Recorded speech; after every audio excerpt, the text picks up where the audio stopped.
Hello, everybody. What's going on? I'm going to be watching a Final Fantasy 13 speed run. Apparently, he does it in a couple of hours, I believe. I'm just really curious on how and all that fun stuff, and I figured I wanted to hang out and share it. Wanted to see how it was done.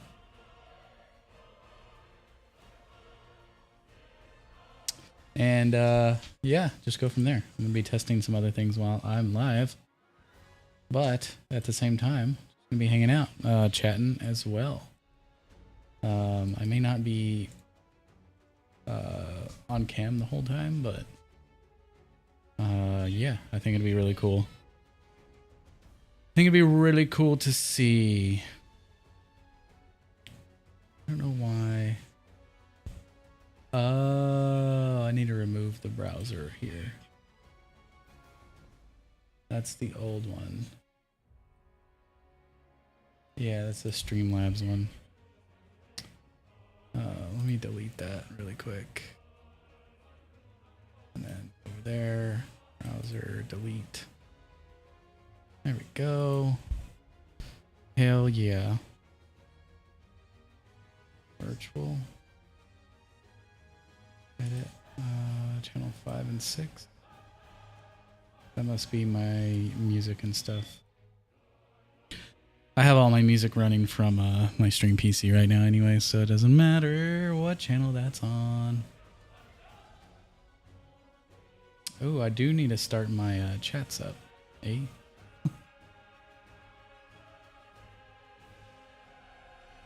Let's see if all this is working. Let me turn off that and then turn it back on. There we go. Chat bots have been refreshed. Then I'm going to pop out the widget. There we go. It should start working up here in a second, but holy moly. It's pumping through all of my subs from my channel right now on YouTube. That I'm getting outside of this stream.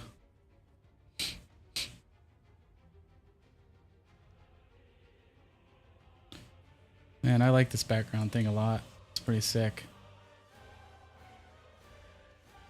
The moving chat.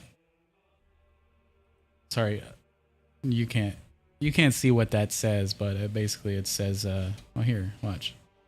Should be able to hide it. Yeah, it's my starting now scene visuals, and I just put my camera in front of it. I did have my chat, or have my camera in that box that you saw there, and then I had the chat over to the side, but it just didn't make sense. But I like this. I like this look. I like this look a lot.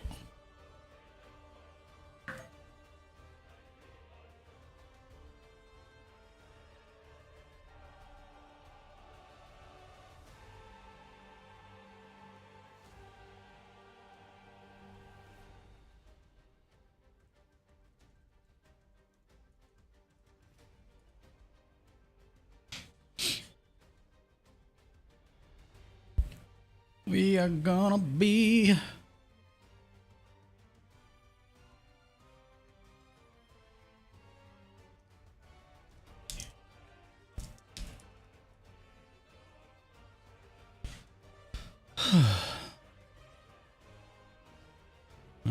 wanted to go see if TikTok is working. I'm gonna leave a emoji, or if you're on TikTok, leave me an emoji in the chat.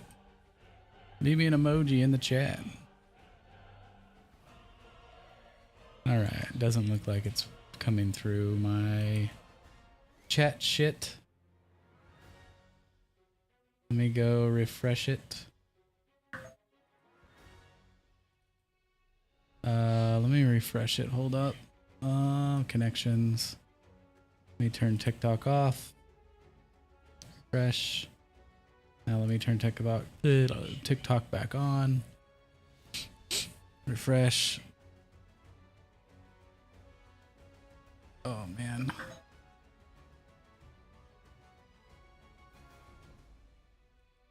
I had the toughest time.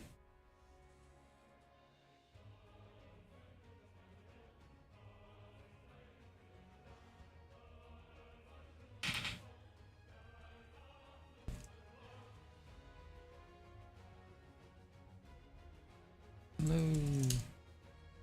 Is it gonna work? Nope. TikTok is not working over there today. That's fun. Let me quit. Let me quit the chat box. TikTok is the worst, by the way, for live streaming or doing anything. But I do like to have it on. I just need to have chat open in case somebody's over there talking. And it never works. It never just funnels into my chat thing. My chat, what do you want to call it? Multi-chat plugin, combiner, whatever. It never just works.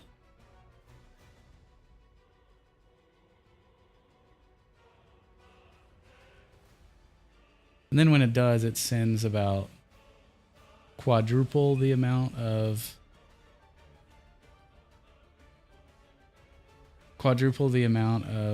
messages from said thing. So let me go hi. And then YouTube is not working either. It's such a pain in the ass to get any of this stuff to work. There it goes. Okay. Like, it works once you get it going. And then it doesn't work initially. Like, you have to work for it, basically.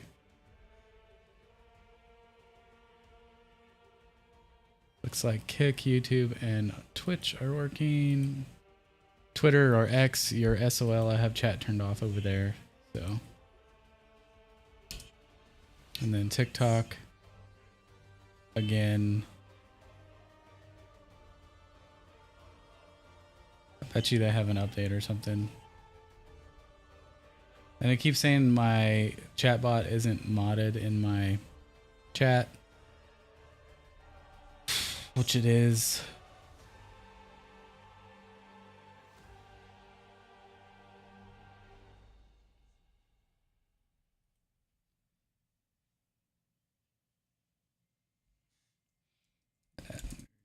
Eight.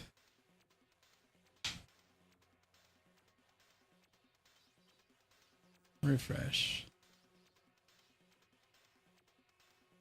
It keeps fucking resetting. Oh man.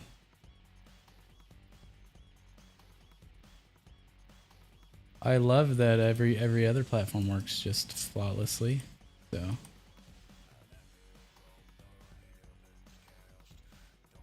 let's see if that works. That did not work.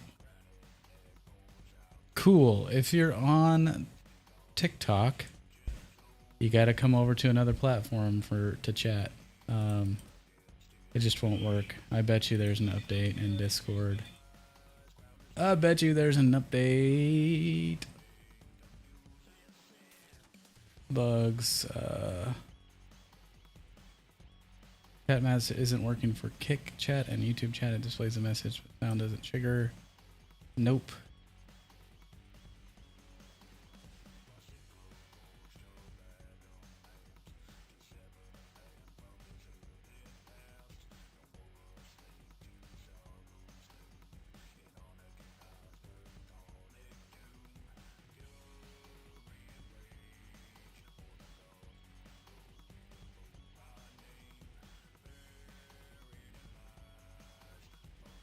Oh, yeah. Looks like TikTok banned the or blocked the Lumina stream for some reason. So they're looking for another way to authenticate it. That's great. Was working perfectly fine a day ago, but here we are. That's all right. I'm gonna put a little note over there on my thing when I switch over to it here. If you are on TikTok, I cannot talk to you. Let's go over here, and then we're gonna do. Oh nope, wrong button.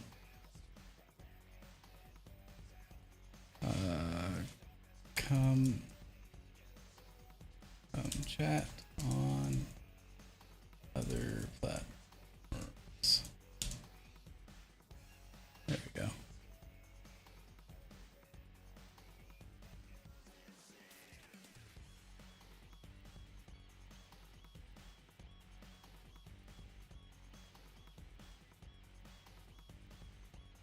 There we go. Okay, so now I don't have to feel bad about watching TikTok chat. TikTok sucks ass. So that's that. So what we're gonna do today, basically what we're gonna do today, we're gonna watch a full playthrough of Final Fantasy 13 speed run, like a Final Fantasy 13 speed run. So I've been really curious on how they do this. So I thought I would stream it while I was watching it, and we're gonna go from there. But apparently it takes 4 hours and 46 minutes. It might be faster. They may have added some fluff and other things into this VOD, but here we are. So we're gonna go ahead and get this started. I'm gonna turn off my camera, and then chat, you can be there still. Cam, there we go. Chat's still there, still chilling. But here we go.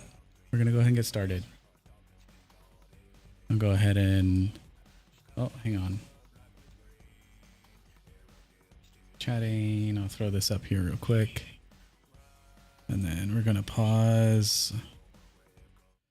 We will pause that. And then now we are going to quality live. And then, all right, guys, here we go.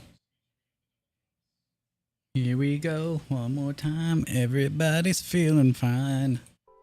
Welcome everyone! The second Final Fantasy run that replaces FF8 on this stream is Final Fantasy 13. I'm Kayarun, and I have two commentators right now.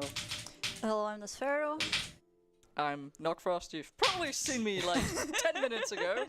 And Mr. Swansea, who just did the run before, will... I'm gonna mute my swap in mic after here, he but has if you do dinner jump because he's in, eating right say now. hey. Yeah. Alright, check the settings. Yeah, we're The only important setting is having the target selection on from list instead of, no, it's fire cursor, yeah, from fire cursor instead of from Quickly checking list. again. Yeah, Yeah. I have everything. Okay. Because it makes actually selecting enemies faster, which is pivotal for some strats. Yeah, we go deeper into that during the run. Okay, we're ready. Yeah. So, 3, 2, 1, go. Yeah, so we're running this game on normal mode. The PC version has an easy mode, which is also included in the Japanese console version for some reason, but not in the Western release. The easy percent run is fundamentally different and not really very popular. Everyone just runs on normal instead. So 13, kind of like 5, also uses the ATB system. The differences are you can only see the ATB bar for your leader, even though everyone has one, including the enemies. And the ATB bar is divided into certain segments, and as you progress through the plot, you gain more segments. So each action that you can use with your characters costs a certain amount of segments. So attack costs 1. If you input auto battle, lightning will queue in 2 attacks. You can also manually input 2 attacks on your abilities command. And for example, blitz costs 2 segments. And this combined with a feature that we're gonna go into later actually allows you to have a lot of customization what you want your party leader to do in a fight. So this is Manasvin Warmech. It's the first fight in the run. It's not really that interesting. It's basically a tutorial fight that teaches you, hey, you can press X to use auto battle. Isn't that great? Yeah, and everyone just falls into the trap of only using auto battle, even though auto battle sucks. Yeah, I mean, what you also just saw is you can also just use segments of your ATB. You don't have to always wait until it's fully full. If you have attack, which only uses one ATB, you can also just instantly use this once one ATB bar segment is full. Sure we can get through here? Yeah. Yeah, and something interesting I'm doing already right at the beginning of the run is something we call the camera trick. I purposely aim the camera to the ground because that changes how some enemies will behave before I enter their specific battle zone, and for these enemies it just lets them move over to the left side, so we have a pretty free dodge on the right side. Yeah, so in this game we don't have random encounters. Every single encounter is displayed on the overworld, and the fight only starts on contact with the party leader. Yeah, and there's set zones where these enemies can move in. You can look at the minimap. It has a certain different hue once you're inside the battle zone, and once you exit it, it's back to blue. That essentially indicates when enemies are aggroed onto you or not. So in terms of the speedrun, it's obvious we obviously do not want to fight anything that we don't have to, so we are just going to try and dodge as many of these encounters as possible. Chapter 1 is very... Yeah. That's one failed dodge already. So chapter 1 is very infamous because at this point you don't really have an easy way of dealing with these enemies, so it's a very heavy reset point. Just because of how many encounters there are and how easily they can catch you, just like that. Yeah, so what happened? That was unlucky. Yeah, these dogs are very fast, or these Pantarons are very fast, but the lucky thing is in FF13 you can retry fights, and if you actually pass the battle zone like we were here, you just reappear like at the last point where you were not inside the battle zone, and the dog basically caught us like at the edge of the battle zone, and we were already technically out of the battle zone, so we just got to skip past it. Yeah, and the reason I retry the fights is just because it's significantly quicker too. Like On some fights. in chapter 1, I might fight a few depending on which encounter I fail, but for the most part, throughout the entire game, retrying is way faster than fighting. Yeah. Yeah, so the game gives you a tutorial on how to use items. I don't think we're gonna use an item here even. No. No. The game tells you but- to potion, yeah, but we don't potion. Yeah, the game tells you to potion on this tutorial, even though you are full HP, which makes no sense. Yeah. But it's one of the many things in 13 that don't make sense. I mean, yeah, there's a lot of that. Not just gameplay-wise, but especially the story. Especially plot-wise. 13 also has a somewhat unique mechanic that hasn't existed before this game, which is called the stagger bar. Hey, this way. Come on. Yeah. Which We is can talk about it a bit more Oh, on yeah, the the- other fight. yeah, this is also great. Sass, one of the characters your characters cannot walk through each other. They have hitboxes, Yeah. and they can just And- block you. Yeah. This situation is thanks Saz. Yeah. So you can see the stagger bar for the Psycho Marauder on the top right corner of the screen, and every action will increase the stagger bar. Depending on what you're doing, it will increase more or less. Right now, because we can only use attack and blitz, they don't increase by much. And once an enemy is staggered, the stagger bar basically indicates how much damage you deal to an enemy. So right now, Kaya is dealing 207% more damage than he would normally would.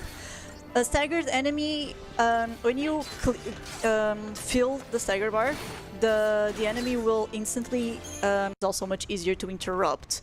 So in many fights, we actually want to stagger enemies before we try to deal damage, but this isn't a necessity. It's just very useful in a couple of fights. There are some enemies that are so difficult to stagger that we can just kill them without staggering them. Yeah, what you also may have noticed in that fight, or may not, because it's actually like really hard to see, is Kaya specifically did like cut his strings, like his ATB strings short, Same plan as always. because your party attacks at different times than you do, and you can basically like constantly interrupt enemies when they're staggered if you just hit them like alternatively. So that boss, which is like that mini boss kind of thing that we just fought with Sass and Lightning, if you just hit him at different times, he will like always stop in his tracks before he actually attacks you, because it does actually deal quite a bunch of damage. Yeah. It's very rare, but you can die to that fight. Yeah. And no one wants to ever actually potion on that fight. It's a matter of pride. Yeah. Yeah. In a marathon, I very likely would still potion in that, but... So the fight that Kaya just had to clear, we call it the legendary dodge. It's one of the hardest dodges in Chapter 1 to get. In fact, it's one of the hardest dodges in the game to get. So if you can't get it on the first try, you're not gonna get it on subsequent try. So you're just gonna have to fight it. It's not even that difficult. Yeah, so some of the enemy positions actually change on retry. So some of the dodges just become really hard or basically impossible. On retries. Yeah, and like legendary dodge, there are runners that have run this game like over 100 or 200 times, and they've gotten the dodge like maybe twice. So this fight is also very interesting because your character moves, like you can see that Snow like dodges backwards after his attack string, and we're gonna abuse that here. Because even if this is a game where it's like basically ATB based, enemies can still miss you. Yeah.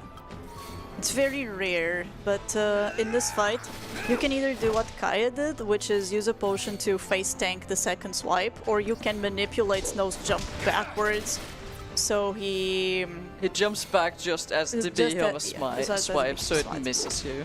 Yeah, that's a general thing a lot of the characters do. After they finish their strings, they usually jump back in a different looking way for the majority of them, but they usually all jump back.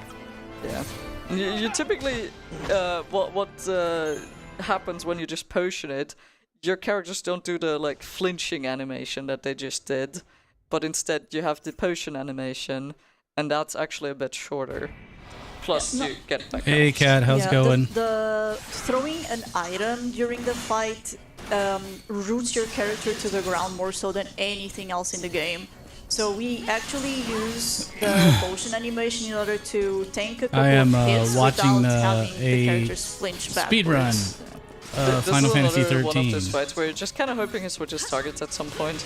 Yeah, which he's not doing right Yeah. now. It's pretty rare. He will usually just go ham on Saz. It's Yeah. important that you don't miss attacks here, so I will cut my strings short when I think I would miss, because it's better to cut your strings short and don't miss than to miss and don't do it. Yeah. So the important part in this is actually to hit all of your attacks. But as you can see, even here, we shortly interrupted him when he charged towards Sass, because Sass hit him with an attack after he got staggered. That was a good fight. That was so far. It's been pretty clean, honestly. Yeah, and now the hardest dodge in Chapter 1 after the legendary. Yeah. So in this one, Oh, you God. can either camera trick or not. It doesn't really matter. The thing is, it's two dogs which are fast. Yeah, and I three wanted to aerial see how they soldiers did who it. are also faster I'm than just you. really, really curious. So you're kind of just hoping that none of on them how they do spot this you stuff. until you are Especially on this game. at a safe distance that you Seems can like actually it'd run be away really, from all really of them. tough. That looks very good. But, No, okay, never I mind. was No, it doesn't. debated by the Panther There's some Yeah, that this go is way also one of faster the too, fights where but, it's just this faster is to fight a them pretty than to recent one. retry it. It's like from a year You or can so retry ago. like twice, I think, and then you would tie the fight, Years but ago, even maybe? the I don't retries know. are very random, so Yeah. Yeah. If you fail it, I don't if you know. fail it Well, here we twice, are. it's just easier to just So fight it. right before the fight, Kaya picked up a chest with the Vital Circle, which is a weapon for Snow that gives him just a little bit more strength. You're only going to use it for these two chapters, chapter 1 and 2. And because it's actually worth quite a bit of money, we're gonna just sell it. Yeah. Also, you can see probably That's a lot of Wow. drops. what That's nice. drops are nice because we can sell like a few extra Phoenix Downs for like upgrades and whatnot. Or Well, also nice to just have Phoenix Downs in Yeah. general when you're doing a reset. it's true. Yeah. I've been in a situation where I needed to sell Phoenix Downs. yeah, Phoenix Dots for the But yeah, majority of the run are usually used as backups because I've been wanting to characters do this shouldn't for a really while. die when the and strats I'm go like they fiddling should. with some Or settings in and rare stuff cases for money, but the on, current money route is my pretty stream good, so I usually software don't while need all to this sell is any going for on money. too. Which is the reason I usually So, also don't just- really grab Just any. messing around except today. For 2. Yeah. But this is really, really cool. So yeah, that was the final fight of chapter 1. Yeah. We're just gonna skip a few cutscenes, which unfortunately introduce Hope and Vanille, and then we're Oh. gonna go to the next chapter. Yes. Yeah, terrible. Terrible characters. Terrible character. No one likes these two. I mean, I know some people that like Vanille, but I have yet to meet someone who likes Hope. I And like 13 too. Hope, does that count? is it even in 13 too? Mm. But yeah, that's chapter 1, Yeah. and now it's chapter 2, which opens with a very easy fight. Yeah, You just this- use 4 attacks, and the It's dog is done. dead. It's done. And then there's something interesting that I guess you guys can explain. Yeah, so in Oh. like there are cool None of items those in this people game called, are Nerdy 8, Fortisouls, Deceptisouls, and at all. I forgot what the other one is. Aether Souls. The Aether group Souls. in general is called Shrouds. Yeah. It's me. Hi. And a Deceptisoul is an item that makes us like basically invisible for enemies. So unless we actually run into them, So we right can now, just basically get a free I think you're dodge, and hearing the because one on the far in this left. game, if you retry a fight, you It's get hard all to your see her items actually back. talking. What we can but do is we can run out of the battle zone on the other side, and when we get back into it, we're basically past the battle zone, but we have our Deceptisoul back. Yeah, we do that later in chapter 3. Yeah. Yeah, right now Yeah, we're just yeah, farming it's me. these Hello. Shrouds. Yes. So in this game is very generous to How's new it going? players.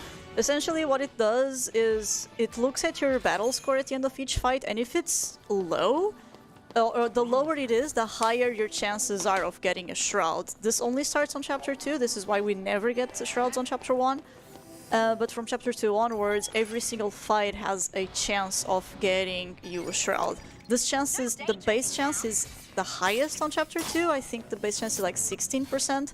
And for every star that you don't get, it's doubled. yeah, these guys So are it's like 12 super 12% nerds base about and this yeah, game, up to which is 96 fucking for awesome. 0 stars. Yeah. So On these fights right now, it's a bit different. These are an exception in the first area. These have a 50% base chance, so I just need 2 stars to max it out to 100%. yeah.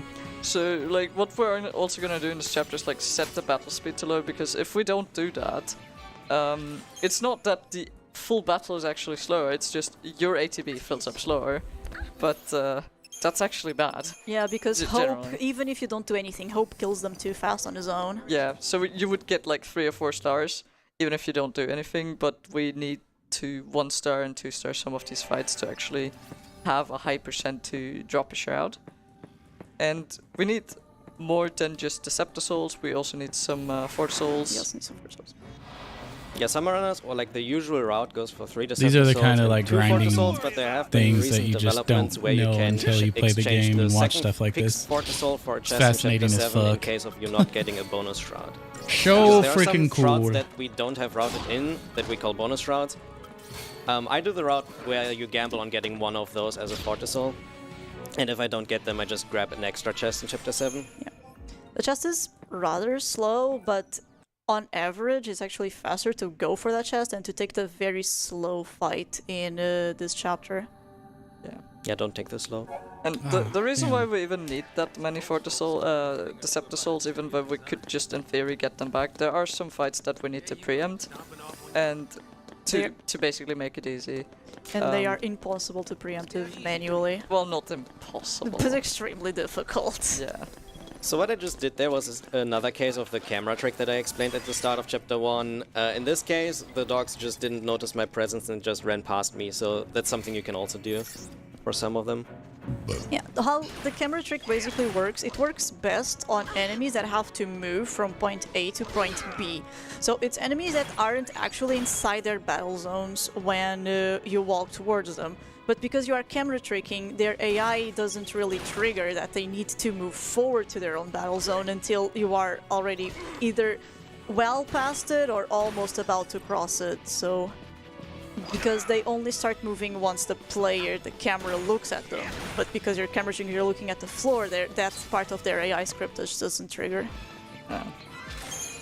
So Alright, we we actually did not get 4%ed here. Nice. nice. So this is the only chance where we talked about it earlier. You have a 96% chance to get the shroud, so you have a 4% chance to miss it. We call that 4%ed.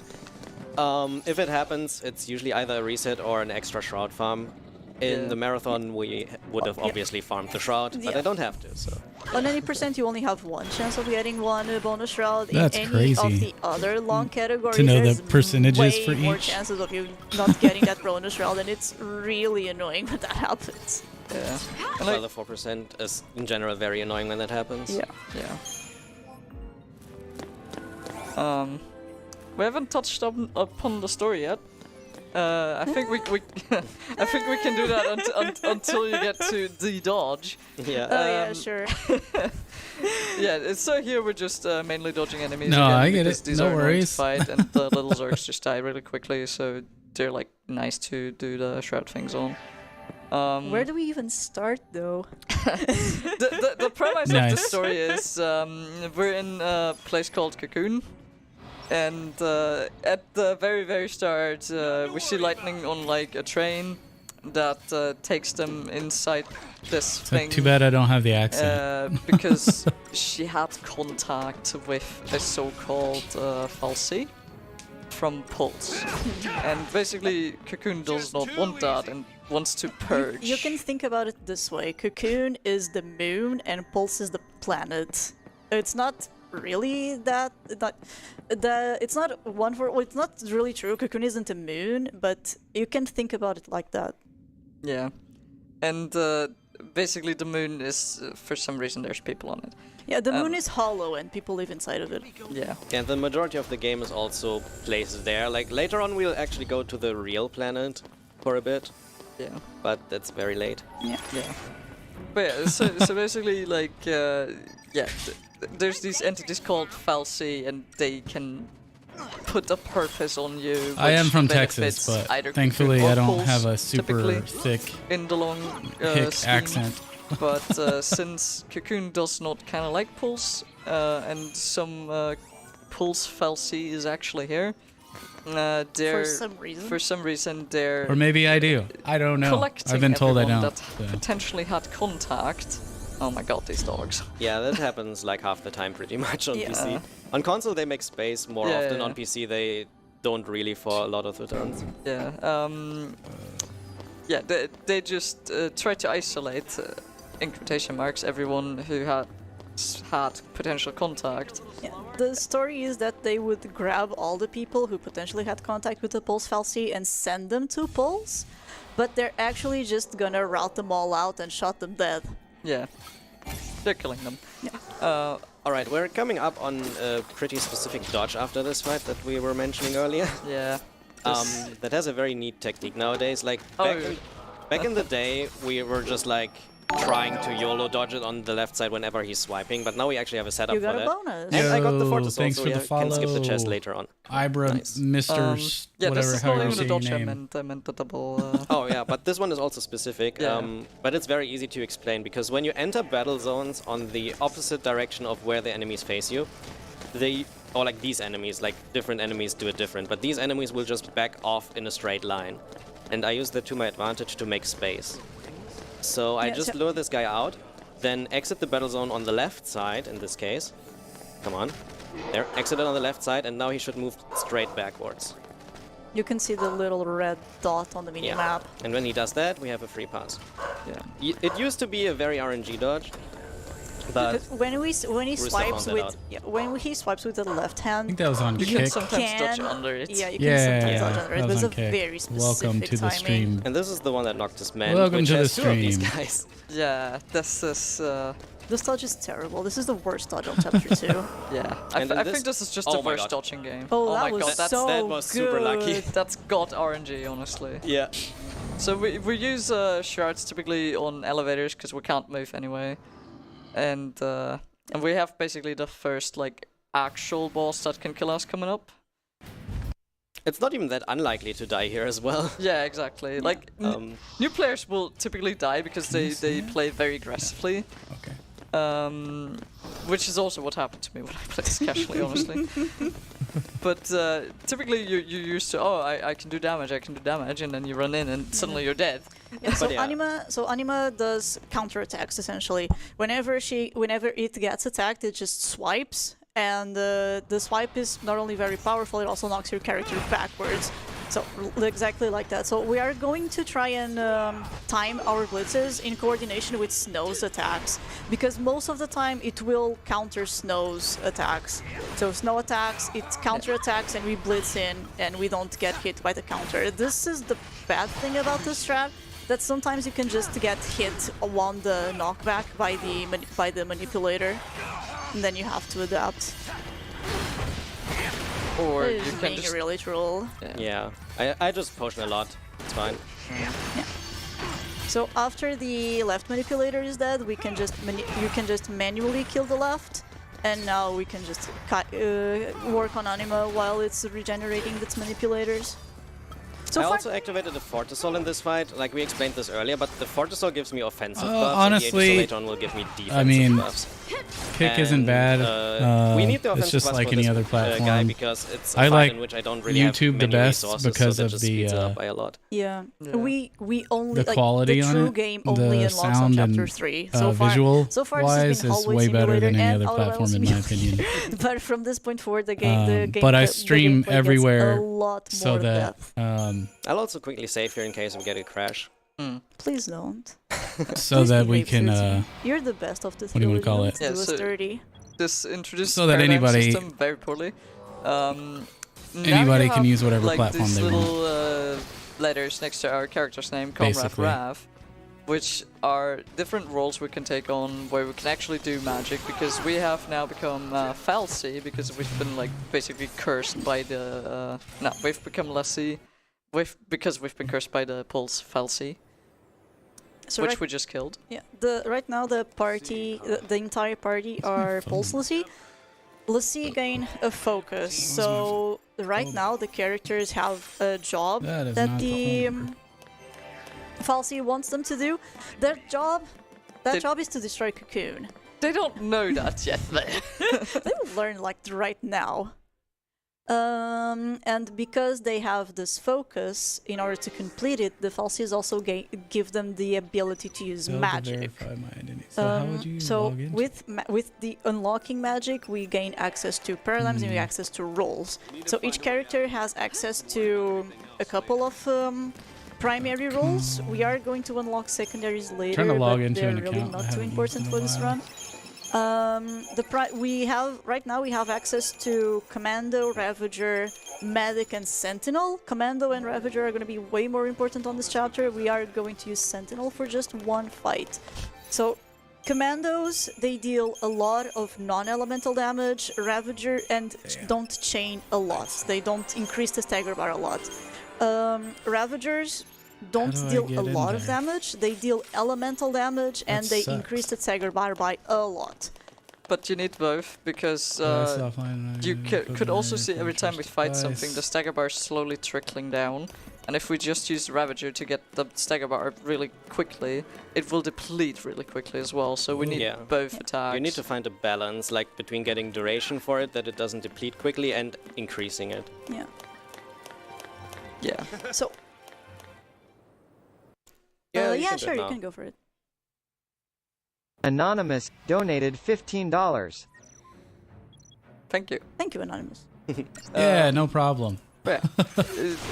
This just gradually explains like some of the mechanics that we got. No problem at all. Ask But technically, question like, you want. other than No question is Comrade, dumb. we have Sentinel, which is basically our tank, which will pull aggro and provoke enemies, and just defend. Yeah, Sentinel also takes Sweet. reduced damage. There's dodges also. We call this guy Gandalf Yeah. because you shall not pass. Yeah. Yeah. He used to be a lot harder, I think. Yeah. And then Nedic is the healer. They just heal both HP and the status elements. And then you have two more roles that are going to be explored later on. Right now we do not have access to them at all. We have Synergists, which buff party members, and we have Saboteur, which debuff enemies. What's important to mention before the next fight, because it's the first instance in which I actually use it, is that we have a mechanic that we call ATB refresh. There's a mechanic in the game that for the first paradigm shift in every fight, and then after that, every 12 seconds, when you shift the paradigm the next time, you'll get an entire refill of all of your ATB segments. And the speedrun makes heavy use of that, because that speeds up the fight significantly. That is also the reason why I now have 2 aggression paradigms for damage, and later on we'll also use 2 of the same type a lot. Because it also works from like Wow, that dog wanted a piece of you. from like the same paradigm into the same one. So if I go from an aggression to another aggression, it works as well. Yeah. So this is another instance where it's just quicker to fight them. Because they also can drop a bonus shroud, I think. They can drop They can, yeah. How do I Deceptizols. do that? Yeah. But yeah. The thing about the paradigm is also a paradigm is just a set of like roles that we have in our party. Since we can only control our main party leader, we set the other 2 to different roles, and the paradigm is just the like combination of the 3 roles or however many characters we have in a party. Yeah, we can set up to 6 different paradigms. We call that the paradigm deck. Right now we only need 4, so we only set up 4, but the rule is to just use all 6 of them most of the time with duplicates, so we can abuse the ATB refreshes to deal as much damage as possible. Alright, so this is Manasvin Warmac, the comeback, the vengeance. He's pissed at us, we destroyed half of it. He's way more dangerous now. He has an attack called Crystal Rain. If we let our party leader get hit by this, it will just kill us. So what we're gonna do is we're gonna wait a little bit for it, and we're gonna stagger cancel it. Yeah, because if you stagger it exactly when it's supposed to happen, it won't do it. And we also used a thing called Libra at the very start of the fight. And this is where it's actually important that your selection is via cursor, enemy selection. Because you can use triangle to target enemies faster. And if you don't do that here, your time is very tight Yeah. to actually use Libra. Libra reveals the weakness of enemies, so your Ravager will automatically use the best spell against them. And this is also a fight in which after Stagger, I briefly went into the Solidarity paradigm where Snow is a sentinel that provokes the boss onto him, and this guy will not change target again, so I knew that everyone else is safe once he targets Snow. Yeah, if Snow doesn't provoke, his default target is going to be the party leader, but once Snow provokes, he just doesn't change targets anymore. Yeah. Also, what you saw like right before we entered this fight was we were walking backwards. I don't even know what that is. What is This that? is because the cutscene trigger in this is actually closer if you just walk backwards, and then you can skip it faster, and then you're still at the point where you're supposed to be after cutscene. Yeah, so right now Snow left the party because Sarah is just kind of there and he wants to save her even though he really can't do it on their own, and the rest of the party is just, okay, fine, we don't like you either. We're gonna go on our own. Yeah, no one in this party likes each other at this point. Yeah, at this point they all kind of hate each other. Also right now you can read some donations if there are any, because there's just a bit of dodging at the moment. I don't know if anybody's going to be talking Niji over there. Bashira but donated we'll find $10. out. You should Hey see it on the Kaya, screen. good luck on the run. Can we expect a blindfolded fight? OPOP. Hey Niji, thank you. If we have time after the run and the tech allows that, I could do that. But during the run I don't know, because we have no official incentive. I mean, what we can just do is we can make it an incentive if the donation ticker in total reaches 36k during this run.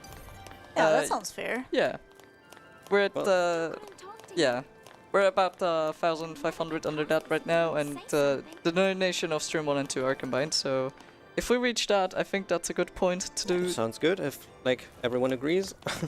You have to be the one who agrees. I mean, I did it not that long ago, so I still know how to do so the most fight. runners will do this dodge Decept. with the Deceptizol, but Kai is just a pro gamer, so he can just walk right past them. Well, it's like a 50-50, right? Yeah. So. The worst bit about this is you can get caught even with a Deceptisol because the frogs just move so erratically. Yeah, that's the main reason I try one time without. If I get caught, I use the Deceptisol on the second try, because even the Deceptisol is not completely safe because of just how many there are. Yeah. So when Snow left, we got Saz in our party instead, and Kaya set up 2 double paradigms. We have 2 Tri-Disasters right now with 3 Ravagers and 2 Relentless Assaults. Right now, we have access to a medic, which is Vanille, but Saz can only be a Ravager, like I don't know, Kat. or a Ravager, so she's the one that is gonna pull the most weight on this fight. This is a live. What they're doing now, yeah, what we're watching is a live Alpha stream Behemoth from like is a weak year or so to ago. water and light, and Vanille right now has access to both water That and is arrow, and that's correct. why we use Libra at the beginning of the fight. So she knows that she has to use only waters against this guy. That's also the reason why we, well, also another reason why we use Libra on Manasvin Warmech, because every single commando that starts with commando as a role has access to both ruin and attack. Ruin being the physical non-elemental, the ruin being the magic non-elemental attack, and attack being just being the physical non-elemental attack. And they have different resistances for And- magic and physical. Exactly. So while a character doesn't know, or rather, while the AI doesn't know if there are specific resistances or not to magic or physical, he will just do one attack with the weakest stat that character has, and then go move on to the strongest. We really don't want Snow to be throwing ruins because I don't do anything against Manasvin, so that's why we leave her on that fight. That's so funny. I don't think I sound like Yeah, that. now like we get him, more but and more stuff that we can use. That's hilarious. In Chapter 4, there's a lot of magic usage because we have a huge segment that we play Saz and Vanille in, who both cannot physically attack at that Yeah. part. Oh, these drones are annoying. Yeah. These drones are really fast. Yeah, this one for the watch drones, we can just juke around them, but there are a couple more drone fights coming right up that we really can't juke around them because we don't have enough room. I So mean, we are just gonna use the Decept for them. You could. Yeah, you can, but it takes way too long usually. On Shroudless, like we have a Shroudless category that, as the name says, doesn't use any of the shrouds, and it's compared to any percent pretty painful on a lot of the dodges. Just because you're not allowed to use Decepts. Yeah, like Shroudless is fine if you could still use Decepts. Like all of the other shots are fine to avoid, but the Decept assaults are what really hurts. Yeah, so again, we use it in mid-air to just not lose any time when we're selecting it. In the Japanese version, you can actually still run while you're in the menu, which is kind of unfair. Yeah, that is only possible in the first console version, though. Yeah. Like There's the a initial lot of- console version. There's a lot of things that are allowed, and they're just unfair that they're not allowed anymore on the first version. Yeah. So I we've- would kill to be able to preemptive the Neochu. Yeah. But yeah, now I can see what Pharaoh said earlier. I think Pharaoh was it. That like when we're past the battle zone. It was her. Or- wasn't okay. me. It doesn't matter. Yeah, I'm focusing on the run. So, but that when we're past the battle zone and then re-enter the fight, we get put out of that side as well. So I just dodged those guys for like around 10 seconds of item usage. And because the game allows you to keep everything you've used, we just get the Deceptors all back. Yeah. Yeah. And that's how we, with 3 Decept Assaults, get through the entire run. Later on, they are used for preemptive strikes when we don't need them anymore, but in early and mid-game, they are used for dodges that are way too inconsistent. YouTube. Yeah, you can be really, really, really unlucky with some of the dodges, and what can happen, this Decept runs out after a certain amount of time. And if you don't enter a battle zone and retry the fight during that time, you're gonna have a bad time because you lose your Decept. Yeah. This behemoth will just charge forward and then hopefully not catch us. Yeah. Yeah. That behemoth is very tame. These guys are a little scarier because if they see you instantly, they will catch you. Yeah. Are you gonna jump down the stairs or? No, I take the safe way. Like you have 2 options here. You can go down the right side or you can just jump down. If you jump down, you have an extra encounter that you avoid for free when you run down here. And I mean, think... you can dodge it. well, it's, but it's faster. I don't know who it was, but someone even tested it, and like depending on how you need to dodge it, the stairs are faster, so it's like very, very minimal. I always did the jump. But yeah, I think we also have some time for Yeah, you donations can do right donation. now. Like for all. Fularius91 donated $20. GL Kaya, and don't forget to pet the knight less than 3. Thank you. Black Pants donated $5. I'm Snow, bad at Final Fantasy 13, so it's great to see someone complete it as fast as lightning. Good luck, team, and let's raise a ton of money.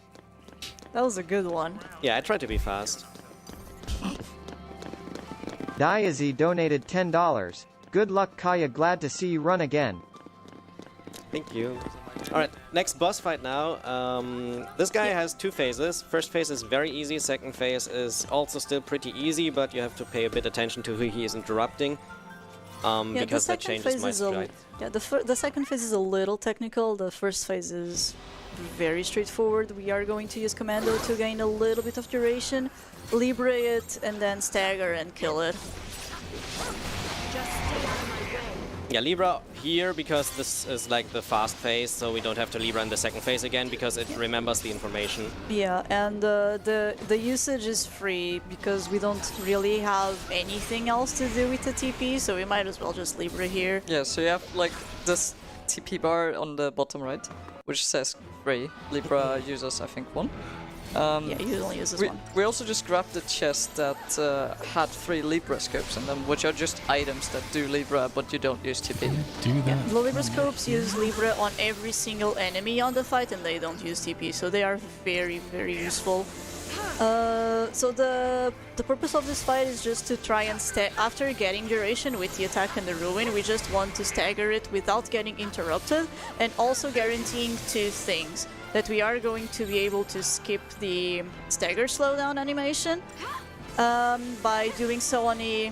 Oh, we got it actually. Yeah, well. But doing so on paradigm shift and getting him close enough to us that we can just attack to our heart's content and gain a little bit of time because Lightning doesn't actually have to run forward to get him. Yeah, this is also the paradigm ATB refresh we were talking about. You saw he was waiting in the menu for the paradigm shift and just swapped to the same paradigm he was at anyway. Yeah. And that Yeah. also allows Saz to start attacking immediately once the paradigm shift because we got the ATB refresh, so Saz gets his ATB back already immediately, so he doesn't even do a ready animation, he just instantly attacks. So this fight is a bit dumb. If you kill these soldiers too slow, Big there Cat, I'll will be more back soldiers here spawning, and it's like shortly. 9 of them or Enjoy something the stream, total. though. But if you kill them before another one runs in, then it's just 3 of them. Fun fact, one of them respawns also when you kill them too fast. Like we have a strat that is a tiny bit faster and that also has a chance that one of them will respawn. Yeah, so This is very weird. The first Eidolon fight. In this fight the goal isn't to win, it's to fill the Gestalt bar to max. Depending on the character there are different conditions to fill the Gestalt bar. For Snow in particular, it is to increase the chain gauge with the combination of getting duration and getting actual stagger using Ravager, and also using the Sentinel paradigm to block certain abilities, which always only happen after Shiva uses ATB charge. So we really want to see another ATB charge, but most of the time they just don't cooperate, and we're stuck here using Frost Strikes until we fill the Gestalt bar. yeah, you also can't die in this fight because the other Shiva sister heals you. And Yeah, this- the second ATB charge should happen roughly now. If it doesn't happen now, then it's a bad timing. Well, there it Wow, is. nice. A bit late, but yeah, it's should fine. still get a little bit Oh yeah, back from definitely. there. Yeah, Just so wait here blocking now. just fills it up a lot quicker. Yeah. You also saw a number ticking down above our head. That's the Doom Timer. There's a few fights that apply Doom Timer right away. If you're playing casually, you will probably encounter Doom Timer somewhere else. But generally, we will only see them in fights where it's like forced from the start. Yeah, all the Eidolon fights force Eidolon immediately. Since Doom is never an issue in the speedrun. If you are going to die to an Eidolon fight, it's because the Eidolon is straight up going to kill you. Yeah. But I think the Doom Timer is like on Eidolon fights it's 3 minutes. In other fights that we see later on, there's a Doom Timer that starts ticking after I think 20 minutes of the fight. Yeah. If you're seeing that, yeah, you're gonna have a bad time. And this will happen to players playing casually on some of the fights. Oh wow, we also got a Deceptor Sword. Oh, nice. Yeah, it was on the Behemoth fight. I did not notice. I did. Okay, so we have 2 bonus rounds. Also, this is chapter 4, by far the least liked chapter for like No the one majority of likes this chapter. speedruns. No one likes and this chapter. The reason for that is that the RNG in this is significantly increased compared to before. Okay, shouldn't have gone into the middle. It's not even like the fight RNG, it's just the dodge and preempt RNG, because there's some fights mandatory that you need to do at the end of the chapter, but most of the dodges you need to do early on are like these doggos. Yeah, like there are 2 groups of enemies that are infamous in this game. It's dogs and birds, and chapter 4 is as littered with dogs and birds. And it's not even only the dodges, like some of the fights are also just up to a lot of RNG. Yeah. But the fights are okay usually. I mean, for the fights you can do like just slow variations of it, but the dodges are just. Yeah, the dodges on this chapter are just obnoxious, and for some cases, not even the Deceptizol is going to save you. Yeah, so we want to get past both of these groups of enemies because they both have watch drones, and then we can just deactivate the Shroud on this and retry the fight. Yeah, the reason I'm not running past this guy is that these are so slow that it's very easy to even dodge them again, normally. Like, as you can see, he's like not doing anything. Yeah. Yeah, we like these guys. These are the only guys we like in this entire chapter. Why do you not like Dreadnought? He's so cute. Dreadnought is long. Yeah. Dreadnought is a long fight, but Dreadnought isn't a dodge. Yeah, no. But he's a good boy. He is a But good yeah. boy. We're about to do our first fight in Chapter 4 with Saz and Vanille, as I teased in Chapter 3. And Saz and Vanille have a very hard time to maintain stagger duration, or like chain duration. It's because, like we said, Ravager doesn't really do stagger duration, so... Yeah, so all of the duration is our Saboteur, Yeah. pretty much. Chapter 4 finally unlocks the final two roles, Saboteur and Synergist, and Vanille has access to the Saboteur role, and Saz has access to the Synergist role. And Saz right now has access to Faith, which is an ability that doubles your magic damage, while Vanille has access to D-Shell, which also further increases the magic damage you're going to deal by decreasing the enemy's magic resistance. Yeah. What can be a problem in this fight is the following. You can see that the Watch Drones are fighting the Pulsework Soldier, and if they kill him, you're not getting XP from the Pulsework Soldier. Yeah, but this is going out well. Like, now Saz should kill him. Yeah, Yeah. that was perfect. That was a pretty good smite. fight, yeah. But yeah, buffs and debuffs. Farah explained a bit of that, but like we have Faith and Bravery, which are magical and physical strength buffs, or like strength and magic buffs. Both of them are increasing the magic and the strength by 40%. Then we have debuffs. D-Protect and D-Shell are decreasing the enemy's resistance magically or physically by 89%. No idea why 89%, but Square thought that was a good number, I guess. It is a lot.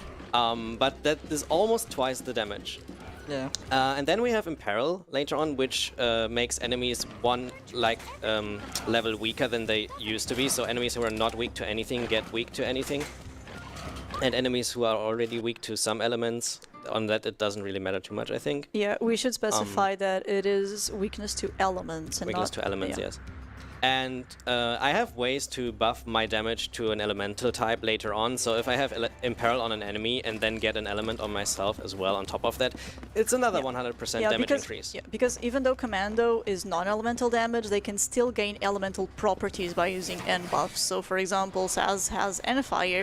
If he buffs himself with N-Fire and then goes to a Commando role, he is going to deal fire elemental damage. I love this strat, by the way. Yeah. This is the most complicated strat for a 20 seconds fight, just Yeah. to save 2 seconds, It's pretty funny. compared to what we did before. Yeah, also what you sometimes see when we preempt a fight, the stagger bar is basically almost filled up, so it fills up with like one attack, but it also depletes really quickly, so if you're not attacking an enemy or you're in a group fight, the stagger bar can just drop to 0, which is really annoying. But with this, it's just Preemptive strikes are incredibly powerful in the right circumstances. Alright, and now we approach the bird dodge segment. We have 7 bird dodges now. One of them is pretty free, to be fair, but the other 6 can catch me. If I get caught by one of them, I usually use a Deceptisol for the rest of them, because we don't want to YOLO with, like, all of them. Yeah, birds are...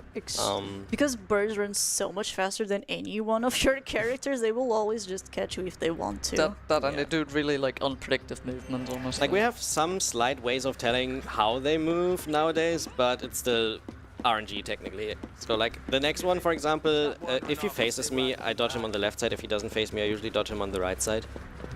But that's still no guarantee that it works. So birds are just RNG, pretty much. Yeah. Yeah, the bird can actually catch you here midair, which happened to me. Yeah, here as well. Like, and that bird was just run. Yeah, Yep. sometimes that happens. That almost caught me. And this is the next funny one. Going really smooth so far. Oh wow, my god. that one was close. But yeah, I guess you guys can see the bird dodges are not that fun normally. And But it's we got- also not the last time we'll see them. We got past the first 3 big ones. There are 3 more later after the fight. But yeah, going Yeah. smooth so far. Yeah, so right now we are going to gain lightning back. That means we finally have a commando. And we are going to give Saz bravery. We also have to pass through vigilance, which but vigilance is also useful. We are going to give Vanille Deprotect, so we have the combination that we had for magic with Faith and D-Shell. We are also going to get it for physical moves with bravery and Deprotect. Setting up paradigms to make sure we can maximize lightning's potential damage. And then just develop everybody to give lightning power chain, which instantly increases duration to max as long as she hits an enemy with an empty chain, and give Vanille Deprotect and give Saz bravery. Oops, that was too fast. And I also equipped Hope already with a Silver Bangle, which gives him more HP that I don't have to do that later. Because later on Hope will be in the second Eidolon fight, and he needs a bit more HP for that. Yeah. So I already do it here to not have an extra menu later. Yeah, Snow is the only one who gets a solo Eidolon fight because one of the Shiva sisters just heals him. For all of the others, you have to manage at least 2 characters. Yeah. Also, you can see we fight some fights here. It's kind of required because some of them guard chests we want, and these particularly guard buttons that we need to press. And you cannot press them because the button is in a combat zone, and as long as you have enemies like following you, you can't interact with things. Geisha time. That's also a good fight. Like, fights are going really well so far. Yeah. Yeah, on that fight we maximize the time that Vanille stays on Saboteur to make sure that she can try to set debuffs on as many enemies as she can, because unfortunately debuffs on this game are entirely RNG, so we are at Vanille's mercy for most than half of the run, whether she lands debuffs on time or not.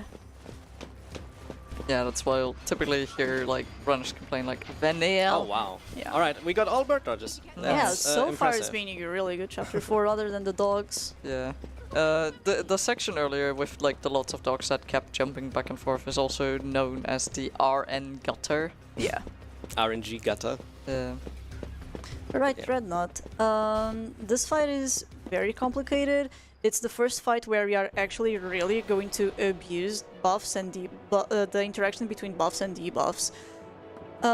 So we start by getting some chain duration on this guy with Vanille Saboteur, because we don't start on the commander roll, we have to do this with the Saboteur. We are going to work on getting the stagger gauge up, getting buffs on lightning,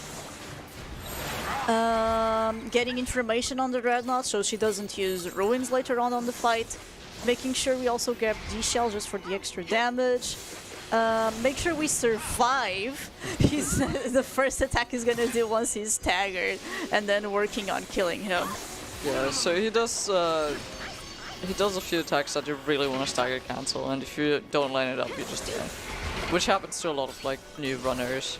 Yeah, the second phase is very, very scripted, but you want to stagger cancel his move. That's a mechanic that we didn't really touch upon earlier, I think. No, we did. No, we did. Stagger canceling. Yeah, okay.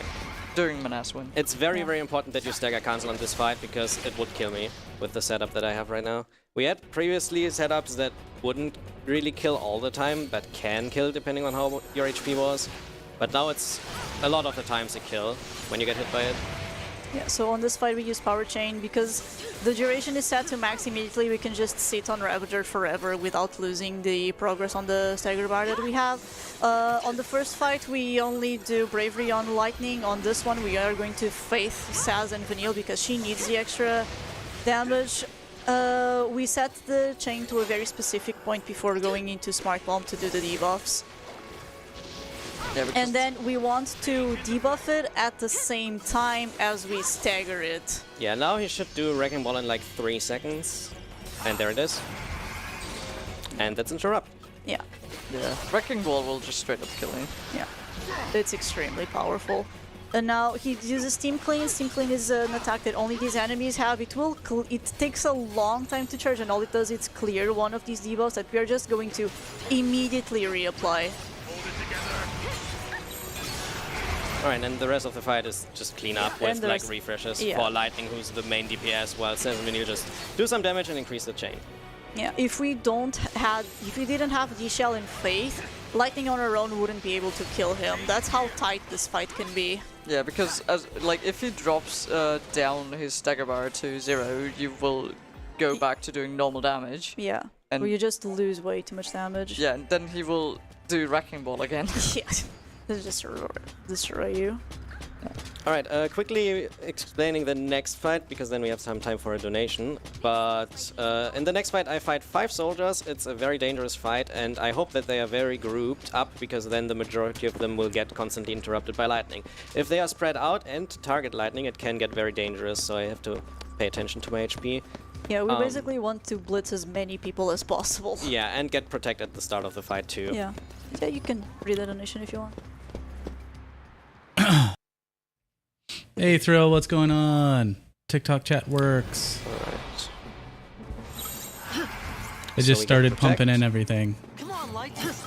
And now hopefully hit the majority of them with every Yeah, single blitz. we want to kill the tracker first because the tracker has access to cure.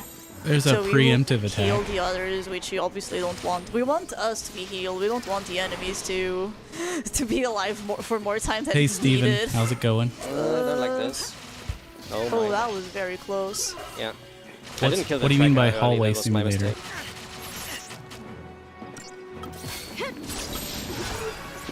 Okay, nice. All right. Also, now we have Thrill, time how's for it going? donation. Haven't Yeah. seen you in a while. Or maybe you've seen me, but I haven't seen you.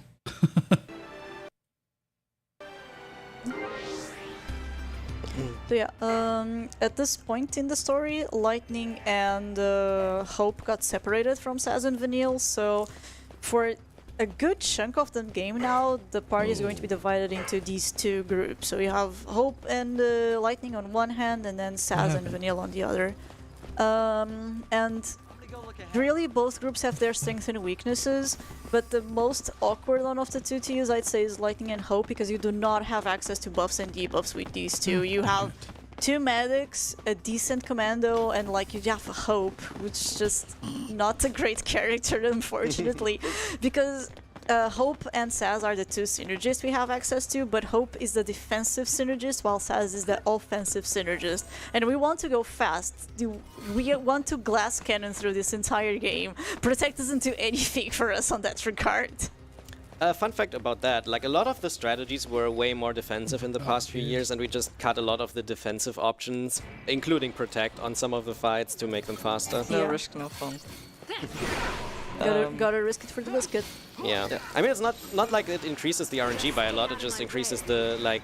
The likelihood that you die if things Yeah, go like badly. if you make mistakes, you're just getting punished, like, more often. Or if you're unlucky and your enemies just target the same character also. Like, the fights are still consistent for the most part, even without the defensive options, it's just that you have less backups. Yeah, there's a cool minigame here where you're on a dreadnought and you're we supposed get to hear the cool music! Yeah, skip the cutscene too slow.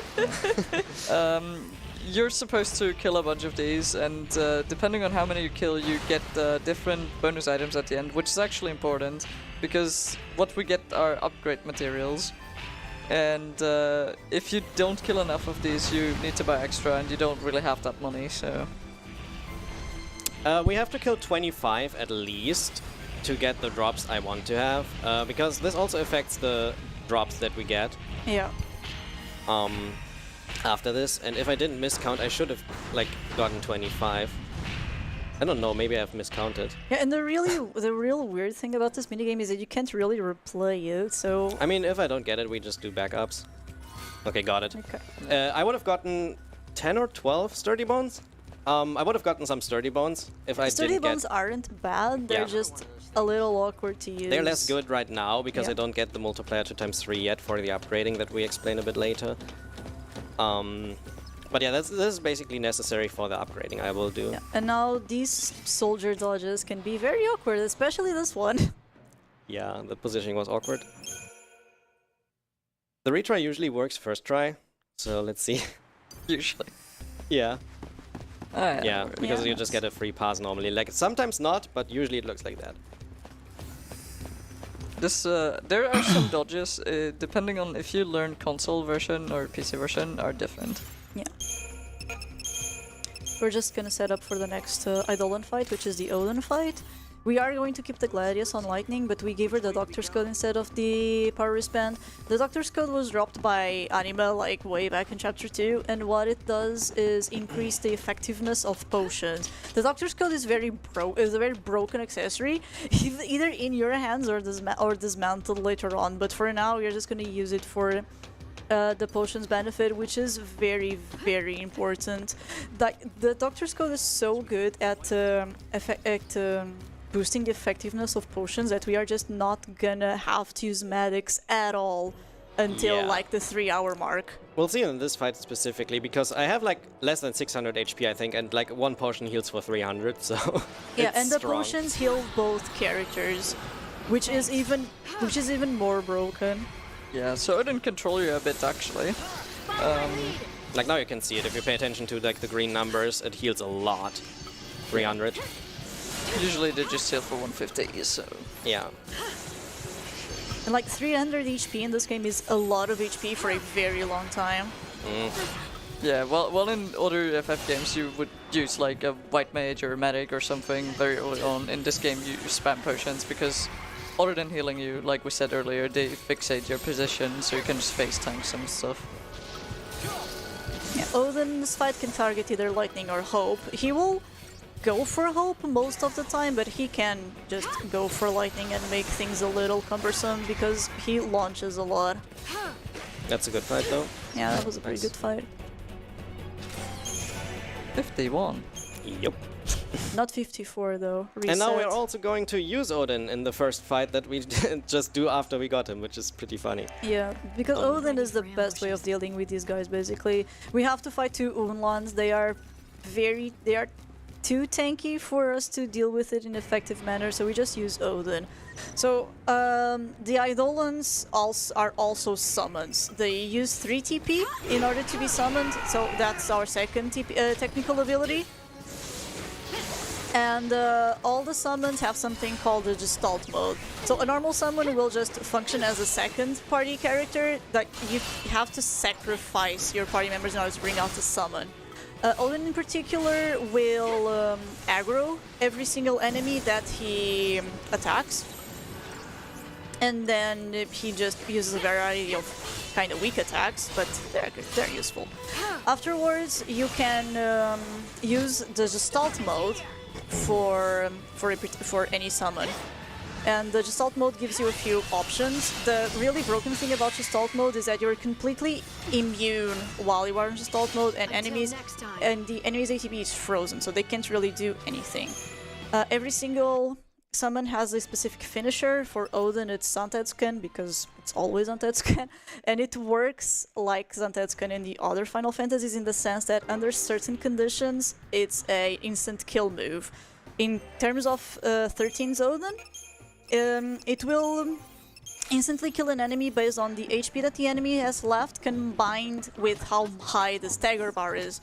So the higher the stagger bar is and the lower the HP is, the more likely you are to get the 100% condition. And in the right circumstances, it's always guaranteed. You either, putting it another way, you either get it or you don't.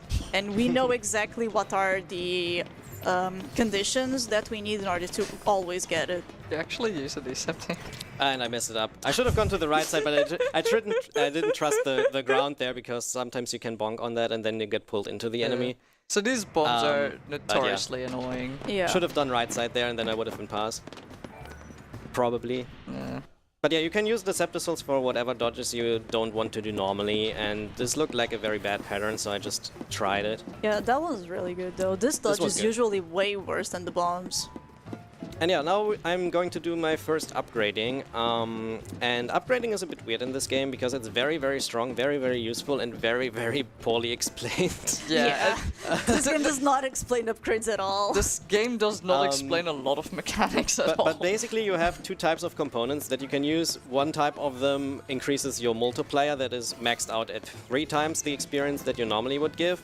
And the other type is not really increasing the multiplayer, but gives you massive experience, and you just need to do a combination of both to efficiently upgrade. Yeah, the efficient upgrades are basically composed of you want to use organics first in order to increase your multiplier to 3 times, and then you want to dump as many mechanical components as possible in order to get as much experience as possible. So we already have the organic components from drops and from the thickened hides we got from the Dreadnought minigame, and we just bought a whole bunch of mechanical components. We'll see you the polymer later, emulsions, Cat. And we're gonna use them Have a to good night.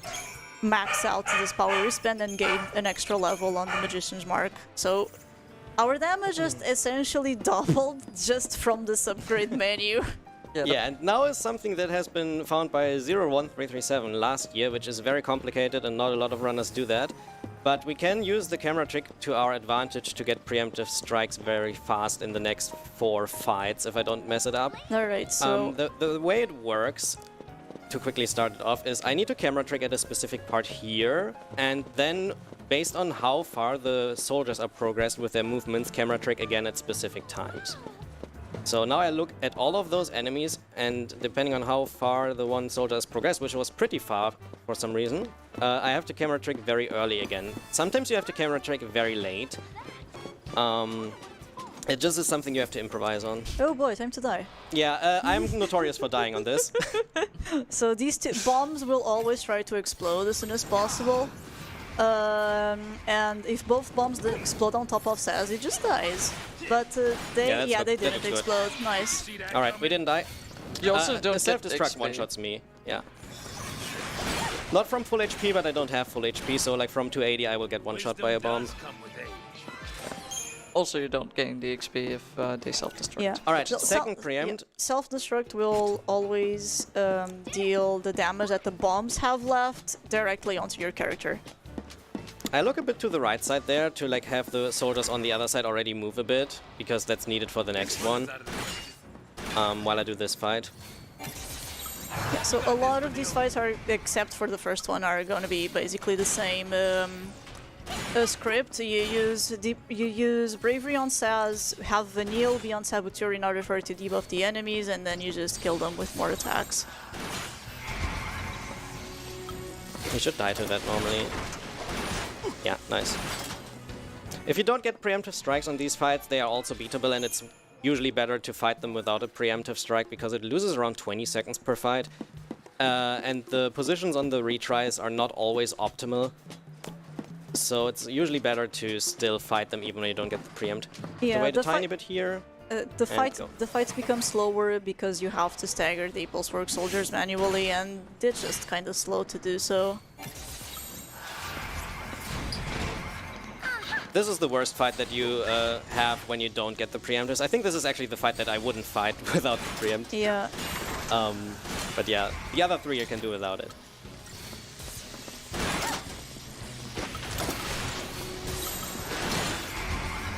Yeah, once you stagger both of them, it's just a matter of cleaning up piles here. That was a very good fight. Ah, sad. Aw. Missed the damage roll. That's a damage roll with this strat. Old man. But it's not bad. Yeah, like in many JRPGs, the damage you do isn't actually fixed. There's damage ranges that all your characters do, and sometimes you just miss those ranges. In this game, it's notoriously rare to miss certain damage ranges, though. Alright, got all preempts. That's good. Yeah. Let's Yeah. get this over with. And the reason why you have to fight all of these is because every single one of these 4 fights are guarding a button that you have to press, and like we said before, you can't interact with anything if you're inside a battle zone, so you actually have to clear the enemies in order to be able to clear the battle zone. Yeah. The reason why no one likes this chapter is you can lose a lot of time, not just to the failed dodges earlier in the chapter, but also to these preempts not working out fully, and it's just a Having- mix of RNG that you can't really do much about. Yeah. Very important that we remove these accessories because Yeah. you cannot interact with equipment that is on a character that's not on an active party. So we are going to change chapter now. We are going to lose control of Saz and Vanille. We're going to go back to Lightning and Hope. We really want this maxed power wristband back on Lightning.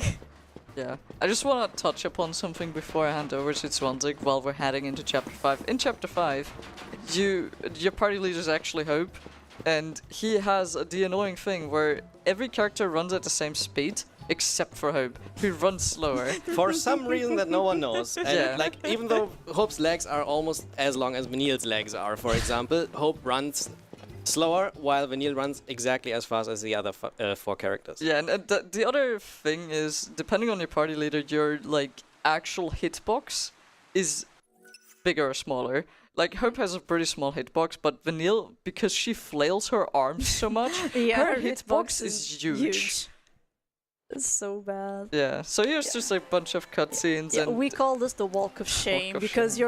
you're watching your timer go red when you do this after you're done with chapter Alright, 4. if there are any donations, they can be read now, and Noctis and Swansea will swap, Yeah. because there's like some downtime now. thanks for having me on, and I hope you enjoy the rest of this run and the rest of the marathon. And as a reminder, there's gonna be FF8 tomorrow with great donation incentives, so please donate towards that. Blindfolded menu and the fights. And there will be a blindfolded fight here as well if we reach 36k before the fight, so look forward to that. Abel Pi donated $5. Abel Tokyo, I'm really proud of you. Doing great, showing the most intente and fun Mario Kart. By the way, you can still play this game online and have some fun via Wiimfi. Alright. Hello, Swansea. Hello again, Swansea. Hi. How was dinner? Took a little while. Bad max RNG. Yeah. But yeah, Chapter 5 is... Honestly, I like Chapter 5 almost as little as Chapter 4 nowadays. Really? Chapter 5 is my favorite chapter because the No. aesthetic. No, but I like the trees and the colors. Look at that! Like, you almost caught me. But yeah, This stuff is so consistent, though. but yeah, Chapter 5, very short one, with the by far hardest early and mid-game boss. So that's something to look forward to. Yeah, this is the first real wall that, okay, second wall, because a lot of people also get wall.dreadnought, but this is the first real wall in the run. This is an extremely complicated fight. In the rest of the chapter, there's actually not that much happening. Like, there are a bunch of dodges. A lot of them I don't like, as I just said. And the fights are fairly short and easy to understand, so... Yeah, a lot of these dodges are just dogs, and we have already touched upon dogs like that, for example. That only happens at the end of the battle zone, by the way. Like, normally the dogs will swipe. If they do these jumps, then you know that you're past the battle zone. Normally. So, yeah. I don't know why they do that, but I also have no to consistent way catch to you. dodging them then. It's to do that final leap to catch the runner and make them lose time. But yeah. There's a lot of downtime in Chapter 5, You can. because there are a lot of dodges. Do you want to talk about the lores, Onesie? You can The talk lore? about the lore. What lore? This game has a story? This game has a story. According to Rusta, the story of the trilogy is so someone says "arara" before they skip the cutscene. But yeah, before you go to the lore, I can quickly explain the menu, because I'm about to do a menu. That's something we do. Menuing in this game, you don't say. Yeah, and this menu will also auto-generate paradigms, because it's faster to do that than to manually paradigm. There are a bunch of places where we use that. That's a fairly recent change as well. We used to just manually paradigm everything in the entire run, but then like some Japanese runners found out that auto-generating, even though it usually gives you bad paradigms, sometimes gives you the paradigms that we want to. Pretty much And- mostly just if you choose Yeah. offensive. Yeah, and that's why in some cases we now use these generates. And then I get some Crystarium for Hope and Lightning and put the Power Wristband and Magician's Mark on them that I just unequipped from Vanille and Sass. Yeah, And, we yeah. basically did 2 double paradigms to optimize ATB refreshes, and we develop Lightning. We give her a few abilities and a few stats, but most importantly, we give Hope Water because he's going to need it on the basically. For most of the fights in this chapter, not all of them, but when it's used, it's actually really important because water is a weakness that we want to hit. That's also why we give Spark Strike and Water Strike to Lightning, because so she can hit not only weakness, but also with a physical attribute. Because both Ravager and Commando roles have both magic and physical type abilities. Yeah, and we've invested more into physical damage at this point with that upgrade at the end of Chapter 4, leveling up the Power Wristband. Yeah. The downside is it makes the majority of Chapter 5 actually harder than it used to be, because we had space to equip a Doctor's Coat for Chapter 5 as well and give Hope more HP, which both is not the case now. Well, we were never using the Doctor's Code on Lightning until Proto. Well, yeah, Yep. but it's still not used there, so... Yeah. It definitely makes that harder. Yep. Chapter 5 is faster by a good bit, but it's also a bit harder than it used to be with previous routes. But we gotta go fast, right? You gotta go fast. So this fight we're gonna fight 2 Silver Lobos. The big goal on this fight is getting both stagger slowdown skips. To do so on the first one we are going to do it on an ATB refresh, and the second one we are going to do it by hovering over a potion, because when the stagger slowdown skip happens whenever the enemy isn't highlighted, and this happens both when you are on a paradigm shift, but also when you are hovering over an item, because at that in that situation the HP bar that gets highlighted is the character that you are hovering the item over and not the enemy. Yeah, I got the first one. Now I will do only 2 fires and hope I will not get delayed. Okay, that might be close now. Okay, Yeah. got it. And sometimes you can combine this with an ATB refresh, but it's really rare. Yeah, on the PC version, ATB refreshes are actually a bit tighter than on the console versions, because the in-game battle timer is responsible for these 12 seconds that we talked about earlier. And it's not the real time, and the real time runs a bit, or like the in-game battle time runs a bit slower on PC for a reason that we also don't know, but it runs around 3 seconds slower per minute, so it makes an ATB refresh also happen a tiny bit later than 12 seconds real time. Wait, so isn't on it the PC other that is way? pretty... Isn't it the other way around? Where it No, like runs- the battle time runs slower on PC. And because of that... Yeah, no, I guess you're right.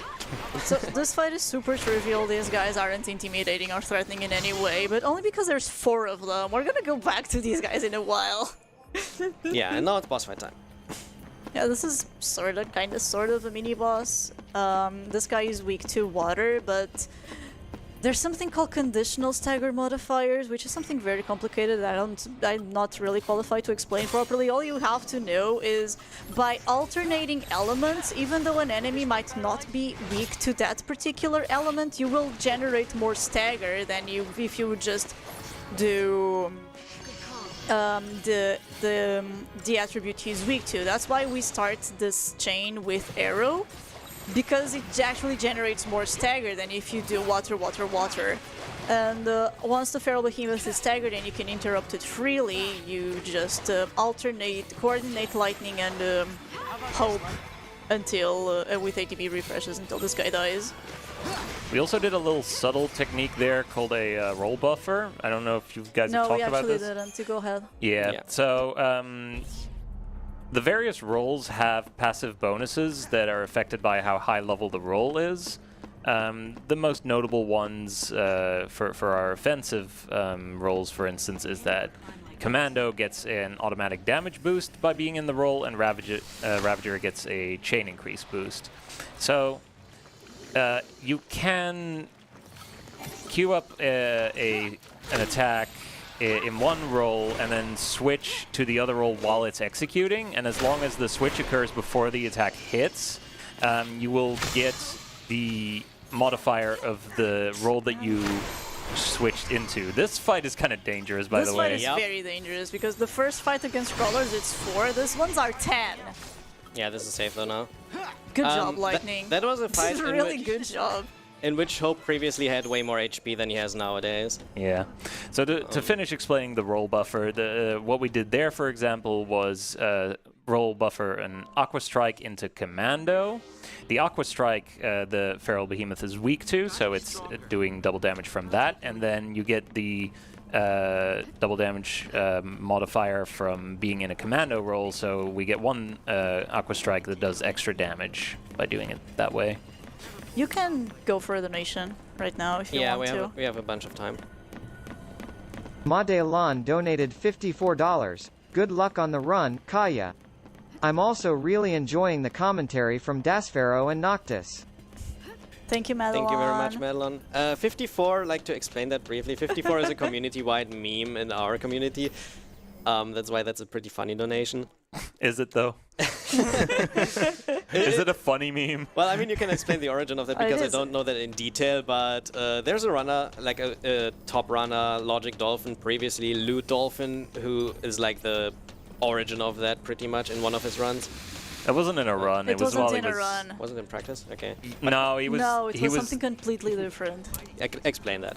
Well, he was trying to get a 54-second Adamantoise fight. It was essentially like Wasn't a it challenge, like an IL kind of thing, like a Wasn't single it fight. a 55 he was looking for, and then he suddenly just skipped to 54, and that's why he was so surprised? But it's definitely a meme that's very old, but it was before my time, so I don't know the origin. He was just but very yeah. excited about getting a 54. That's Yeah. essentially it. Basically. Alright, so this is the second fight against the Feral Behemoth, who is exactly the same thing as the first one. The difference is we are in control of lightning this time.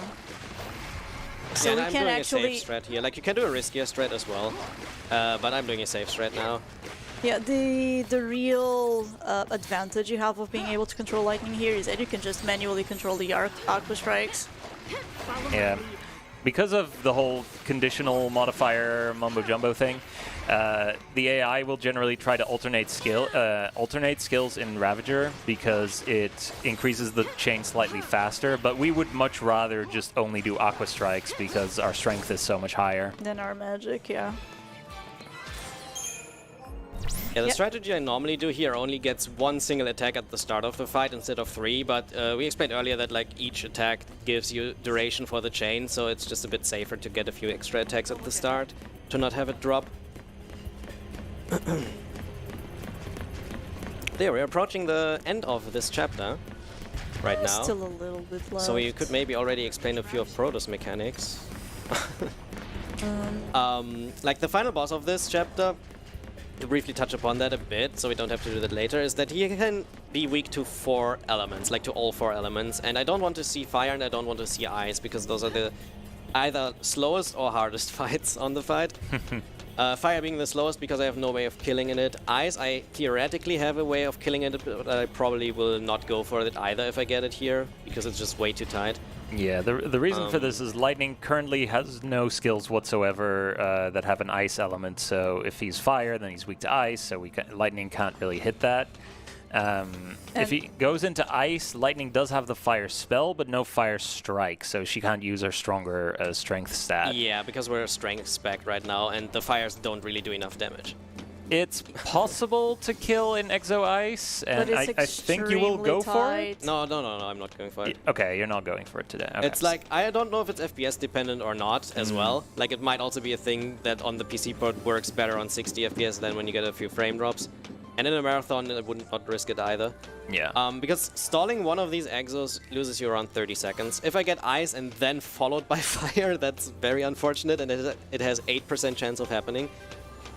So because but we yeah. use we have an extra Decept, Kai, you're gonna use it on this fight. Yeah. Yeah. We just use it on this fight to make it a lot faster. Yeah, it speeds up the fight a decent amount, and also otherwise we would have had to cancel the decept we were using for dodges. Yeah. So we just summon on this fight because it's faster to just use Xantet's Skin to kill all these like refill again than it is to just kill them all manually. The storm is here. That's also a bit safer chain than usual. Like, usually it should kill at 476, but I went for more, one hit more. And then it should everything die. Nice. Until next So newer runners will usually use an Ether Soul here to get back 5 TP in order to be able to use both Libra and the summon for Proto. yeah, if you learn this game, do that. don't do what Kai is doing. Yeah, that's also something pretty recent, to be honest. But yeah. We can use the TP normally to have Odin as a backup if stuff goes wrong. I don't have any backups now, so if stuff goes wrong, I probably have to retry. Yeah, Odin is used as a backup in case something goes wrong, but it's also used as a way to just be able to kill Exo Ice. Yeah. Even though you get it, you can just chain high enough and whittle its HP down enough that Xantetsuken will just kill it. Alright, so this boss is very hard, and I probably don't say anything, but let you guys take over. Alright, so since we really need all the damage we can get, we don't have a Doctor's Code equipped for this fight, so its attacks can do a lot of damage, and we have to deal with like the regular potion amount of healing, which makes this first part a little bit tricky because we're sometimes having to toss multiple potions.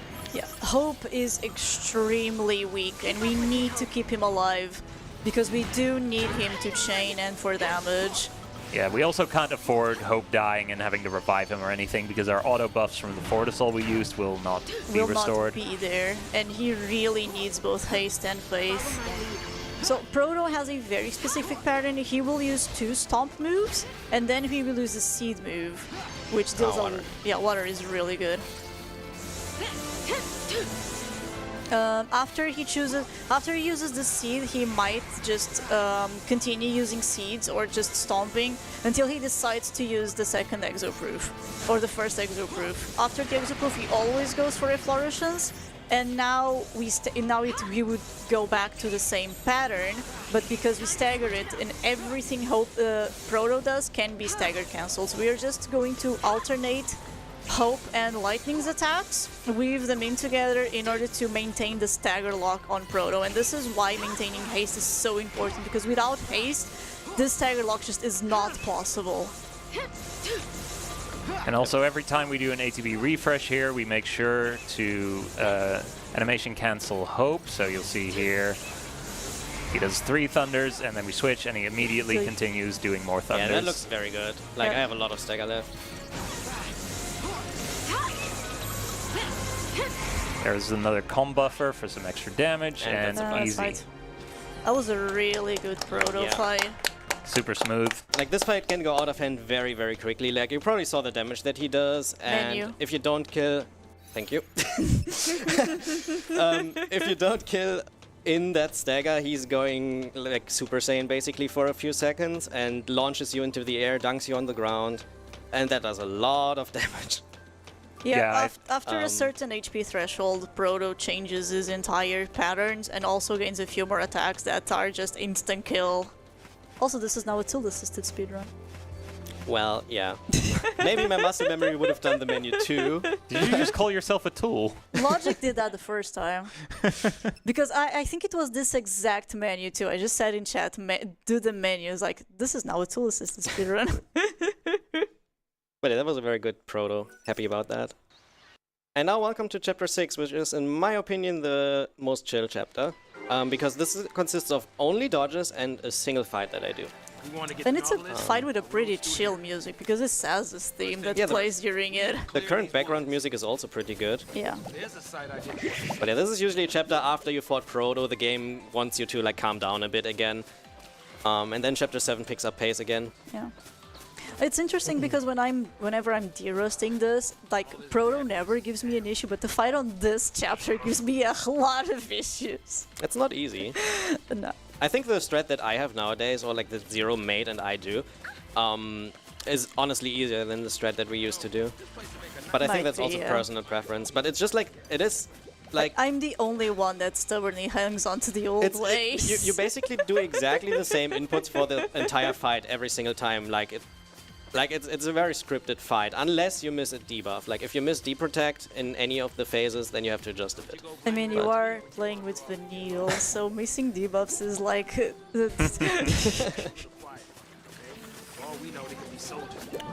Also, we're getting Vanille's best weapon now in a chest. Unfortunately, I will not keep that for long, because it sells for a lot, and we need the money in this run. Yeah. In other runs, like, you buy it back later on, but we don't do that in any percent. No run will ever keep this Belladonna one. They will always sell it, and if they need it, they will just buy it back when money isn't an issue anymore. Wow. Optimal menuing. Alright, and now it's the first instance in which I actually get my multiplier 2x3 with 36 sturdy bones on Saz's weapon. We aren't going to max the Vegas yet because we can't really afford to, but we are going to put them strong enough that they will just carry us throughout the rest of mid-game, basically. Yeah, that upgrade just gave Saz 80 more strength points, which is like probably like double of what he has. So we just set up the paradigm deck for the ENE for the Enlil and Enking fight. We are looking to get Vanille to get poison, which is going to be very important for this fight and then for a couple more fights later on.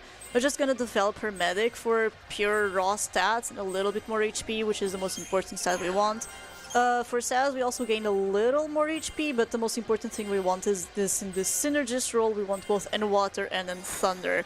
We already talked a little bit about how end spells work. This is the first fight that that actually utilizes them, because you have these two spells, End Water and End Thunder, which gives Thunder and Water properties to non-elemental attacks, and we have to fight two bosses in which one of them is weak to Thunder and one of them is weak to Water. Like, Yeah, as if the game knew. This is good game design. As if the game knew. I mean, they definitely did. Yeah, of It's course not. they It's not a did. coincidence. Of that- course they knew, but They could have done the same thing to Proto. Right. we could quickly touch Just- upon the like leveling that I do on while we're on that, I guess, because like even though I dodge basically every single fight that is optional except like one fight later on, we have enough Crystarium points to be able to afford every ability that we need, even without fighting everything. That is because like the Crystarium was very, very well routed in my opinion, and yeah, it's possible. Yeah, there's a lot of stuff that only just barely works in the current route. Yeah, basically. Like doing a mistake could lead to missing it, especially like the full ATB ability of Saz later on. So I have to pay a bit attention there to not mess up the menu. But in general, we get everything that we need before we need it, Right before we need it. which is pretty cool. So hey, the game just told you that you can in fact dodge enemies. So if you didn't know that, it's telling it to you here because it throws these skill beasts at you, which are actually like really tough. Yeah. They're the strongest regular enemies the game has come up with yet. So there is a category called Dodgeless in which we have to fight every single thing. We are equipped to fight the scale beast, but only with a preemptive strike. That's how strong they are. Yeah, you're not supposed to fight them at this point because even square tiles you don't do that. But then just put them there. I mean, you can do it. You can fight them. It's just you need to know what you're doing in order to be able to kill them without getting killed yourself.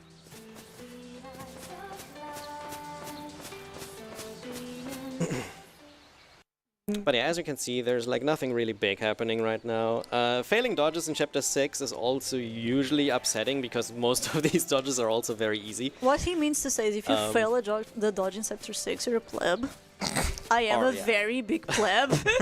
I mean, my record is failing 4 dodges in this, and it's not even that long ago. It was, I think, in one of my relay preparation runs. But yeah, normally these dodges, if you pay attention and don't YOLO them, they should always work. In these cutscenes, we basically find out that we talked a little bit about the falsies and lassies and all of that stuff that's complicated and doesn't make a lot of sense. We basically find out that Saz's child is a cocoon lassie, so his task is basically to identify and find pulse lassies. Our entire party is pulse lassies, including Saz himself, so he's like fighting his 4-year-old son, which is very tragic. Okay, that was a close one, actually. But yeah, we're pretty close to the bot. Okay. Well then. Yeah, I said it's unlikely, but it's not impossible. I'm sorry, Kaya, you're a Pleb pleb. confirmed. Okay, I actually have no idea how they're positioned on the retry, so I have to watch it a bit. Okay, nice, easy. But yeah, that can happen. I was too close to them. I should have actually been like one step more through the right, and that would have worked. Like, I would have taken that too, to be honest. That yellow frog is just snipe. You can go for donation if you want now. Yeah, the boss fight is like 30 seconds.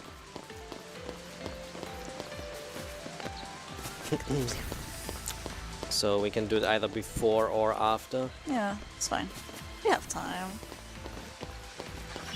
I'd like to say that this is a chill game, but I would be lying. So So yeah, I can quickly explain a bit of the boss for the beginning. Like, I will go into a paradigm that is called Symbiosis, which puts Vanille into a medic and Saz into a synergist. And Saz's AI, because Vanille is in a medic, will not buff her. It will prioritize Saz himself. So Saz will always only buff himself first and then buffs Vanille. But I make use of that because I only want buffs on Saz. Because Vanille is our healing and debuff bot in this, while Saz does the damage. Yeah, so basically the Synergist AI works in a very specific queue. It will always prioritize team members unless a team member is a medic. In that case, it will prioritize the Synergist. And that's really all we have to work with in order to manipulate the Synergist AI. So there are a couple of fights where it's going to be awkward. This is also the reason why we are just going to lead Saz for most of the game, so to make sure that we are optimal with our buffing. Yeah. Okay, got Deep Protect. The strat here is a slight trade-off because you are just sitting there with Vanille not really doing anything except healing for the first few turns, but at least you get done with the buffs really quickly that way. Ooh, so close. That's fine. And once again, really important to keep them interrupted here for this fight, also because once they are down a little bit of HP, they will start doing their move called Bellow, which powers them up. But more importantly, it gets rid of their debuffs, which we want to keep. So keeping the interruption here, make sure that they just don't get it off. Poison is actually really handy for this. Because Poison has a strange property where it interrupts the enemy twice, once when it hits and once when the status actually inflicts. Since debuff infliction percentage raises with Chain, we are pretty much guaranteed to get the inflictions during Stagger, so that way we can consistently keep them interrupted by utilizing that property of Poison. That was a very good fight. Like, now it's dead. Like, cannot lose at this point. Yeah. I just do one last ATB refresh, make sure Saz starts attacking immediately without doing the ready animation, and that's the fight. And Vanille there really isn't contributing to the damage pretty much at all. It's really all Saz with the upgraded power wristband and his upgraded weapon. He's just rolling out numbers. Yeah, there are two strats for this fight. Both of them are equivalent, but this one is way more consistent. The one that I go for, which is a double tide turner, has Vanille as Saboteur instead of Medic, so Saz will buff her, even though she's not really contributing to damage before he buffs himself. The advantage of this strat is that you gain a lot more chain, because during the time while Saz is doing buffs, you are chaining with Vanille's debuffs, so you just spend a lot less time actually staggering them, and because you're also on Saboteur for way more often, you're also guaranteed the buffs way easier. Because on this strat, if you miss Deep Protect on your first two strings, you just cry because you need to continue fishing for that Deep Protect before you can actually try to kill him. To be fair, like, you do, on Enki with this strat now, you do 6 Deep Protects, and each missed debuff cast increases the chance that the next one will hit, so it's extremely unlikely to miss it after all 6. But you can still miss it. You can still miss it, but it hasn't happened to me yet. Double Tide Turner, you can still miss it. But yeah, welcome to Chapter 7. This is the home of Hope. It's looking pretty cool in my opinion, even though we will not really use Hope. And unfortunately, he's not really welcome back home, so we have to sneak in through a little sneaky pipe back here. Missing this dodge is very awkward because it also messes up the setup for the next dodge. I haven't missed that one in a while, actually. I've kept missing this one in my runs recently. Just go for the pipe.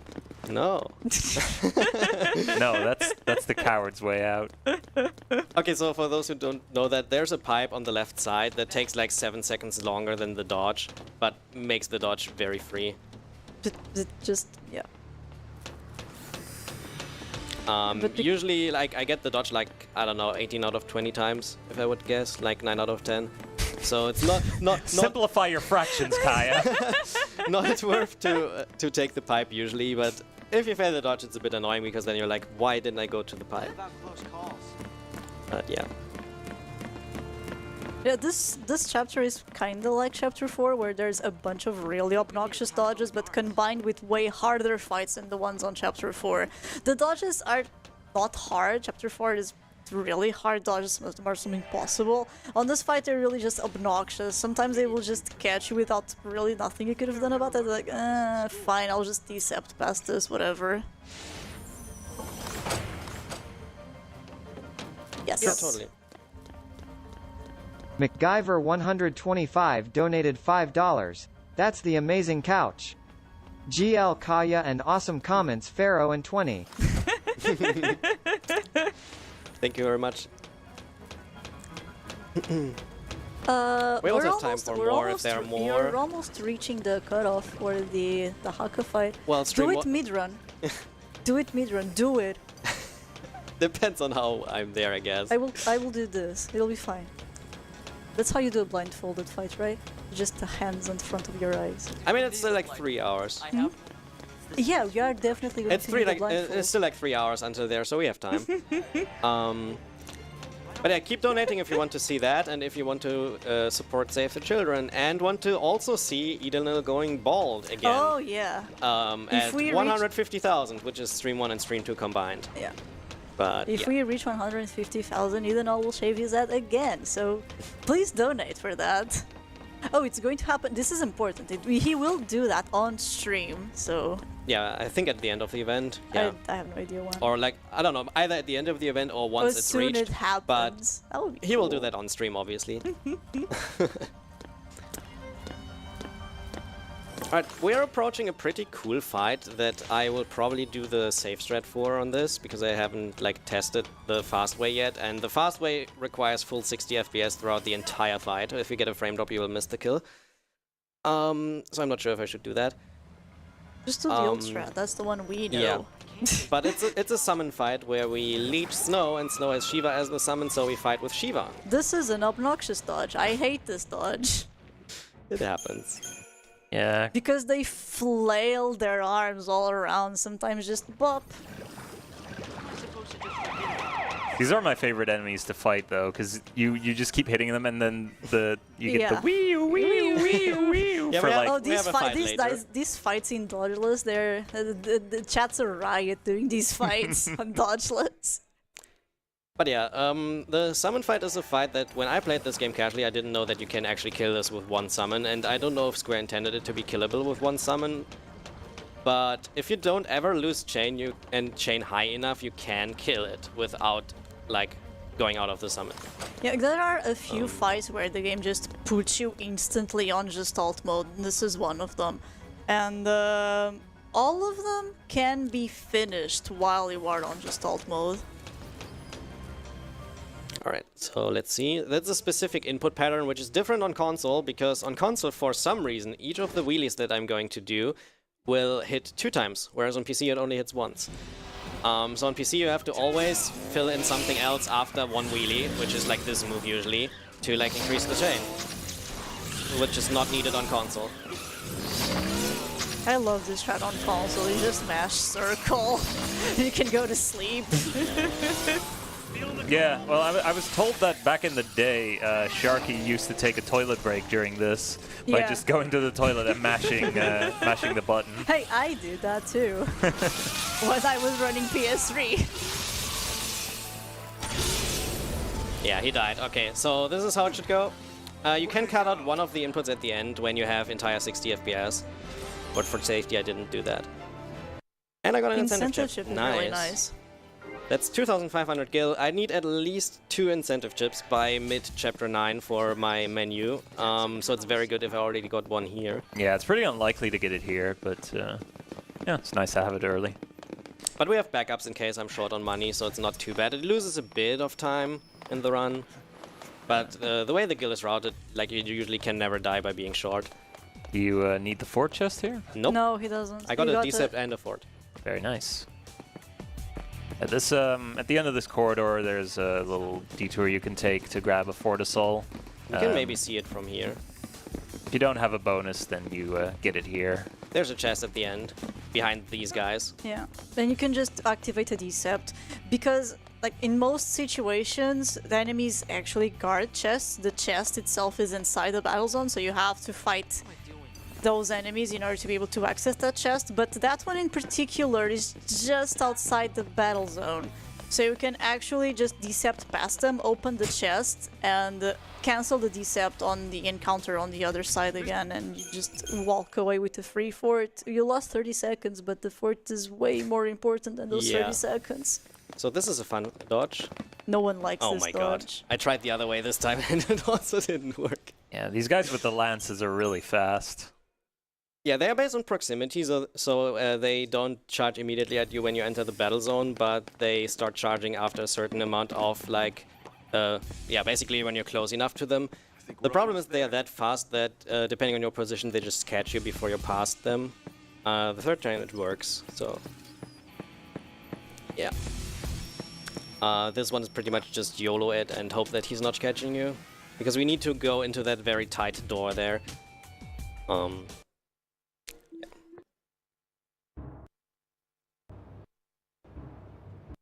So you can say hi to Fang, the 6th party member that we are going to use. We're just gonna use her for these 3 dodges. They're extremely difficult dodges. You just hug the left wall. Very hard dodges. And now you can say bye to Fang because we're not gonna see her for the next 10 minutes. Yeah, normally you're supposed to fight 3 fights there. To get to know Fang's playstyle, but we already know that, so why would we fight them? So we just run past the enemies. There goes nothing. A state of emergency has been declared.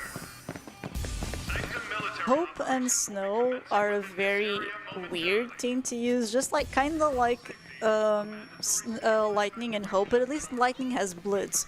Snow does not have. I mean, I don't know. Snow's Blitz is on stage 8, right? It's super late. I mean, we definitely don't get it during any. Yeah, I think it's super late in development, so you don't even have access to that. So you have to fight all these guys with Snow, just punching them one by one while Hope flings spells. All of these fights are really awkward and also really slow because you don't have AoE at all. Yeah, it's a bit of a tedious section when you do the Hey, fights. and then some runners thought it's a good idea to cut out an item for Snow that gave him 20 extra strength. To save time in Chapter 2. Because we previously got another power wristband that Snow would have here, which gave him 20 extra strength. But for the fight, like, the fight is really decided by, like, how long Shiva stays out and not by how strong Snow is. Yeah, basically. So it doesn't really matter too much if he's a bit weaker or not. Like, it's nice to have that power wristband if you can afford to grab it, which all the longer categories grab it for reasons that have nothing to do with this chapter.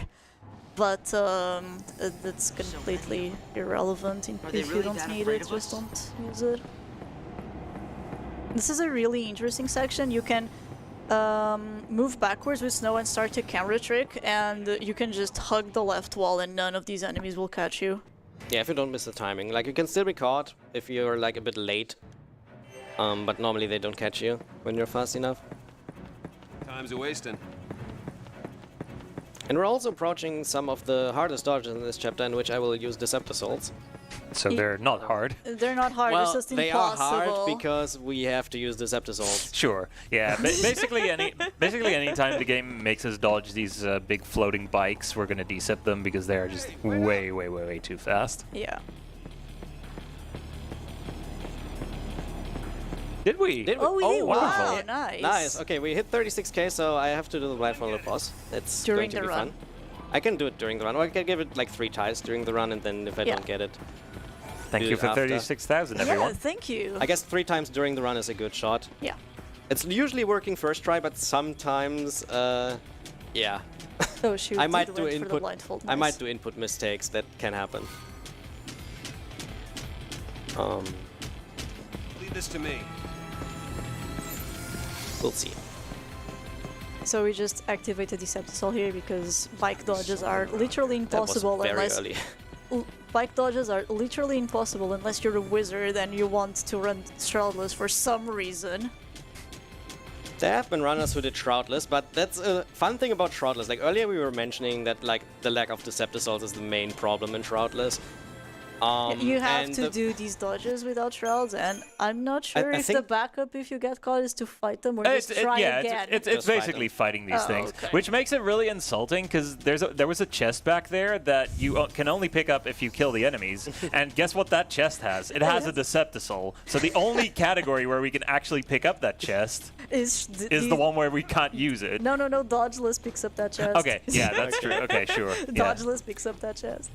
sure. But yeah, what I wanted to say about Shroudless is, and that's something funny with like how quote-unquote annoying the category is probably that like almost all of the runners who tried Shroudless runs did one run and then Then never never again. again. That's the correct way to do it. Except for Rooster, I think. Rooster tried multiple ones.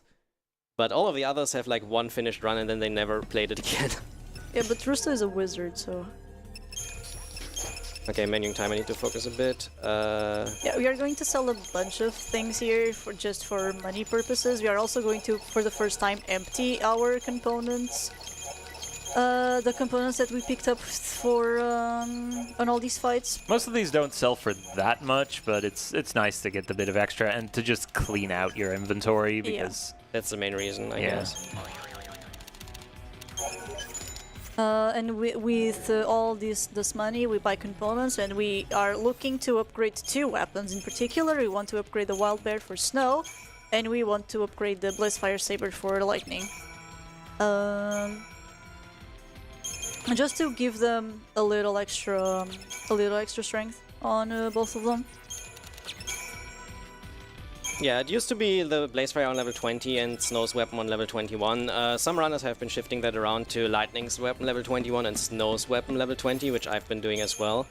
That has the advantage that like the fights you do with Snow right now, and until you're in Chapter 11 where you max his weapon out normally, are not really mattering a lot, honestly, whereas Lightning you play in a lot of the fights, and Yep. she actually matters, so Yeah. it's way better to have her be stronger than Snow at this point. Yeah, from here and until the point where you start really using Snow, you have like 3 fights where his strength doesn't really matter. So, Yeah, he's either in the fight as well as Lightning is, so like they're in the same fight, or like Snow is in a fight alone, which does like depend on different things usually than his own strength. Now you'll notice that Hope's HP here is still incredibly low because we've barely been leveling him. That's actually on purpose, but it doesn't really matter for this fight because we're not really going to use Hope for too long here. In a second, we're going to use a summon and use that as our real secondary party member for this fight because it's just better than Hope. yeah, we're waiting for Tailhammer, and this guy hates using Tailhammer. Yep. Like that is a bit RNG. Like we know roughly from which point onwards he can do it, but when he actually does it is RNG. Yeah, and we try to use the summon animation to skip getting launched by it. Oh wow, that was good. That was really good. He had Yeah. only one and didn't launch Snow. After Overdrive, you will always do Tailhammer again. It can target either of the Shiver Sisters or Snow. If it misses Snow, it's actually really good. Yeah, this is a fight that's super safe now because Shiva will stay out for a long time. If the enemy would have hit both of these Shiva sisters with his Tailhammer, they would lose twice the summon points and would be dismissed way earlier. But he only hit one of them, so they stay for quite a while. Yeah, this is basically the perfect Bushu fight. Well, I might get a long animation now when they leave. Oh yeah, no. Yeah. So when Yeah, the summon but- gets dismissed at the same time that an enemy dies, you have to wait for the summon to be replaced by the party member that they replaced themselves for the fight to be over. Which is a little time loss, but it's also really rare to happen. I mean, usually the fight is just slower and they leave before you get before the Yeah. fight ends anyway. Yeah, normally you have like to do like 2 or 3 strings with Shiva being gone. Yeah. The fact that she stays until the end is very rare. But it's also very good when it happens. Because the summons will auto-heal you, so I don't have to worry about my HP as long as Shiva's out. Oh, wow. Yeah, This this guy guy's a troll sometimes. does that. It's another obnoxious dodge. I hate this dodge. I mean, there are a lot of dodges that are not the nicest, so... But there's also nothing better you can do than just like go on the left and pray that he's not doing that. This usually works, but Yeah, like there's a lot of things on 13 that's like, this usually works. right. All right, try 3. Third try is the charm. Yay! Hey. Okay.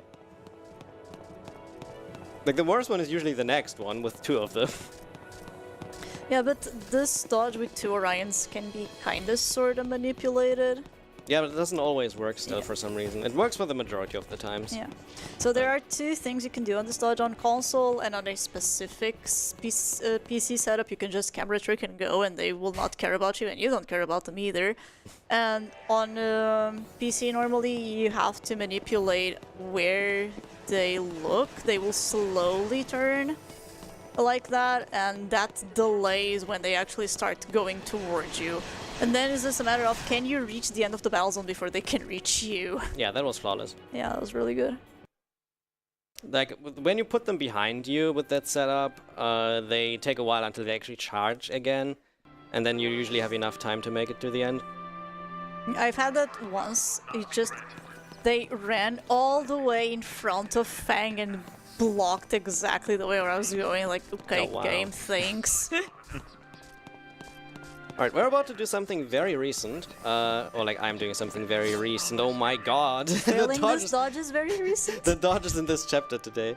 Yeah, this has not been a great chapter 7. The run so far has been really, really great, but this chapter is like... Yeah, this is by far the roughest chapter so far. But yeah, there's something for this next menu. We talked about generating paradigms earlier. This used to be a menu that we didn't generate on, but Oh, you're you gonna can do that thing, okay. Yeah, I you can know do a what you're hybrid talking now about. that like Left Bishop, one of the Japanese runners, does, where you generate the first half of the paradigm and then manually input the second half of the paradigm deck, which is actually a bit faster. That's and janky. and saves an extra menu that would have happened between the next 2 fights. Yeah. Alright, Hope Solo, let's go. You can do it, Hope. Believe. Okay, let's protect this. Yeah, because we want just to- protect your... Oh my god, I was Oh too no! slow. Oh no! We're dead. I tried. Yeah, no. I This tried. this is debated. There are 2 ways to finish that Alright. fight. One of them is by doing 5% damage, I think, and the second I one think is it might dying. just be 1%. It's not that much. Yeah. But And the second one is just dying. yeah, this is actually the reason why we've purposefully kept Hope's HP low so that he dies to only 2 attacks there. Why is it bully? Okay. Yeah, that looks good now. So this next fight is the true Ushumgal, the second Ushumgal fight. This one, yeah, you fight this guy 3 times with Snow lead, with Hope lead, with Lamau, and with Fang lead. And this is the real fight. This is one of the longest fights in the entire game. And the whole reason why this fight is so long is because you cannot actually use shrouds in this fight. If you try to use a shroud before you hit this trigger, you are going to use that shroud on Hope and not on the real fight. Yeah, it's real unfortunate. Most of these early game fights where we don't have access to the offensive buffs and debuffs that Saz and Vanille provide are prime candidates for Fortisouls, but yeah, we just can't do it here because of the little Hope fight beforehand. Alright, so for this fight we want to actually gain duration by spamming slow, because that gives you duration, that chains a little bit, and also slows down this guy's attack speed, because he's pretty relentless if you do not have slow. After he has slow and you Hope puts protect on everybody, that's actually important on this fight. We are going to work on starting chaining. We want to stagger this guy, and then this guy is susceptible to launch. It's the first time we are going to launch an enemy. And this positioning, yeah, this position is really bad. Sometimes when you get into this positioning where he's targeting lightning and he turns sideways towards Fang, when he's in the air, the wing kind of pushes you out of the way and you miss hits. This is probably going to be a slow fight because of that. Yeah. Okay, I waited a Okay, bit then. to make him turn. but Yeah. Okay, it worked this out. is good now. So we want to keep juggling him in the air as much as possible, so he doesn't attack us. Afterwards, we are going to combo for Thundara and continue hovering him for as much as possible. And the reason why we want to do this is to make sure that we can do Oh my god, lightning was the smite at the carry. end. Yeah, That That's attack pretty actually good. helped. the attack actually helped. So that ability Smite there, if you are attacking an enemy right before they're about to recover from stagger and they're in the air, you'll do that move there, which is like 3 or 4 times a regular attack. Yeah, it's an insanely high damage multiplier. So here we are going to actually use Fang as a sentinel. We want her to be targeted instead of the other 2 because she can actually tank really well this guy's attacks while the other 2 really can't. After that, we staggered it again, and now it's just keep him in the air so he doesn't do anything until he dies. Yeah, Essentially. that should be safe now. So, previous fight. This is a very recent strat. What everyone is basically still doing is doing 2 relentless assaults. Meanwhile, Kaya is ATB refreshing with a smart bomb. Because even though you are getting an ATB refresh when you shift from relentless to another relentless, you still want to wait a little bit for your shoot to be in the air before you can attack, so you can keep the juggle going. And since you have to wait, you can ATB refresh in Smart Bomb and go immediately back into relentless assault. That will give you enough time that you can keep the juggle.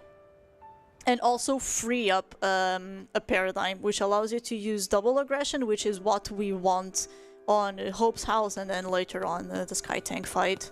Yeah, previously when we had 2 Relentlesses, I would have done an extra menu just to change the second Relentless into an aggression after this fight, before the next fight. But now that I did it before the boss, don't have to do that. You still need to open the menu in order to rearrange the accessories that Fang and Lightning have. But we don't need to actually go to paradigms anymore. So here's Hope's House 1, probably on average the most disliked fight in the entire run. Nobody likes this fight, and if you think you do, you're wrong. It's a pain because there's several enemies, they're all kind of spread out, and we're trying to get some chain duration on all of them so that Odin's summon finisher can kill them all at the same time. That should be fine. This should be fine, yeah. Yeah, you have a lot of assault points. You just put it on the knight. 2 are staggered already. The knight needs to go to sleep. Yeah, that's killing. I took it a bit safe and did a lot of blitzes there, but like failing this fight is not nice because you actually have a realistic chance to die if an aerial soldier survives. So you definitely have to make sure that both of those die. If a ground soldier survives, it's not too bad. Well done. But yeah, if an aerial survives, it's very scary.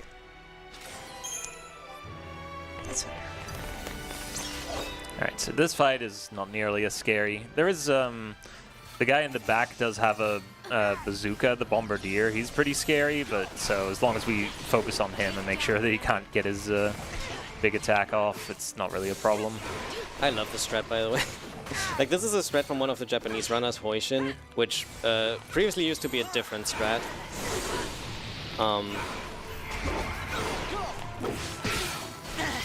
But like the way that we do it now, it's like very easy. Unfortunately, I missed the kill here. Okay.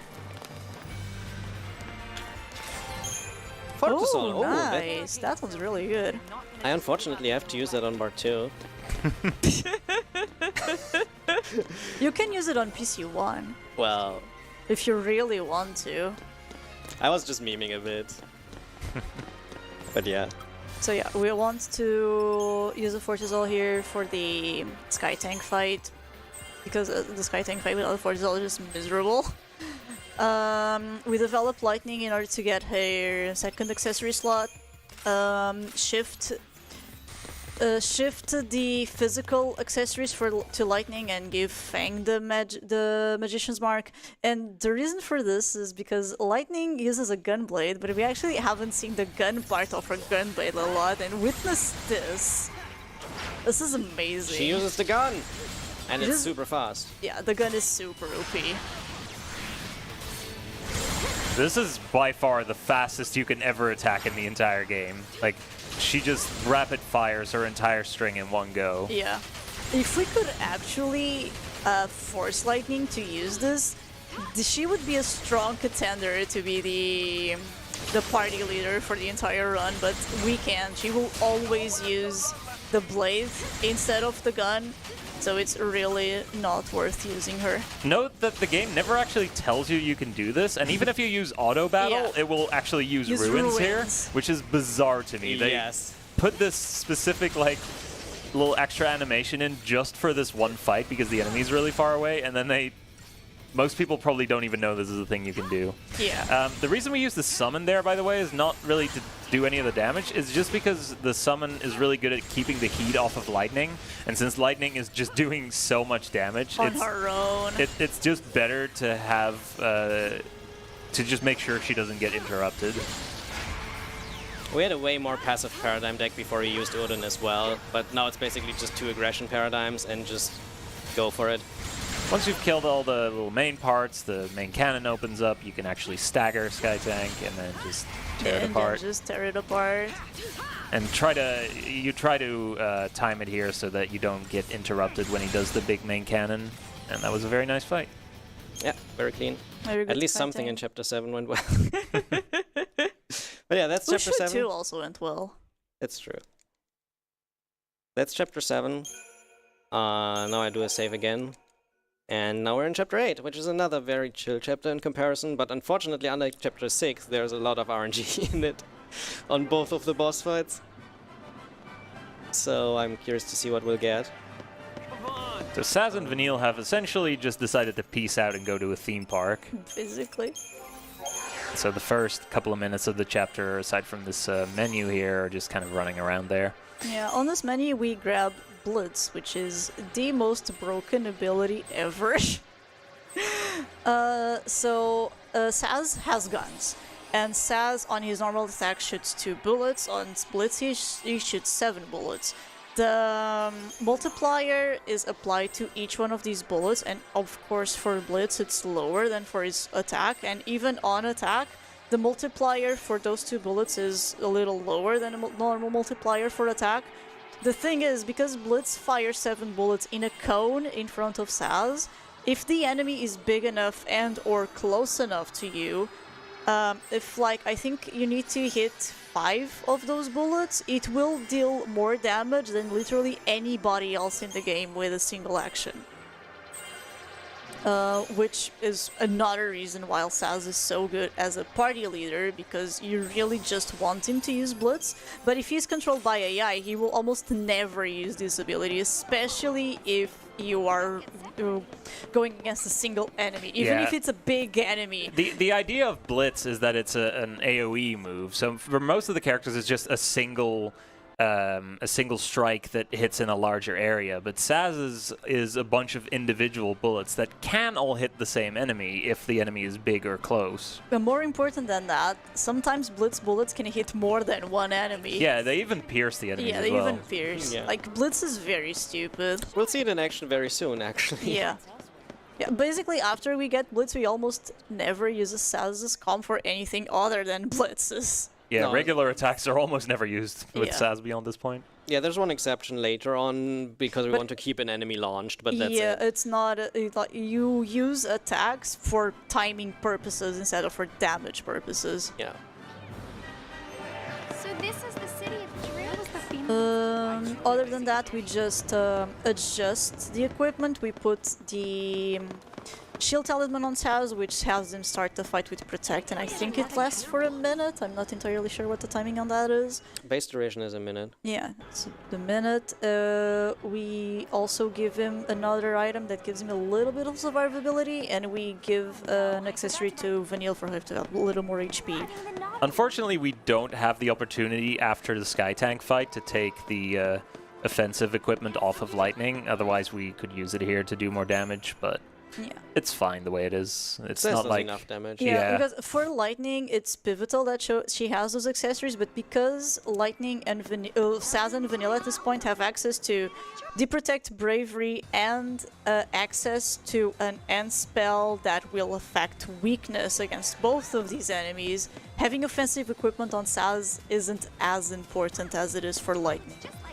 Because we are working with a lot of more multipliers with Saz. And 13 is a game of multipliers. Multipliers stack on top of each other and multiply each other even more, which is why the normal damage cap in 13 is 5 digits instead of 4 digits. Yeah, and that's something that I forgot to explain earlier while I said like how buffs and debuffs, like how strong they are. If you have all buffs and debuffs applied later on, you will get a damage boost of like 5 times the damage roughly, like a bit more than 5 times the damage of what you would normally do just by having all buffs and debuffs applied. Yeah, and all of that stacks on top of the stagger bar and on top of your strength that and on means top of when I have- everything. That means when I have like 999% chain and all buffs and debuffs on some enemies, I do basically damage as if I would have like 4500% chain. which is really, really strong. And that is because the buffs and debuffs are multiplicative in this game instead of additive. So all of the buffs and debuffs just like multiply their buffs instead of just adding them up. And that will be multiplied with the chain as well. Yeah, and all of these factors combined are the reason why we do so much damage with so little development. And also why we meme a lot that stats don't matter in this game, because sometimes, most of the time, they really don't. As long as you have the right abilities and the right synergies between the characters and the elemental weaknesses that you're trying to go for, your stats only really help you so much. I mean, like, I'd like to see the people who say stats don't matter do like a no upgrade run or something. Like, Also here we see Blitz in action, because I wait for this guy to come closer because he has a small hitbox. But now that he's that close, okay, that well, was this sad. happens sometimes. usually at one shots. Yeah, I had like one Blitz bullet whiff or something. If all Blitz bullets hit him, he's dying immediately. Yeah, for these next couple of dodges, they can be manipulated in a way.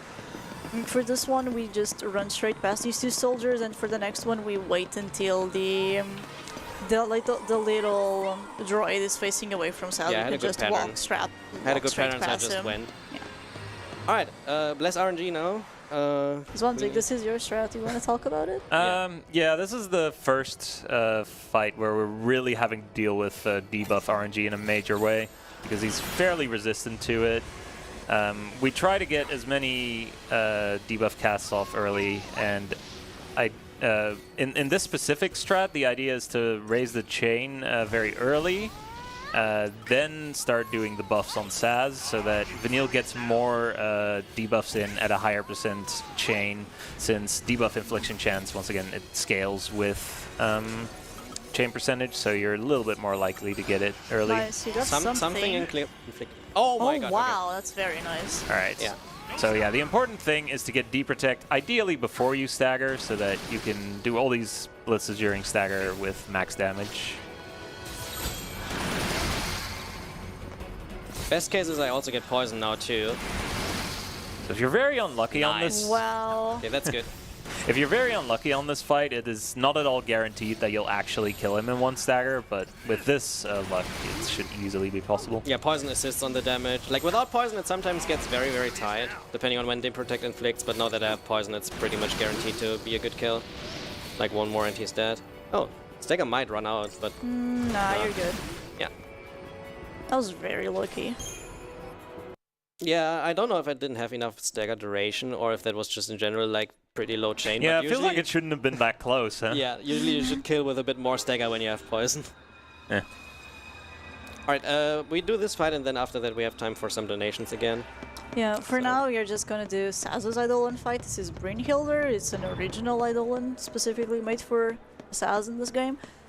This fight makes use of some really like obscure Yeah. mechanical wizardry to work. So the the way it works is if you alternate abilities, then you get a conditional modifier depending on certain things. If you're hitting the weakness of an enemy, so we use Endfire here, and by using specifically the attack blitz combination, that conditional modifier will activate, and it's a flat modifier on every single bullet that hits of the blitz. So we can raise the Gestalt really quickly by doing this. I don't like if she spams like that though. Yeah, unfortunately, it does mean it is very dependent on whether Brynhilder decides to get close to us, because if she stays far away like this, not as many of the blitz bullets are hitting. Oh wow, we're really getting up there with the donations right now. Thank you all so much.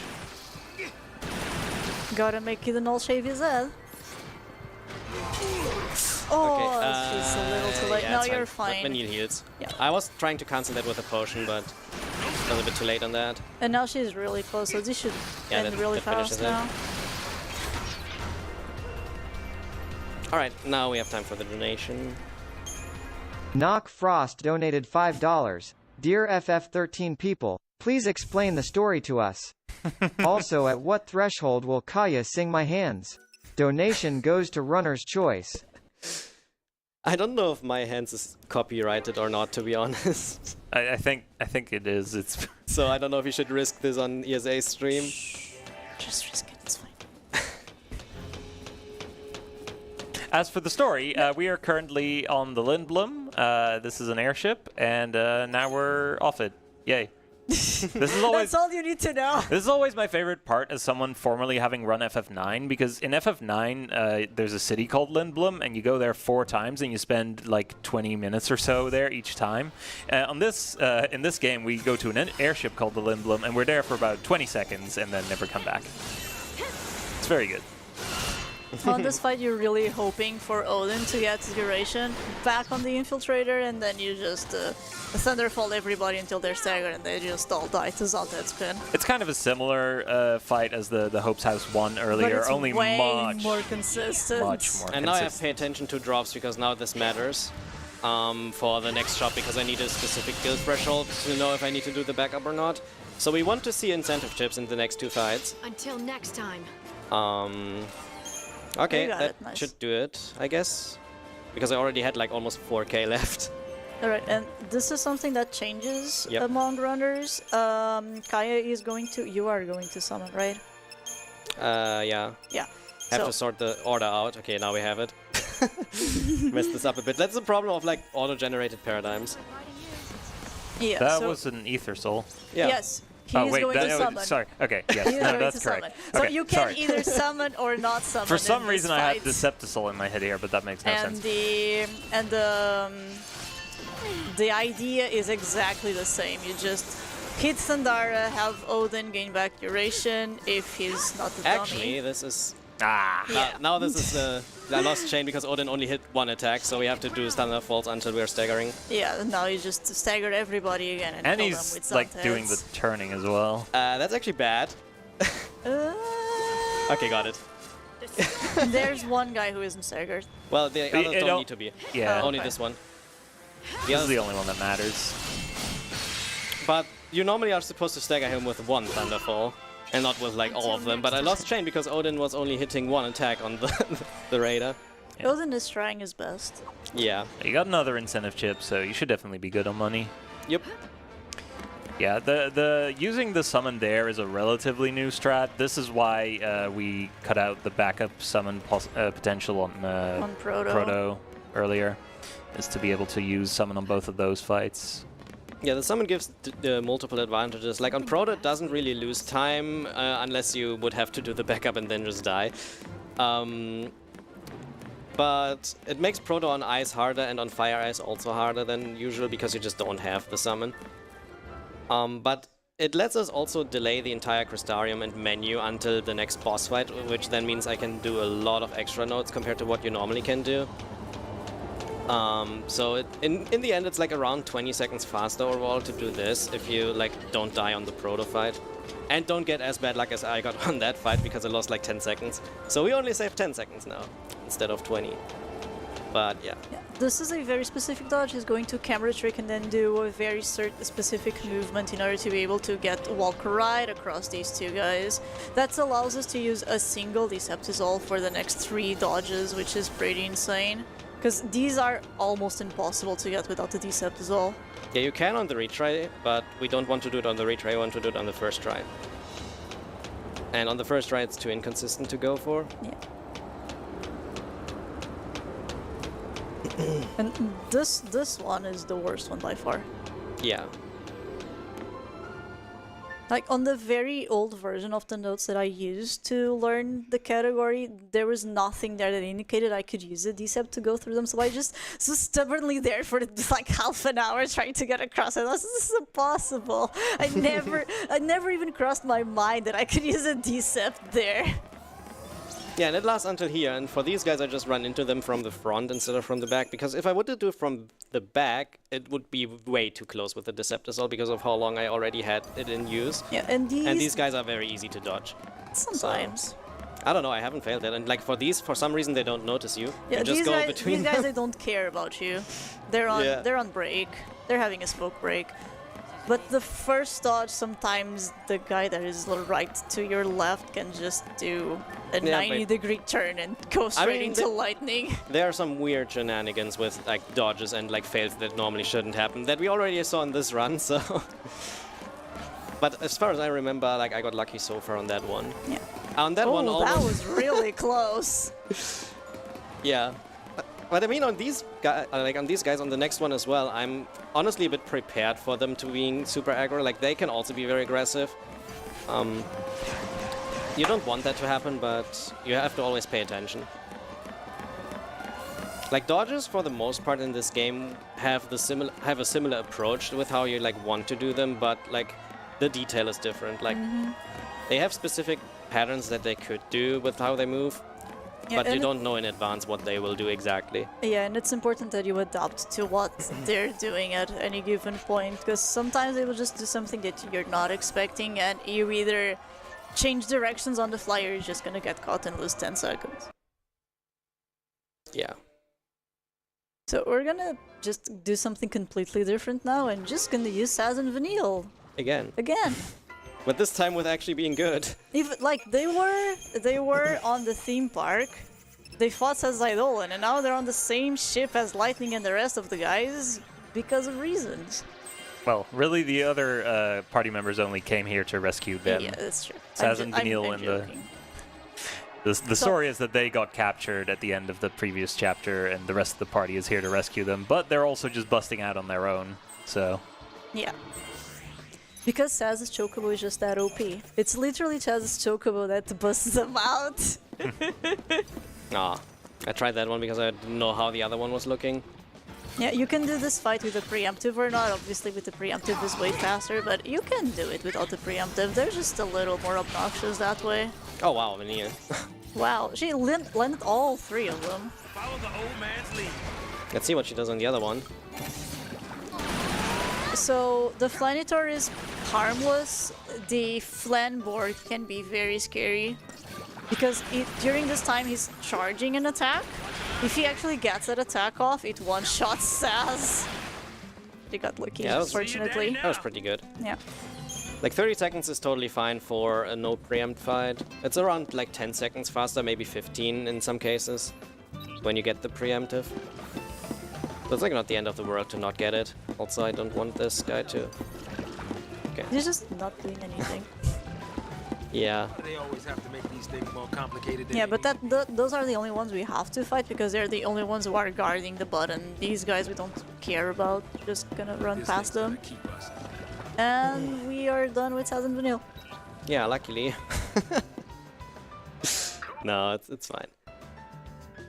I always like the Saz and Vanille sections personally. I like the Saz and Vanille They have sections more chill than I like music. the Lightning and Hope Yeah, sections. Saz- They have chill music. But I like the 3 party member sections more than the 2 party member sections in general. And Is Hope really a party member though? Yeah, that's the thing. Like this is like the Fang and Lightning show, and Hope's just kind of Well, there.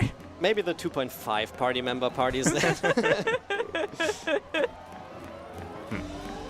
But yeah. Okay, this dodge that's coming now is also another one that's very random. I hope that I will not be seen by them very early, because if I see him early, that's like improvisation time, and this looks bad. This Okay. looks very bad. Yeah. I had like no choice then to go for it, because he was like on the wall. Normally you want to run behind them. That they didn't really see you. Okay. That should work. Ooh, It worked. that worked. It really seemed like it touched you there, but Hitboxes. Boxes. we'll take those. Any day. Yeah, the story now, everybody is on this ship, and Lightning, Fang, and Hope, and Snow, but you don't really use Snow here, are looking for Saz and Vanille, so they're basically just trying to find each other, and that's gonna happen real soon. And it's very interesting that as soon as the entire party is together for the first time, that you are effectively allowed to change party members as you want, as you like. You cannot change party leader yet for plot reasons, but soon after that, you can fully customize the party as you want. That dodge there is a very tricky one, by the way. You have Yeah, to it like looks lure easy, him but- out and then have him turn. We had a slower way back then where we tried to lure him out completely and then like made him back out of the battle zone, but now we do it faster and it's a bit harder since then. Yeah, it works because the tip of his tail isn't actually a part of its hitbox. You can just step on his tail and you don't enter the fight. He's targeting Vanille, which is very good. Follow the old man's lead.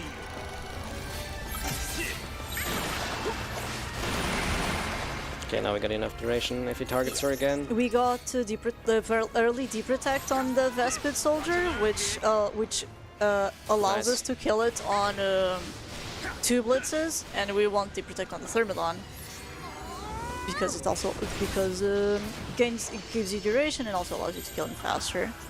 Follow the old man's So we just stagger it with deprotect. We have Vanilla as medic here because we want the Thermodon to come in closer, so more blitz hit and you just do a rain of bullets on him. Yeah, as you can see, Blitz is very strong if you combine it with buffs and debuffs. That was a very clean fight. 105 was really good. Yeah.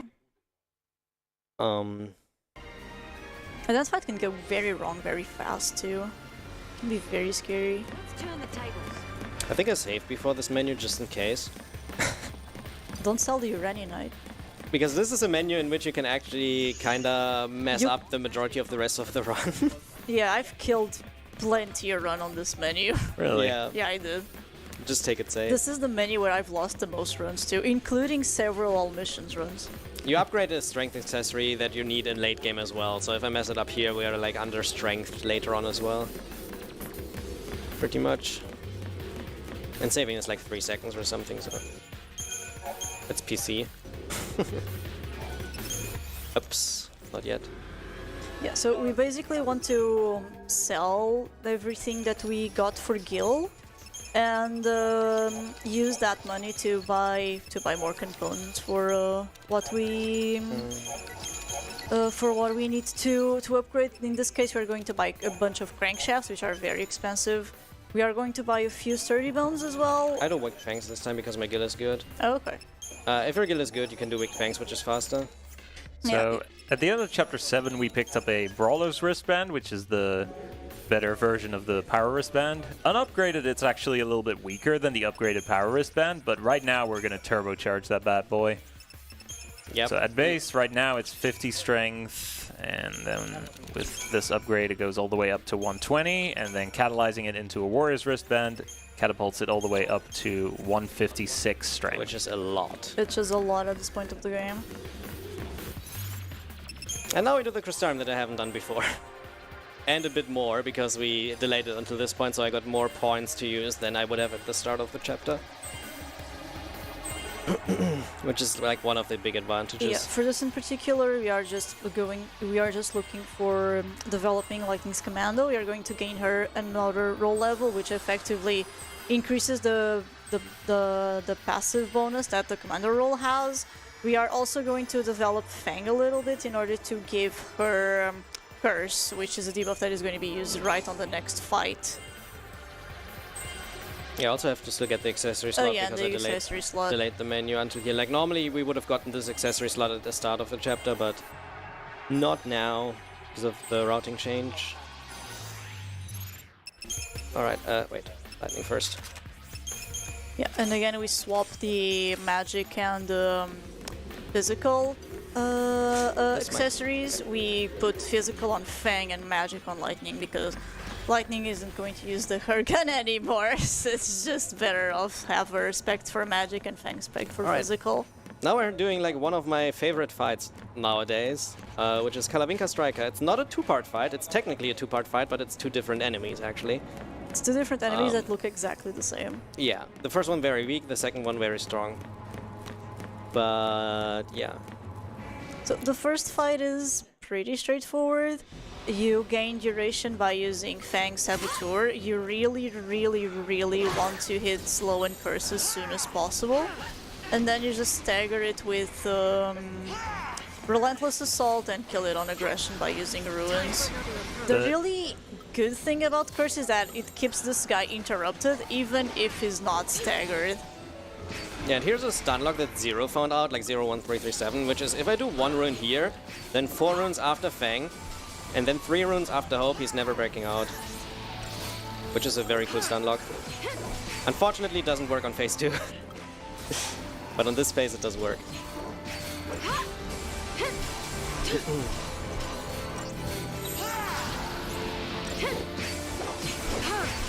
And that's the first one.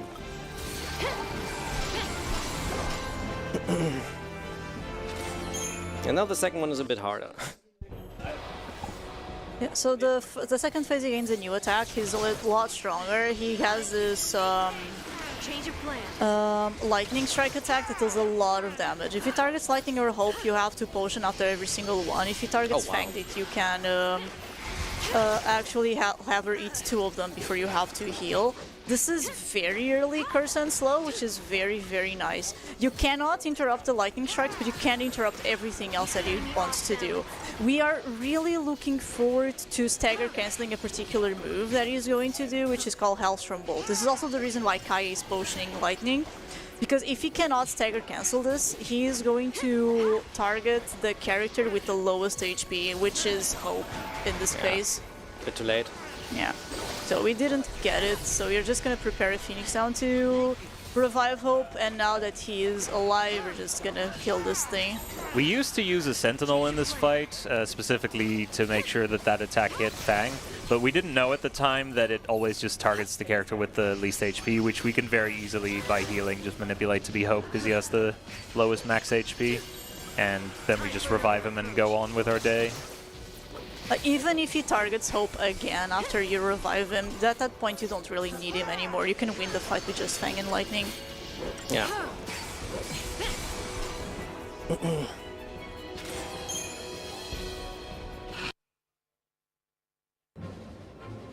And now that these 2 cutscenes that we skipped just reunite the entire party, and now you finally have access to battle team formation. You can actually choose... Except for the leader. Except for the leader still. But you can actually choose who you want Lightning's buddies to be. And you have to get used to Saz and Snow, because they are going to be part of your BFFs forever now. We're just gonna... The late game party is going to be Saz, Snow, and Vanilla, and we will touch upon them later on. The only reason why we aren't leading Saz right now is, 1, Lightning is still kinda convenient to use, and 2, we are forced to use Lightning, so we're just gonna go with her. On this menu, we are developing Snow's Ravager. There is a very specific ability we want him to have before the next fight. We put all physical strength on the Lightning with a Doctor's Code in order to be able to survive the onslaught that this boss is going to do towards us. We put the rest of our strength equipment on Snow, and we spec Saz for magic. Because his ruins are more convenient for us timing-wise than his normal attacks, because we know he's not going to use Blitz. Oh, didn't get haste. These enemies I got haste. These enemies deal a fair amount of damage, but once you start hitting them, they start just wasting a lot of their time trying to heal each other. Yeah, which is why we also don't really need to heal once we have the one guy staggered here, because Lightning keeps him interrupted and the others don't really do anything. Yeah. Before you stagger them, it's a bit more dangerous. Before you stagger them, they can just kill you. Yeah. Alright, and then there's going to be one more fight here that we actually need to do. This should normally be a series of 4 fights at least that you do here in order to be able to activate these switches, to activate the bridges, so you can get down to the bottom. But after this fight, we're going to do a little bit of a tricksy-do. This fight is going to be another summon fight. The main target here is the Psycom Reaver. Everything else will pretty much just die incidentally. This is the first instance of us using Quake, which instantly maxes chain duration on every single enemy in the fight. I don't think it maxes it. It's pretty it high, gives you though. a ton of chain duration. It gives you a ton of duration. Yeah. Like, Quake basically guarantees that I'm not running out of duration even without Commando and Saboteur usage. And since I start this in Triple Ravager, I would lose chain very quickly without Quake. Yeah. That's why I did the Quake before. So right now we want to use Undead to kill everybody, but the enemy with the highest HP is the Reaver, so as long as the Reaver has high enough chain, everybody else just also instantly dies. Okay, now let's try this. Put it off to the side after. So it's not in Swanzig's Until reach. next time. All right, so Okay, we got money. Nice drops. now what he's going to do is he's going to activate this bridge, go down a little ways, and then run back. Once he's run down far enough, the first encounter that we just fought will have respawned. Then we're going to run into that encounter, and then the next encounter is going to suddenly be gone. So why does this work? We are using this technique to skip both of the last two fights that we're supposed to do. Now, the way this works is each enemy encounter in the game has a spawn and despawn line that if you cross those, they'll either spawn or despawn. So what we do there is conveniently both the spawn and despawn lines for the encounter that is normally on this platform that we're now running to are located in the battle zone of that encounter we just ran back to. So what happens, we're going to do it again here, so I'll explain it as we do it. We, again, run down far enough to respawn another encounter. We run back into that zone, cross the despawn line for the next fight so that they disappear, then run into the actual fight, retry it, and when we retry, we get placed back just outside of the battle zone. Now, this means that we, through this transition that is happening right now, are effectively crossing the spawn line without actually crossing it. And in that way, the trigger for the enemies respawning is never hit. So they are just gone now because we despawned them and then didn't spawn them again. It was a random viewer who told Logic that this was possible. Yeah, someone just came into the Discord and was like, hey guys. It wasn't a stream, I think, but it was a random guy that knew that despawning is possible here. The way that we do it now was like found by Rooster, who actually looked more into it. Yeah, the exact... Yeah, because exact after finding out that this was possible, like, the route suffered so many different iterations. Yeah. Until we found that this was possible and actually optimal. Yeah, there was a little while where we were only despawning the second one, but yeah, this is the simplest and best way to do it. And yeah, getting a bunch of stats, and then we have like my favorite boss fight in the run. So I hope I will not mess up the strat. Yeah, this is an extremely technical fight, which also has a little bit of RNG involved, but the end goal for this fight is a little bit like Proto. You want to keep a stagger lock on this enemy. The thing is, the window for you to keep the stagger lock is way tighter, and you have an entire first phase before you can actually do the stun lock, so this guy's really not a trivial fight. And it's also the main villain in this game, which is the Fal'Cie Barthandelus, the head of the Cocoon Fal'Cies. We fight him 3 times, and all 3 fights are pretty difficult. Yes, for Casually different end in the reasons. speedrun. For different reasons, but all of them are very hard. So I really love the strat for the first part of this fight. So there's the 4 heads here.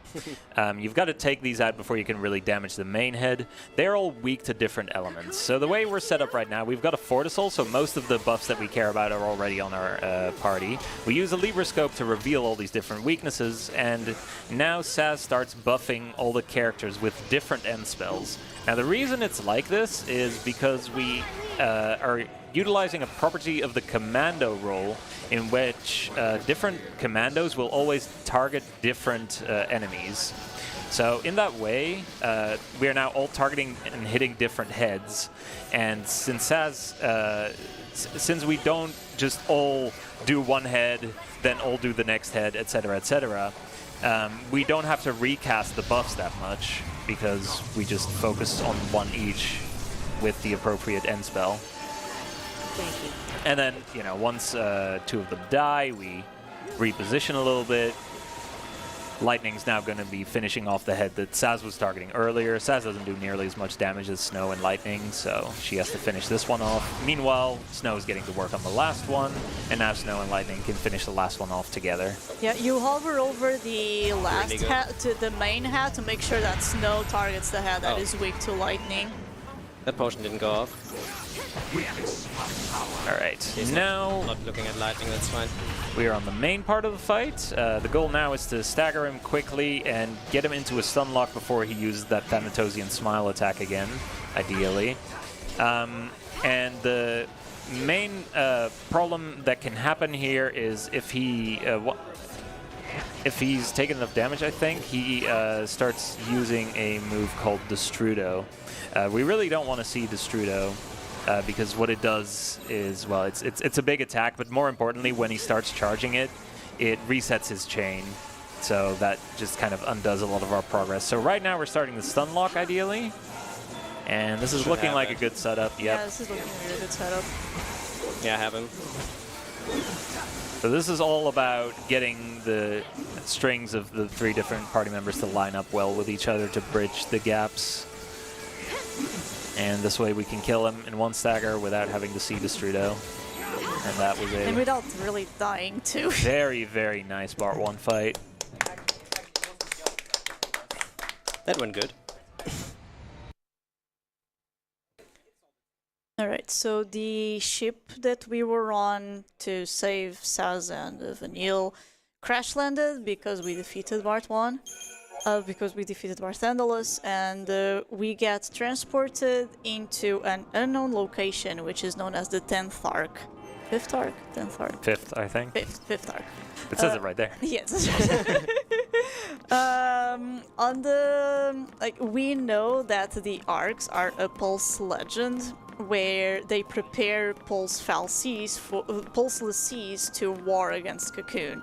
So we are basically on a pulse armory that is somewhere on Cocoon, and we need to find our way out. Essentially, that's the gist of chapter 10. We need to find our way out of this place. We have no idea where we are.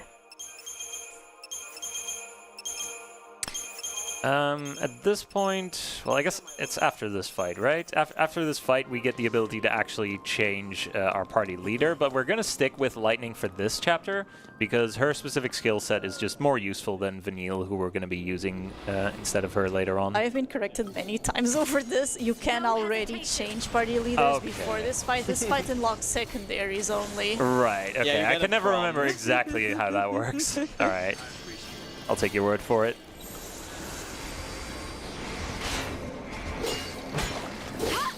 Like, we talked a lot about primary roles, so each character has 3 primary roles assigned to them. Some of them take longer to get their primary roles than others, like Saz only starts on Ravager and only later gets access to Commando and Synergist, but those are his 3 primaries.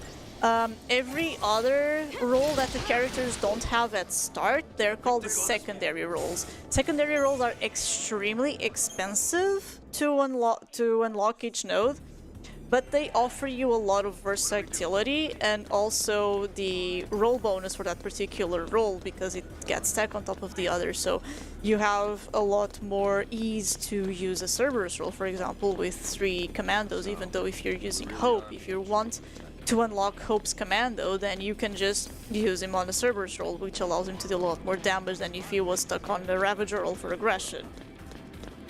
For the most part, we won't be using secondaries that much. There's a couple of ones that we kind of dip into Yeah, for some there are specific parts.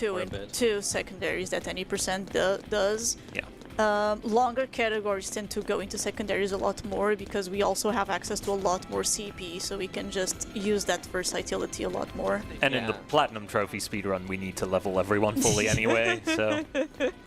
Yeah, the Platinum speedrun currently sits at around 16 hours, like a Yeah. bit above 16 hours for PC and for PS3, which is very impressive because, like, for those of you who did the Platinum Trophy, it's like kind of feeling like you need to grind a lot, but it's actually not that much if you know exactly what you grind I mean, for. you do need to grind You a fair do need amount, to grind but... a Well, lot, but less than an FF10, for example. You can optimize the grind a lot if you know exactly what you're looking for. Yeah. It's like a very, very optimized grind nowadays in the Platinum speedrun. It used to be way longer. Just on the grinding part. And I don't know why I ran into that encounter. You were going to run into them again. Nah, this time it was fine. I think. See, like, dodging nowadays for me is kind of like... Breathing. Yeah, it's like... I don't think that much about, like, how I want to do it. I just do it. With, like, the amount of experience. Like, dodging in general is something that, like, the more experience you have at it, the better you are at it, usually. Yeah. At least on a consistent basis.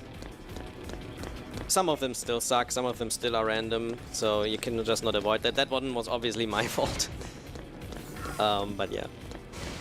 Chapter 10 is, for the most part, pretty chill. You have a whole bunch of dodges and 2 okay-ish fights.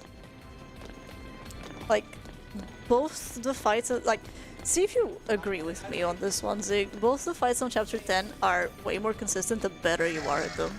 But if you're Are we not talking about the last one? Because I hate that one. I think it's terrible. I also hate that one, but if you are fast enough at executing, it's slightly better. I mean, Bahamut is just bad. Bahamut is just bad. Like, Sid is, like, nowadays with the strat that we use on Sid, as like with we, I mean the top runners usually, because it's not a strat that I would recommend for beginners. We made Sid significantly harder than he used to be to save 10 seconds, pretty much. Like, we have a strat that is very, very, very safe and comparably easy to learn, and then we have this strat that I'm going to do, which is extremely hard and very technical. And it saves 10 seconds. And it saves 10 seconds, so for, like, beginner runners, it's totally not worth it. Yeah, but that's the thing, like, the better you are at Sid, the more rewarded you are. And for Bahamut, it kinda also works that way, but Bahamut is also way more RNG, because on Bahamut you are entirely at the mercy of what pattern you are going to get for him. Meanwhile, Sid, you can actually adapt to what he's doing as well, and if you play well, it doesn't matter what he wants to do anyway. Yeah, you can still have very bad fights, though, for some reason. Like, especially if you don't cancel the Ruin Guy at the beginning, then he does more damage to you, so you have to do backups. You can actually die. I died a lot to that Ruin Guy. Like, the goal is to interrupt him enough early that he will not use a Ruin Gun. If he's using it, then, well, backup time usually.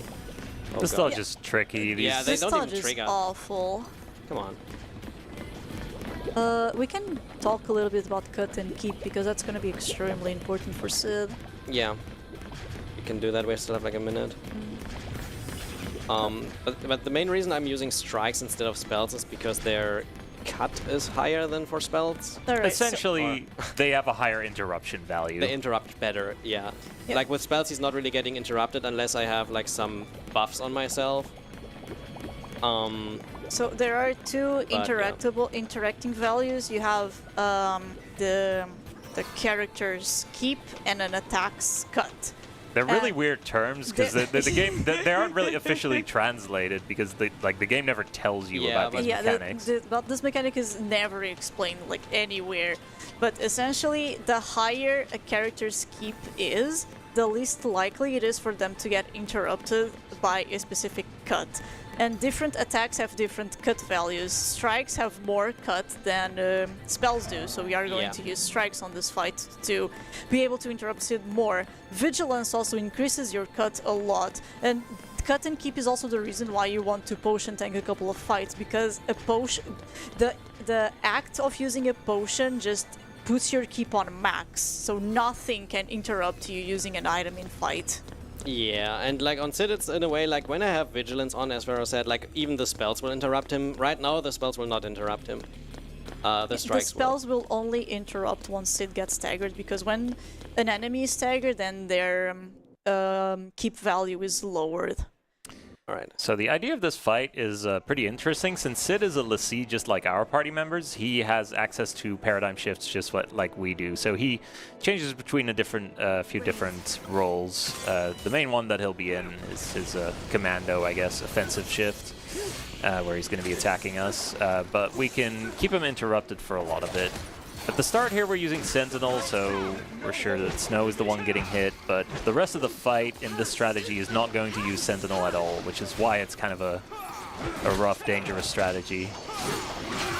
And we did get launched there, which isn't really supposed to happen. So there's Yeah, already this is kind of... very Eh. now. Wow. Should have cancelled the string. That's why I was waiting. Dang. Yeah, Yeah. this is why you don't want to see Ruin go, because if Lightning gets hit by anything, No, she will I would have also been die safe to if I Ruinga. cancelled my string there, because lightning ran into it. Yeah. That was the problem. Like, I got launched because I did the potion a bit too early. That's the first death of the run, though. Yep, and it was like entirely on me. Like, I At potioned least too it was early. early into the fight. I potioned too early, so I got launched, which you're not supposed to, and if lightning gets launched, it's very bad. Alright, let's pretend that didn't happen. So this is Sid. We are just gonna use strikes to keep him interrupted forever. But you just saw how quickly this fight can go wrong, right? That's the thing, like, now you saw perfectly how quickly this can go wrong. Thank you. Yeah, it's a very, very advanced strat.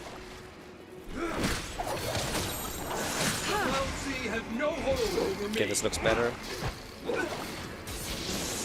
Oh god, dude. Oh no. He is just not wanting to get interrupted Yeah, he just today. ruined Yeah, that he's again. not cooperating at all.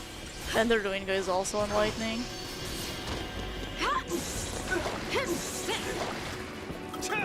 This time I have it backed up. Like, now we're good. So, and we want to alternate the interruption from Snow and Lightning with Saz's using synergies to put on the buffs. We really want both Lightning and Snow to have Bravery, just because it will make the fight a lot faster.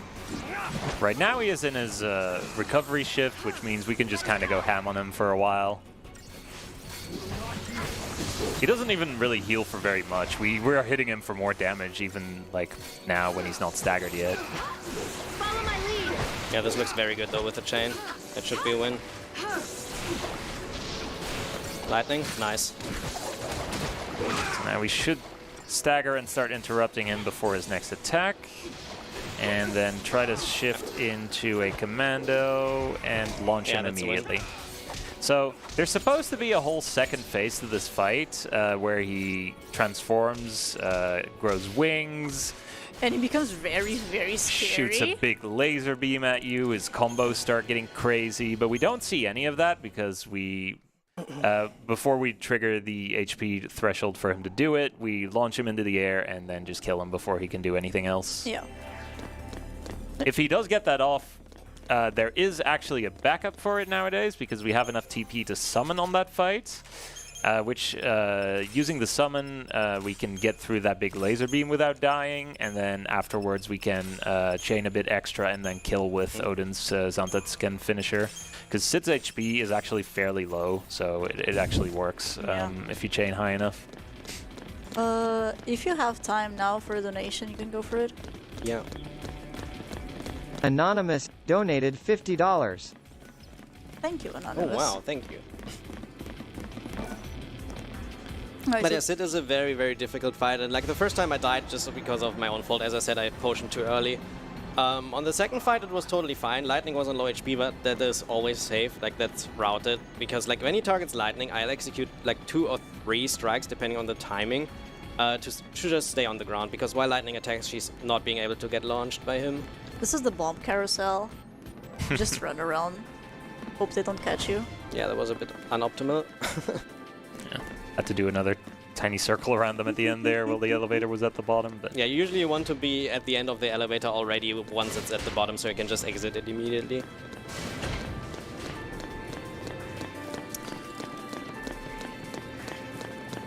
But yeah, the Sid was rest- actually good. Like the first time, well, but the second fight dying was wasn't clean. great, but Yeah, the second fight was clean.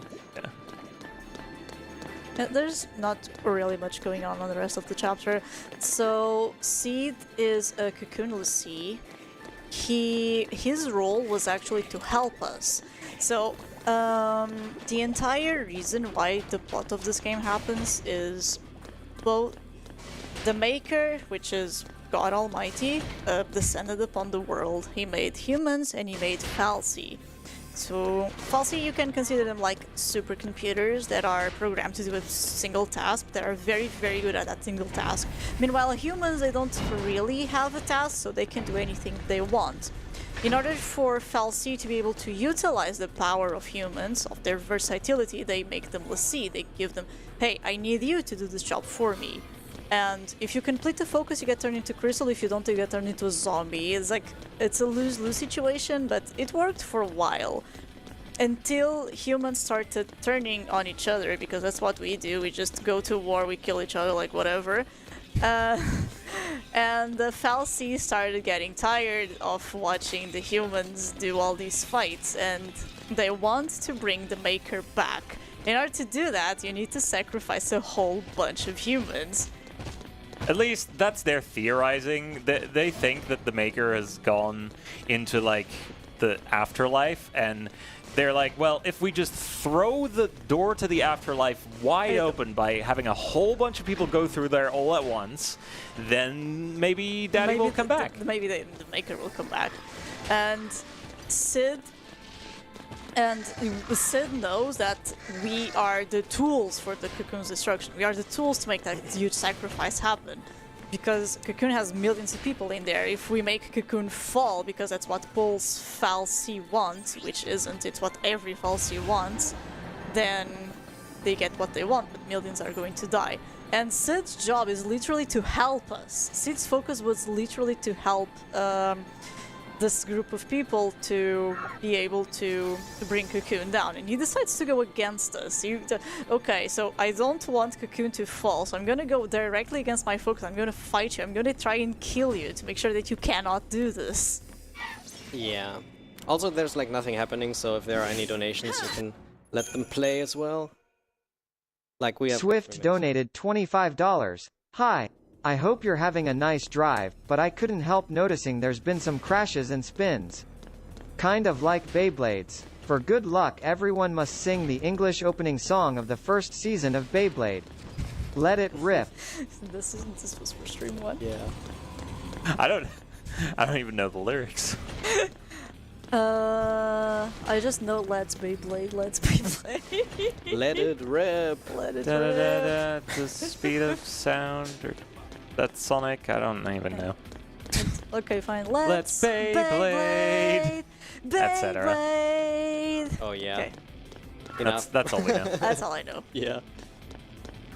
Alright, we're about to fight the next Eidolon fight, which is Bahamut, which is by far the one with the most RNG that can lose you time. This is the one Eidolon fight no one likes. Like, there are some Eidolons that have RNG that loses time, but Bahamut has the highest potential. Like, this fight can go anywhere between like 40 seconds and a minute 30, depending on what happens.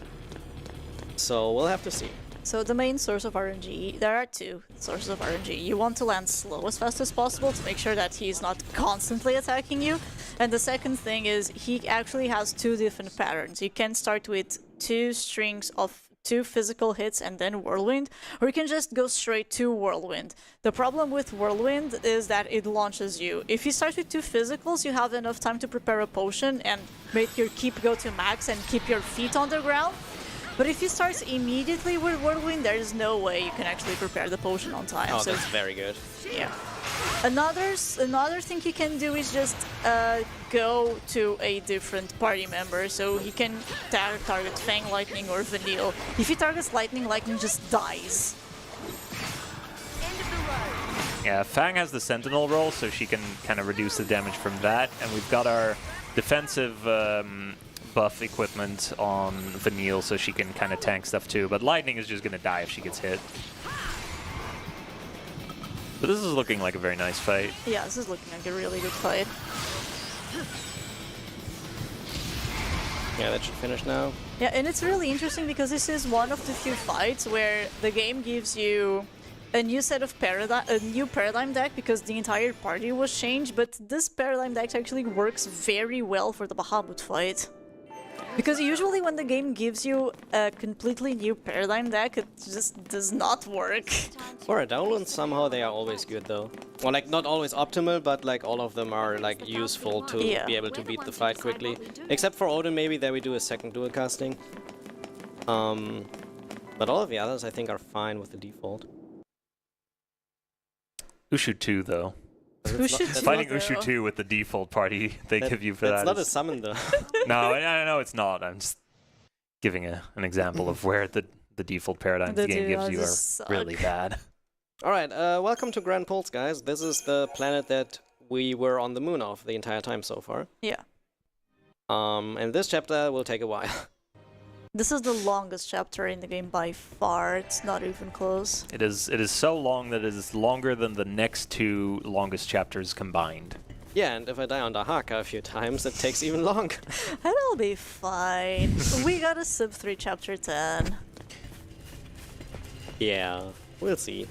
Yeah, this since this is effectively one chapter dedicated to an entire world, there are various areas we're going to go through in this chapter, as opposed to the previous chapters, which are mostly like contained to one area. It's kind of sad in any percent we just blitz straight to this, and even then it's 1 hour long. In every single other category except for Dodgeless, I guess, you have to explore Pulse very extensively, and there is actually a lot of exploration you can do here. There's a lot of areas with a lot of different enemies, a lot of chests, useful things, very hard fights.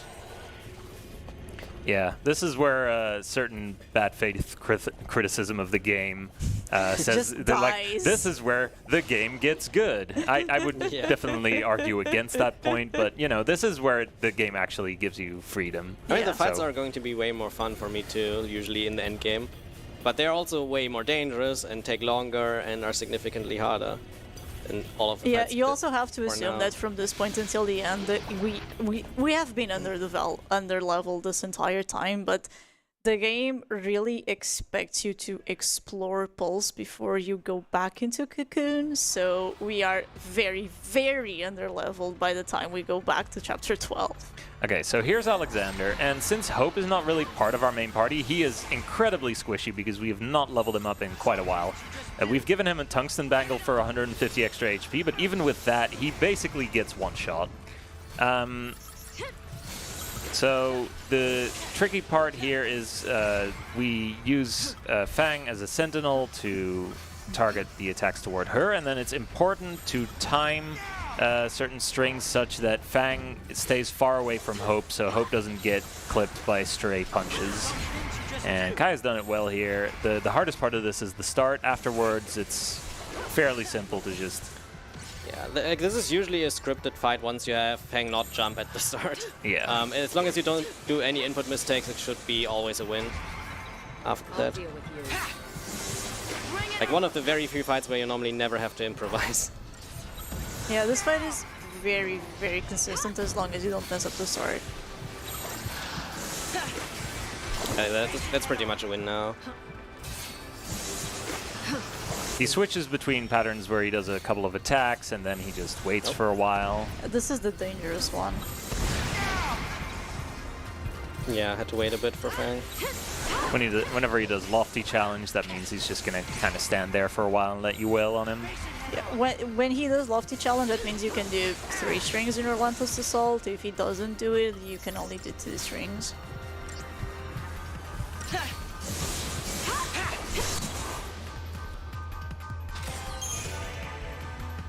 There we go. Clean. Yeah, only one Eidolon left. Now Which is the Eidolon that we're gonna use the most? Well, I guess the most used is really Odin. Yeah, But The most used in Eidolon. end game is probably Hackathon, but Yeah, the yeah. non-late game is just Hackathon. Because actually using Brynhilder for Alright, damage... now the game forces us to lead with Hope, and earlier we said that Hope runs slower, so we immediately changed that. It didn't wasn't done like here always, like in older routes they changed it way later. Very old routes, but yeah. Until they suddenly realized, wait, why do we lose this much time to these other runners who are not leading with Hope? And then Well, people figured that out. it wasn't really that. It was that Sorry. the Japanese runner who introduced the new route, he posted like a video comparing the run across this part between Hope and other characters, and we were like, wait, this is actually slower. Oh god, what have we done? We might have not even realized if he hadn't posted specifically a video comparing it. Alright, so now that Yeah, okay. for the first time we're using SAS, Vanilla, and Snow, might as well just go in detail why these... You've got a lot of surprises in What the hell? What the hell Oh is my going god. on Hello. here? Hi! Where am I running? Oh god. I guess that was an incentive. Hello, everyone. That's a lot of hugs. Hug. Okay. Thank you. At least they picked a good part to do this in. That's a lot of people. Hi guys. Because see, this is perfect moment. Perfect. You had Yeah, the we're- perfect timing for this. We're just running across this big open field, my so this is a fine How time many are for there this. left? Hello. Hello. I do have the right. The Final Fantasy community is right there. Even Yeah, in the French hello. stream. Hello, everyone. Hi. Oh. Hi. Hi guys. Hi. Okay. Thank you. There were a lot of people. Alright. Thank you, Stream 1. Whoever was Alright. responsible for that. I need to watch that run. Probably Argy. Anyway, Anyway. we're about to do a quick fight for experience. This is the one time in the run that we specifically do a fight we could easily avoid just to get the experience off of it, because it helps us hit a couple of really important CP thresholds. And this fight is fairly quick for how much it gives, because it's two really tough enemies, but since they're fighting each other, we get an automatic preemptive strike on them. I can't stop laughing. Yeah, we have a better mood now. Alright, Swansea was about to explain, sorry. Yeah. Continue. The Behemoth King in particular is a really tough enemy, so we're going to deal with the other guy first, and then we'll have to make sure to interrupt the Behemoth King so that he can't stand up. This enemy, once they have taken enough damage, they try to stand up, Oh, wow. and they completely heal. Wow, this and is really good. The new Yeah. MVP. Hold it together. Alright, See you, Daddy, easy now. fight. Yeah. And this is the only fight that we actually do for grinding. Everything else we either do because it's a gardening and chest that we need, or there's one more fight later on that is theoretically dodgeable, but the dodge setup is very inconsistent and takes like 5 minutes or more. So we just fight that as well. Yeah. Yeah, it's been said by, I think it was Serena. Logic, I think. The Node Runner, that the reward for fighting those Rasputin's is not having to not fight the Rasputin's. The dodge is very, very, very weird. Like, you have to constantly enter and exit the battle zone and then just pray that they move a bit because they barely move at all. And then, like, hope that they give you a gap. But the fight is like 25 seconds, so why bothering with that, right? Yeah. I don't even want to think. And it's worth a few CP as well. Like the Crystarium points. Or like, they actually are called Crystal points, I think. I think it's Christian points. Christogen points? Christogen points, yeah. It's Yeah, Christogen points. I recently actually like watched the tutorial for the Crystarium because I was doing a casual playthrough, and they explained that like the filling in of the nodes, they call it Christogenesis, and I'm like, man, this is such a simple level up system, really, and they're out here using words like Christogenesis. Like, come on, guys. You could have used that level of detail on the upgrade menu instead. Christogenesis sounds better than Crystarium. Just like... Yeah, we just have a couple of... Oh no, you have the really important menu here. If we do Well- a really big upgrade menu here. I will save before this as well. Yeah. Like, this is the most important and also the longest menu in the run. Yeah. And it You takes could like... do it blindfolded. No. Because the drops are inconsistent, right? That's the problem. I don't even know if you can do this blindfolded. Like, if you know where your drops are all the time, then probably. Maybe, yeah. This. So again, we're just We gonna... can have a donation read during this if there are any. CC Gambit donated $20. Hi Kaya, Pharaoh and Mr. Zwanzig. Thanks for coming and saving the day. Take this little donation to pet that beautiful knight. Keep up the great work. Thank you, Gambit. Thanks, Gambit.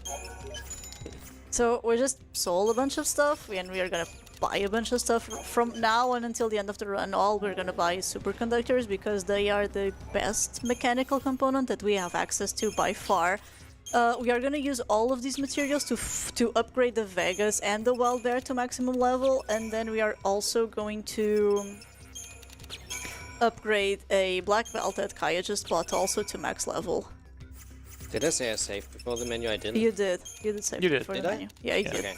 I was not sure. That's why I play this very slow right now. Other than the weapons, we also bought 2 Warriors wristbands, and we're also gonna upgrade both of them to max level. And this Alright, we're safe. basically skyrockets our strength.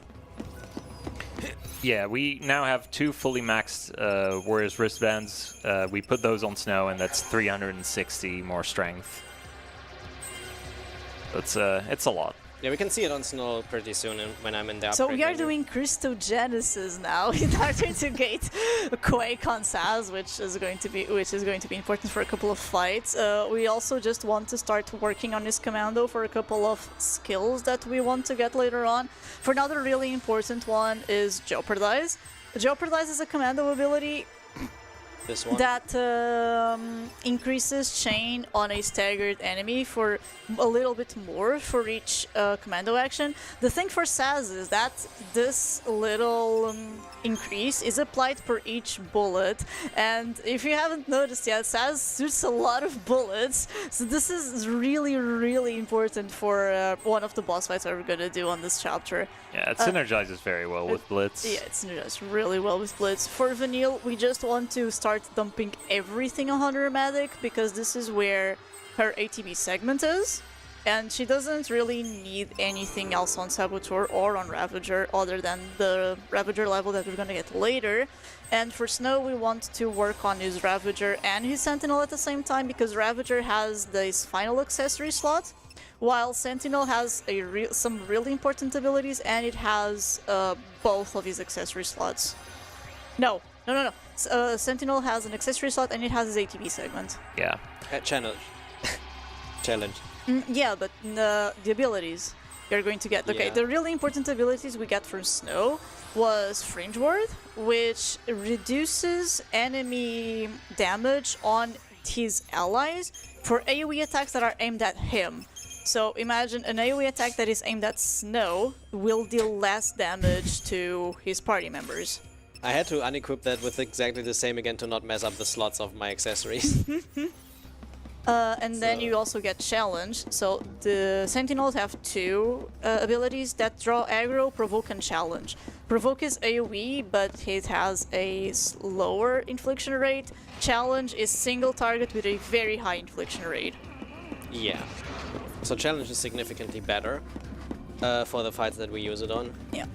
Also, And- now is the dodge that is like Not a dodge. Yeah. Not a dodge. You can dodge these 2 guys, but if you look at like how they are positioned, like there's no space at all, and they like don't even move, as you can see. So like it's just a pain. This is a mandatory fight. This guys, that is a fight that you can dodge. You can dodge Technically, it. there is technically a way, but the setup takes far, far longer than just fighting them. Yeah, and you lose CP.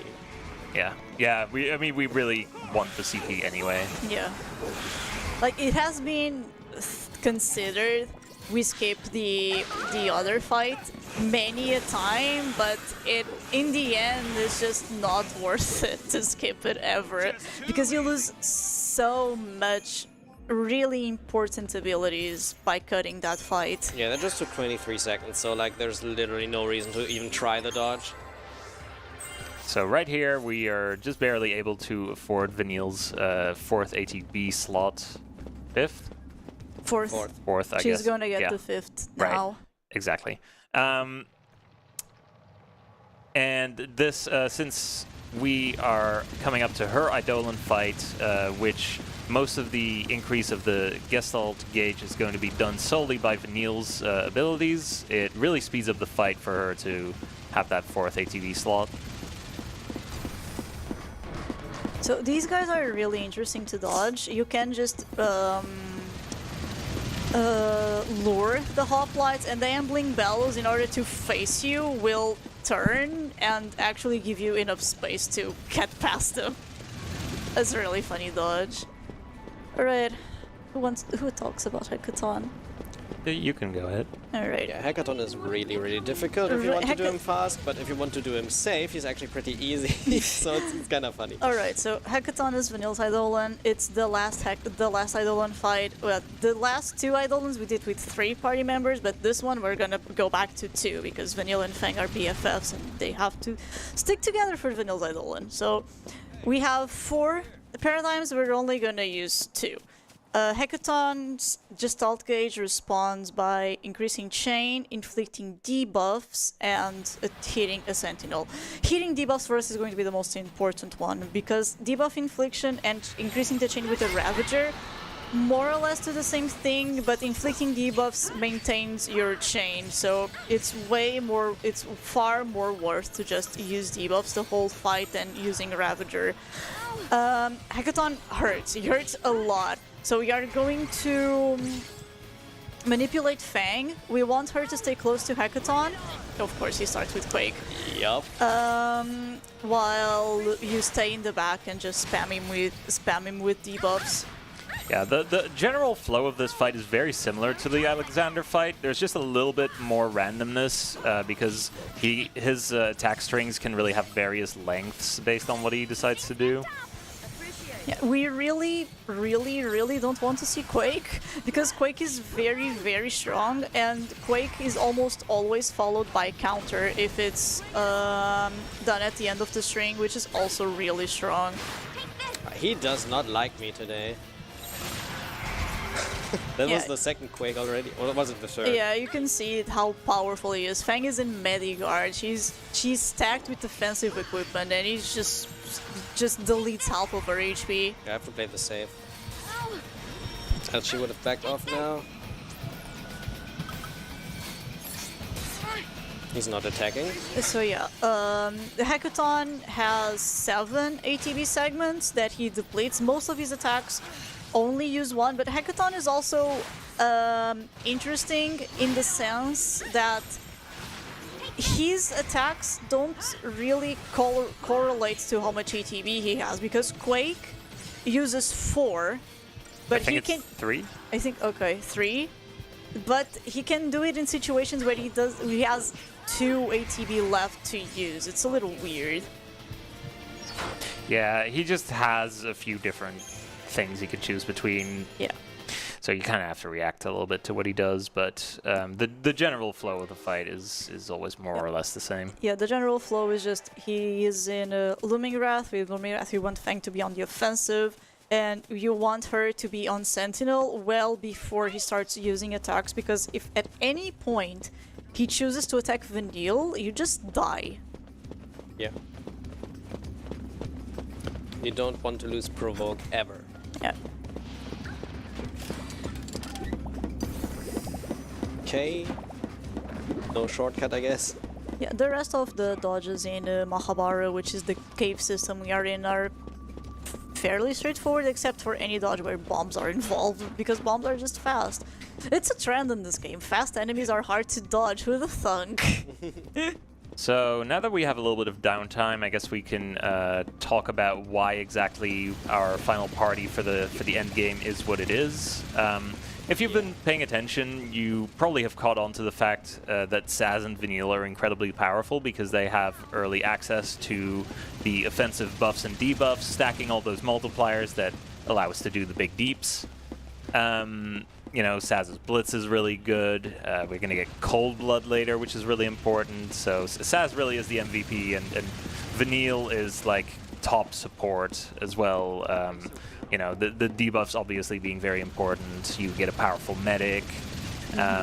So between those two, we have most of our bases covered, and what we really want besides that then is an additional attacker and someone who can Sentinel for the few fights where we really need that.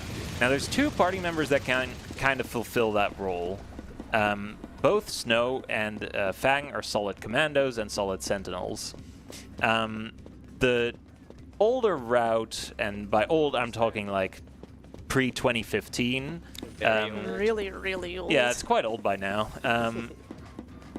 It used Fang in that final party slot rather than Snow. Eventually it was deemed that Snow was more optimal because the third role that they have differs a fair bit. Fang has access to Saboteur, but not really to anything that really helps you go fast necessarily. She mostly gets like Slow and Curse, which can be handy for some fights to slow down what the enemies can do, but it doesn't really speed us up in any meaningful way. Snow just has Ravager, and that gives you access to, you know, triple Ravager paradigms where we can really chain really fast. And with Fang, you just can't really do that unless you invest into her secondary Ravager. And her Ravager is just bad. Yeah. So ultimately, we save time on a lot of the endgame fights with Snow over Fang. If anything, the big advantage of Fang is that you're forced to use Fang a lot more and later into the run. Snow, the last time you're forced to use him at all is for the first Ashumgal Subjugator fight in Chapter 7. After that, you can completely drop him, and the Fang route does. Fang we're still forced to use in a bunch of Chapter 9 fights, and then for all of the last 3 Eidolon fights, she is also forced into the party. So in this route, we still need to level Fang up a decent bit, so she's strong enough for all of that. Yeah, but like slow is useful, but it's not offensive. Slow is defensive, and like we've said before, if you want to go fast in this game, you really need to put the pedal in the metal and just drop all the defensive things unless you really need them. Yeah. Slow was important in order to make Barth Endless 3 a really safe fight, and I've done a couple of runs with an adapted Fang route, and yeah, Barth 3 is completely free with her, but you lose so much over the fact that you just don't have a good third Ravager, because Fang's Ravager roll, like, you can get 2 spells fairly early, but you're getting 2 spells, you're not getting 2 strikes. Yeah, and Fang is a physical attacker. Fang is a physical attacker, and then you miss out on Overwhelm, which is an ability that all 3 of our Ravagers have, which allows them to chain even higher if they have other Ravagers in the party on a staggered enemy. So Overwhelm on a Tri-Disaster on a staggered enemy just makes the chain go to like from 500 to 900 in like 2 seconds flat. It's very broken. As for the other 2 party members, Lightning, she's not a bad party member by any means. She's good at attacking, but her only non-attacking main primary role is medic, which she's really bad at. She's actually really useful. She's the worst medic. No, yeah. I think the worst medic is Fang, yeah, but then it's her. Yeah. She's actually amazing in all of her secondaries. If you're running a category like Plat Percent, where you actually get to develop all those secondaries, Lightning becomes amazing. Yeah. She gets really good support options, but in any percent, there's just no way we can afford to dip into all of that. Yeah, she's only really viable when you're forced to play her, and then a bit in Chapter 10. Yeah, and unfortunately, with only her primary roles, she just has no support game. She's just an attacker, and that's just not that valuable when other party members can fill those roles just as easily. Nice, we get the good pattern. Hope is just kind of bad. Hope is a very defensive character. He gets very late access into his offensive abilities. Like, his magic is high, but Lightning's and Vanille's are high. Lightning's magic is higher. And Lightning is a much faster caster. Yeah, Hope can be quite useful in casual playthroughs because he has the early access to like Protect and Shell, which can be really valuable when you're fighting enemies at a really low level. Oh wow, you're bold. But the times where we really need defensive buffs, we'll just use, Age of Souls. I have a line in the shadows on the Amphisbaena dodge in which I see, like, if I'm past that, it normally doesn't run out. It's like 3 steps into the shadows. Like when you dodge the Amphisbaena. Yeah. Because there are 3 ways you can use that Decept on the dodge that Kaya used that Decept for.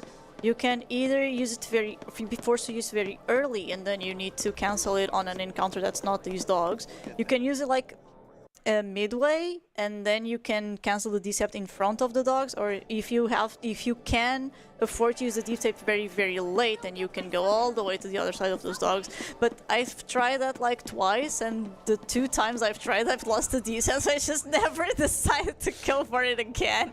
Yeah, they have to be pretty close to the door, and you have to reach a certain point before activating it. Like, I don't always go for that either, but this time I got like a good pattern. So this is Tajins. We like to say that no time can be lost on Tajins, but this is a blatant lie. Everybody loses time in Tajin. Hopefully not. Well, on the Haka maybe. Oh, we'll see.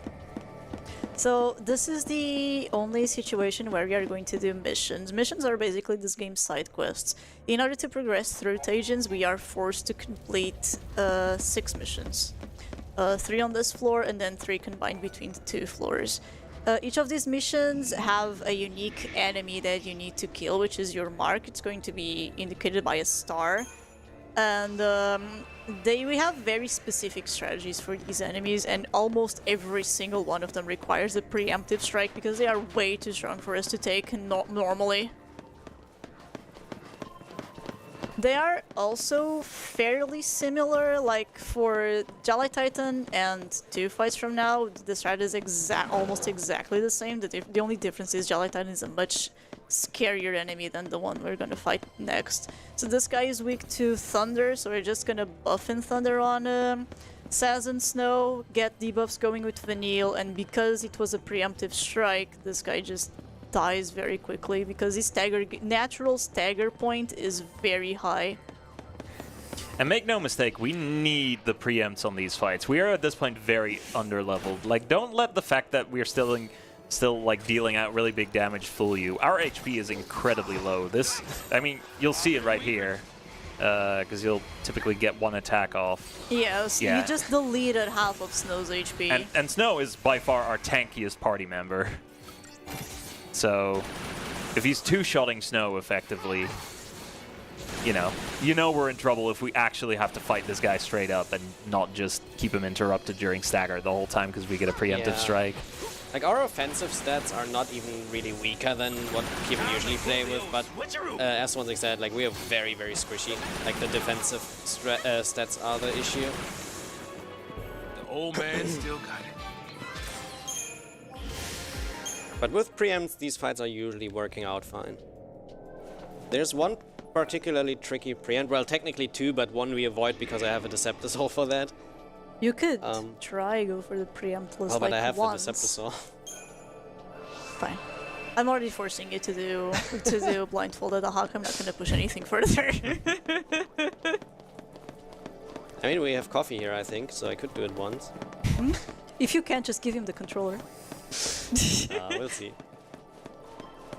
But I don't know where to use the Decept then. Swansig, no hugs. No hugs? Hugs. Always hugs.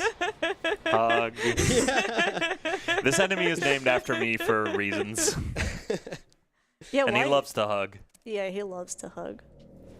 Yeah, I don't know the exact story either because it was also before my time, but there was like something in a run where like either Maelstrom or Swansig was kinda saying that dodge is like so easy and then like he kept failing it. Yeah. Yeah. So apparently it's not easy. So this fight coming up right here, the problem with it is that the main enemy, the Embling Bellows, resists physical damage, and we are really spec'd for physical damage at this point. Vanille's the only kind of magical-based one, and her damage is pretty insignificant compared to the other 2. Then we're not really using Vanille for a damage here. Yeah, and since physical damage only does 10% against this enemy, we need something else, and that something else is Hecaton, Vanille's Eidolon that we just got.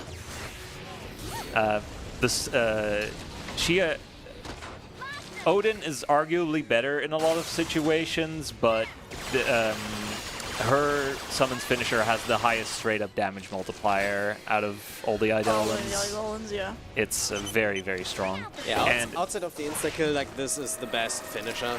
Yeah, and Eidolon attacks completely ignore all damage resistances, so just delete it. Bam. I really like Hecaton, actually. I think it's a really cool design. Hecaton is great. The fight sometimes isn't, but the summon is great. Like today, for example, I got a pretty bad Hecaton fight that I had to play super passive to not die to. Yeah. But yeah. So yeah, this is the Gurren Gotch fight. Gurren Gotch is exactly the same strat as Jelly Titan, but instead of doing in thunder, we do in water, and the Gurren Gotch is like... It dies a lot faster. It dies a lot faster, and he is also not threatening in any way. Like, you can die to Jelly Titan if you're extremely unlucky, you just never die to this lizard. Don't turn. Yeah. This lizard can just never kill you. We got the perfect preempt. Yeah, that was very nice. Exactly the same thing. Start with haste, bravery, and water on snow. Change to bully, bravery, and water south, and then just blitz this thing. It's like... It's very easy.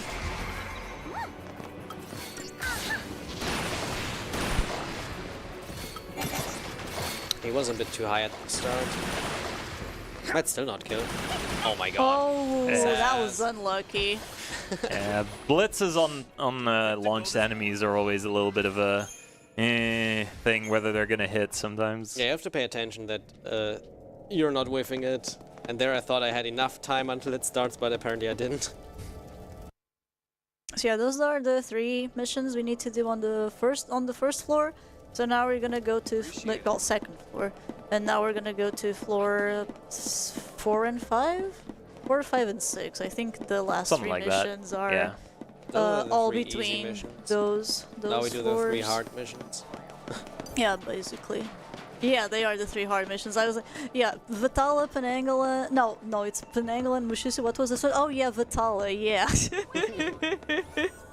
So, the game intends you to do these missions in numerical order, but Kai and a couple of other runners choose to swap the order of 2 missions. Instead, we always do Mushisu first, because he's... This is Wanzig's cousins. I call these his Wanzig's cousins. Always at the end of the battle zone. Like, how many times did that happen during this run? Yeah, every time with the doggos. Always the doggos. But you always start with Mushisu, and then you can do Vitala and Penanggalan in whatever order you want. The game intends you to do Vitala first, but it doesn't really stop you from doing Penanggalan first. The thing about Penanggalan is that the mission reward for that fight is a Diamond Bangle, which gives a boatload of HP. So we can just use that one in order to increase our survivability against Vitala, which is a very, very scary fight. Yeah, and the trade-off is pretty much 3 seconds movement speed. Like, it used to be a bit more, like we had to do a bunch of extra menus and also a different strat. So it was not really worth it to try that, in my opinion, before. But now it's pretty much just the movement after a few optimizations, which is 3 seconds time loss for a significantly safer fight. So now it's actually worth it. Because, like, if you're on, like, good pace, or in a marathon like today, like, you don't want to die on a random mini-boss this late. Yeah, Vitala is very scary because he has, he only uses an attack called Multicast. Like, his pattern is entirely predictable. What really gets you is that his target is random. So he always uses Multicast, and Multicast is 3 different things, and you will always use these things in this order. 3 Rust spells, 5 single target spells, and 3 debuffs. And it's the 5 single target spells that just one-shot whoever he targets, unless that someone is Snow. Anyway, first coming up though, we have the Mushisu fight. Which is the worst preemptive in the game. Because of the birds. Well, I mean, Penanggalan is worse, we just don't generally do yeah, that just one. don't do that one. But yeah. So the idea for this is to lure him to the edge of, like, the up path here, and then exit the battle that zone is here. free. So he now should exit the battle zone on the opposite side, and while he does that, I go back down behind him, turn the camera around, and now wait for him to enter the battle zone again. Oh, but the bird is looking One of at the you. birds sees me. Yeah. So we have to redo this again. And because this the is bird why saw this is the worst preemptive Oh in my the god, run. he's so far outside. Okay, this might actually also be bad because it now takes him a while until he re-enters the zone. Because if you go outside of the battle But now zone... the birds aren't looking. Yeah, okay, that should work. You have to be careful there, because if you technically preemptive him, but are not inside of the battle zone, it doesn't count. So you have to wait until he's inside the battle zone Yeah. so you can actually get the preempt. For a preemptive strike to work, you need to actually be inside a battle zone.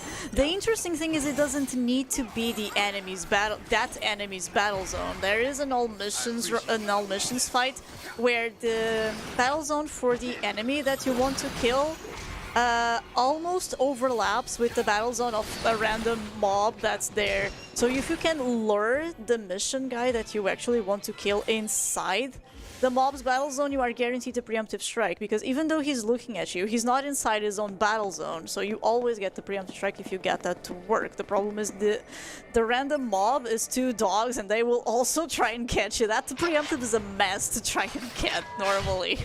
Yeah, that was pretty smooth for a preempt, to be honest, even though I had to like redo it once, but I didn't enter the fight. So like the actual time loss usually happens when you just cannot preempt it while always entering the fight. So this lost like a tiny bit maybe over a perfect one, but not too much. If you ever engage an enemy outside the battle zone, you will never get a preemptive strike. It will always just be a normal fight. Even if that particular enemy isn't aggroed, it will always just be a normal fight. And now you'll see what Pharaoh said earlier. If you pay attention to the arrow on the top right on the minimap, I will completely ignore that for now. Yeah. That usually tells you what to do next. So, because you can do the next 2 missions in reversed order, which is a bit safer. But for now, we follow the arrow because we need this elevator still, but after this it's different.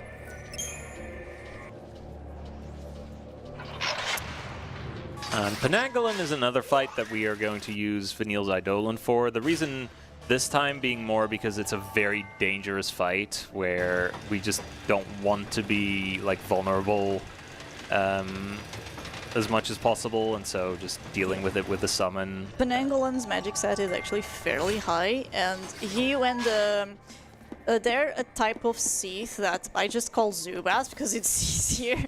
They're just bats, and the bats do life sounding in order to charge up their attack, and then they will just do a random attack. It can be a normal physical attack, it can be deep protect. In Penanggalan's case, it's Iroga. And Iroga just one-shots anyone at our development, so we just really cannot get hit by it. Yeah. Also, fun fact, this bird will not catch you if you wait for a sec because it just dives behind you. I always laugh to do that dodge. There was something that Olsen discovered, that like for some reason these hitboxes with the birds are a bit weird, so if you just wait a tiny bit on that one and then go, he usually just dives behind you, where you have been before. So yeah, we triggered a statue in order to be able to come down here, and we are going to open the Penanggalan mission before we open the Vitala mission.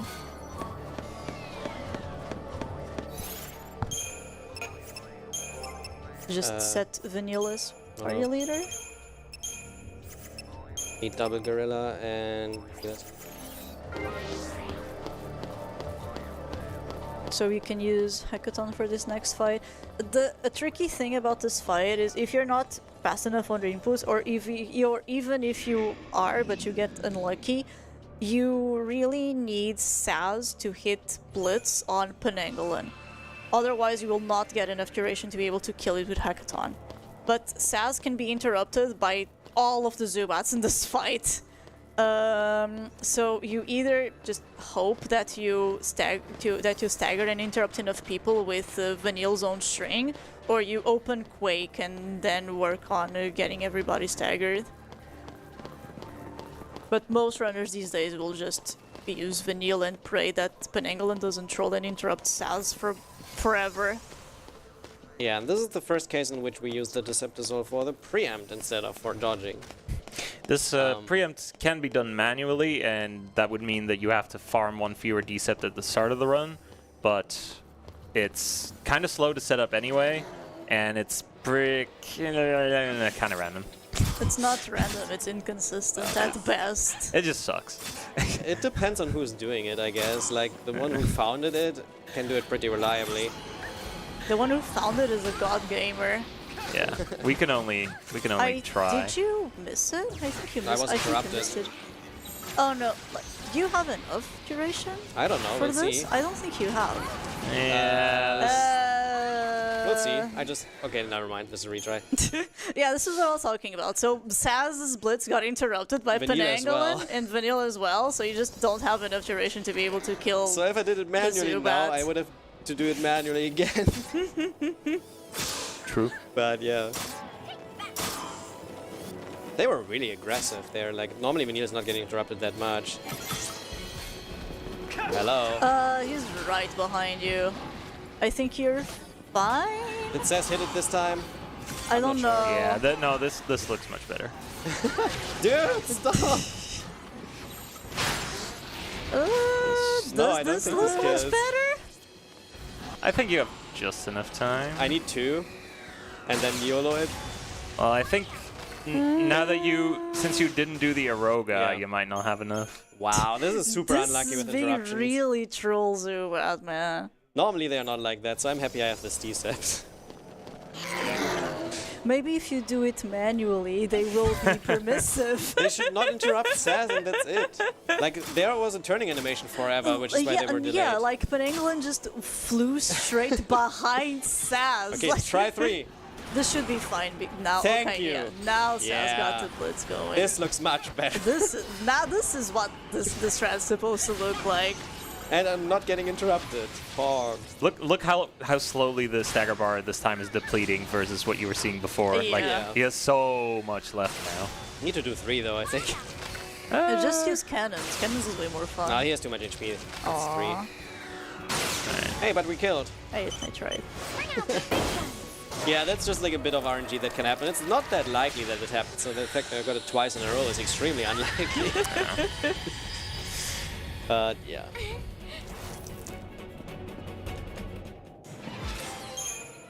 This mission sucks. This mission sucks. And like, it doesn't really matter if you put this mission after Vitala, because this mission before and after Vitala is exactly the same, so... Yeah, more or less. Yeah, you have slightly less HP on Vanille for this, so it can Vanilla's theoretically... HP doesn't matter. Well, though. theoretically, I mean, Ozzy posted a clip yesterday. Oh, But he what would have also happened? died with the more HP in that case. He got hit by a Roga. They overkilled him for like over 250 damage or something. Yeah, that's what happens when you get hit by a Roga and nobody has HP. Sure. Okay. Does this work now? Okay. Easy game. Alright, new menu again.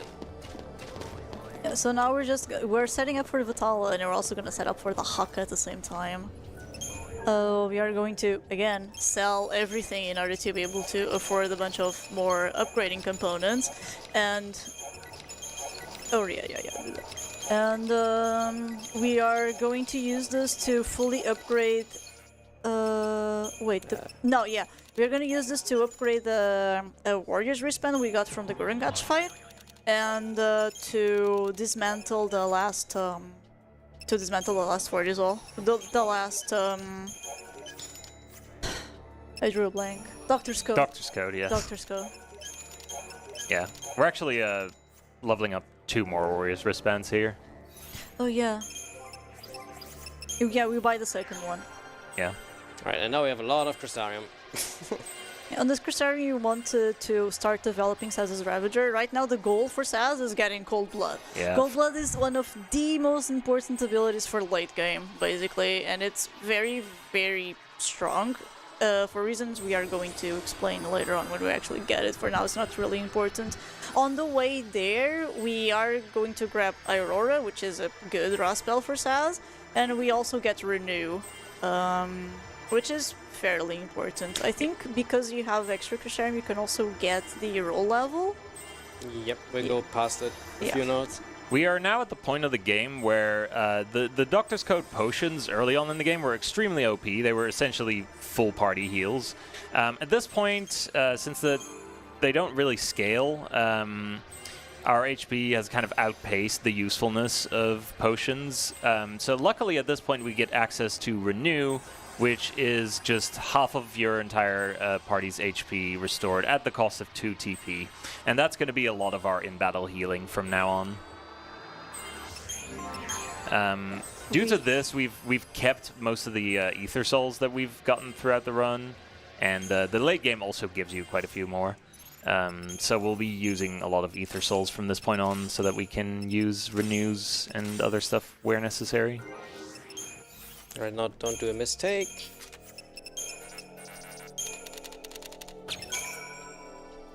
This is the last crucial upgrade, I think. You have the please don't dismantle the power glove. Yeah, okay, that one too. But yeah, we did it. I don't think we mentioned this before, but when you dismantle a Doctor's Code, you get a bunch of shrouds and an elixir. The elixirs are very, very important. Yeah, and so are the shrouds, really. It's Well, everything is. Like, the doctors, even after we use them for the potions, the Doctor's Code are still incredibly useful after you dismantle them, just because they give you so much good stuff. Yeah. They will give you a Fortis Soul, an Aegis Soul, an Ether Soul, and then the Elixir on top of it all.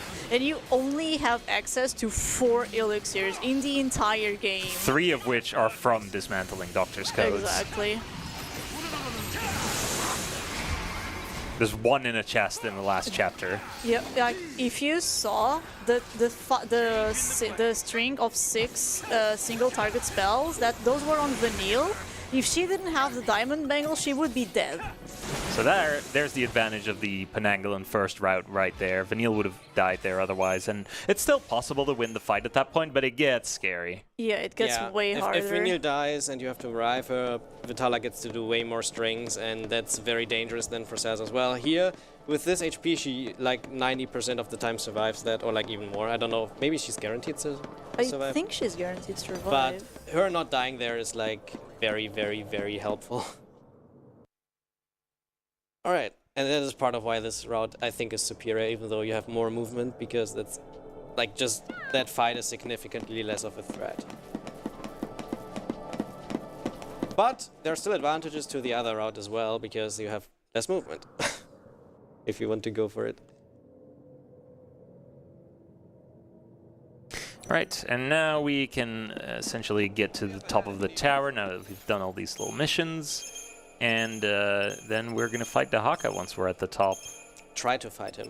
Wait a sec. This is Mystic Tower. Mystic Tower Sentinel. Why did I change this? No. You're the one with the controller, I'm just shitposting. Alright. As I said, like I tried 3 times during this, and if I don't get it, then I just do it after the run. You'll do fine, it's just the Haka. What's the worst that can happen? Well, I haven't done it in a while, and like I haven't even planned on running this before the event, so I haven't prepared that too much, right?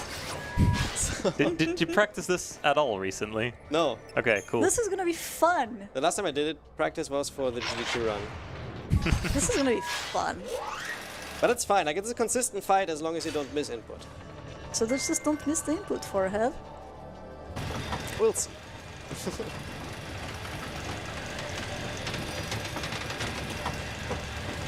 Yay. Maybe you should talk a little bit about the Haka before he gets there. Yeah, that makes sense, because he's going to need to hear the audio cues without us talking over it. Well, that's the problem, because sometimes he's so loud with his animations that you don't even hear that.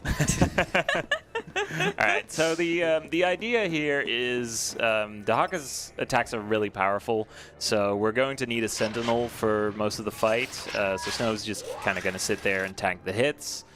Meanwhile, we're going to, do the usual, buff up, try to get Imperil early on. I guess with this safety strat, you do it a little bit differently with the debuffs. Yeah, but it's also a bit more dangerous because you stagger later, so he gets to do more stuff usually. And the idea is to stagger him before he gets to do his big moves, because his big moves will just one-shot us, no questions asked. Yeah. Like, the one thing he can do is Fulminous Firestorm or something like that. Yeah. That removes every single one of our buffs, puts a bunch of debuffs on the party. And also just kills us. And also just kills us. The Haka is a fun fight. But the nice thing is that once he staggers... Can you put it? Do you want to put it now? Yeah, or? put it now, but not over the eyes. Yeah. All right. We'll see. Like, if I don't have the wrong setup when I stagger, just tell me, right? So it's quicker. When I have the wrong setup when I stagger, like not everyone buffed and whatever. Oh, okay. Yeah, sure. So I don't do the entire stagger wrong. for no reason. Yeah, yeah. If I don't there's- see anything right now. Okay. Yeah, so once he's staggered, he's not going to do anything. So Wait a sec. at that point, it's just a matter of DPSing him down. And since he's huge, Blitz is going to do like major numbers against them. Okay, I also put the head down. Ugh. So let's see. Also, this has a bit lower FPS, I think. You'll do fine. Time to get serious.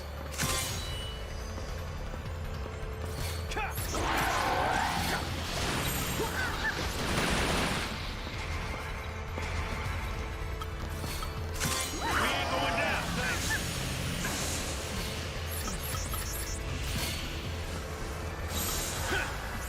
Time to pull the old switcheroo.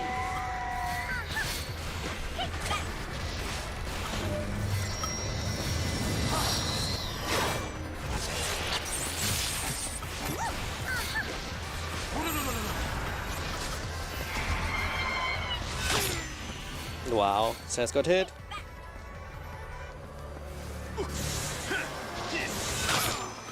Saz got hit again. This is bad. I'll handle this, thanks.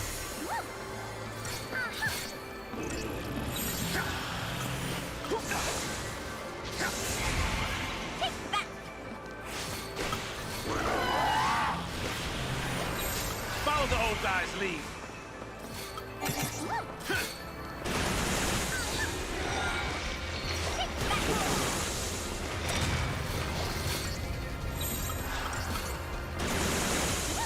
Time to pull the old switcheroo. Bobbing and weaving.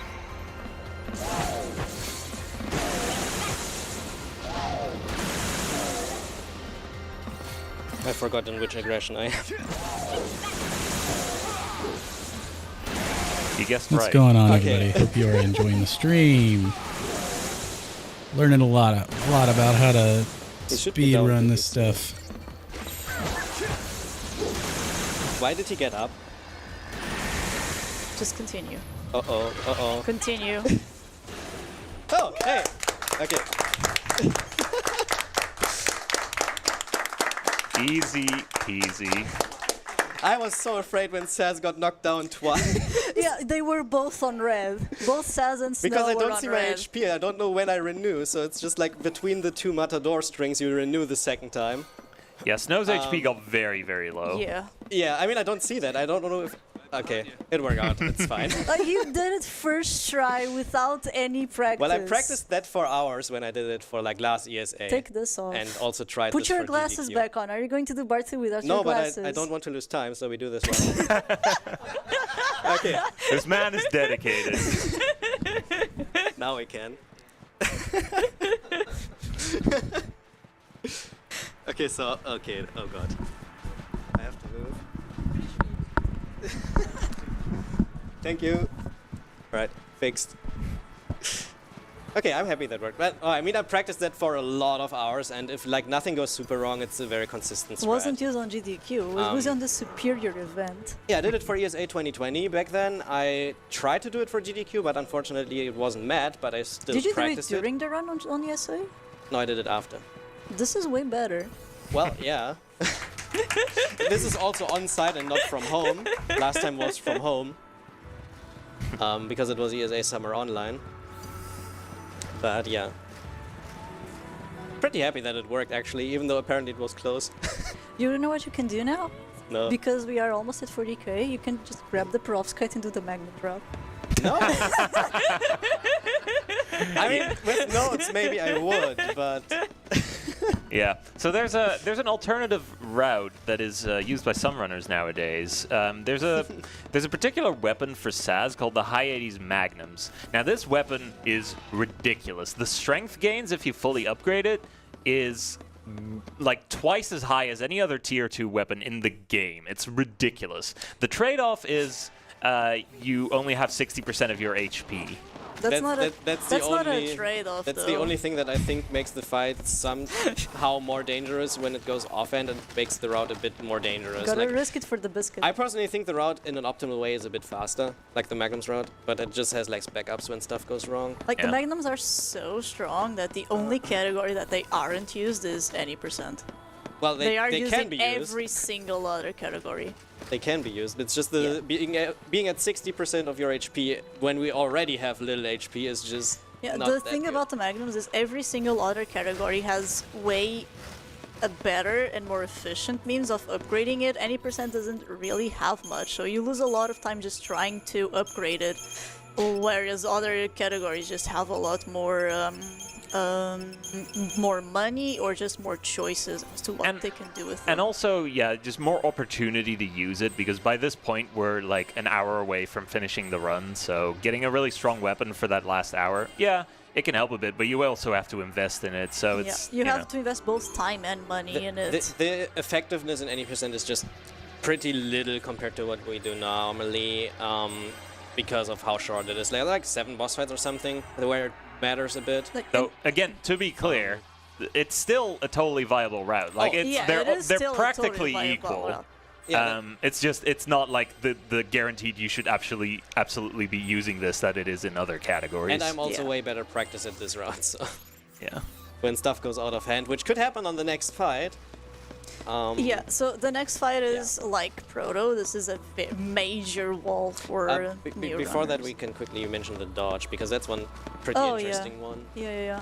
So there's a dodge coming up where you have 2 enemies that kind of look like hands. They're called Seekers, and they are effectively blocking your way, but you can lure them towards you, and you can make the one on the left tilt slightly to the right, and if you use a Deceptizol for whatever reason, your hitbox actually gets narrowed. So if Kaya does this correctly and he gets lucky, he's just gonna barely be able to get past this guy. It's so dumb. This actually also works without a Deceptisol. The main reason why we use the Deceptisol is this guy. Yeah. Like, the other one is also possible without. It's just a bit less consistent because the birds are still a thing. Yeah, so the next fight is another major wall, but not really because he's hard to execute, but because it's a very heavy RNG fight that requires you to do a lot of improvisation on the fly depending on what happens. Because this guy, he has a laser attack. The laser attack itself can also inflict debuffs on you. It inflicts fog and pain. It's rare that it happens. But it's can. rare, but it can We are happen. at a marathon, so... Fair. So fog stops the character from using magic spells. If fog hits Vanilla, you're in a really bad bind. Then pain stops characters from using physical attacks. So if pain hits Snow, he's just going to start casting ruins, which is nothing compared to his attacks. And then you have, once his heads are completely separated, he can use Poison Gun, which we don't care about, Curse Gun, which is annoying if Curse Gun actually hits, and Daze Gun, which is very fun. No, it's not. Daze is effectively like sleep. It makes your character unable to do anything, and the next hit on them will wake them up but do double damage. Yeah, another thing about this fight is that the lasers are random, and they can target whomever the hell Bart chooses to target, and in some situations he will always target the same characters. This is always bad, because then you are forced to heal early, Nice and, debuffs. yeah, and it becomes really awkward to manage your healing at that point. Like what he's doing right now, he's just only going on Vanille. You really need Imperil here. I don't think we've talked that much about how Imperil works. We talked A bit like earlier. way before. I think it was Right, Noctis okay. who talked about So Imperil. just to reiterate, Imperil gives you gives the enemy lowered resistances to all elements. In a lot of fights, we use it in order to induce a weakness. In this case, we just do it to drop his resistances. He's normally halving all elements, and without without that, we can chain him a lot higher because all our chaining is elemental attack based. That should be pushed. So yeah, we're doing this fight with the Fortizol. Usually, if you don't use the Fortizol, you are forced to use an entire paradigm shift in order to apply haste and bravery on Saz, haste and faith on Vanille, and then just bravery on Snow. Because we use the Fortizol, we skip that entire process before and after the first stagger. So we can just go fully on the offensive, go to buffs and just chain at the same time, and then just go ham on the blitzes. The attack he just tried to use, Apoptosis, it gets rid of all his debuffs and also all of our buffs. Now that last part is really bad, and we can't afford to get rid of the buffs because we can't recast a lot of them, or really any of them with this setup. But by going into Gestalt with our summon when he's doing it, we are immune to those effects and we get to keep our buffs for the second phase. Because he did a lot of damage in the first phase, Bart immediately did his big Thanatosian Laughter attack. That means we won't have to worry about it in the second phase. It's a little bit less optimal because you have to wait longer for the Apoptosis to hit, but it makes this second part of the fight relatively free because we don't have to worry about him doing Laughter during the second stagger. With the Fortress Soul, the fight is already significantly quicker because you don't buff, so you usually just go for the push. And It's also a should be lot good. safer with the fort. Yay! Pretty clean part too. So this fight, learning this fight, half of what you said I didn't remember. You were paying attention to the fight, as you should have been. But like this is like one of the two biggest beginner walls when you learn the run. Like this fight is really, really difficult to get down. Yeah, because you can't just follow the same exact pattern every time. You gotta kind of adapt to how stuff goes and when you need to go to a healing paradigm, etc., Yeah, etc. when you need to go to healing paradigm, when you are going to get your next ATB refresh in order to push your offensive, when you have to go on the defensive and actually use Vanille's medic in order to survive, when you even finding the elixir can make you lose the fight. That's why I usually look before where my elixir is. I didn't do it this fight, but I usually do it like when you wait for Apoptosis. And we are at last into Chapter 12, starting off with another automatic Gestalt fight. This one's pretty straightforward. We just kind of hit him and then kill him. Not much to go over here. This thread actually differs between console and PC, because on PC, Lightning can whiff some hits sometimes if you don't wait between her attacks. So mashing this can actually lead to not killing without the finisher, which is what we want. We want to kill with the finisher, without the finisher. Without the finisher. Like this. Because the finisher takes long. If you have a donation, then go forward. Knock Frost donated $5. Please no magnums, my ears will die. Also good job on the blindfolded Dahaka, Zwanzig crowd. Yeah, that's the one thing we didn't mention about the Hyades Magnums, is they make a really loud sound whenever What are you Sass shoots talking them. about? It's the sound of victory. I also personally don't like the sound, to be honest. Like it just like sounds like toy weapons, kind of. So I don't know.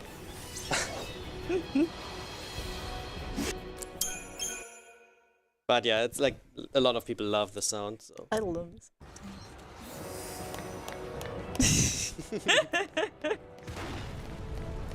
Alright, welcome to chapter 12. Now we're back to Cocoon. That was all of the experience we have on Grand Pulse. And now we actually like make our way to like the big evil person. The big evil person. The big evil person. It's not the villain, it's the big evil person. I mean, we just fought the big evil person. Well, I know, but we're gonna fight it again. Yeah, he just avoided us because he's scared, and now we just follow him. Kind of. Basically. I mean, we don't directly follow him, but we kind of know where he But yeah, in case you wanted didn't, to go. like we were in Pulse, we fought like, but after defeating Barthandelus in Urba, he just gives us the means to go into Cocoon, go back into Cocoon, and teases us to follow him. We're just like, yeah, we're gonna do exactly what you want to. You're the villain. That's gonna be perfectly fine. That was... He did not actually turn around just when I was past that. Yeah, he did. Okay, this is called being trolled. Yeah. This dodge on retries is possible, but it's way worse because this guy's standing right here. Okay, this should work now. Yeah. Dude! The dog knew. The dog knew. Alright. Third time. Oh god. This is actually the...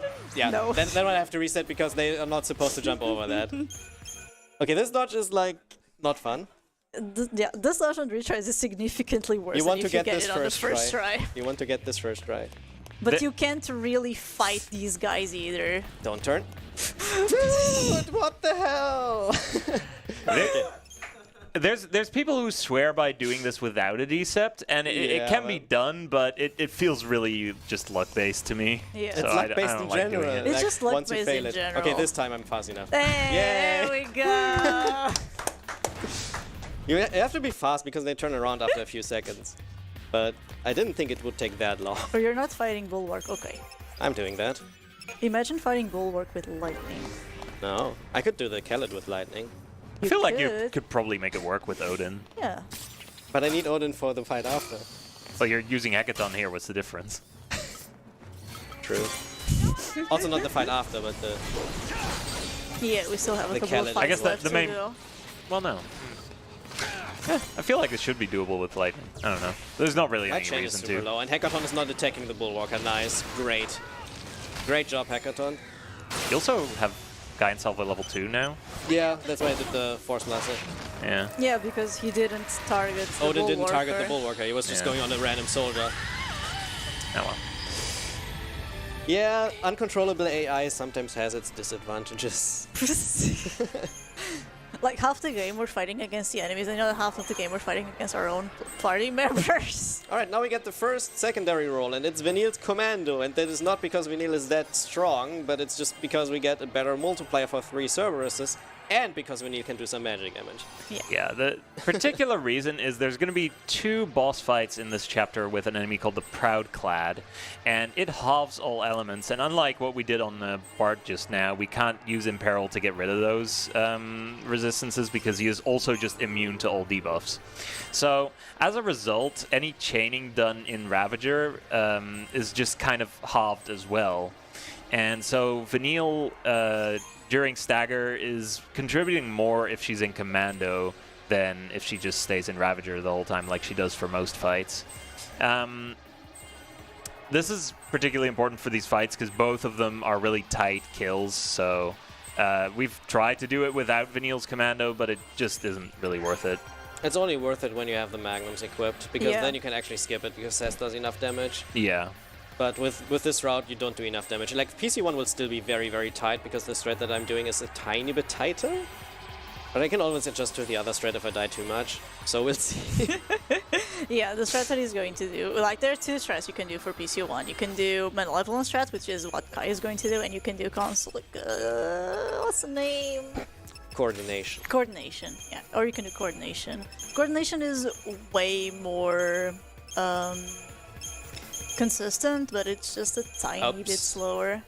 That was the wrong paradigm. Just go to Coordination now. No, Be a scrub like me, come on. you're not a scrub. I am. On any percent, I'm the biggest scrub in the world. That's not true. I don't like any percent. I died 3 times. I don't like any percent.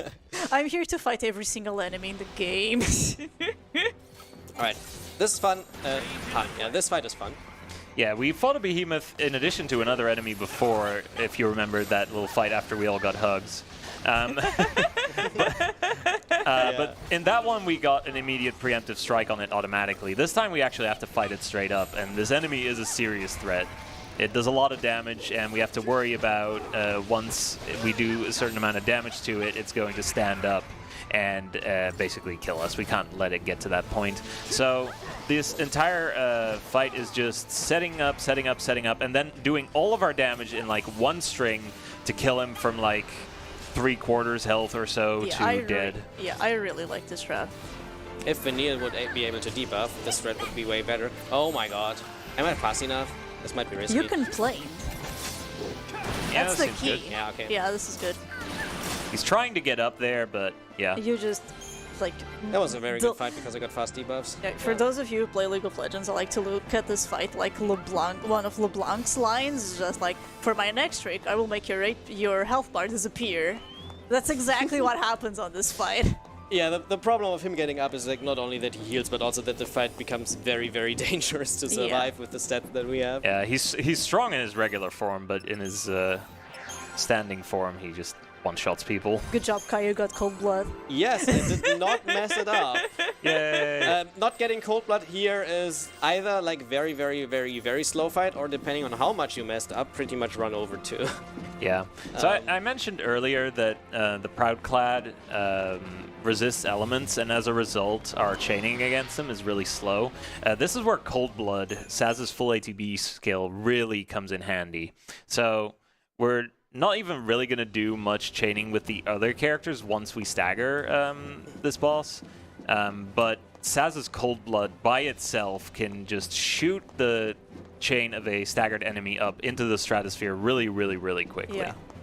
But you also have to execute it early enough for the first time that you get enough time to damage later on.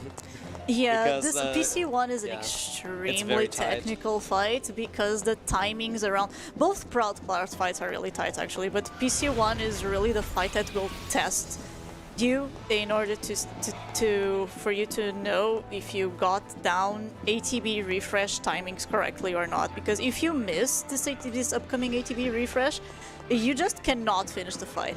Yeah, in a lot of fights, there are like ways to recover. You know, you might, worst case, you stagger an enemy another time. Usually, you know, there's as long as you can survive, it's usually fine. This enemy, after he recovers from stagger, he does an attack that just kills us, full stop. We don't survive. Even casually, you die a lot to that, honestly. Yeah, it's incredibly strong. He just starts firing a bunch of rockets at you for like 15 seconds. He regains HP, he gains bravery, haste, and something else, and he just starts pelting you down. Alright, so let's see. I will probably do the attack blitz just to get a tiny bit extra damage in stagger. Attack blitz opening. Normally I just do a single blitz on PC. Yeah. But we'll see. Yeah, so then the trick about this ATB refresh and why it's important that you know when your timing is, because there's Saz's Cold Blood is a full ATB skill, which means that it will utilize his entire ATB bar, no matter what, no matter how much ATB you have. So right now he has 4, but if he had 5, it would use 5 ATB. The way an ATB refresh works is, and the way this works with an ATB refresh is sometimes you can utilize Cold Blood and then change to a different paradigm. And I don't like this. What is this HP? Yeah, what is this HP? This is scary. The problem is I have to go to this now, as I'm not doing enough chaining. Get in my sights. So here we're hoping to have the first bullet hit just as the Proudclad gets staggered. We shift for this ATB refresh here and we get it correctly. Watch how fast the chain shoots up here, by the way. So the chain We just almost match should from two. Okay, now it might actually be a bit scary because I missed the refresh. We'll see. And Snow has no adrenaline. This will get very tight now. Should work? I think it works. I have time for Blitz, Snow does a string now.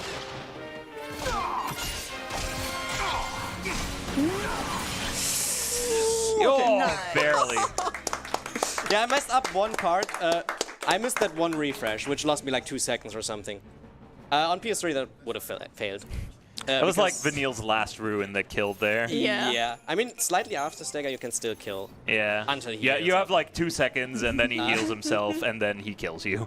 So yeah, one- but that was because I did one mistake and missed that one refresh, and that's how tight the fight is. Yeah. Yeah. Yeah. So one thing you can do here, and you have to be really careful with, there's a certain ATB refresh that you are going to do almost immediately after using a Cold Blood. If you use it too soon, you are going to utilize the ATB from to utilize the Cold Blood, you are going to use the bar from the ATB refresh instead of the old one that you used to select Cold Blood. And that's just... you just eat a turn on that. Yeah, I shifted very, very early to Thaumaturgy during stagger, and that messed up everything else, I think, because I was a bit afraid about my HP. And that's how tight this fight can be. Oh my god, that's an early one. So this is a turtle. Turtles are scary. Yeah, he's doing quick stomps. Good thing I'm doing the jump. You can also do this without jumping, but with jumping you just avoid the stomps. So it's a bit safer. turtles are weak to ice, so we just use Shiva, and she will kill it. We want to stagger the Khalid with snow, and then we just use the Gestalt mode in order to whittle down its HP and then finally kill. Just do a bit more. But definitely overkill. And then you saw him wait for a little second there. If you go at the wrong time with that first, like, going forward attack, it can happen that the bike kind of shoots off to the side, and then all of these wheelies won't hit all of their hits, and you won't actually kill. It's like, depending on where his animation is, like his idle animation, his head kind of bobs up and down, and you need it to be down when you hit it, because otherwise you just kind of like veer off. It's a little bit of a weird thing, but This is another fight that casually is super hard. At least for me was. Yeah, casually this fight is insanely hard. Because, like, they kind of want you to use the summons, but they don't really tell you, obviously, and if you don't, it's... Summons are hard to use, man. Summons are very hard to use. A lot of casual players get the well, they don't want you idea it's that another they're thing not that the game good. just does not tell you how to They use. How don't do you want you- use? How do you know how to use this Gestalt mode for Shiva? I mean, they No don't want one you to tells you one-shot the this. boss. That's not what I meant. I just meant that they kind of...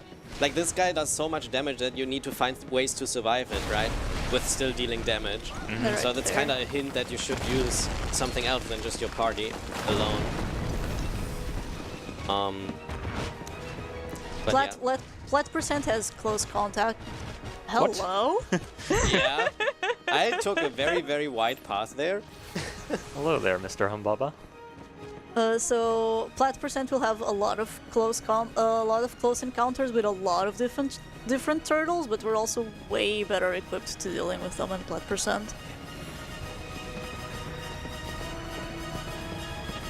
Red Bird's looking good. Now I don't have a Deceptor Soul anymore. I would like to have a Decept for this, but it's just not worth it usually. Because these work often enough that you don't want to cancel it.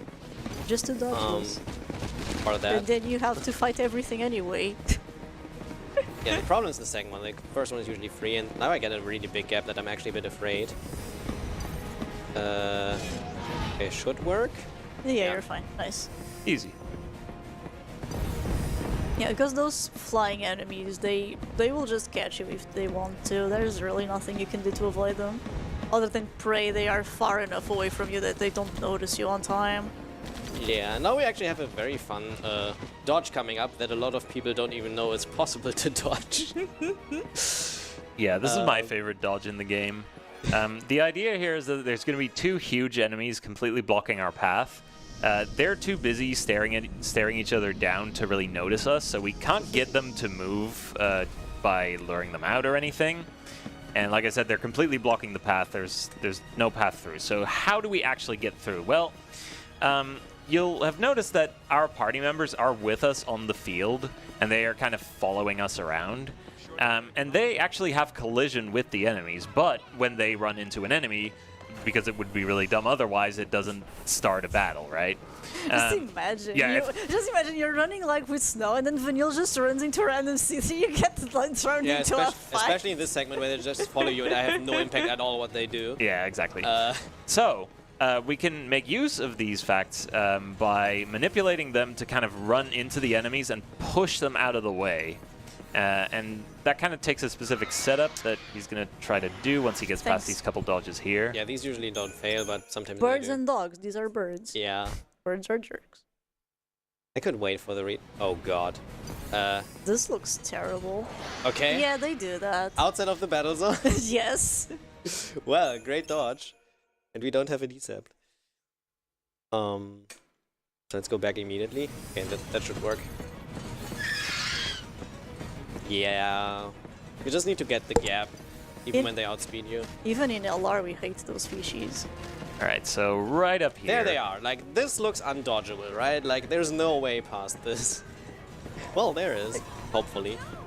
He's going to stand here. Wait. Have to wait for Saz. Oh yeah, you actually do this. PC stuff. Yeah, so he's doing the paradigm menu that we would normally do a little bit later. He's doing that here because it also swaps the party leader back Tireless to. instead of solidarity. Yep. Oh, That's okay. on purpose. Okay. You'll see later why. And It's yeah, from zero. Snow just ran kind of into that guy and pushed him out of the way, and there you go. The reason of doing the party swap there already is because apparently it after you do that, it spawns your party member a little bit closer to you, and it makes it easier to get him to run in, I guess. Is that something that only works on PC? It works, and on console not for some reason. But if you wait for Saz to be close enough to you, like you guys can check out the VOD later or something. I don't care. I run PS3. Yeah, true. I don't care. I don't run this garbage category. Well, it's maybe useful for the other two because you have to dodge that.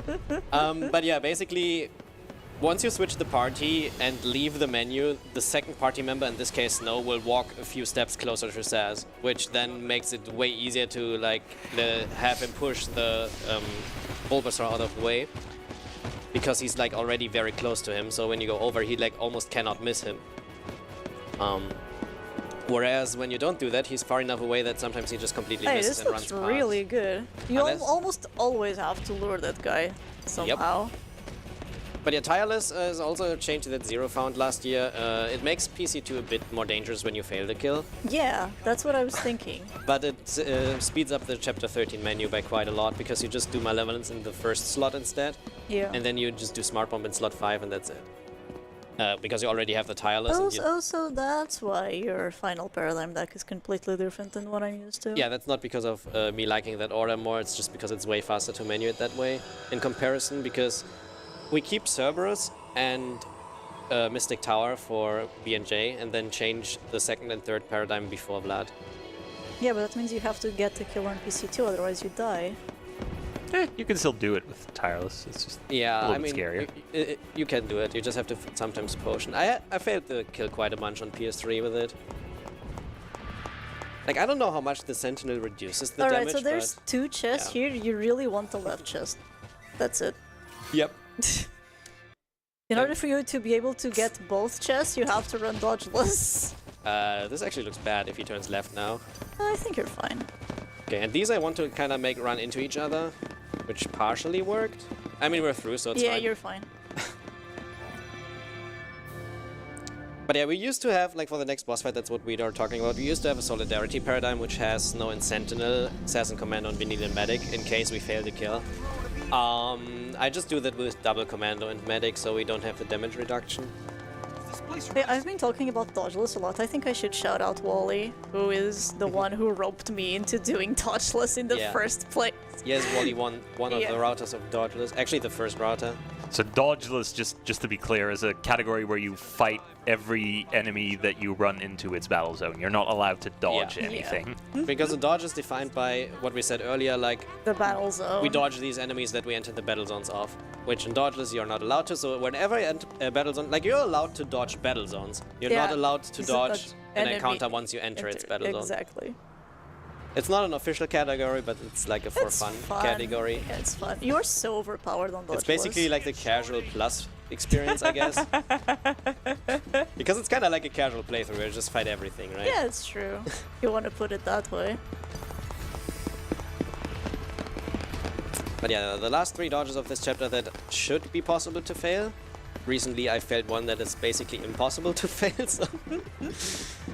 But yeah, normally I shouldn't fail anymore now. Okay, and one last menu for upgrades. We get to pick up a Power Glove here, which is the even stronger version of the Warrior's Wristband. So we're going to upgrade that to max and also catalyze one of our maxed Warrior's Wristbands into Also- a second Power Glove. Also try really hard not to dismantle this power glove. I've Yep. personally never done it, but I've heard horror stories about it. Yeah, I'll try to. Don't do that. I mean, I have the Tesla turbine that I can also use for this.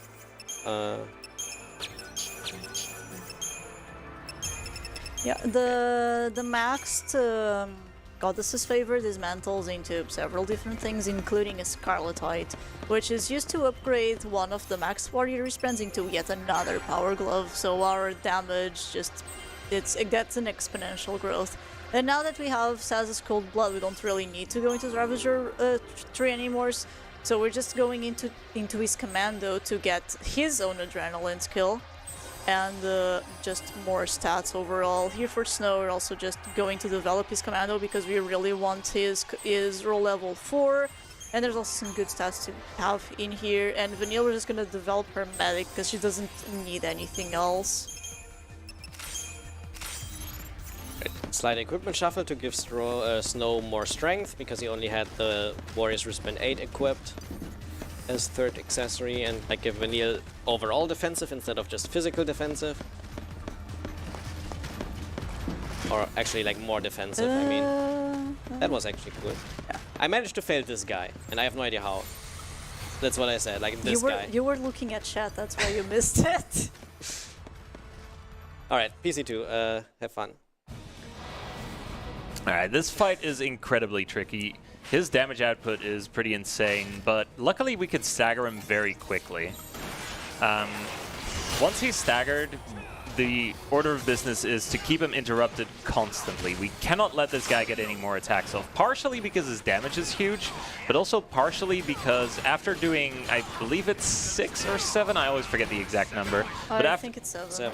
Yeah, after 7 attacks, he is going to go into his aerial mode, which is essentially what the previous fight with this guy was. And we don't want him to go into that. I already messed up once, but it's fine. It wasn't you, it was Snow who refused to launch again. Should be recoverable. Yeah, you're fine.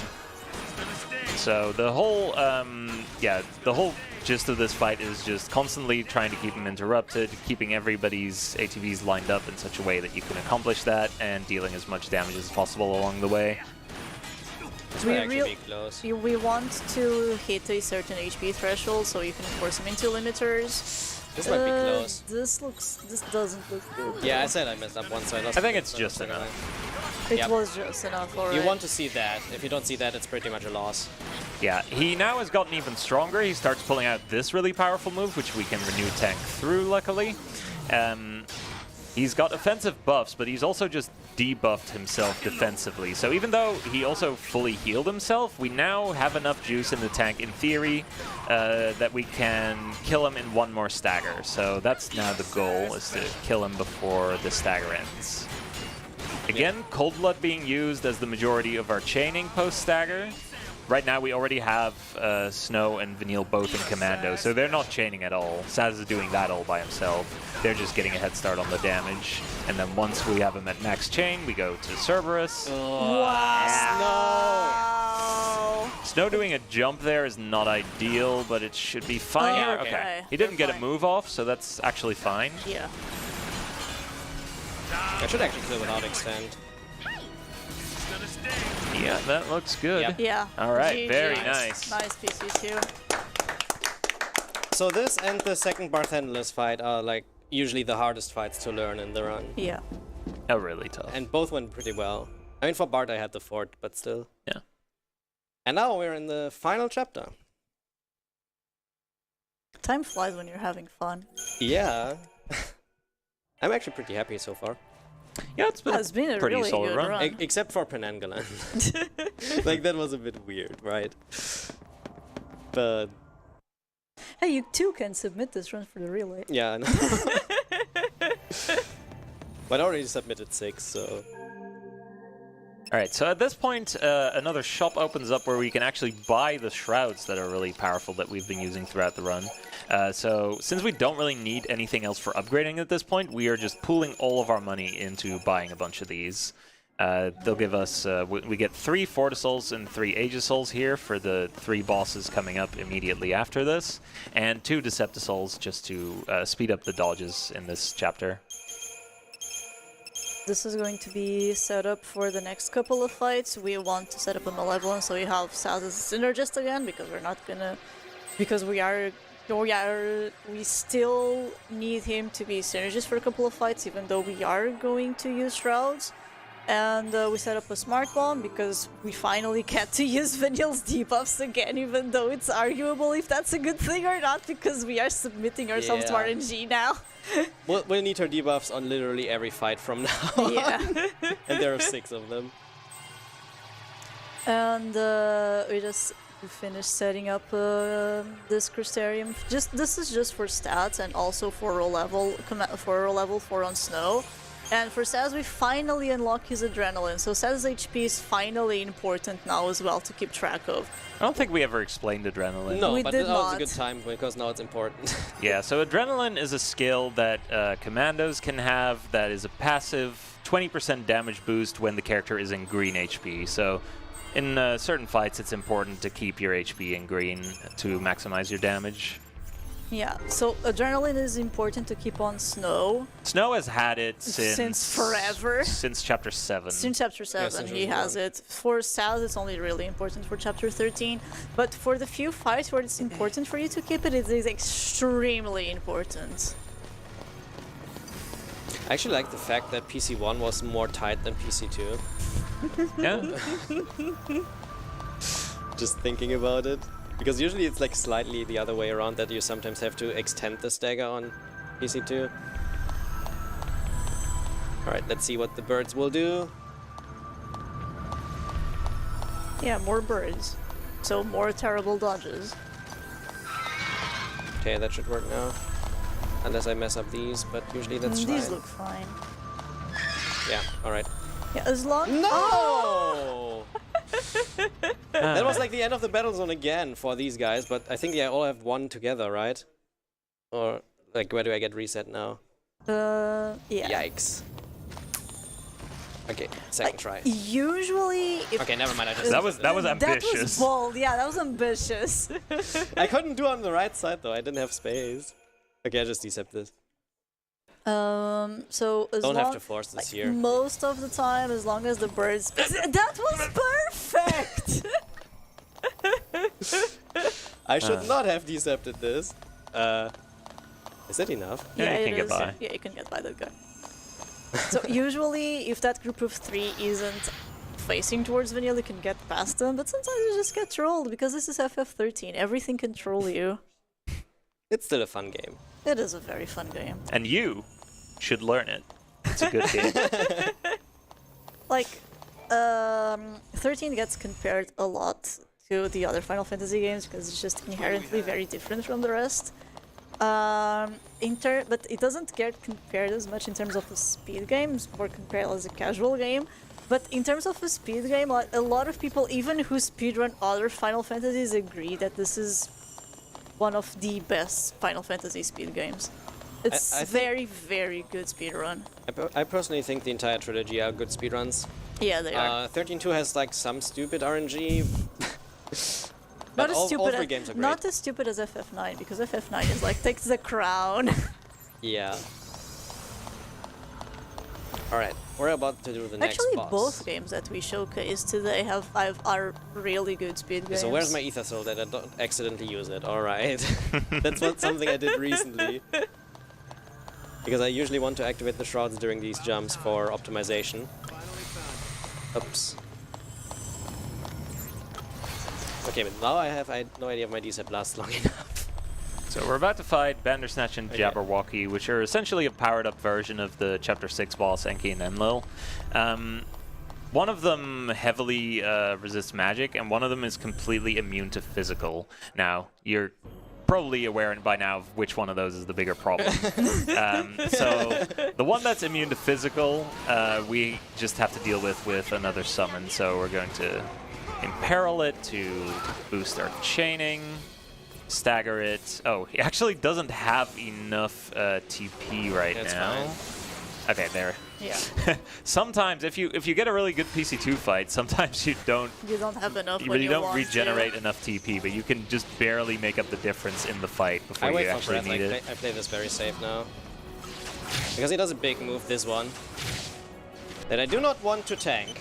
Give him everything you've got. Like, the main goal is usually to like not have this happen at all and like leave the summon early enough that it's fine to do so, but with how late I had to summon, Yeah. that's just the safer way. Yeah, Jabberwocky, he is on it. We have to deal with him on a timer because he's going to do 2 physicals again and then Breath of the Beast again. And Breath of the Beast will kill Vanilla if he targets her. Thankfully, he's targeting Snow, so this is a completely free fight. I love the string, by the way. You asked for it. So after you use, you have a really good chain. You just queue up Aurora to lock him in the air, and make sure he's not allowed to use. Oh, well done. He survives well. Yeah, Sentinel. Yeah, so a little backup, but it's fine. That's And why I now keep you the can Mystic just- Tower. Yeah. And Vanille is actually attacking. I really like her weapon, actually. I think Yeah, it's it's a super shame we cool. don't get to see her physical attack much. If you want to see her physical attack, Yeah, we saw it do now. all missions. You have a whole lot of 7 minutes of Vanille's physical attacks. But yeah, the advantage of doing the tireless is that I don't have to do tireless now because I already have it, as I said. So I could do the first slot and the fifth slot in the previous menu, and now when I have to go to the third anyways, I just do the second while I'm on it. So that way it's just like significantly better because I just like now do this, and then we default this. So it basically does not really lose your inputs. And Zero found that out. Again. Do we shout him out already? So Zero is one of the wizards of Final Fantasy 13 around. I mean, he started to run last year. Extremely good RPG player. He runs 13. He also runs Suikoden. I think that's how you various pronounce This that. does not work. Yeah. Oh, it does work. Okay, read. Here's a Awkward. cool hitbox. You can actually just run through his legs. The first time I saw that, I was also a bit baffled because, like, how? But it makes sense because Vanille is small enough and you have a Decept, so he's not really noticing your presence. Alright, like, this fight can be very scary if you're unlucky. We need debuffs. We need Deprotect. Yeah. If we get Deprotect, the fight is easy. If you don't get Deprotect, you might die. This is also the reason we lead Vanille, because that is just to maximize the chance for Deprotects. Yeah, if she was left to her own devices, she would try to inflict both Deprotect and D-Shell. We only care about Deprotect, so... This is Got good. it. We wait for Saz to cast in fire on all three. We just heal Snow and Saz back up to make sure they both have adrenaline, and now it's just a matter of whittling down his HP. He's just used Mounting Contempt again. You Nice. reapply Deprotect with it, and hope he doesn't one-shot Snow. It actually looks And- very good. Yeah, Got this has Deprotect been quickly good so again. far. That should be a kill because I can renew now to keep him in adrenaline after this. Then they should kill. Yeah. So that's basically how you always want this fight to go. Yeah, that was smooth. This fight can troll you very, very, very hard. And it likes to happen on PP pace as well. Same as for the next guy. Same for the next guy. Out of these three fights, the next one, it used to be kind of free, and now it's actually really, really scary. Yeah, so we're gonna fight another one of these kind of palette swaps of the Proud Clad / Ishimgal Subjugator. Yeah, we call this guy Yushu 7. Yeah. Right. It's just recolorings, yeah. Yeah. So he starts out in his aerial form. In his aerial form, he is completely immune to debuffs. Continue. And so we can't really do all that much damage to him. The current strat is thereby to stagger him really quickly without much chain duration, so that the stagger ends as quickly as possible, because after you've staggered him once and he's recovered from it, he actually triggers to go into his ground form. And since in that form we can debuff him, we can kill him even without doing much damage in that first stagger. The downside of this is that it does become actually kind of hard to kill him in the stagger afterwards, whereas before, when we were actually doing a bunch of damage in the first stagger, it was relatively free. Other than that, ideally we try to keep a lot of interruption on this guy. Hopefully. He actually... Ideally, we just stun lock him from We start have to a full finish. interruption strat, but it's not completely consistent Yeah. because it heavily depends on debuffs. But yeah. Alright. And also if he slows me or not. I don't want to see slows at all. Yeah, his regular attack here, Ice Grenades, can cast slow on your party members, which will dispel your haste. Or actually, sometimes just straight up inflict slow. He Yeah. gets to do 2 attacks now, and I don't want them to slow me, and then it's fine. Okay, nice, that should work now. From now on, it's pretty much just get debuffs and don't mess up. So he is going to keep you to use Blitz and attack in order to make sure that he keeps Tiamat interrupted until Snow's next string. Because attack keeps him interrupted for a fair bit of time, actually. After the stagger runs out, he's going to coordinate Cold Blood with Snow strikes. Like, again, it's like just like in Sid. Magic doesn't really interrupt anything, but strikes do as long as you have vigilance. So this is very precise timing with ATB refreshes, just general shifts, trying to coordinate how many strikes Snow does with the start of... oh, he broke But he got out. all debuffs, so it's fine. Okay, yeah, this is still good. Yeah, once you lose the stun lock, is almost impossible to get it Yeah, back. but this is a kill. Like, I got all debuffs that I need. Yeah. Yeah. Getting the interruption is especially nice because his attacks here dispel your buffs. If you get to keep the buffs for the damaging part here, it's really nice, but we don't really have them. We still have our defensive buffs. Yeah, but those are not really But mattering. they don't really so- matter. Yeah, unfortunately the first ones that get dispelled are the most important ones, so... But that way, like, if you didn't break out, like, actually with the way that I got the debuffs, if you didn't break out, like, in that, like, half of a second where I got breathing room, that would have been a perfect fight. Yeah, that would have been really, really good. Oh well. Almost had it. You can just play Marunji. The bad game. It's still a really good fight. Way Yeah. better than I get in my PB attempts. Yeah, we absolutely take those. 100%. Alright, so this is the final menu in the game. We are going to sell the Imperial Armlet that we just got to buy the Shrouds that we need to complete the game, and 2 Libroscopes that we're also going to need just so we can save the TP. For Libra, we're going to use it to do something else. And yeah, sometimes you can do an extra Crystarium here to get more stats. Obviously, Kai is a pro gamer, so he's not going to do any of that. I might get it if I'm walled here, but should not happen. Right. And now it is once again time to fight, as Kaya called him, the big evil guy. The big evil guy. This is actually the tightest fight of the 3. Like, it's the one that's technically the most scripted, but also the one that is the most likely to be not killed during the stagger. Yeah, I think this is the hardest fight in the run, Yeah. personally. Well, probably for runners who have learned the game already, this is the hardest, yes.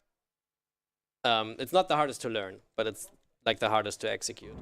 Sure. Alright, so again, this guy is resistant to all elements. We need to seek in peril on him so we can actually chain effectively. So Vanille has to land in peril and deprotect before a certain time passes, otherwise we either have to retry the fight or take a much slower This is not fight. looking This good. is not looking good. Vanille, you are great as always. Thanks, Vanille. Yeah, we're gonna go for the backup here. Yeah. We got D-Shell, though.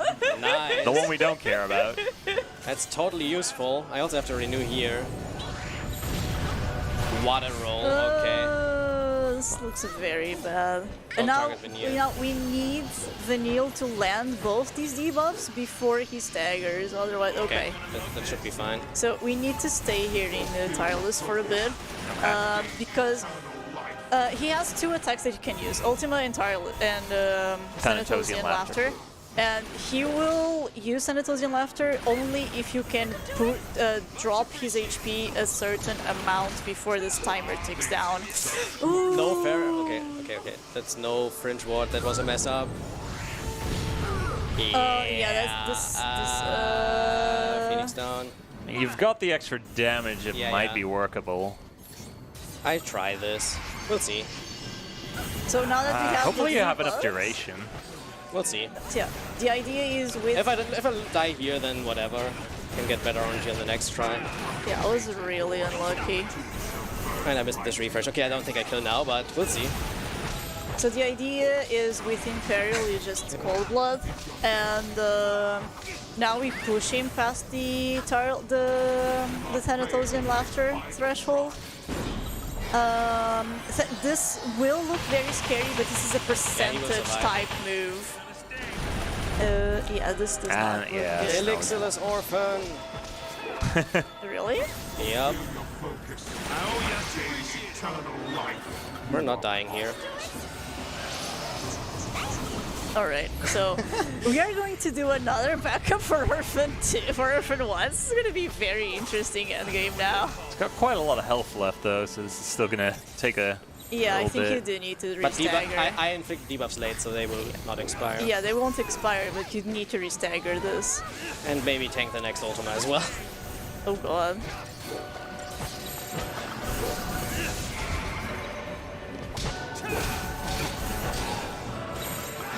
Don't die now. That would be so anticlimactic. Come on, Bart, help. That's fine. No, he should die now. Yeah, he's dead now. After this. Once again, this attack can't kill us, it's percentage based. Yeah. Hey, we lost D-Protect. Okay. That was a fight! I mean, it's better than dying, even with Elixirless now. I'm one of the few who practiced the Elixirless strat here. Yeah, just be careful not to muscle memory elixir fight. I might die here, to be Do honest, not because this fight is summon. hard. This fight is hard. This fight is pretty hard. Alright, so usually we would tank Merciless Judgment by summoning Brynhilder because we are on a completely different fight now, we just don't do that. We are going to coordinate shifts to Consolidation in order to tank Orphan's attacks with shifts to Malevolence in order to set up our buffs.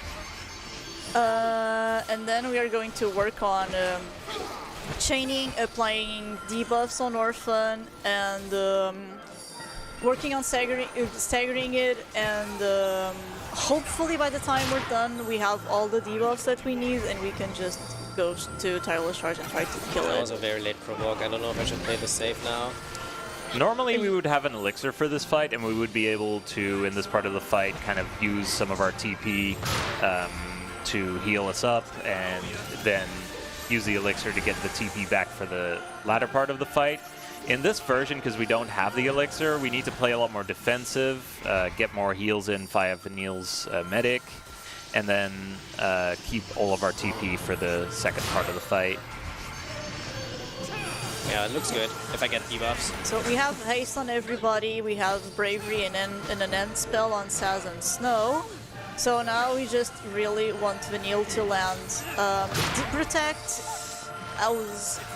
We want Deep Protect, in Peril, and Poison. Do you want to explain why Poison is so broken in this fight? So Poison kills an enemy from full HP in exactly 5 minutes. So it does 1% every 3 seconds. Is that math correct? Yes.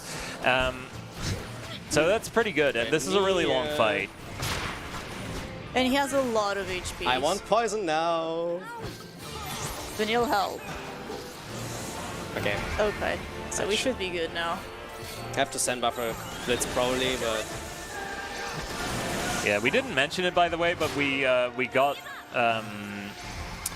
Saz's Sentinel in this chapter to tank some of these final boss attacks because they really do so much damage that having 2 Sentinels is just kind of nice. It's very worth it. nice. That's an insta-kill so move. Nice. That right there is an insta-kill move. He did it on Vanille. He will always do it on Vanille there as long as we make sure to keep her in medic role. It's just a weird quirk of his AI. It's a good thing that it works like that because otherwise there would be a risk of him just doing it on Saz, and then there's a 50% chance of just dying and there's nothing you can do. Well then. At this point of the fight, we no longer really have the resources to keep up with his damage, so we now summon... No DZ Ray. No DZ Ray. Dude! Oh no. Oh boy, this is gonna be fun. This is gonna be fun. This is the only move that is really bad to get with this. I think I killed because I have 21, but... Okay, so that attack... We are doing backups over backups over backups, basically. So at this point, it would have probably been quicker to die on Bard. Yeah, so that attack right there would have just killed Saz and gotten rid of the summon, and then we would have to deal with his regular attacks for too long for us to reasonably be able to survive. At this point, we are just waiting for Poison to damage him down. We aren't really doing much with this. We're just stalling and trying to stay in the Gestalt as long as possible. And this is why poison is so important in this fight. Okay, he gets to do like 1 or 2 attacks. Yeah, it's not going to be quite enough to completely stall him out, but hopefully we'll make it work. We'll see. Well, this takes a bit. Like, he gets to do 1 attack. If that's Protatory Wrath on Saz, it's a 50-50 if I survive. Everything else, I'm killing him. So, we'll see. This is the big Monka moment. Like, look at this. It's not on Saz. Okay, Okay, we it's win. on Vanilla, you're fine. And it didn't kill. Okay, so we would have won anyways. Yay! Hey, it's 4-minute fight. Honestly, that might have still been faster than dying on Bard 3 that late. Maybe. 4-minute fight. It's pretty bad, though. So the very last fight of the game is a victory lap compared to the other two. This is a gimmicky fight. It opens up by using Doom on Saz, on your party leader, and it's completely immune to damage until you stagger it. So our goal here is just we use an attack to show that it's immune to physical and force Snow to stay in the back because this red aura it uses inflicts slow on proximity. So we are far enough right now that it doesn't slow anybody and we want to stay this far, including dumbass Snow who will just run straight forward if we don't tell him that it's immune to physical. Yep. And like many bosses in the run, we basically stagger him and start interrupting him before he starts doing any of his really dangerous attacks. He got that off. That's bad. He got that off though. That's unfortunate. Normally you stagger cancel it. It's fine when you got 1 debuff out. I just play the safe, heal up here, then get the second one. Be careful, you still need Imperil. Yeah. I mean, I just played it safe to not die this first. guy is very, very frail. So as soon as Vanilla gets Imperil going, we have end buffs on both Saz and Snow, and we're just it's not like both of them are hitting for cap. So this guy dies very fast as soon as you have debuffs going on him. Alright, we did it, and that is Final Fantasy 13 any percent. Yeah. GG. So, and time. Oh, sub 444. Alright, so you were underestimate with a blindfolded fight. Very happy about that. That was a good That we just run. like That put was in a on the pretty fly. good run. Yeah, that's a pretty good run. Like, this is better than 3 out of my practice runs that I did for the relay. So, do you sing? Do you want to sing? I My think Hand? we have. I think we have a copyright you have problem. to sing loud enough to completely No. kill the boss. I also think it takes too long because there's still a run after us, right? Yeah, let's. I think we'll just throw it over.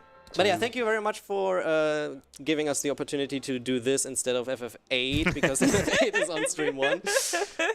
Yeah, Kaya and I kind of had to rush fill in for this. Yeah. Luckily, we had some runs that we were both in practice Yeah, with. because we practiced for the upcoming Final Fantasy relay, so we didn't really have to de-rust this. If you really like Final Fantasy games and you want to watch them being played back to back to back on a relay team setting, like the Final Fantasy relay is amazing. You get to see a lot of talented runners just showcasing the very best that they can do. There's a lot of friendly banter. It's seriously just a whole lot of It's fun. organized by the Final Fantasy community, happens at the end of August, and everyone who wants to can check that out too. Yeah. And yeah, thank you to ESA for giving me the opportunity.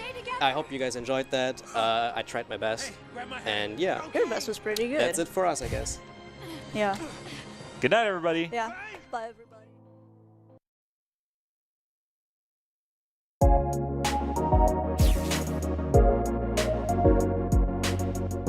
Well, NVIDIA have done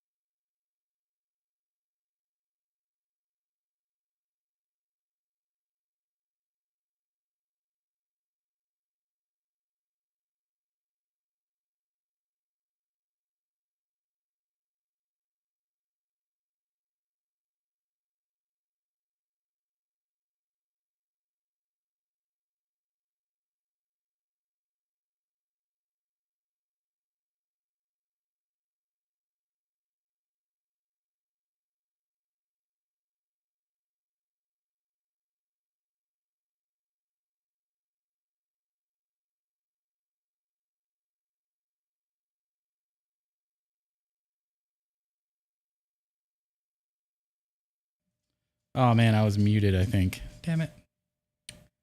Talking the whole time. Anyways, I've been live for like 5 hours. Not that I've been on the camera for 5 hours, but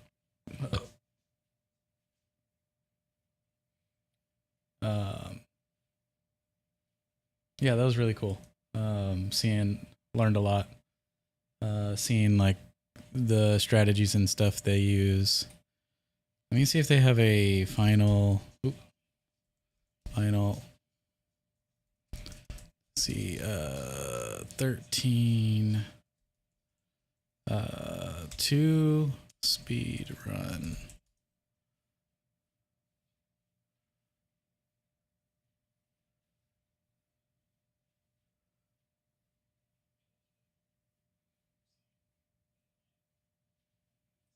Yeah. Hello, everyone, and welcome back to ESA Legends 23, your one-stop shop for all your RPG needs. We are raising money for Make-A-Wish International, and we are helping the lives of those with critical illnesses, children and families, to give them things to look forward to, help support their lives and general well-being, and doing that. And we've raised a lot of money over the last set of days. So this is kind of like this is the day you dream of, where it's like, hey, the schedule's nothing that it looks.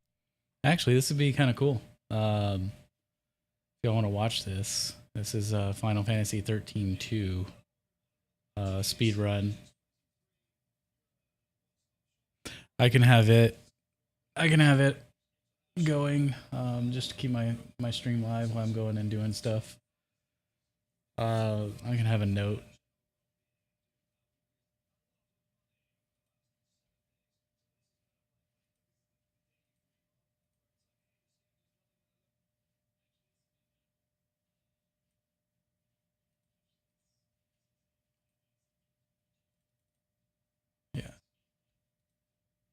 I could do that.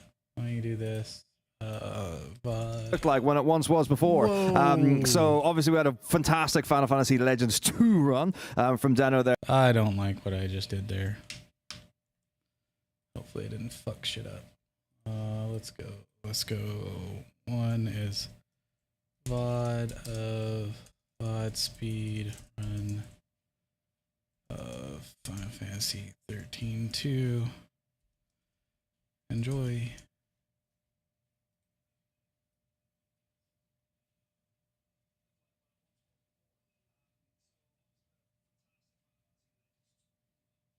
There we go.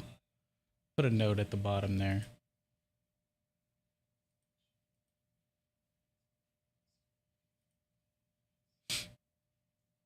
Nice.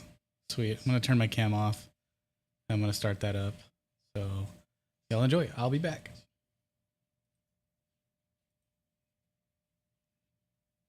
All right, let's get this going. There with you on the cards and my good friend Bowie on the microphone. So now we're going into Final Fantasy 13-2. This is going to be the prequel to Final Fantasy Lightning Returns 2-player 1 controller.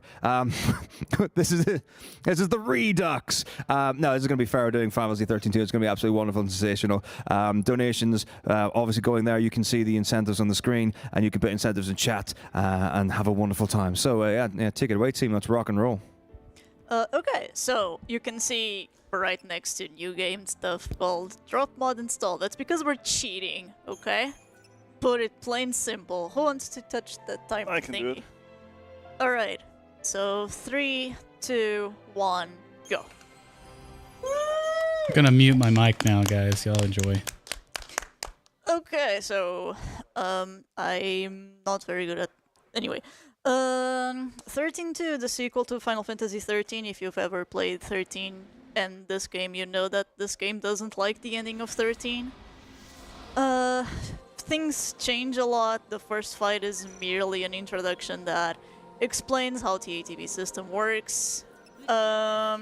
Basically, you have the blue bar on the bottom, and that always fills in as long as you're not thinking an action.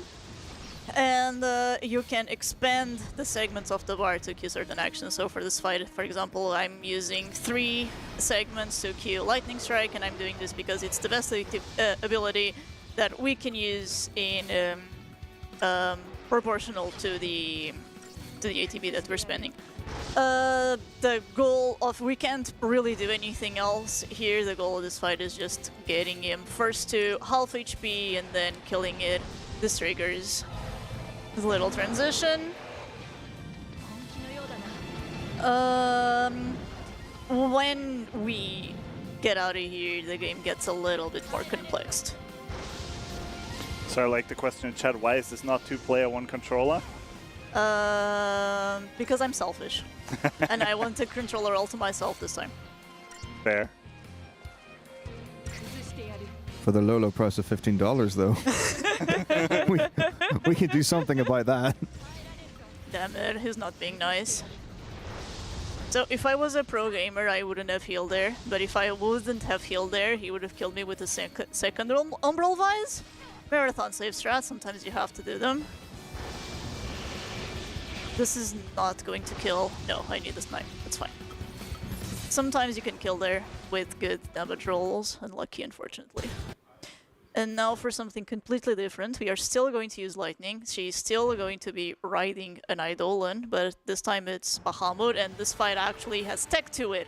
We are going to queue Focus Bolts, and there's two things that Chaos Bahamut can do against us. It's Inferno and Pulsar Burst. If he does Pulsar Burst, I want to wait before triggering my spells. If he does Inferno, I want to do this immediately. The reason for this is... Damn it. It's okay, it's gonna trigger the cutscene or not. Okay, the trigger. Is in 13, usually if you get interrupted, you don't spend ATB, but you also don't really do an action. In this fight in particular, though, if you get interrupted, your ATB isn't spent, but the ability goes through anyway. So I want to get interrupted as much as possible. This fight is not going well, though, because I'm doing a lot of barrel rolls, which is undesirable, but I also haven't touched this game in a hot minute, so I'm going to not get too angry at it. Mega Flare is a free interruption.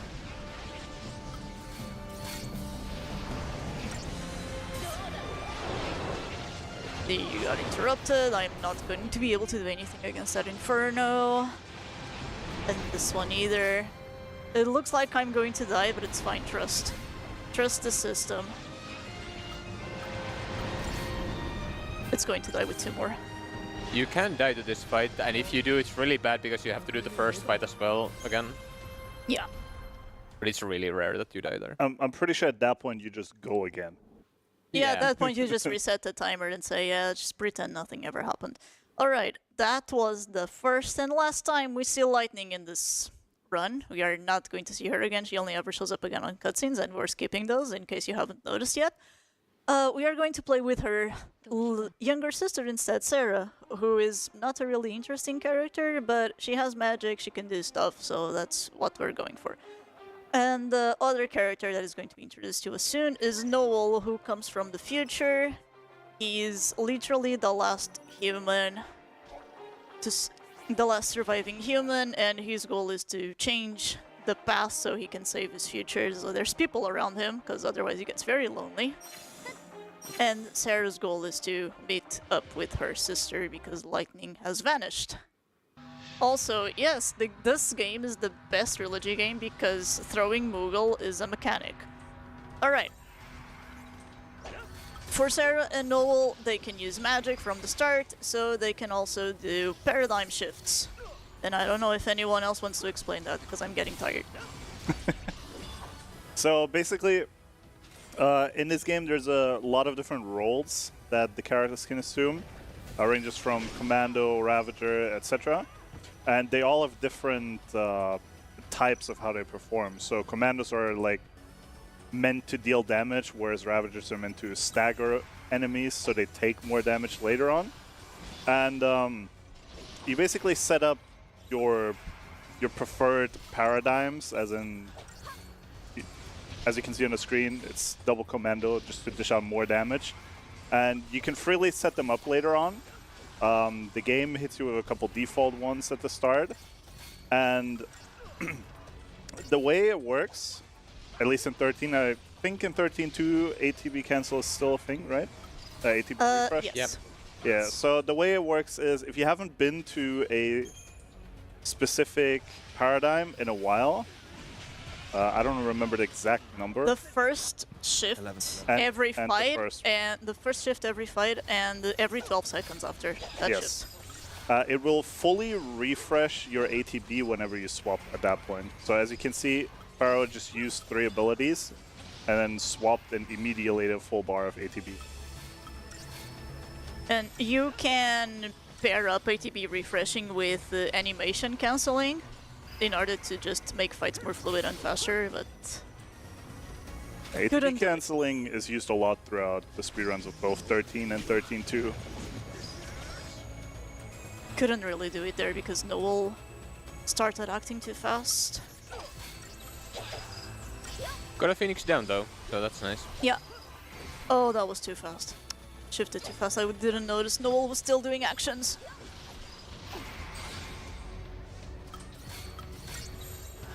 So, commandos, they deal non-elemental damage, non-elemental high damage.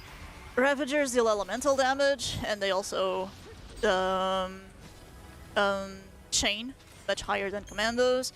The other roles that we are going to use on this run is Saboteur for debuff, Synergist for buffs, and a little bit of Sentinel to reduce damage taken, and also redirect enemy aggro, but very little compared to 13, where Sentinel is actually a really important role. But yeah, this game is easy enough, and potions are overpowered enough that we don't ever use Medic. Yeah. They stepped up their game from 13, where potions are basically entirely useless once you hit a certain point of the game. And in this game, they are so strong that you can use them throughout the entire game, pretty much. And they are very cheap as well. That too. Especially later on, you will get an item that doubles the effectiveness of potions. We sell that item. And still, they are good enough. Okay, well, back in my days, we used to use that. Okay, I still you use it. still I still use use it, it. yeah. Because, I mean... Yeah, there aren't a lot of runners that sell it. I am one of them. The majority keeps it just because it's so good and it gives you so much safety. And you can still get very competitive times with the Grimoire hat. Yeah, like the only advantage that you get for selling it is that you get to skip some chests. Yeah, you get to skip some guild chests later on. Alright, so encounters in this game. On 13, encounters are always on the map. This game works a little bit like Lightning Returns, where encounters are semi-random. So there are no active encounters on the map. They will spawn depending on your step route. So the more you walk, the more likely it is for a certain encounter to spawn within a certain range. So encounters can spawn earlier or later than predicted, but they will always spawn within a certain range of steps.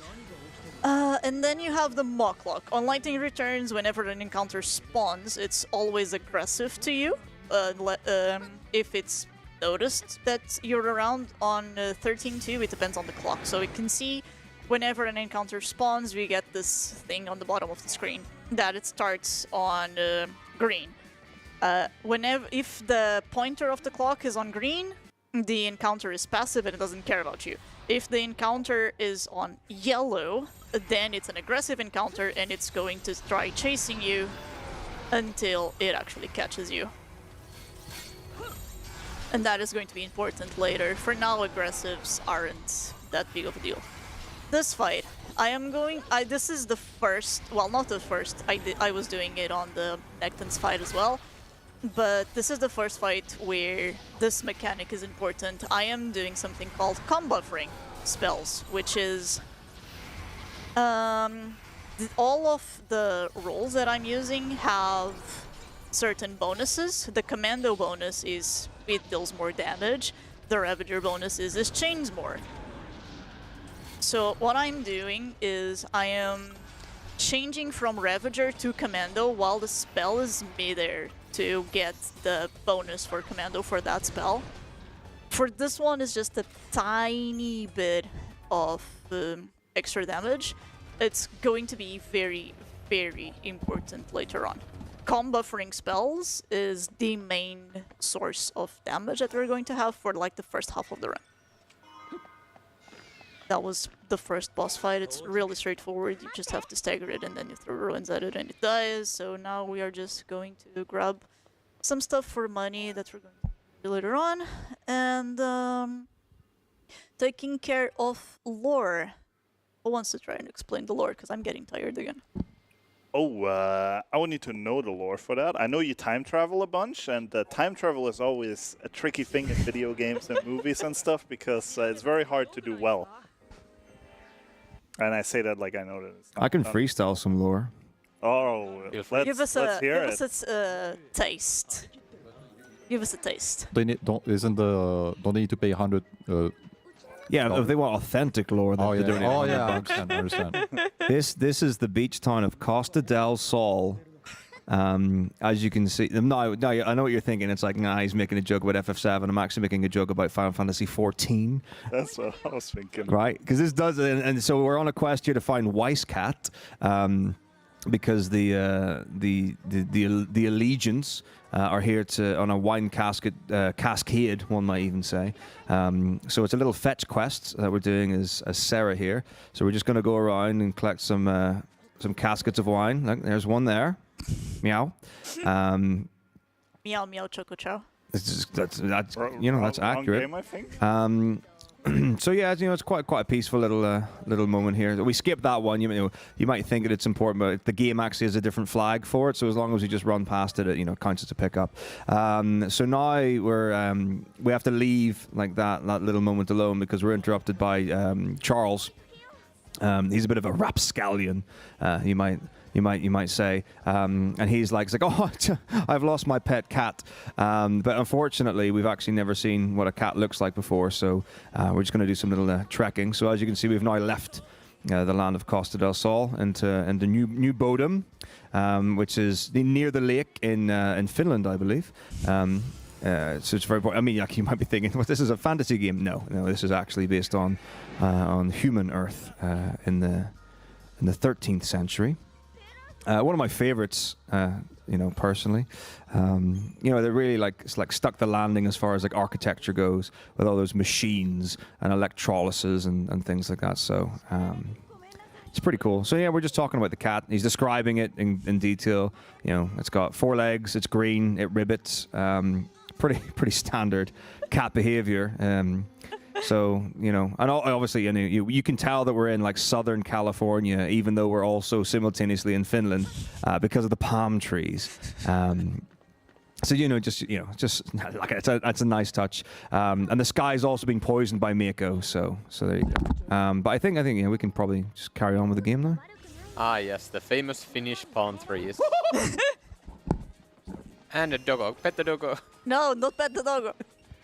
Alright, so that's aggressive. That's how aggressives behave. We can kill them. This one and the rest. I think Paco's got some news for us. Yes.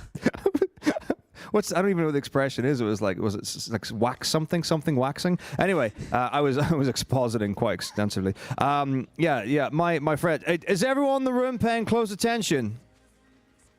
What a great response. Yes. We got $500. Wow!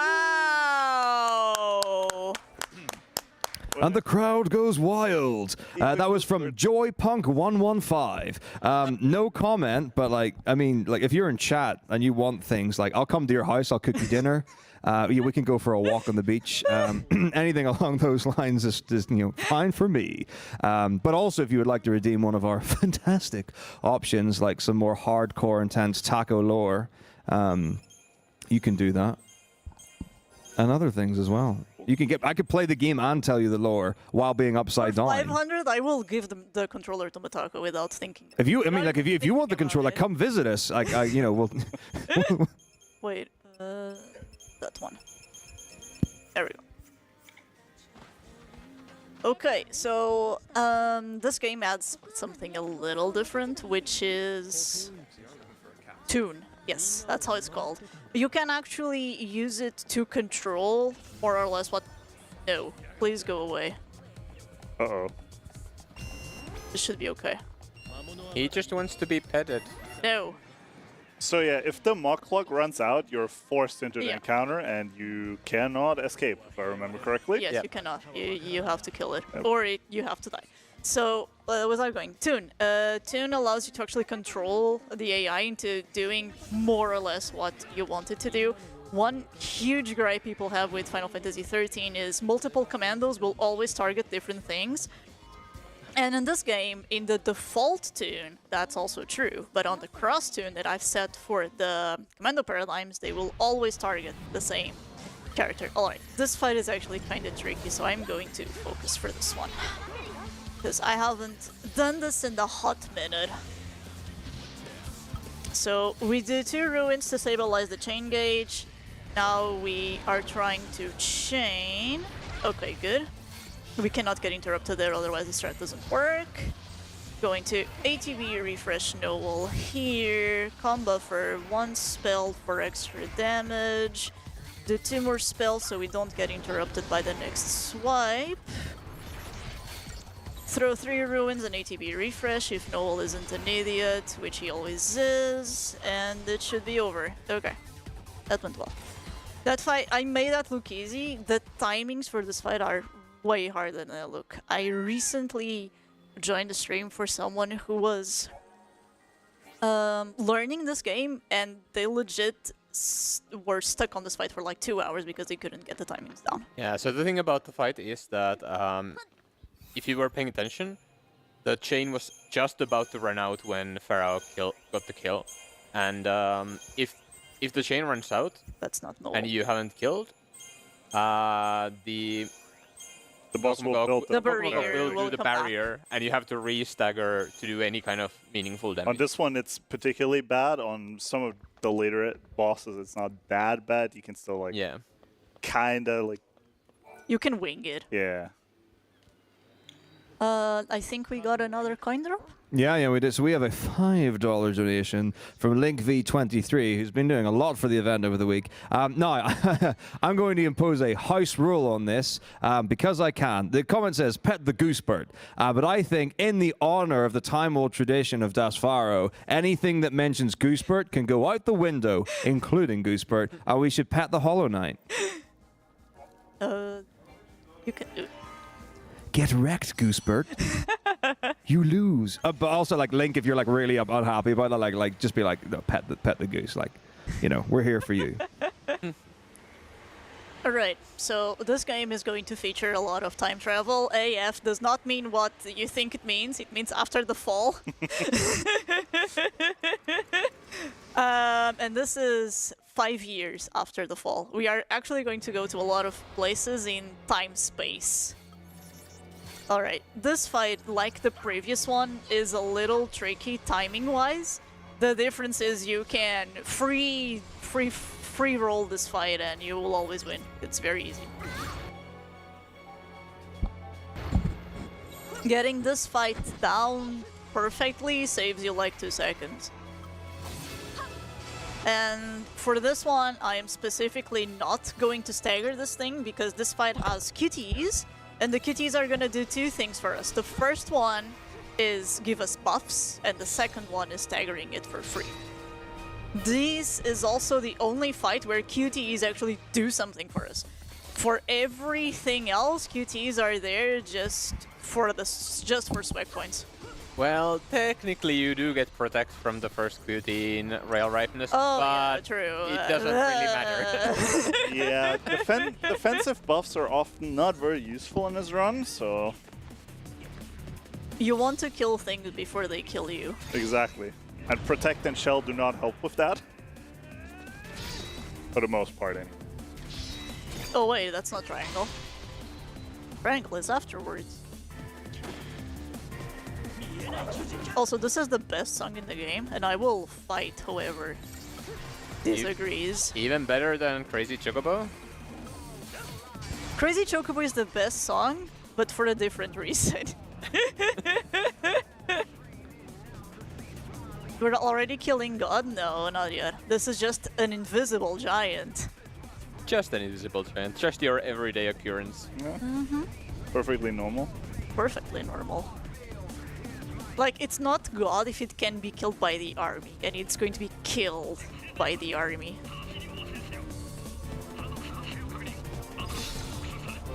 One really cool thing about this fight is, if you do it perfectly, the song lines up so well with the different parts of the fight.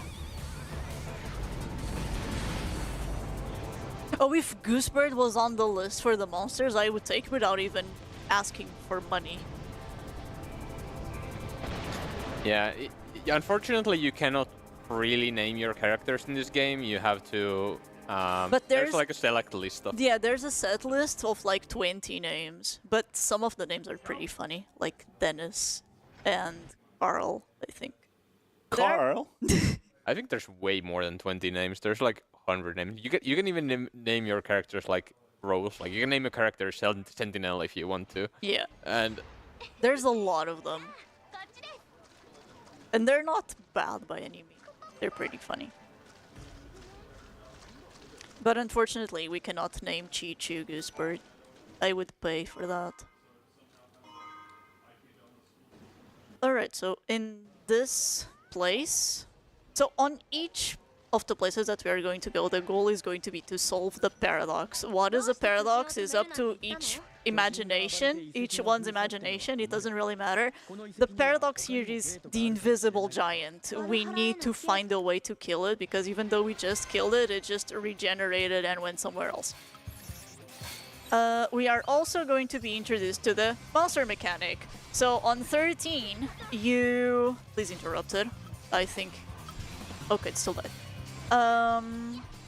In 13 you have 3 party members. On this game we only have 2 so far, because we are going to unlock the 3rd one right now, which is a monster. Sarah has, for reasons, has the ability to tame monsters by turning them into crystal. This is RNG, and this is why we are going to cheat. you can see the monster turning to crystal here, and they zoom in on the crystal as well, and that's a sign that the monster has been tamed. Yeah, so each monster... so Sarah and Noel are versatile. They can change to whatever role we need them to be. Each monster has hard assigned one role, and they can only do that role. For this run, we are going to capture a Ravager, which is this one right here, Necton. We are going to capture 1 Commando and 1 Synergist. I wonder if you're gonna get it first try. Oh my god, look at it, it's shiny! Such a good Damn, RNG. what a surprise. Such a good RNG. What a surprise! Alright, so... Wish I had that RNG when I was running the game. So that's gonna save like what? Quite a bit of time. Quite a bit of time. Yeah. I've like my last drop mod run, Necton refused to spawn, and it took me like 10 minutes for it to spawn. I was more so making a joke of it dropping 100% of the time. But Yes. So Necton is a rare spawn in this general area, and after you kill the boss, it doesn't spawn anymore. So you have to get it before the boss spawns. You are going to be nice to me, and you are not going to chase me to the ends of the earth, aren't you? Good boy. All right. And Necton has a drop rate of 15% per Necton that you defeat. After the encounter spawns, you can retry it as often as you like, as long as you don't kill the entire encounter. So you can retry an encounter as many times as you want until you get to spawn, but this obviously loses time for every retry. The drop mod sets the drop rate to 100%, and for the 2 monsters that we actually need to catch. And this is the Crooks Out mechanic. So if you get an aggressive spawn, if you go back to this main hub and then go straight back into the world, the encounter that you just had despawns. This is important just to run away from annoying encounters like most of the aggressives. There are some aggressives that we can fight, but for most of them it's just faster and easier to Crooks Out and continue on our merry way. I just need to place myself. Yeah, it would have probably taken close to a minute to fight the encounter that Pharaoh just despawned, so it's definitely faster to just Crooks Out. You do always have the option to try and keep running away, but After an aggressive catches you, it's very hard to get away from it because of the places where they spawn and they go straight into you, so we're probably not going to be able to run away. There are some places where I will try running, but it's either when I know it's going to get despawned because of a cutscene trigger or something, or it's because it's only one aggressive. On that situation, because I had to go into the tunnels, then they spawned right in front of me. It's really not worth it. So, shoutouts to Mr. Titan. He says this is the intern contribution to this game. It's just some puzzles. There are 3 different puzzles in the game. We have these, and then we have clocks that we are not going to have to do, and then we have connect the dots that we are going to do. Yeah, so here you have to collect all the crystals, and you can only enter it. You can only step on each tile once, and yeah, these are pretty straightforward. Yeah. One very cool thing, the aggressives can only spawn outside. Inside the tunnels there are no aggressives, so if you want to farm a Necton because it's not aggressive, you can do it inside. Why is the drop mod longer than the run without the drop mod? Because my PC decided that it didn't want me to run 13.2 anymore, so I never grinded drop mod. That's the answer to your question. Meanwhile, Kaya and I grinded at normal any % for quite a few months. Yeah, the drop mode isn't used that often in speedruns. Like, a lot of people, even though drop mode... And it's very recent, that's also Yeah, that too. It hasn't been around for a long time, and a lot of people like usually go to the legit category of... This is good. Okay, so... That's a really good one. Yeah, that's a really good one. You want to spawn an encounter at the end of these tunnels, so you get a good step route for the next segment, so getting one there is really good.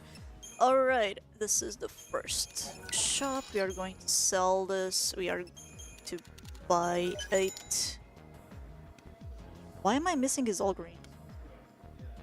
Did I forget? You haven't picked up the chest, at least, that in here. Yeah, I probably didn't pick up the chest, that's fine. The one with the 2 Gusel greens. Alright, so we are going to add our first monster, set that to default, and do some Crystarium. So, in 13, you do... this is ATV. You do Crystarium for each role and each character. And your stats are hard-tied to the tree that you are doing. In this game, Crystarium is very different, so it's always the same tree, no matter what role you're selecting. The skills and the passives change accordingly to the tree you are selecting, and the stats that you gain also depend on the role you're selecting.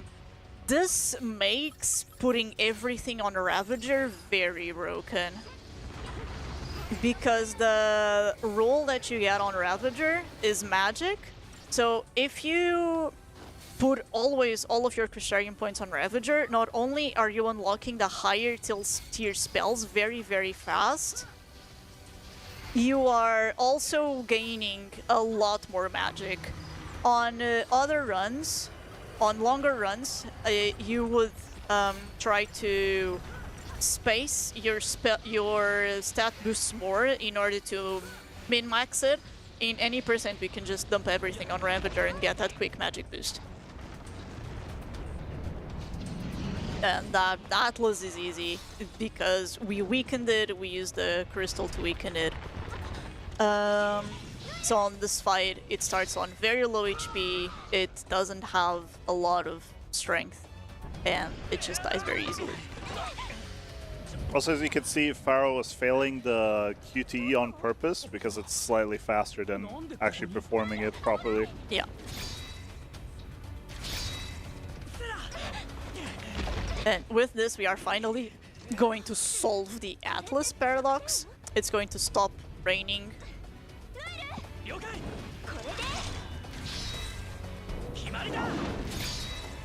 And we can move on to the next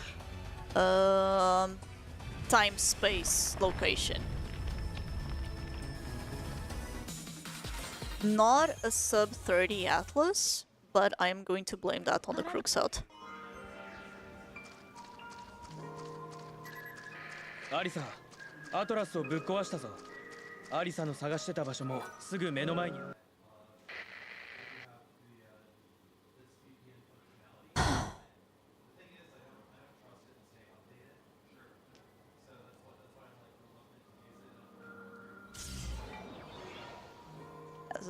Artifact spawning. Okay.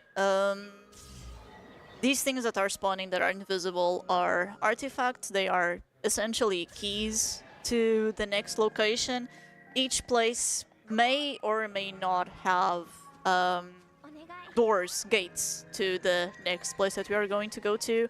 This one in particular has 3 different doors, and we are going to open 2 of them. The third one we never go into it because we don't need to.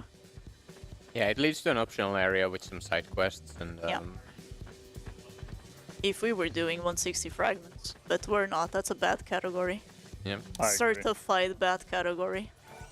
What do you mean? It's the best category in this game.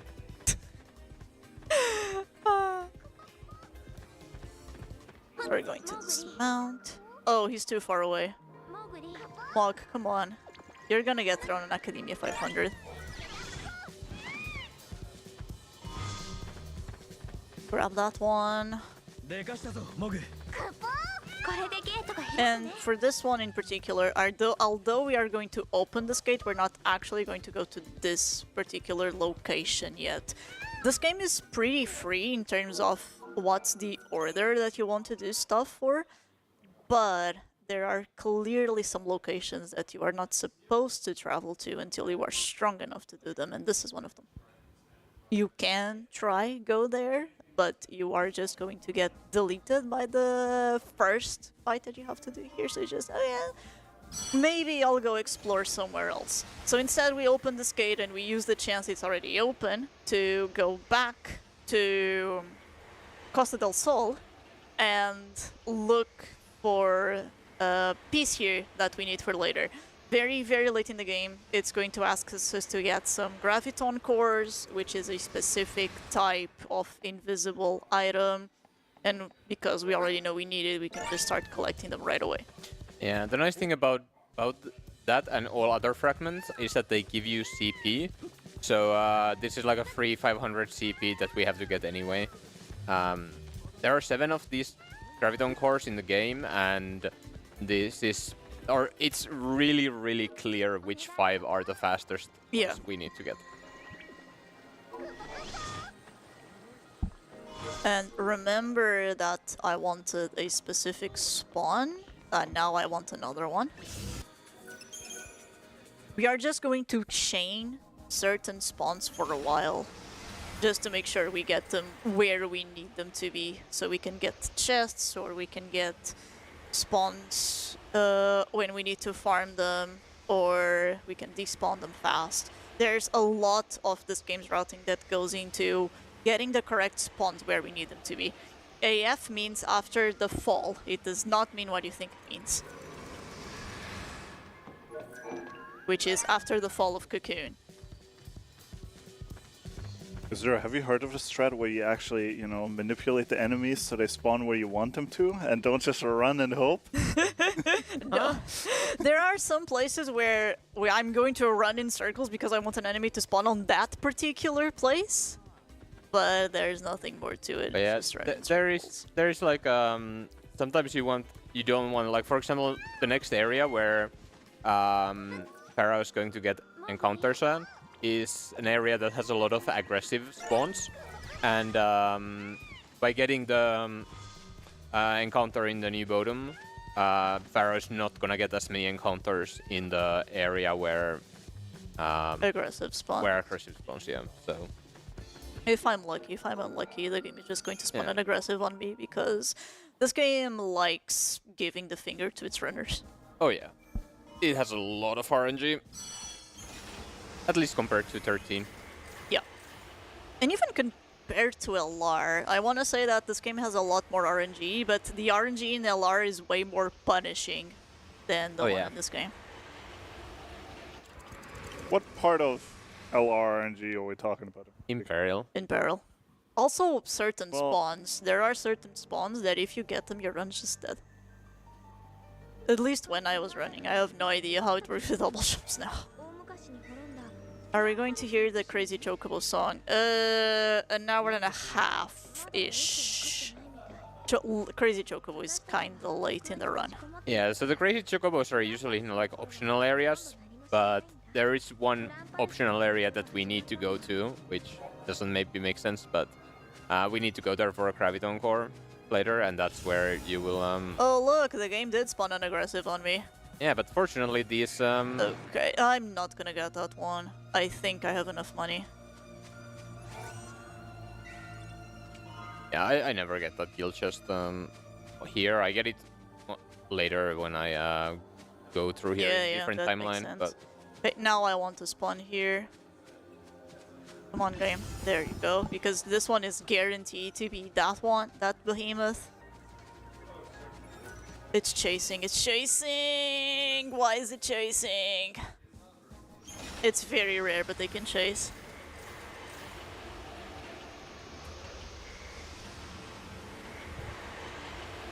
This game takes place when all the main characters of 13 are in the crystal farms? No. The characters from 13 actually all woke up from crystal stages at the end of 13. Except for Vanilla and Fang. Except for Vanilla and Fang. And they are all of them are just kind of doing their own thing.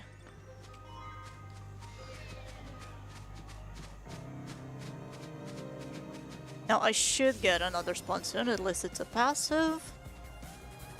And that should be the last one before... And that's the last one for the next boss. So here it's going to be a little bit more menuing. I'm going to buy 2 Magician's Marks to increase my magic.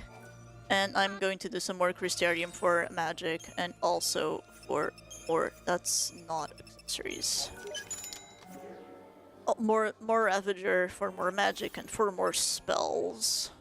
Yeah, so basically at the end of 13, everyone, or all of the main characters turn into crystal, but then the goddess Etro was merciful for them, or took pity on like the main characters and Sarah, and awoke the ones who weren't holding up Cocoon, and then that triggers like a chain reaction. Yeah, like it's a thing that shouldn't have happened, and it's like it makes the first paradox, and then like triggers all the events of this game, basically.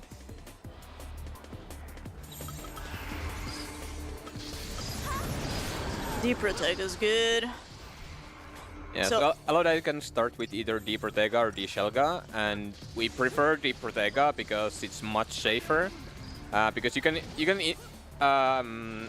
stagger cancel the first swipe, and also swipe deals way less damage than Ringa, and Ringa doesn't, or Ringa launches you in the air and swipe just interrupts you. And it even doesn't interrupt you if you're using spells while going at it. This one.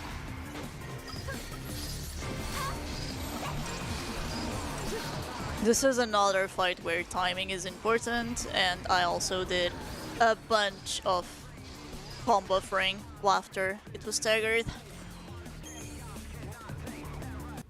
But Deep Protega is a free fight. The fight is only really hard if it is Ringa, because not only do you have to time all your spells to get good ATB refreshes, you also have to time them so you don't get launched by Ringa, and you also have to throw potions to survive those Ringas.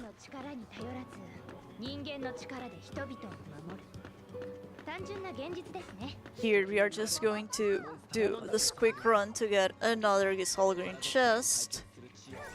And now this person that is talking on the background, this is actually Adult Hope, which is a far better character than Hope in 13 and in Lightning Returns. Someone who actually tries to do stuff. 時間の旅人いろんなこと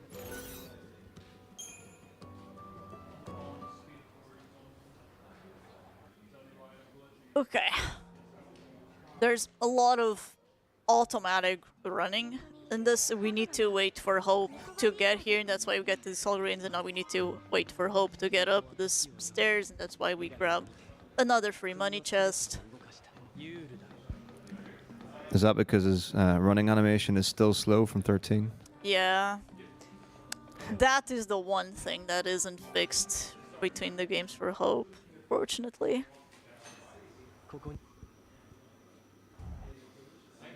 Bunch of cutscene skips here. They're Yeah. talking lore. I really do wish they fixed him being useless. It's unfortunate you can't actually control Hope in this game. Yeah. But he's the one that defeats Aloyda, it's not you. But it's in a cutscene, so I guess it doesn't count. He reaps all the rewards. Things he hasn't done. Alright, a little bit more Crystarium, and in this one, yes, we are going to grab another ATB segment for Noel. He's going to be our main damage dealer from now on. Because for Sarah, we are going to unlock a new role for her, which is a Saboteur role. So the role that Vanille had on 13 for doing debuffs on enemies in this game, that role is taken over by Sarah. And the Saboteur role is very different in this game in the sense that on 13, whether you get debuffs or not is completely random, but in this game there is a formula to calculate if the buff is supposed to land or not.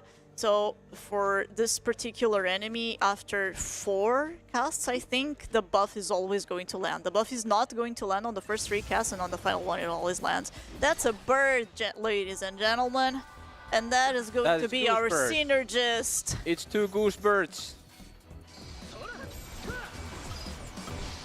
And different. Oh, first try. Oh, first try, let's go. Whoa, what a coincidence. So lucky. Can I have that luck sometimes?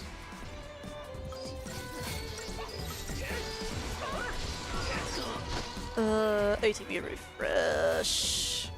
Oh yeah, because Sarah is on a different. Okay, it's fine. So I target the Gahongas first, and then there's 2 Gandayaks. You always target the one that's attacking Noel, because otherwise Noel dies, and then you can target the one that's sacking the Necton. Oh, we got that one actually. So lucky. So lucky. Alright. And you got a Mana Sliver as well. Gahongas is a 25% chance per monster that you... Is it 25? I thought it was 20. It's 20. Yeah, you're right, it's 20. So we are going to slot him in right away. Zero, this is Fatsuke. Would you like food? That's not... Sure.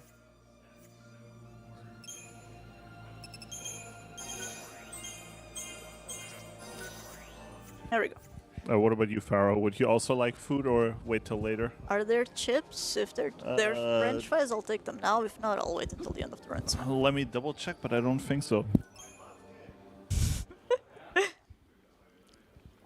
And so as a courtesy to our wonderful runner, for the low price of $15, you can switch out the player so that Pharaoh can have some lovely food at this dinner time and put someone else on the controller.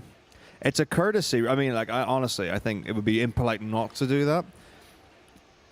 I mean, I'll play. This would be my second time experiencing the world of 13.2. But I'm obviously, like, I mean, like, I know this, the lore and history, which is why you can donate for that also. We're also, like, super close to, like, $8,000. That would be an awesome thing to make during the 13.2 run. So do please get your donations in, team. Let's get it going. Alright, so this is an area that we opened earlier, and now we're going to get to it. And to get to it, we opened another area that it's going to be a while before we actually get there. Alright, so this is the first fight that we do with Saboteur and Synergist. I don't know the numbers by heart, so just trust me when I say that the only reason why we can even do this fight the way it is because we have buffs and debuffs. This thing is weak to the air element, so we are just going to chain in a specific way to get D-Shell on it, so we deal more magic damage to it. Then we are going to put Faith on Noel, only on Noel, we don't actually need Faith on Sarah. And for the rest of the fight, we are going to queue up Iorora and combo for it, so it deals more damage due to the command bonus. So this is a game of multipliers, things just multiply on top of each other, and that is why the damage cap on this game is 5 9s instead of the usual, there we go, instead of the usual 4 9s. Yeah, in this game, if you know what you're doing, especially early on, you're going to be dealing insane amounts of damage, and it's going to look like every boss is just incredibly weak. And then you play the game for the first time, you're clueless, and the boss is extremely messing you up. difficult. Yep.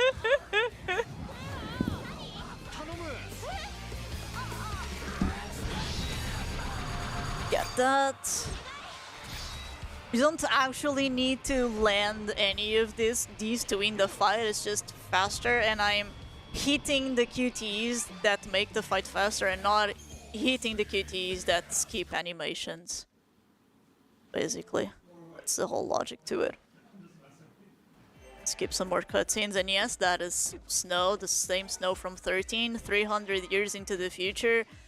He looks way worse than he does on 13 because it has been 300 years and his sense of fashion just got way worse for whatever reason. But he's still capable of punching stuff. This is the one instance in the game, on any game, that you have 4 active party members. When you are selecting your own party members, for example, if you are manually using a Synergist, you can actually select Snow as a target.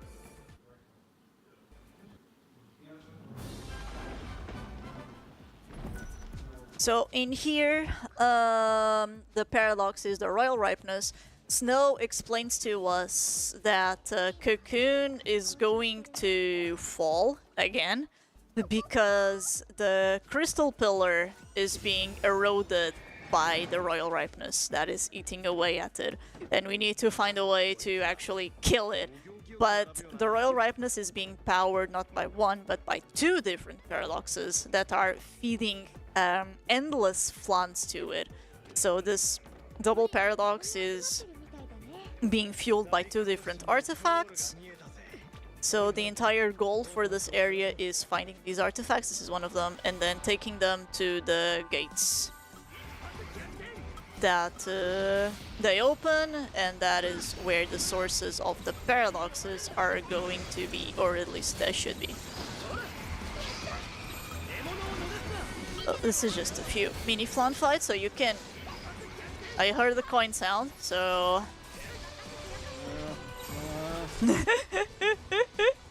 Hooray! We've got $15 from Bear Fighter Mark II. Put Matako or someone on the controls and go get some food to eat. Thank you so much for your donation. Who is not eating? You're not. I chomped hard on my hamburger. Yeah. I'll hop in. Put me in, coach. Here. Do you know where to go?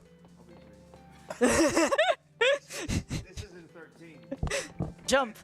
Jump. Circle. Circle to jump. Yes. Because I only play. With default controls. Because I like them. Because that's abysmal. It's got like the giant elephant guy that you have to go in the back of. Go towards the thingy. The red? The direction. No, the direction marker. Yeah. The destination marker. Also, where's my burger? I'll get you. Thank you. How do I get out of the menu? Circle. Circle. Right, where's the there it is, right, okay, so we're going... That way. Alright. This is how I play 13 still. Oh, wow! Okay. You're going to get a spawn. Yeah. Despawn it. Run away. Run away. Run away. Here. Just you- run or- against. run. Run. Okay. Press start. Start. Return to story. And now Mesh X. You're good. It's okay.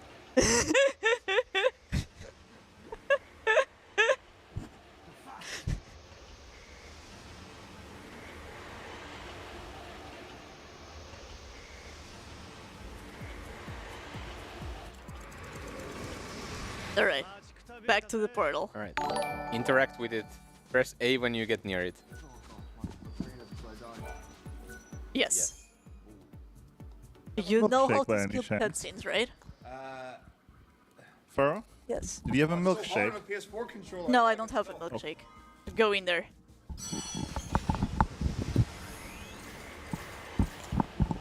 You got the controller on the easiest part of the run, Matako.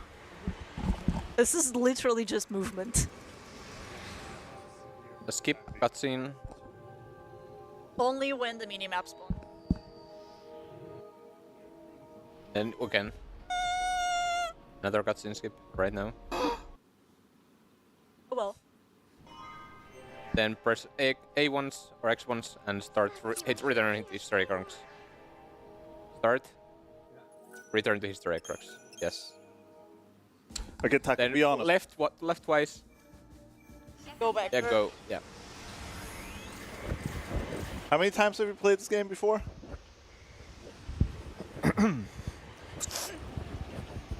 This is the second time I've played this game.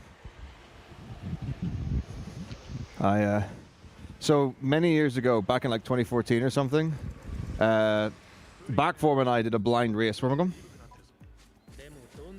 Yeah, go that way. Yeah. Straight up. Towards the blue thing. Yeah. Yeah. Just run. Just keep going. And examine the blue thing. Yeah. Keep cutscene. Ugh. Forward. Do you throw for the chest? Oops. Okay. Just run to the right. There. That just. There. Jump. Skip cutscene. Yeah. Sarah? Do you skip? Yeah. Do you skip? Yeah. I don't know which route you go for. Right. Jump. Go to the right. Yeah, the right. There.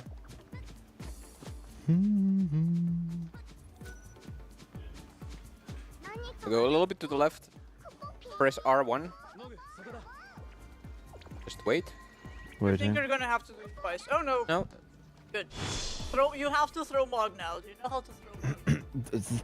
Last time I played this was in 2015. Oh, yeah, Go a little bit to the right Yeah, go a little bit to the right. and move the camera there, Move the camera to the right. and then Do you see hold the chest L. over there? Hold L1. Yeah. Aim the line to the chest. You can see ahead. What do you mean I can see? What chest? The one. That one. The great. Oh, this. Oh, yeah. Yeah, and then press R1. All up, all the way up, and now press R1. Booyah! Yeah, and now you can go. I can run because and then Moogle follows me. Yeah, go to the there. Yes. Yeah, I got it. So easy. Oh, nice. Do I collect the chest? No. Obviously. That was a trick. Continue. We continue. Examine the thing. Of course. And skip cutscene. Go up. All right. Oh, hello. Parts of my body are cramping because of the way I'm standing. Okay. Yep. And then. Freestyle this fight is easy. Hoya! Preemptive because they didn't notice me. All right, here we go. Arrow. Well. I'm a professional. Okay. Right, Rav Sav Rab, no problem. Obviously, we're going to repeat. And then we're going to go into... Yeah, I think Rav for sure. So I'm going to wait for Snow's last action so I get an ATB refresh. It's like, I know the words is great. Oh, I'm just going to put my knee up here, don't mind me. And again, and then we're going to go into Com Rav. Obviously, this is our damage dealing one with Saz, Snow, and Fang. Obviously, we want to do ruins instead of attack. That's historically true. I don't know why, but like ruins do. Oh, come on. Good job. Is that well done? Well done. with an aim time of 1:30 and I got a 36 seconds? Skip. Yeah. Yeah, jolly good. Skip again. And more. Cool. Let's skip here as well, but similar. Not anymore. Okay. Then examine. Skip. Yes. Take the chocobo. Hoya.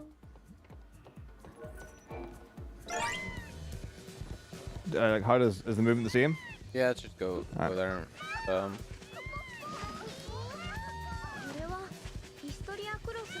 The drop mod is no longer important. Then you take right from here.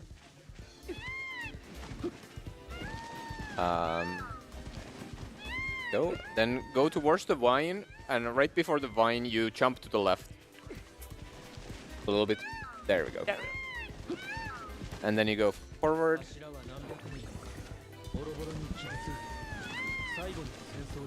And out to the left again. Yeah.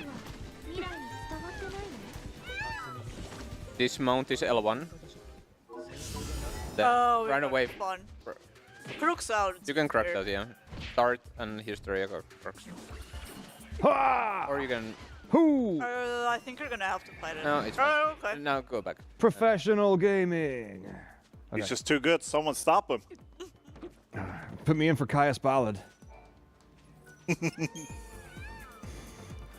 Which one? Oh no. The one in the devil realm. Are we just going here? Go Yep. there. Go there. Yeah, I thought so, yeah. Oh, my back is dying. Hang on. Okay. Oh, hello. I'm almost done. The drop mod guarantees very specific monsters to always be recruited. Alright, I'm just pulling a lightning and I'm side-saddling the couch. Skip cutscene. Of course. Essentially what it does, it makes the run less reset heavy because you're just getting unlucky Just run, by not run through that gate on the right. Mm-hmm. I've never even seen.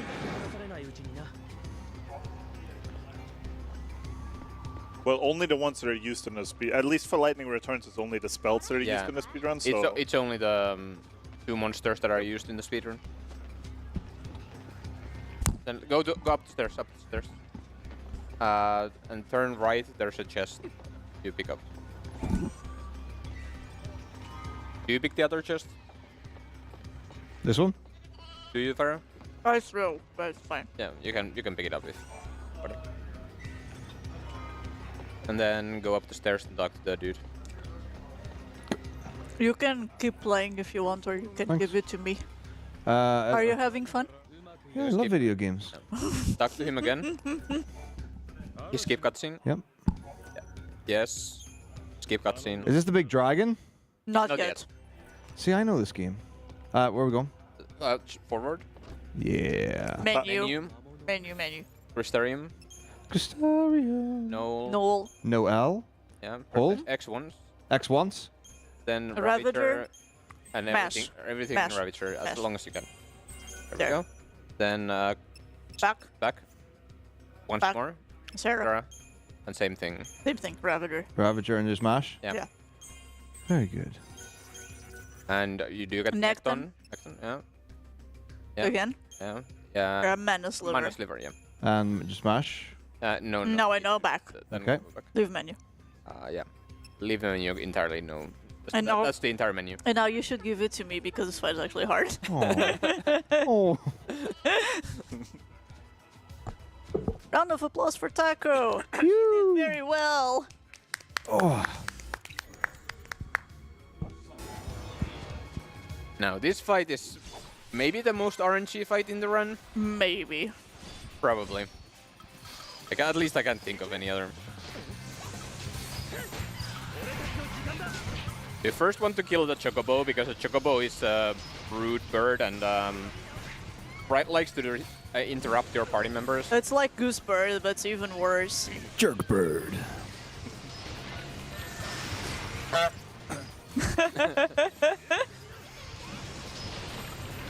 So the goal of this fight is half the enemies in this fight are weak to ice, so you just really want to spam ice spells, and the other thing about this fight is all enemies here except for Mini Flan interrupt. So it's very easy for you to just get stun locked and killed. But that went very well. Yep, that was a really good fight.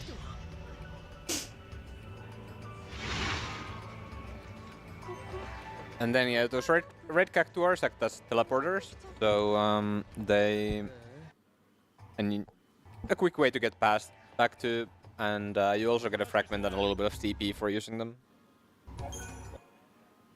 And then sheeps.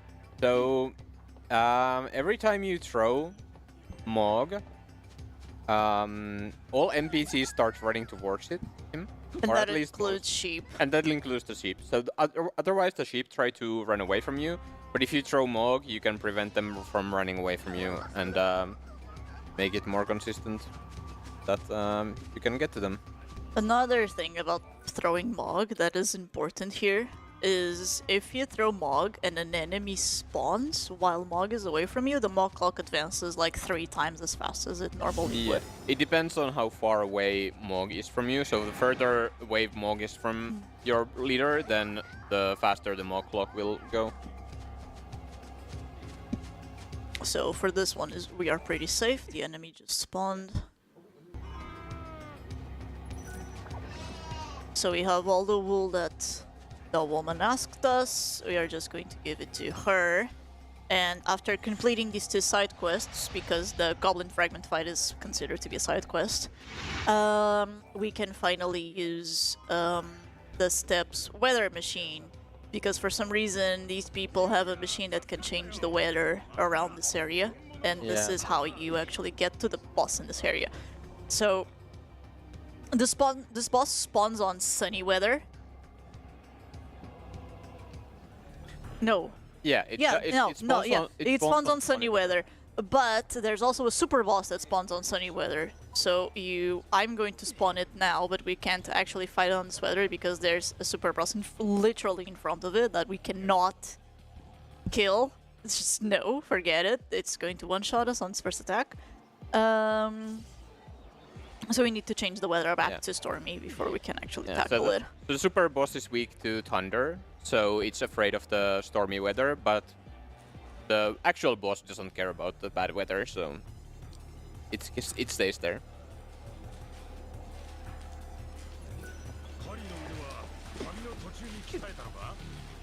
Alright, so this dragon is weak to ice and thunder.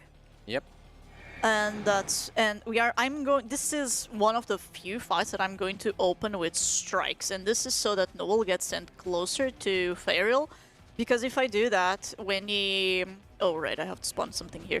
When I do that, when he finally takes off, because he's going to charge an attack and he's going to take off, it's going to throw Noel very far onto the field, and after it staggers, it's going to spam...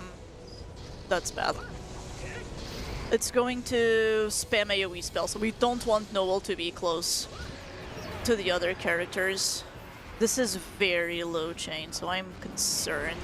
You're going to use the chance that we can't do anything. Please stagger. Okay, that's good.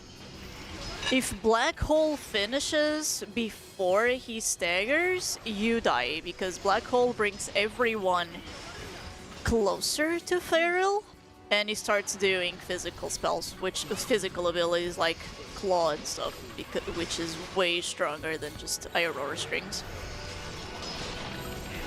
It should die on the string. There we go.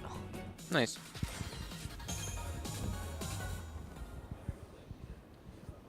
Yeah, so the boss is weak. This boss is also weak to lightning, but he's not scared of the lightning as the super boss is, but the actual boss isn't, even though he too is weak to lightning. Alright, and I just threw Mog, and now I'm going towards a very specific place. You see this patch of flowers? This is going to be important in an hour. So we took care... Mutaku took care of one of the paradoxes, even though you didn't notice it.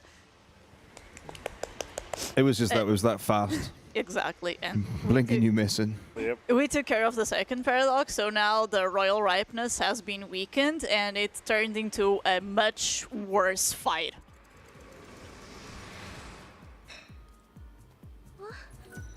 Yeah, so you can fight. Where's my chocobo? You can fight Royal Ripeness on weekend as well, but it's just basically another super boss. Yeah, this mutant tomato, it has a much higher stagger point and it has way worse attacks. But the gist of the fight is exactly the same as the Royal Ripeness fight. We are going to de-shell it and now wait a little bit.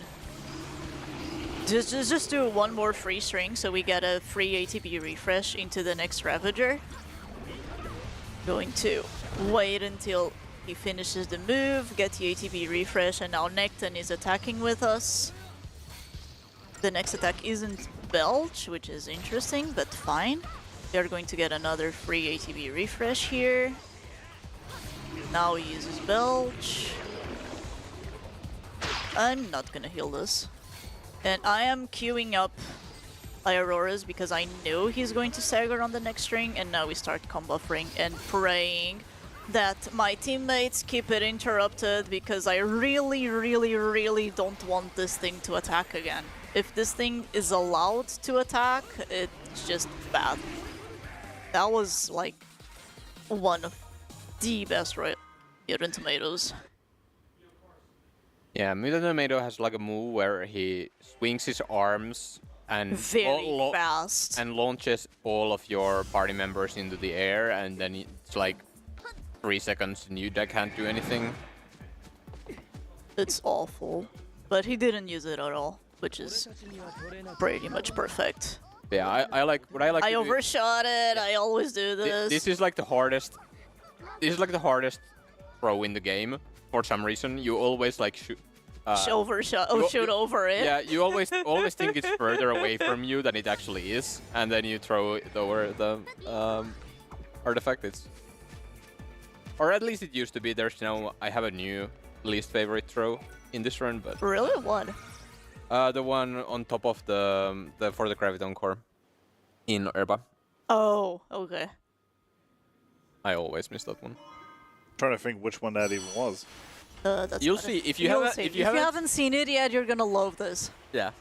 I'm pretty sure I've seen. I just can't remember. It's been so long since I actually touched this game. Yeah, but this is relatively new tech. Well, it's 3 years old now. But for Nev, it's relatively new. Yeah. I'm more used to the ancient tech from like 2014, 2015. Yeah. My man. That was good. Those are good times, right? Yeah, I know, right? All right, and this is the last gate that we open, but we come back later. Like, this is it. This is my favorite location in the game. It's super chill. And so many good puzzles. So many good puzzles, and there's space stuff going on. Paradox shenanigans. Like, the explanation for these puzzles that we have to do is someone came here and destroyed the space-time continuum in this place, and that's why it looks like it's in the middle of space. And of course we're here to fix it. And of course we're here to fix it. And how are we going to fix it? By playing Connect the Dots. Yeah. Because that makes sense.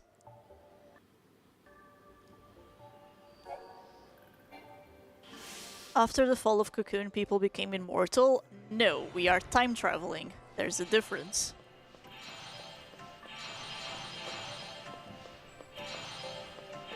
Hey, it does not look like I haven't touched this game in 3 months, does it? That was pretty good. So, the gist of this game is just connecting the crystals that are the same color. I learned this by trial and exclusively by trial and error, but that let me build some very solid muscle memory for all of these. I need a spawn here to line up the next throw. What resources did you use to learn this, by the way?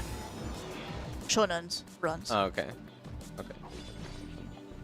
For the most But part. you didn't like use notes No. Yeah. Okay, good, good. No. Don't look at my notes.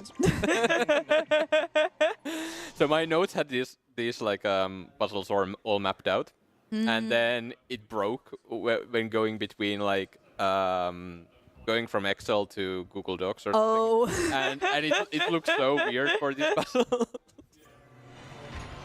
No, to learn this run, I had Shonen teach me basically almost everything. And the puzzles, I asked him, is there a way to do this? And I just muscle memory. I have no idea how to tell you how to do this. Like, okay, yes, we are. Wing it. Yeah, we're throwing. We are banging with the head against the wall until we understand how this works. That's pretty much what happened. That was too fast. Okay. So these puzzles are heavily tied to frame rate. And humble brag, my PC is better than the one I'm using right now. So You come into our house, you use our equipment. Insult us like that. All right, so now pay close attention. yeah, Nev. So there's a graph core on top of this place, but the Mog Hunt doesn't care about the height. It just cares about the horizontal distance, so you can trigger the graph core from down there, and now This is the worst you throw do in the this. game. Wait, I noticed one. Oh, okay. I mean, I could have said that too. I mean, Yeah. oh, this, yeah, I know that one. Except mine is a little bit more believable than yours. Only a little bit. I know where, this is where Bart lives. No. Yes. For a little while, he did. For a little while, yes. Yeah. And then, but I mean, like, we meet Caius up on the top of the building later on. Yes. See? Correct. I'm a veritable OG of the 13.2 community. Now that you mention it. Should have all the brought my routing own sessions that we PC. had Yeah, back then. I should have. Yeah. Like, where do you think Zero got his notes from? I showed him everything he knows. Yeah. That's why all the maps were wrong. Come on, there it is. All right, so the thing about the PC is the faster your frame rate is, the faster the crystals change. And I'm like hardwired for the crystals to change very, very fast, which is not the case for this one. There.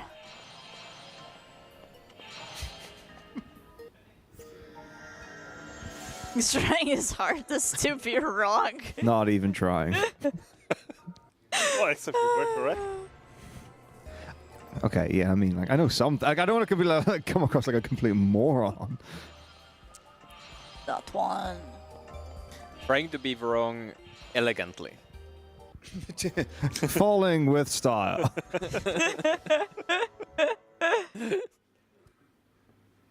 All right. That was the last one. With that puzzle, orb is complete, and with that, we are going to try and figure out what happened. I don't know why the characters decide to go where they need to go, but we are going to go into the rooftop of the schoolhouse, which is a very important location on 13 because that's where the best mission spawns and also the best weapon spawns. In this game, though, it just has a boss fight, which can be very everybody, annoying thanks if for you don't these know what you're doing. subs. But this is the first time we are going to use Over on YouTube, one of let's the most go. broken feral links in the game. Feral links are an ability inherent to each monster, but some feral links are very similar amongst family of monsters. The birds that we are using, the synergist birds, have fanatical dance, I think that's what it's called, which regenerates like tiny bit of HP, that doesn't matter. It also gives us every single buff under the sun, except for haste. And this is why we get specifically a Gahongas, because this feral link is insanely broken, and we are going to be using it semi-frequently from now on, starting with this fight. So for Sarah, I want finally her ATB, and I will give her a level on Saboteur. And why?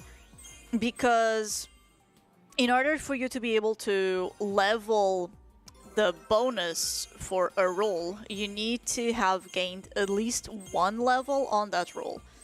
If I don't collect that Saboteur level, I cannot get roll bonus boost for Saboteur 2 on the next Criteria Magnum that I'm gonna do for Sarah, and I do want that boost. And we get Saboteur there specifically because on large nodes, if you level them on their Saboteur, you gain small magic boost. So it's just, oh, I forgot to change party leader. Oops. So that's gonna be a retry. Go ahead, Zero. You were going to say something. Yeah, when you get the stage bonus, it takes the two. It gives you option between the two of the roles that you have leveled up most during that segment. So, or in that stage. Fanatical Dance, yes. Back to Smart Bomb. And this is just so Sarah can put the shell on Caius. I'm going to wait until everyone is done. That's an ATB refresh. Do Rust spells just because it's convenient.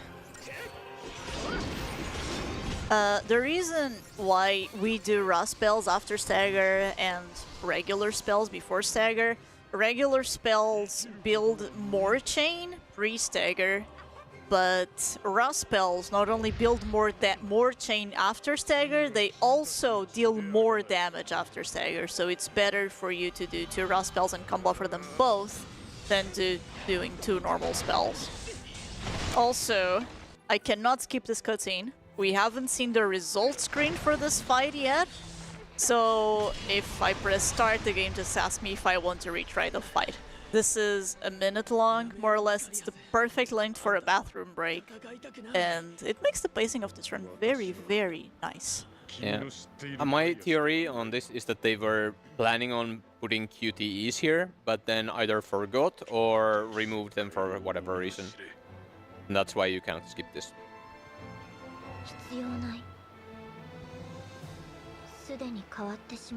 Mysterious new character.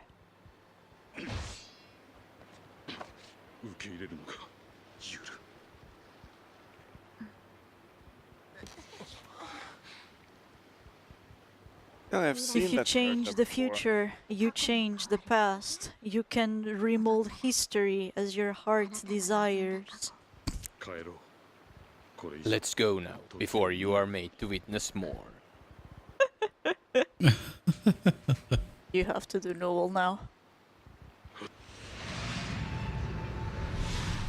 Come.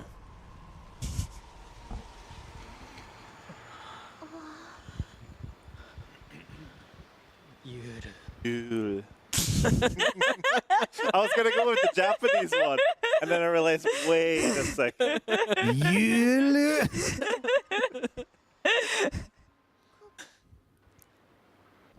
I have never played this game in English, not a single time.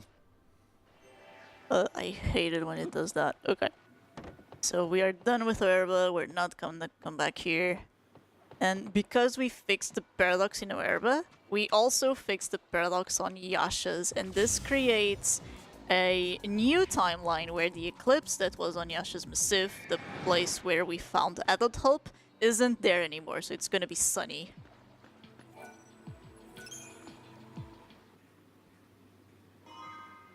But this specifically doesn't replace the old timeline, it just creates a new one. This game is weird with the consequences of time traveling.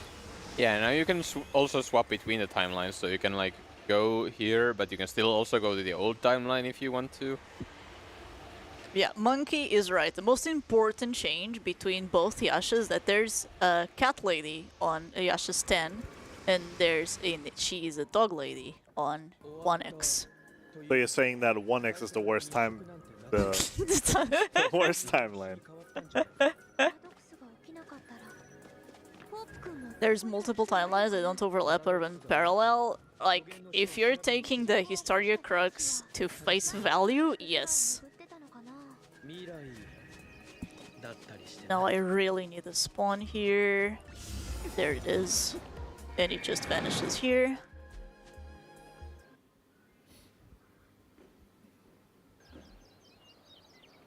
For the low price of $15, you can have anyone do another very easy segment. So, just throwing that. Where's the fun in that? You need to make Matako. I want to play a hard segment. Exactly. Okay, then we can have Matako do Zenobia and be stuck there for half an hour. Perfect. Well, we can money match and see. Money, okay. Yeah, I mean, I think 30 seems like an exaggeration, really. How long should it normally take? 2 minutes? Yeah, I guess so. Okay, less than 10, I would say. Okay. I mean, the problem is my brain still associates 13.2 as being identical mechanically to 13, even though already you've got way more ATB segments. I mean, the base concept is Yeah, the almost combat is the same. It's just you get you get almost very strong much faster in 13.2. Yeah, so it'll take me less than 2 minutes then. A minute and a half tops. Yeah, of course. Yeah, sure. That makes sense. That's how time works. If someone donate 15 to have Taco do Zenobia, I beg you. Alright, so here we got another artifact that we're going to use to open another gate, but first we have a small detour.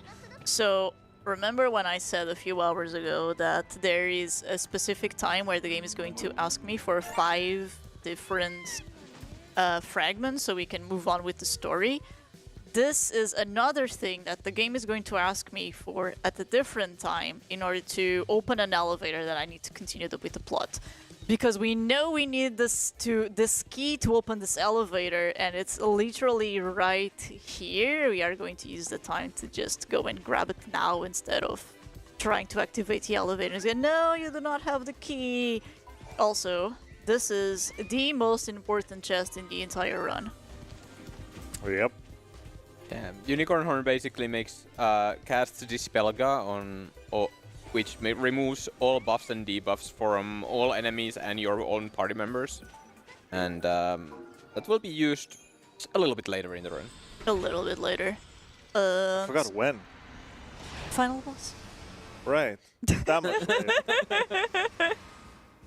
Alright, this is going to be 10 minutes of Resident Sleeper. Love this part. Always have. Augusta Tower has been my favorite area in this game. Everyone loves Augusta Tower. So well Both of them. For different reasons. So if you need to go, like, grab groceries or find the time to craft a really good donation message, now is the perfect time for you to All right, do is that. this the bit where it's like the like spy mission where you're going in, activating the panels, and then they're like armed soldiers follow you? You have to go around and do that. There are no armed soldiers, but other than that, yeah, Maybe unarmed soldiers. pretty accurate. I thought this section was rad. What? I mean, I've only done it one time, so. But yeah, it seems really good. Like, you go around and you have to do the things, but you get chased by people, and then you forget which one you got, and you're like, oh no, I have to run back to the other place and activate the thing, you know? Maybe I'm the one that forgot this area, but I feel like I cannot relate to what you're saying right now. That's as best as I can remember. Yeah, like I said, maybe it's me, not you. Yeah, very likely. I don't know. A part of me, like, the thing is, like, it's like there's an old memory somewhere in my brain. It's telling me, like, at some point you have to, like, you switch to Sarah as the party lead so that she can get a thing that Noel struggles to, like, access or something. Yes, but that's on a different tower, not on this one. I like all this disconnected knowledge that I've got. Or well, the same tower, but You different are timeline. no, Taco. You are mostly correct. That's the best kind. Oh, that's bad. I took extra steps. Yep. This was going well up until right now. This is a Crux out, and the all of my step route now was wrong. We like stuff being out of order. Absolutely. That makes it interesting.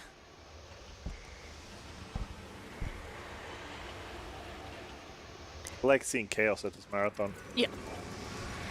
I think we live for chaos in this marathon. Absolutely. Do it again.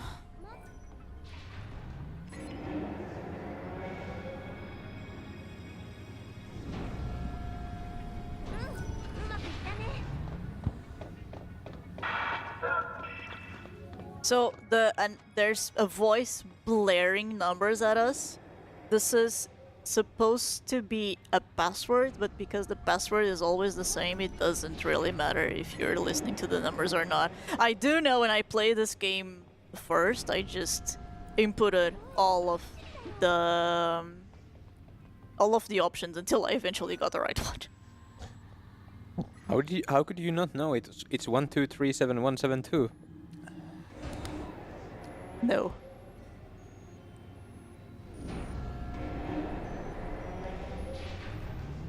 Like, even now, I only know because I know the first one is always square and the second one is always X. What do you mean? The first one is X. If you're playing on Xbox 360.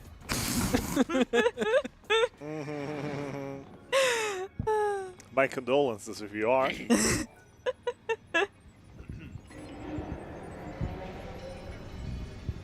What is a 360? Can I eat it? Yes. but you have to ask Skate for that. That Skate is the only person in here who did a 360 run. I did mine on 360. Yeah, but I mean in this event. Oh yeah. Hey, I mean, like I'll run home and grab the old 360. Okay. I'll give it a good college try. What? You grab the 10.2 disc. Yep, my 360 disc of 10.2. That will be the dressing. Oh god. No. I don't want to take extra steps anymore. Welcome to the Academy Datanet. Thank you for accessing the Academy Datanet. Alright, we have the thing we were looking for, and because my step route is messed up, I need to spawn an encounter before we can leave. That's pretty fast. I really love the 13 series where you're standing right next to the thing you want to interact with, but you can't see it on the camera, therefore you can't. Therefore you cannot interact with it. I hate it. It's so, like, on 13 it's whatever, but on this game it can be so annoying. It's also annoying in Lightning Returns. You would love 15. Where am I? Where you can see the character and see the dialogue option and press X and you jump instead of talking to them. Really responsive game. Alright, yeah, that was the boring part. Mostly done. Going to throw Mog at that one. But we do have a reward for going through a boring part, right? Yeah, we are going to continue the plot. Woo! Oh wait, before we can continue the plot, we are thrown into the Void Beyond again. So there are two portals that don't work like the rest. If you open a portal, you should open a new location, but there is one portal in the game that does not open any new location because you are thrown into the Void Beyond instead. And there's another portal that opens two new locations to compensate, and this is that one. We are going to open both the next place that we are going to go to, which is Academia, which is the best place in the game, or one of the best places in the game compared to Augusta Tower. And we are going to open the casino, which is Serendipity. I don't know if anyone wants to try Lucky Coin. I hope not.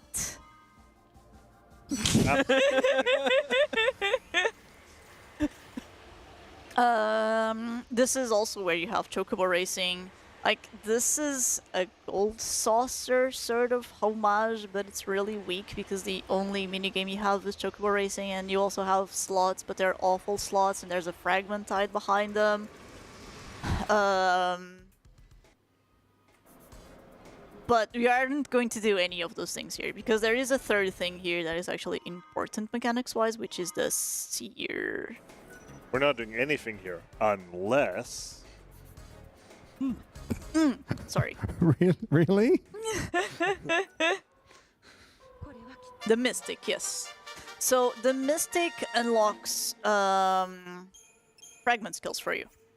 And fragment skills are basically stuff that you can activate in order to make the game easier or harder. And this is not considered to be cheating. This is actually an in-game mechanics, and there are certain aspects of the game that are balanced around having these. The very first thing that we do here is we turn on Mog's Manifestation, which allows Mog to find items in places where there should be nothing. And we are going to use this immediately to get the most broken monster in the entire game. Chichu. And Mini Flam figurine? Sure. Which is the cutest accessory in the entire game. I think we should spice it up a little and also get Cloudburst. Okay. And with Chichu in hand, we can go into the next place, which is Academia 400. Most of the encounters up until this point worked on a strict step route. Academia 400 is the only place where that doesn't happen. Encounters here instead are NPC triggered. So there are a lot of NPCs around here, and after a certain time that they are on the field, they turn into Seath. And Seath are always aggressive, and they do not despawn when you run away from them. You always have to fight them. What is she? Oh, she didn't get it. Okay, fine. It walked into the Aeroga. And we got the orbs. Nice, nice, nice. And no extra encounter. So far, so thanks good. for the sub.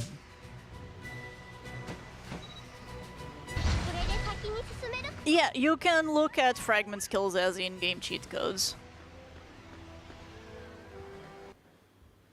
I really do hope someone's gonna put Mitaku under controller for this boss at the end. How long do we have? 10 minutes. 10-15 minutes ish. Yeah, I mean that's wee buns, as we say back in the British Isles. That's what? Wee buns. It just means very easy. So yeah, we were obviously. Of course. I mean, surely you see the connection. But yeah, I mean, just to remind people that like your wonderful donations are going directly towards Make-A-Wish International, the wonderful charity we are supporting at ESA Legends 23, and in addition, the proceeds from subs and cheers are also going to the charity. So we are like $7,950. We've got some banging incentives coming at 9, 10, and 12.5 thousand.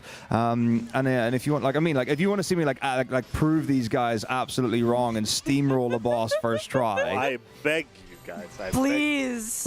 This would be like my redemption arc, and I'm ready for it. So, $15 for a controller swap, it'll be hilarious. But you might have to keep donating to keep me on the controller to beat the boss. So I don't know exactly how it's going to go in the long term, but now we can bend the rules. But I want to find out. Longer on the controller. This one is pretty straightforward. It just depends whether or not he targets Yo, Null. thanks for Targeting the Null is sub. bad, because that means we're not going to change as Thanks for the much. subs And he targets Null and the again. follows. It's weak to Thunder, so we're just going to spam a bunch of those. Combo for the last one. Deals double damage, kills it a little bit faster. And since we are going to add Chichu real quick, do you want to talk a little bit why it's so broken, Zero? So it has really high strength, and it's really cheap also to, or not really cheap, but relatively cheap to level up as well. It also has very broken passives. Yeah, it gets access to a lot of good abilities, and it has really fast attack speed, like animation-wise. And it's really cute. Yeah, that's the most important part. That's the most important part. Oh, this one didn't walk into the Aeroga. It's fine.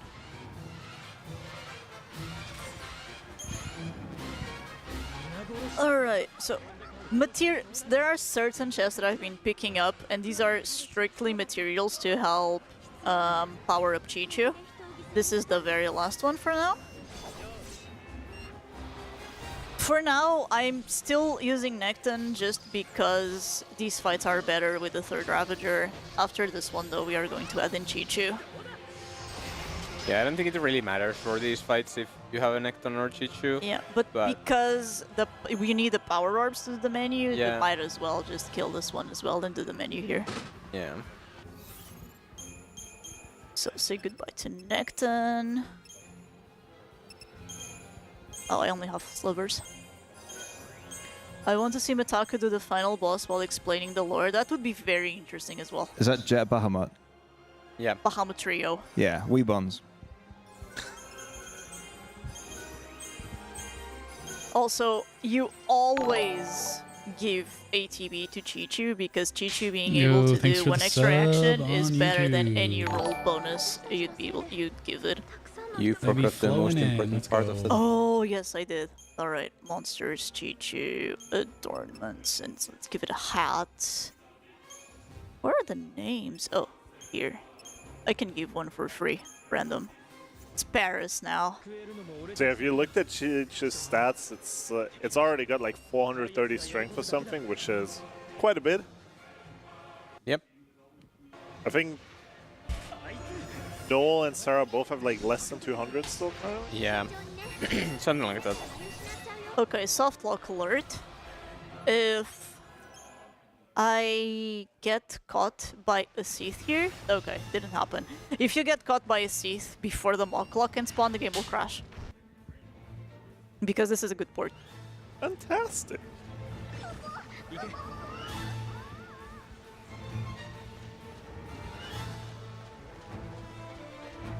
Throw Mog over there. We know we are safe here. No, there are no NPCs on this area, so there aren't going to be any Seath spawning here. We can just throw Mog and chill. Now we're gonna walk all the way to the other side. An interesting version difference is that in the console versions you would get encounters right here, but in PC version you don't. They don't exist, yeah. I remember Shonen watching my runs and being, I'm so jealous that you don't have spots there.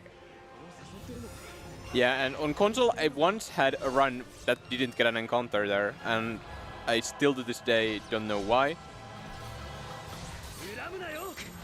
Rude. Interrupted my Aurora. So, for this one, I am killing this encounter because I need to go down the stairs that it's defending. And this is just to create some space for me to be able to jump down without getting an extra spawn.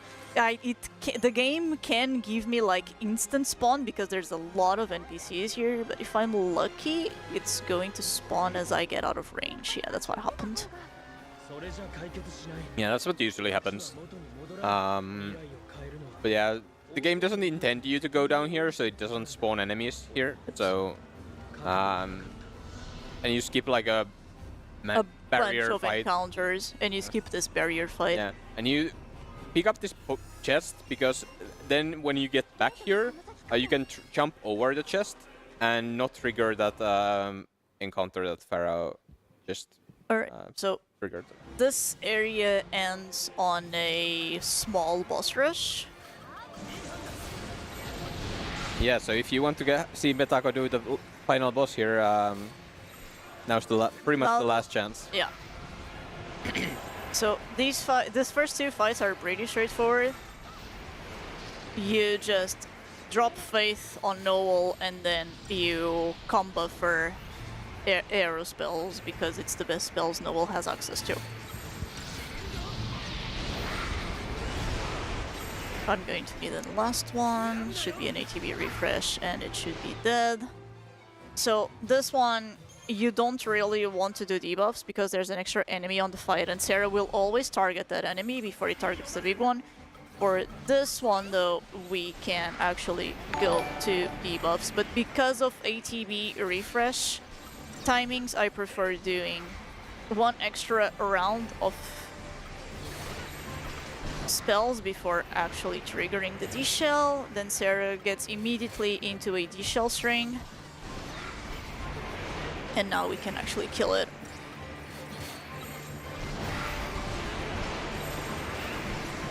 Oh, that's close.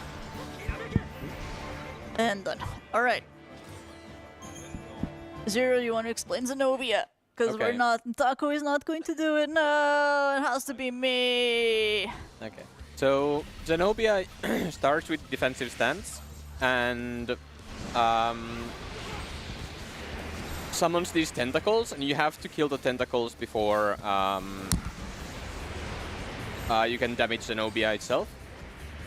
And the thing about this fight is that at like low HP, Zenobia will summon the tentacles again, but the goal is to keep her stun locked so that she doesn't get the tentacles again. That was an awful tentacle phase. Yeah, Chichu went and decided it's a good idea to try to attack Zenobia there when the tentacles were up, and didn't do anything. But yeah, debuffs and use the Feral Link to get all the buffs to party members, and now comes the important part where you need to do the chest unlock. And I'm not exactly sure how you're gonna do that, but we'll see. Everyone has like a small little their own way of doing this. 2, 3, 4. 1, 2, 3, 4. Dead. Yeah. It's extremely important to keep Zenobia stun locked there. If there's the smallest window it can use to attack, it will go straight back into defensive stance. Yeah. Once it drops under 40% HP. Yeah, and as it does, it not only does it spawn 3 tentacles, but it spawns like 5 or 6 of them, and they start using really powerful attacks and probably will kill you. Yeah. You can survive, but it takes a lot of time, and you're probably gonna die.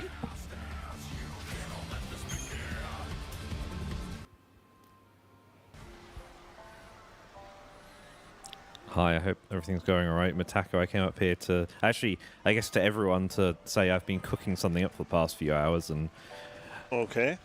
Is it edible? Maybe is it edible? I mean, no, but Is is it a 360? Is it delicious? Well, it's a thing that I want to have happen naturally. So, but it's something I need your help with. So maybe that sounds really. I only didn't think about it. Hang It's on, something am I I want even to in be camera? natural, but I'm not please even in come with camera. me. I'll be in camera at one point when the stream catches up. Come with me. Hey, come. Yeah, all right. I'll be leaving for a moment. You'll enjoy this. So I'm just going to leave the mic Yes, on I'm the making tablet it more awkward intentionally. Enjoy. I had to find the mic for that. Alright, so we are going to do Sarah's last Crystarium menu here. Just going to... We already have all of her Ravager abilities, so we just want to boost her magic as much as possible by giving her as high a Ravager level as possible. It doesn't really matter where she ends up on. The goal here is for her to have enough magic to one-shot the encounters here when she hits for weakness. Yeah, and specifically not leveling up Null for a fight later on.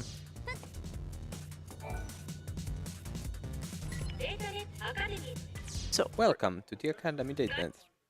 For this room, we have to hit all 4. For the next one, that also has 4 computers, we only have to find the right one, which is RNG. We love RNG. Also, we get Sarah's Saboteur bonus 2, and that is... Oh, that was first try. Oh, nice. Nice. Drop mod? Question mark?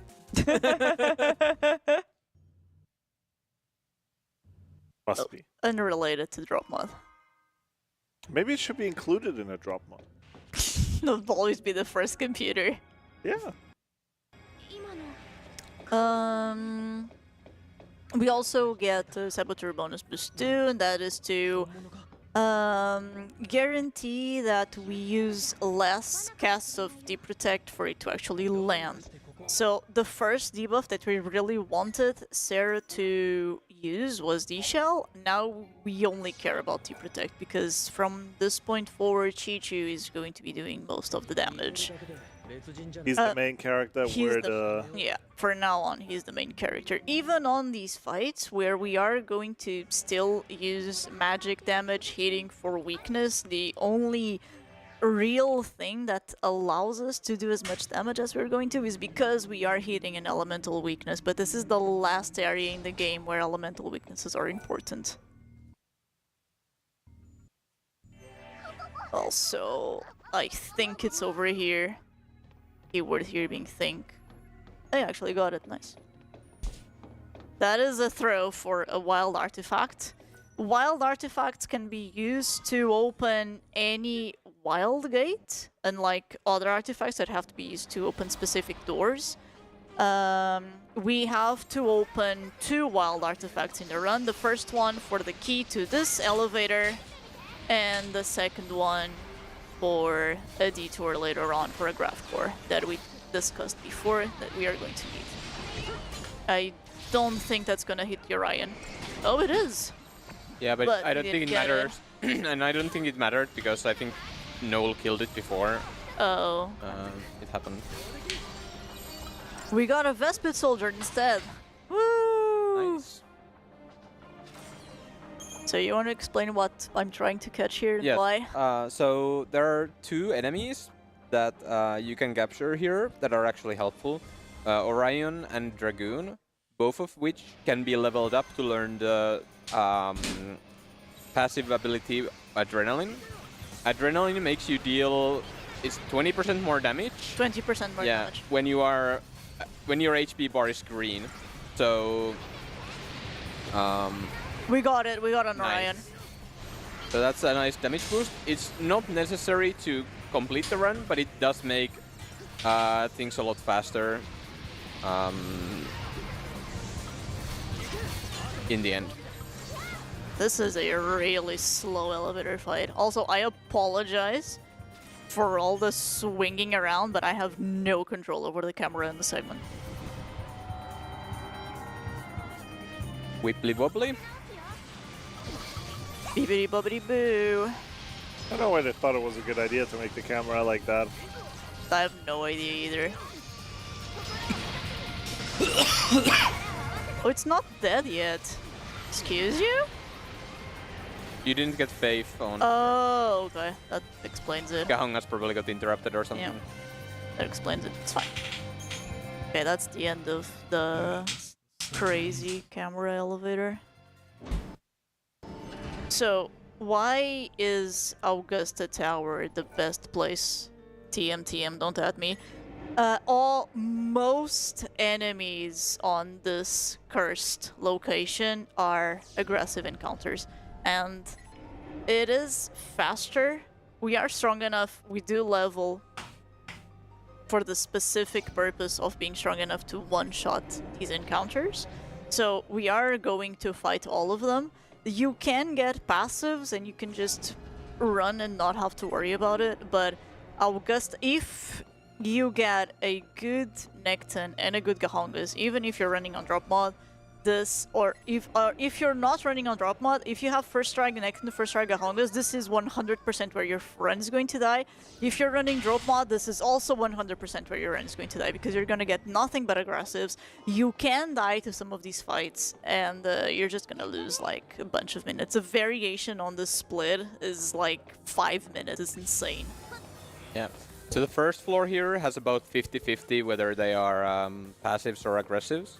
And I would say that the next floor is like 90% aggressives. Yeah, because on the entire drop table of encounters, on this floor it's more or less 50-50, but on the second floor that is exactly one spawn that is passive. All of the others are aggressives. Yeah, and another reason why it's annoying is because what makes it harder is that these paths are really narrow. So you don't really have time to move or space to avoid the enemies when they spawn right on your face. That one was a lucky one that spawned behind you, so you were able to easily escape. Get away. But that is not the rule. Yeah, you can also try to use these rooms where there are Like that. That nothing I could have done nothing there. You could do that. But yeah, you can also sometimes use the rooms to spawn the encounters in and then jump over the thingies. But that is really inconsistent. Yeah, it just makes something that's inconsistent in a different way.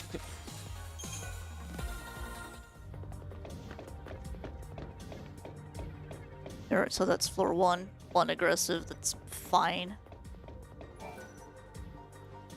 Actually 2 aggressives, but we skipped one of them. Yeah, so 50% of the encounters were aggressive. Essentially one aggressive. Here we throw Mog. This is, like, that is one of the chests that you really shouldn't skip, even if you're selling the Grimoire hat. Because this one is bank money. But the others, like Zero Scar, you would probably get all the guild chests here. No, not really. Like I don't really know which chest you like. I mean, there's been one chest so far that you've skipped that I pick up, and that was like the chest in Tunnel of Waterscape with the which has the tutorial for. Oh yeah, the Vitality ship Yeah, one. yeah, That's the only chest that you've skipped so far that I don't pick up. But we'll see about this area. But I would imagine that you would pick all the same chests because they are so valuable. They are so valuable, yeah. Like there's I think 3 chests that I pick up here, and like it depends. If I see that I'm getting a lot of spawns, then I skip the raw guild chests. But if not, I still pick them up. oh, I don't even pick up the roadkill chests. So it's the Magician's Mar, the Magical Crest, the Blood Guard, and the engines. Oh, right, the blood card is yeah, the 2 engine chests. So I guess it's 4 chests that I pick up. Oh. Hey, another one. You always get one here. Not always. If your steps are like, if you get an encounter right before this room. Yeah, if you get it right before this room, then you don't get until you leave. I think they both went on Noel. Yeah. Which is good. Which is good. You much rather have them on Noel than on Sarah. Yeah. You will die here if they go on Sarah. Or if the Dragoons instantly kill Garongas and then instantly kill Sarah. Yeah. I've had that happen before. It was fun. I'll say Lightning Returns was already on. Yeah, it was yesterday. 2 players, 1 controller, me and Nev. It was an experience. And someone doing the double jumps. Oh yeah, and Zero Scar doing the double jump. 3 players, 1 controller. You might have missed it, but there's always VODs. Yep. Mm-hmm. I would say, or the rerun until get the it? stream Yes. goes live again after we're done tonight, but I'm not Oh, sure it what's spawned behind me, but they instantly came towards me. At least it's 2 Dragoons, so it should be fine. Like, Dragoons, look at that. They are so strong, but they are very much class cannons. One of the very, very, very, very old routes used to use them back then, before it swapped over to Kichu. Along with... Oh, passive. And it's not on a bad place either. We along take with, those. with a variation of either Cloudburst or Buckaboo Ace, probably monsters that new runners have never heard of. I've heard Spicy. I've heard tales of Dragoon. I've heard tales of Cloudburst. I've heard tales of a lot of things. I even was there when Gremlin was still a thing. But oh please let me escape this one. I've never heard of Bugaboo Ace. Wait, you just said you've heard of Buckaboo Ace. Rude. No, I've heard of Cloudburst. That is what I said. This is an encounter that can kill us. Oh yeah, Kichu looks pretty dead. I think we're fine. Okay, we're fine. Now my taco's gone, I can steal his space. That was totally the idea. It was a setup. Was he happy about what he showed him? Kind of. Okay, what did you show him? I'm not telling you. What do you mean? It's a private matter between me and him.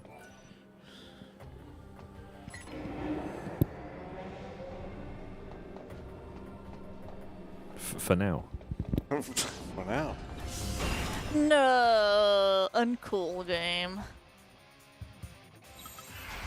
Alright, so this is a bad floor 2, but it's not a terrible floor 2, and the reason for that is a lot of these encounters have been pretty fast. If you get encounters with Dragoons, at least Dragoons die very quickly. If you get encounters with Orions, you're stuck on 20 seconds fight. Also got the Dragoon, even though you don't really need it. Yeah. Yeah, I already had one earlier, right?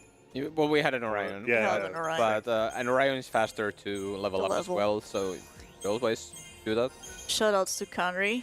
There was one run where he got both an Orion and a Dragoon. And he infused the Dragoon just for the flex on the Gahongas, and that was the reason why he got world record on that run. Conry is like the ultimate 13-2 wizard.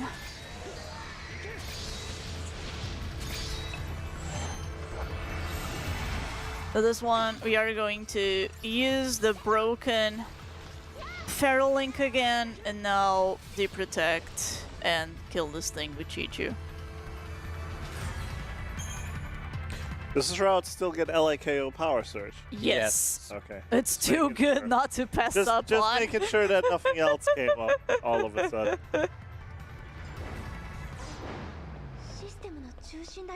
This run still sacrifices Sarah.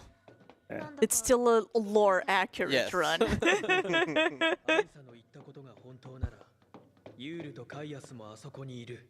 So, Adam, this is an okay fight. It has two phases. Phase 1, we are just going... We are not even... No, we just stagger it. We are going to stagger it and then kill it with unbuffered spells and also Chi-Chi doing Chi-Chi things. Just going to chain a little bit more. Curse. The armor can debuff you, and they unfortunately inflicted Curse, which makes Sarah and Noel get interrupted a lot, but it's still a fast fight. Chi-Chu is such a beast. Okay, for second phase, we are going to throw a Libroscope for the first time, so we get full enemy information and Chi-Chu doesn't mess around with ruins. Noel not doing AoE spells is good here. I'm going to wait for Chi-Chu's action to target the other manipulator. Noel getting through here is bad because that means I'm not going to be able to interrupt this. Maybe? Okay, good. And now Chi-Chu can kill it, and now we chain on Adam. We are also going to stagger it. Going to wait for a bit here. I do want to start chaining here before Ruinga finishes so I don't get thrown off. Deprotect this thing. I'm not even going to let Chi-Chu wait for that. Sure. It doesn't really matter what you chain here as long as you're doing alternate spells. And now I am going to come ATB refresh Chi-Chu, and that's the fight. It was okay. This is one of those fights that you can improvise, and as long as you... If you're getting low, throw a potion or two and you should survive. Adam's attacks, other than Gate of Babylon, which is super telegraphed and really easy to avoid as long as it's staggered, they're not dangerous whatsoever. There is a Japanese runner that misses all of these QTEs for swag points because this is the only QTE section in the entire game that it's equally faster to miss them all than it is to hit them all. No, I think that's Zenobia. This one is slower to miss, but it's way much funnier if you miss them. Yeah.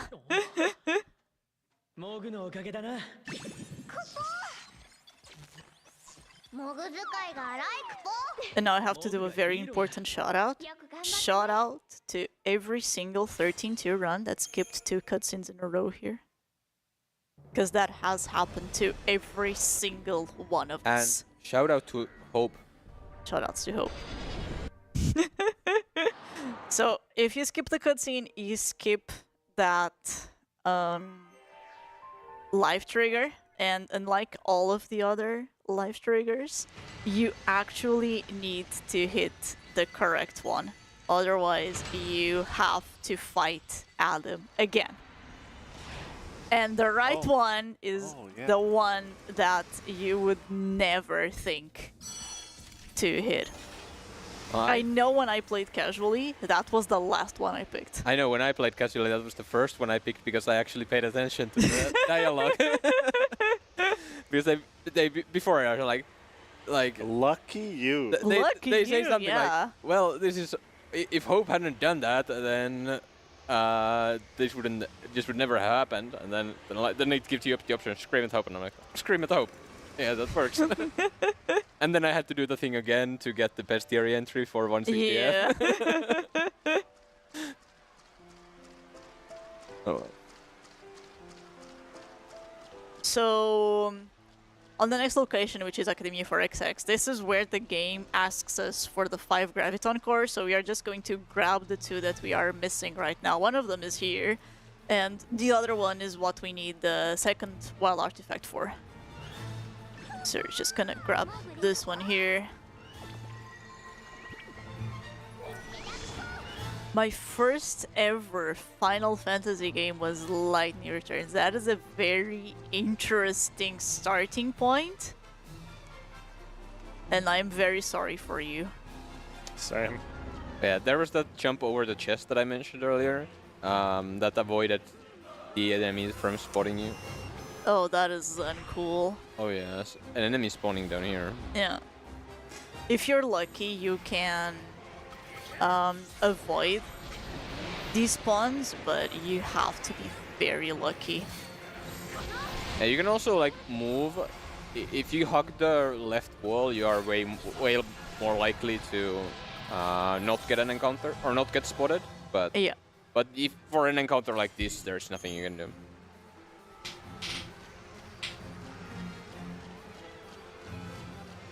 Sometimes you get caught here by 2 encounters. That is very fun until it isn't. There's just Graviton course coming up now, right? Yeah. Now we're gonna get the second one, and this is you're gonna miss Crazy Chocobo. I think I'll be fine. Are you sure? I'll be back in a minute. I think that's not illegal. I think I've heard it often enough in my lifetime to miss it once. He's going backstage to check out what the secrets. So, this is where the last graph core is.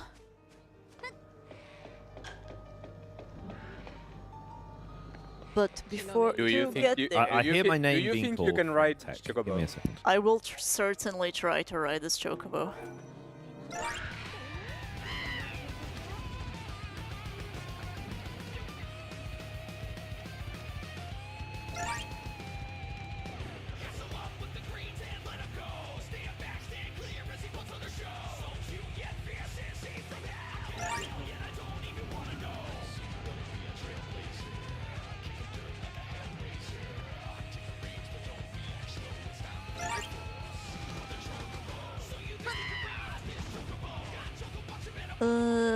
Here, that's it.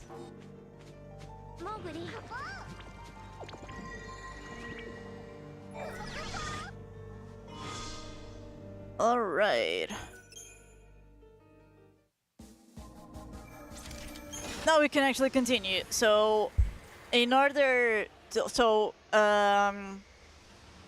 the lore in this part is Cocoon is being held on by a crystal pillar, and if it falls, it's going to create too much crystal dust that is going to block out the sun and eventually kill all life on the planet. And Hope realizes that he cannot stop Cocoon from falling. So instead, he's going to build a new one where people can live and weather out the crystal storm. In order to be able to create this cocoon, though, he needs extremely powerful sources to be able to keep it afloat without having to rely on a fal'Cie. And this is what the graviton cores are. They are power sources that will keep this new cocoon afloat. That's why they ask us to collect them. But we already have them, so you can just give them all straight away. And the reward for our efforts is a new artifact that will potentially lead us to Valhalla. We'll see. Yeah, and also how Hope got 400 years into the future is that like he realized that he wouldn't be able, they didn't have the technology, or it would take too long, so he wouldn't see it complete. So he just made some capsules to freeze time inside the capsule and went into one of those capsules and survived, and for some reason took Alyssa with him. Yeah. But she shouldn't, because Alyssa's a traitor.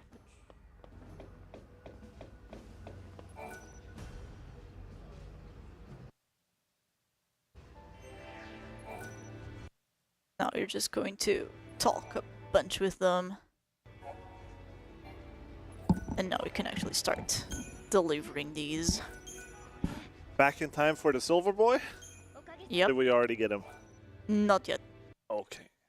We're just giving the graph cores now. So you work just in time.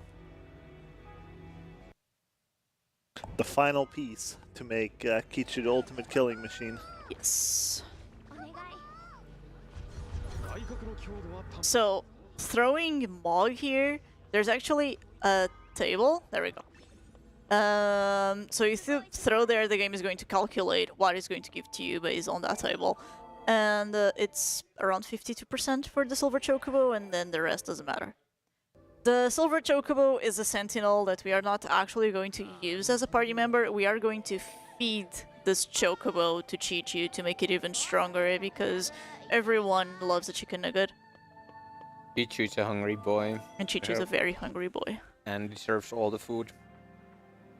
All the munchies. I'm a little bit disappointed that he hasn't had a tasty Necton to eat for dinner yet, but... Yeah. But a Chocobo is a little more meaty than a spider. Fair.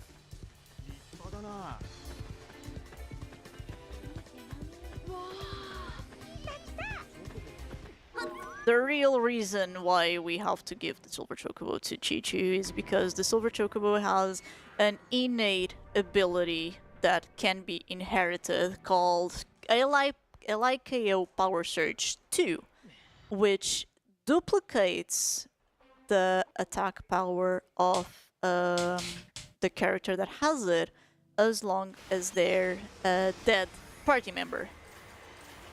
And we are going to sacrifice a party member a lot to get that power surge, because Chi-Chu deals way more damage than she does, no matter the circumstances. Yep.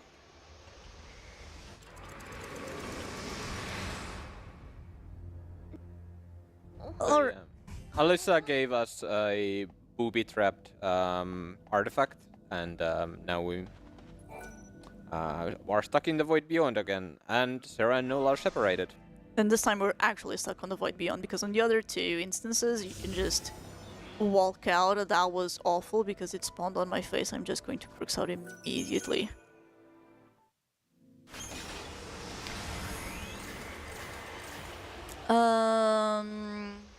And this time we don't have a ready exit. For now, Sarah is just looking for Noel, in the meantime talking to a bunch of Yules.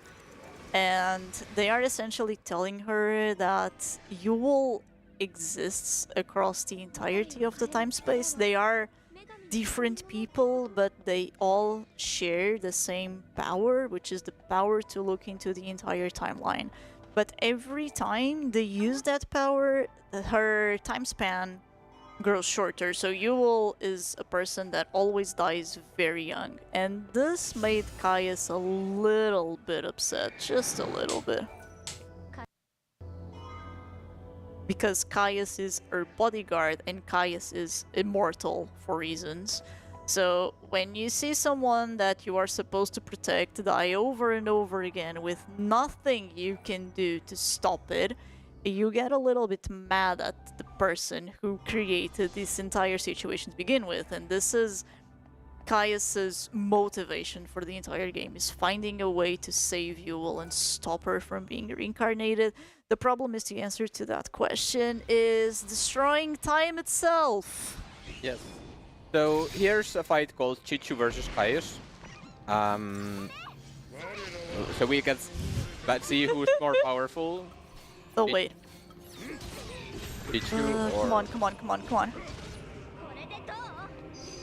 on. It's fine.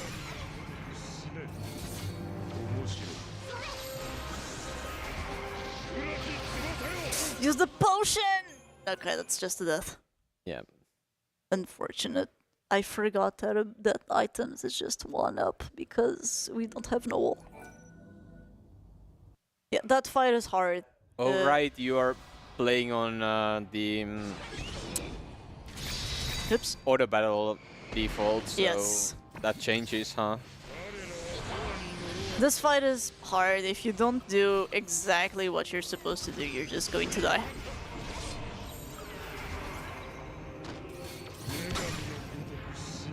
This should be fine. Yeah, this looks good.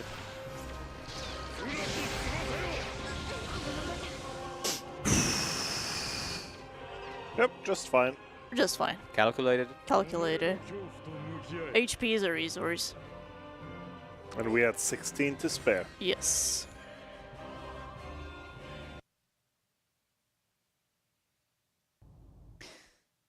Okay. That fight on 160 fragments is so much worse. The Paradox fight, not this one. This one is free. This loading is like the longest loading in the game. There we go. And so Caius brought us to the Void Beyond, so from there he can bring Sarah and Noel to a dream world, which is a place where they are happy and they want to stay in forever. But Sarah wakes up from this dream like really, really fast because this lightning is super uncanny and really spooky. Also, this is the true ending, any percent. Because if you tell lightning that yes, I want to stay here forever, then you get a paradox ending. But we are just going to skip the cutscene and continue. And for telling lightning that no, we don't want to stay, there's something that we have to do. We get assistance from the other 13 party members that have never haven't shown up yet, which is Fang and Vanille. They are the ones that help us wake up, realize that we are on the dream world that isn't real, and that we need to help Noel wake up from his dream world. And this is where you get actual exposition from Noel's past, and you realize, damn, Noel's backstory is actually up there with tragic Final Fantasy character backstories. Tragic backstories, I mean.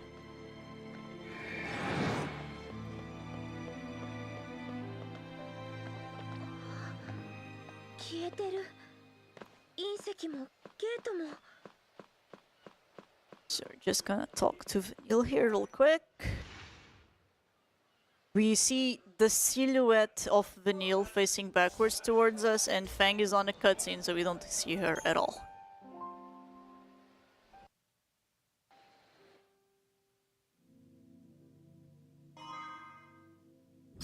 Alright, so Noel is a character that came from 700 years after the fall of Cocoon.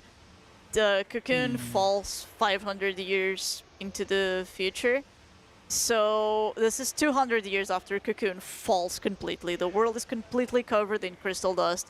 there's no plants alive, it's just monsters that people eat, and this is told that it is the last surviving settlement. This is the one place where Noel ever found happiness, and it was seeing everyone around him slowly die until he was the only one left. I don't know, man. I think that's super dark. Kind of like this place. Yeah. Sounds cozy. Yep. The red and darkness. And Yeah, just red sky with black clouds. Red sky, no actual sunlight.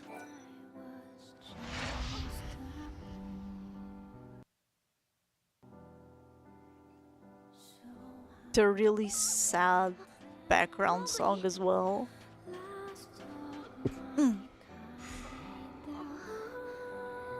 Tonal dissonance issues, not here. On the ending. In here, the tone is set up perfectly. I think I'm too far from Noel. No, I think you're good.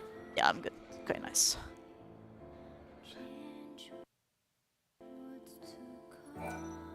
So what if there's multiple targets around close enough to Mog? It will choose the one closest to your party leader. And if you reveal any other NPC with Mog, you just hear a scream and the NPC vanishes.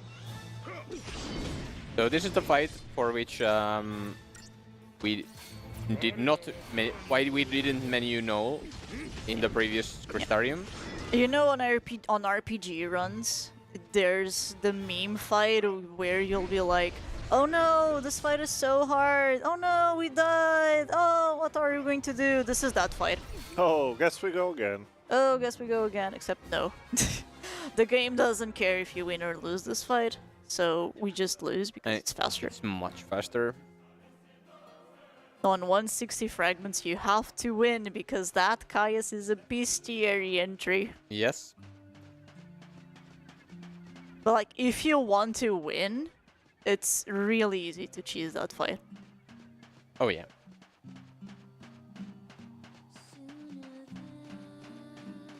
Alright, so now we are going to grab a few more materials to upgrade Chi-Chi a little later on. There are two relatively hard jumps here. Nice. Yeah. The second one is harder. Oh, for me the first one was almost impossible until I realized how to do it properly. I apologize for the camera angle, but sometimes it does that. So you can just run straight The up game north. knows. A game knows. Alright, 1, 2, 3, 4, 5, 6, 7. That's all the backstory. And this is us telling Noel to wake the fuck up because we have a final boss to kill. Which is not this one. Remember Gogmagog from the beginning of the game? We fought him twice. Now we're gonna fight him again. Overly attached Gogmagog. Yes. I want D-Shell. There it is. And the reason why D-Shell instead of D-Protect on this one is because that boss is too high for Chi-Chi to actually attack, so Chi-Chi uses Ruins. And we're using Fire of Firaga just because it's less inputs than any other thing. Noel jumps, but Chi-Chi doesn't. Chi-Chi uses Ruins. Yeah. So the mechanic of that fight is that Gogmagog tries to continuously debuffs himself and then uses a move that transfers those debuffs to your party. But the thing about that is that Gogmagog, as everything else, is pretty frail. So you just kill him way before he gets a chance to do that. If he uses the 6 debuffs in a row, he might actually have enough time to put them on you. But even then, it's so rare that he does the 6 debuffs in a row and then goes straight to Hellish Breath. Yeah. This area is really like vast, so when enemies spawn around you, they spawn like very far away from you. But usually there's like one enemy that spawns way ahead of you, and you don't have time to get out of their range before they start moving and chasing after you. But fortunately, for some reason, after a while, they just stop chasing you, and you can just walk out of their range. yeah. Okay, this is gonna be a little bit of walking now until the end.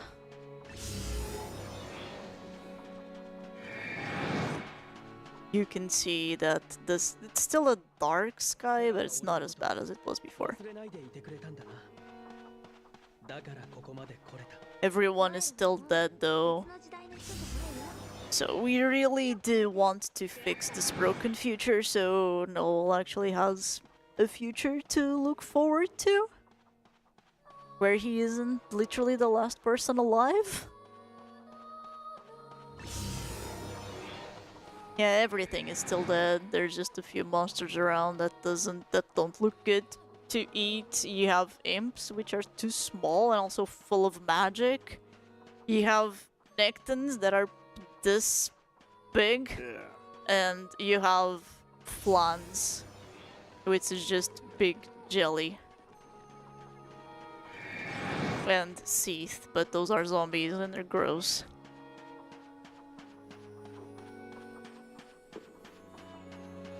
But soon, Chichu will get tasty chocobo meat.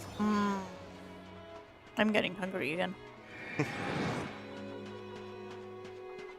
Same, kind of.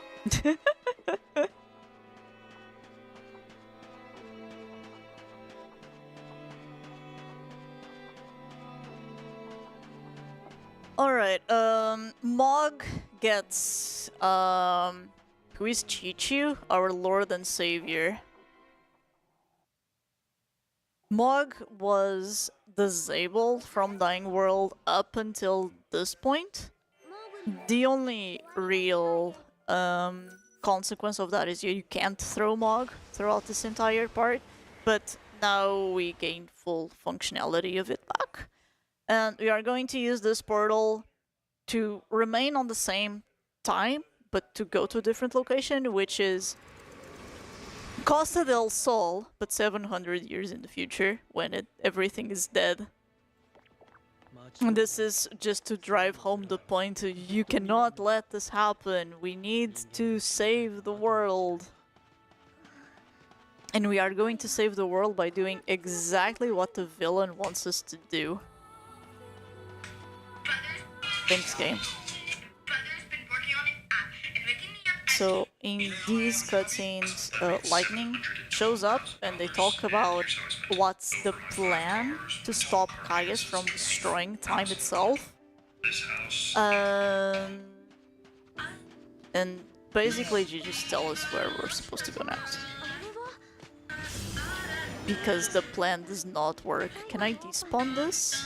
To be able to. Yes, nice.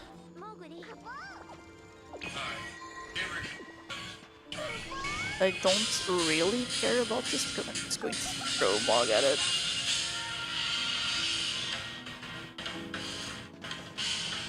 I shouldn't get a spawn before he comes back. Yeah. Okay, yeah. The ending of this game is so hard to swallow.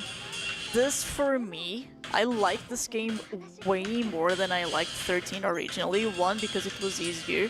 2, because of all the monster thing. I'm a huge Pokemon nerd, and this is Pokemon except it's Final Fantasy. And then I got to the ending, and I was like, oh, I am going to finish the game so then I can farm for more monsters better and easier, because post-game I should have lots of quality of life stuff to get to make grinding easier and stuff. I did the ending, and then I didn't... Wait, no. And then I didn't touch the game again until I started running it, which took me like 5 years. That's how much I hated the ending of this game. I liked it though. Alright, this is the final dungeon, and you thought this was an RPG, but you were wrong. This is actually a platformer.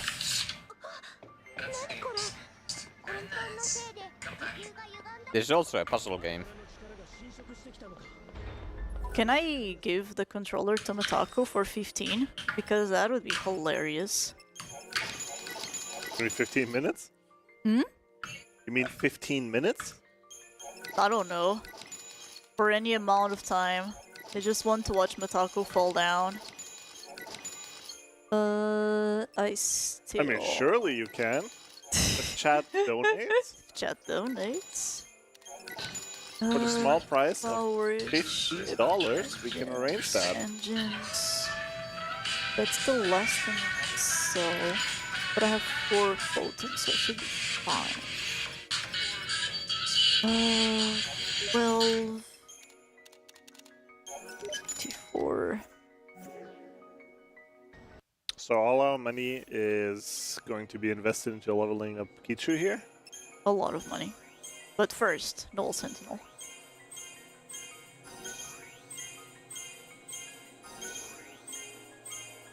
There's also stupid stuff with DLC. The DLC is pretty tame, all things considered. So, for now, not that one. We are going to level Null Sentinel for 2 reasons. One, giving a little bit accessory slots so I can equip iron bangles on him to make him a little beefier. And we are going to level Sentinel specifically because of this ability, Reprieve, which is very important for a backup, if it comes to that. And yeah, I can buy potions. Let's level Chi-Chi some more. We gave him the Vitality Essences first, because the Power Essence are gonna be important for this part, to give him a little more oomph. Monsters, Paris, infuse the silver. Actually infuse it, and change leader, and buy some more potions. So I can do Pacos without dying. Okay, let the platforming start. So, one of the abilities that I unlocked is anti-graph jump. It just makes this, instead of the jumps being short, I can hold circle and make Noel drop down slower. It just makes this a little more consistent. Other than that, this is just a platforming segment with rotating platforms. As long as I get the cycles right, I shouldn't fall down, but if you get a spawn right as you jump, Noel just drops straight down, and you have to start the segment all over again. And I've had that happen before. And those cactuars are like checkpoints, so if you fall down, you can get back to them. And you get a free one after the boss fight here. Yeah. But that is the only one that I'm going to get. Alright, Pacos. You want to talk a bit about Pacos? I'll actually do it. There's two enemies. One of them is weak to fire, one of them is weak to ice. They do a bunch of annoying stuff and can very easily kill a character.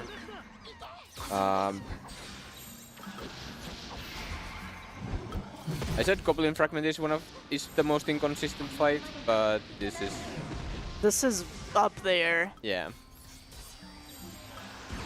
So wait, not that one, this one. Sarah made or Pharaoh made Sarah provoke the She's not done. Provoke them so that she's done. they would so the Sarah would die and Chi-Chu's power should be unleashed. So now Chi-Chu's dealing more than double damage. Trying to stagger this is a little bit harder without Sarah, but it's okay.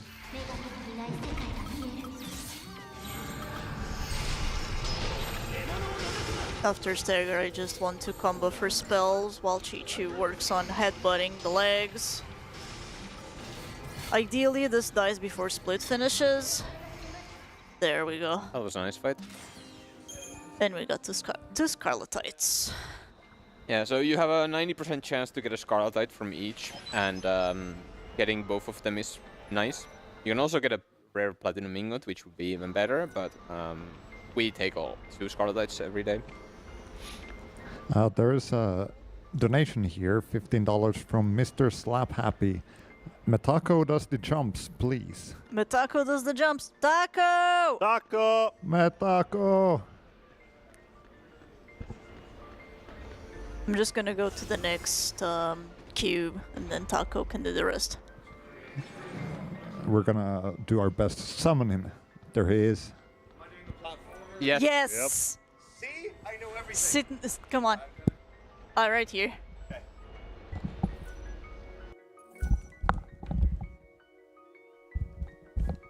You have no idea where to go here, right? Well, I'll have you know, the only time that I've done this, I didn't actually get the jump extend for it, so it went even worse for me than it should have. You You might have want to the jump save here just in extension. case. But Might want to save you just in case you have to start over from here because you fall down. No, it's There was just a checkpoint. no. Saving here doesn't matter. all right, now we want to do this like Go we for want to do it. this properly, Go for right? it. Go for it. So I just hold to do the long jump, yeah, Yes. and then we're gonna do all the upside down stuff, right? What upside? What So upside? like when the thing turns and you go on at one side and it turns over and then you jump over it to get to the other thing. I mean, if you want to. Obviously. We've got to impress the people, but please tell me what to do. Wait. Now you have to wait. Okay. Now you jump there. Okay, jump. And you have to wait Stop, until stop it there, cycles. Stop there. Stop. Oh, you're Stop. gonna have him do the one? Yeah, Okay. go. Go what? Go there, where? There. No. There. No, move the camera to the front. You're not gonna make Jump. it from there. Close. Those are the instructions that you're giving me. No. Back. Go Back. That's the Turn cube. all the way around. That's the cube. Click the cube. Hello, Cube. That's a cutscene. Cutscene skip. Well, whatever. It doesn't matter. Go left. Go left. Or Go left. right. Back. Wait. There. This way. Yeah, they left. Your Texas left. Okay. You have to Wait wait for for Venus. this one to cycle. Okay, now take it. Jump on it? Yes. Mm-hmm. Take it. What does that mean? To the other side. Yeah, go to Okay. there and And go straight forward until the next cube. There's gonna be a spawn here. Okay, this one's fine. Oh, I've dodged Swanzig and Maelstrom before. I know what I'm doing. I'd speak to the cube. Yes, click this one. The cube. Okay. you can skip these cutscenes. Yeah. Yeah. Now go back. Go back. Where you were. Yeah. And now we are where you started. So Do you want him to try the jump again, or do you want to try the jump again, or Yeah, do of you course. want to Obviously, why would you ask that? Of course, I want to do everything like properly. Okay. The fastest way, the hardest way. Okay. Wait for it. Okay, so see how it has those circles? No. Yeah. Oh, you mean like no? I see Drawn a on circle. it. I say Yeah. I say a But circle. when I see when it rotates, there will be like a circle, kind of like that. Okay. Do you see that? Yeah. I can see a circle on top of it. Try to stand on it. Yeah. On the other edge of On it. the On other- the north. yeah, on the north side. On the north edge of it. The north edge. So I'm facing north though. Yes. So do you mean like the top of it? Yes. Okay, so Stand like on top of the circle. like a bit up, like here. Yeah, more or less there, right? I think so. I usually go think to the here. middle, but I'm not the most consistent on that. Go just one step forward, then you should be fine. Like wait, forwards is in up or forwards is in down? No, up. Like here. Yes. Okay. Okay, now stay there with Noel facing north. Noel has to face up. Jump. Oh! Oh, so close. Okay. Okay, You now have to do turn it all around. over again now. That's a cube. Cutscene skip. Or not? Oh, it's too fast. Oh, okay. All right, again. No. There. That way.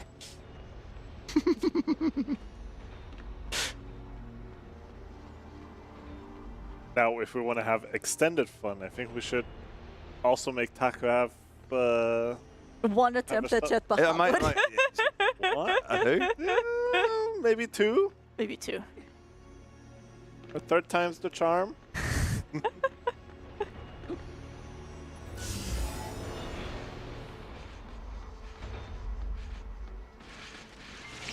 It's fine. Don't worry about them. Because the encounters always despawn when you get close to this one.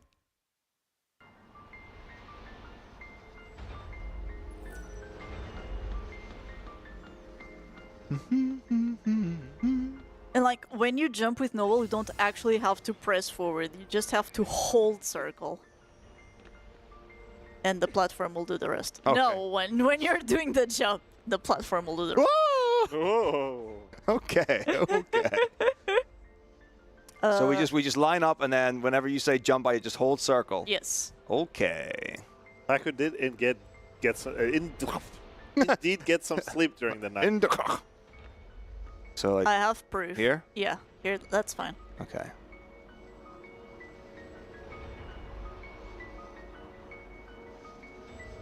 Now. That was too late. I'm sorry. That's my fault. Okay. We're getting really good at the first bit. This way? Yeah. Yes. Yeah. He says as he's going the wrong direction at first. I mean, look at this architecture. It's very misleading. You know, it presents itself in a way in which it could be any direction.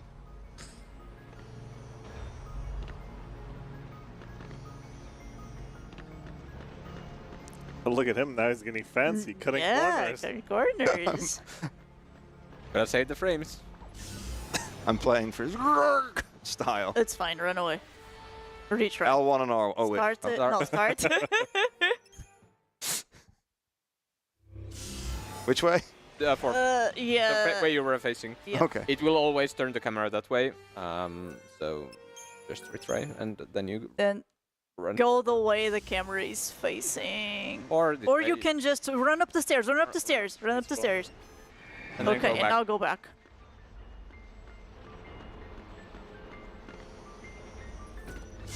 Oh god, it's the same encounter. How did that not hit you? Because I'm pro. Nice. I have Running away from your Evans. I have skills you haven't heard of. This is like every Skip time. You can skip twice here. Ooh. Make it faster. But yeah. Well, No, never it's not. next time. This is like every time I like accidentally do something good in 13 and Zero is watching, and he's like, "Oh, that's a thing." Oopla.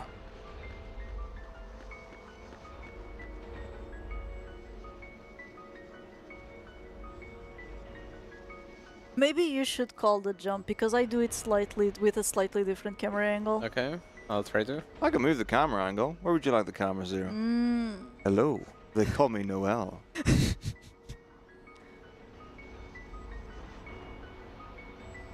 Jump. Oh.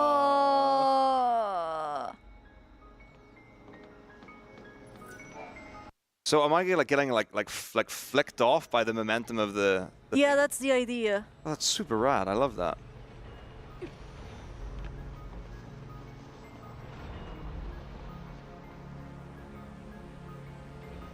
Maybe if you hold forward while you do that, then that maybe would have worked. I don't know. Yeah, because I don't hold forward, I just hold circle, but I do it differently.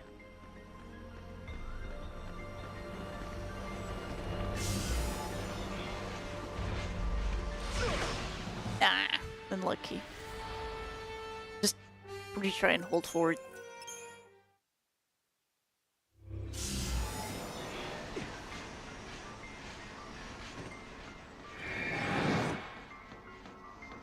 Okay, this is the one.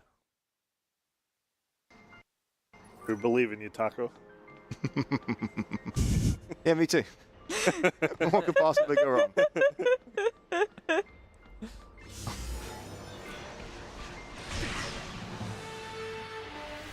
I think you can roll forward here. Now it's facing the wrong direction, but you have to be careful not to fall down. Nice. Nice. Jump, oh, jump. risky jump, jump, jump. Oh,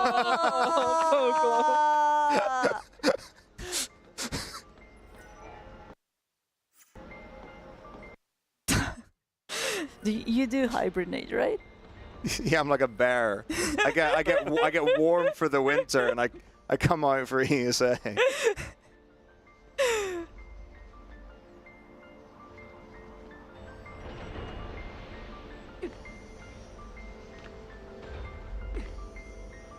Wait. That one's close. I mean, whoops. Nice try. Oh, That's run. a passive, it's fine. Oh, You can just okay. run past it. Yeah. And now it's not a passive anymore. It woke up.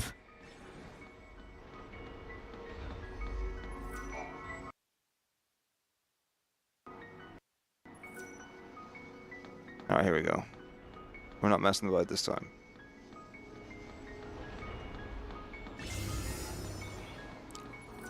This one's for Dalmasca.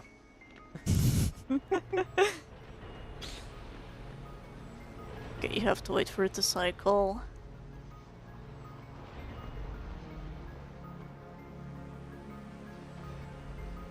Like, this jump is actually hard. Oh yeah, I wouldn't. Try You it in a- can I wouldn't do you it in a marathon. can just wait Alright, for the platform Is to this good? cycle. Yeah, that's good. You can just wait for the platform to cycle, but if you're dead set on doing the jump, it's possible. It just takes practice. Jump. Close. That was maybe a little. I maybe called it a little bit too early. Oh, that was like early for the jump? Yeah. Early for the jump. Okay. Rock and roll. It's really hard to see those like steps going upwards.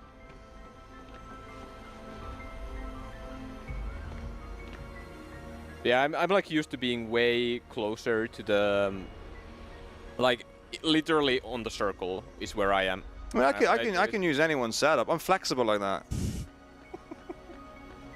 It's not like I've got any clue what's going on. It actually saves 40 seconds if you do it first try. Does it? Yeah, I guess if you also get the rest of the. Yeah, you have to. If you do the entire thing first try, it saves 40 seconds. Yeah, like if you hit all the cycles. Yeah. Like I don't really ever get to do that jump because. The run rarely ever gets to there.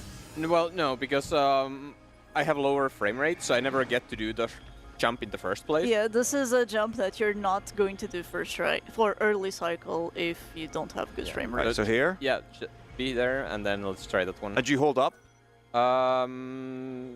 Let's try it both ways. You can choose which one you try. And then is it like jump 2 up, or is it up and jump at the same time? I would say hold jump first and then up. Okay. But, like. Alright, you just say when. Yep. I say when to jump, then you jump, and then immediately up after. Mm-hmm. I'm just still holding jump.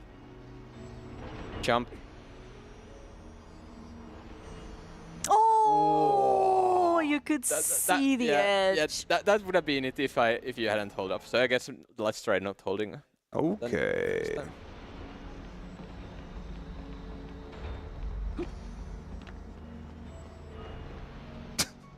Thanks, Planks. Appreciate the support.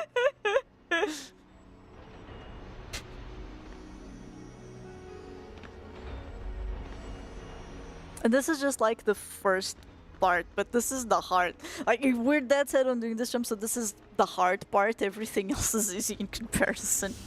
We can have you do up until up Kalu, and then I'll do the rest.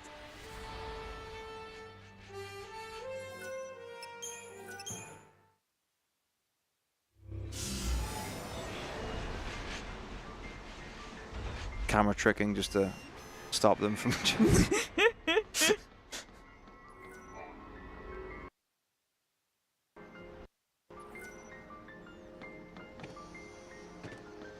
Matako is being stubborn and he wants to do a really hard jump. That's all there is to it. Just platforming. Just your regular old 3D platformer. Mm-hmm. Yeah, it's very basic, expected things from a person who's. There's nothing basic about this jump. This game was not ever meant to be a platformer. Yeah, so this time, don't hold up. Just hold jump and jump. You did it! Oh, I'm so good at things. Okay, now we're. Yeah, You're going the right way. You're going the right way. I always knew it could be done. Okay, maybe now. touch the cactuar to be safe. Touch the cactuar. Like this guy here? Yes. What's up, friend? Then go left. Go to the... No, not no, no, there, no, no, not no, there, no, not no, yet. no, no, no, not yet. You can jump down, jump down, jump down. Off the wall, like yeah, into yeah, the yeah, void? yeah. You Yeah, can go despawn the to enemy. to despawn it, because otherwise we're... Because the cactuar was a checkpoint, so now you don't have to do this. Okay. So, not. Jump into the void! Right. Goodbye. Cruel world. It's so now- okay, oh, okay. that's a now, cube. Yeah, no, stand next to the cube. Yep. Touch the cube. Now you have to despawn it, but it's fine. That's a passive. Alright, I'll just do we runny do? Yeah. Just run until it vanishes. Talk? Okay, wait. No, wait. You need to wait until you see the T-shaped platform. Don't move null. You can move the camera all you want. The T-shaped platform has to be moving from this position to the next one. So when it starts moving again, then you click the cube. No? Yep. Yes. And then Line piece. very briefly it will. Now go! You have to jump on the platform It now. will be there really fast. Ooh. Yep. And now, Good. then. And now go- jump to go. the next one. Yes. Yep. And then the stairs. Stairs. And you need to be fast before it jumps up. But once you reach the top, then you can jump. Jump.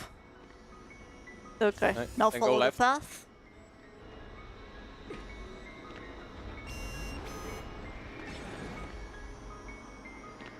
Jump on this one. Then wait. Oh. You're gonna have to do everything again. What? But my From here. Oh, that's so fine. You need to click it once. Okay. You jump down.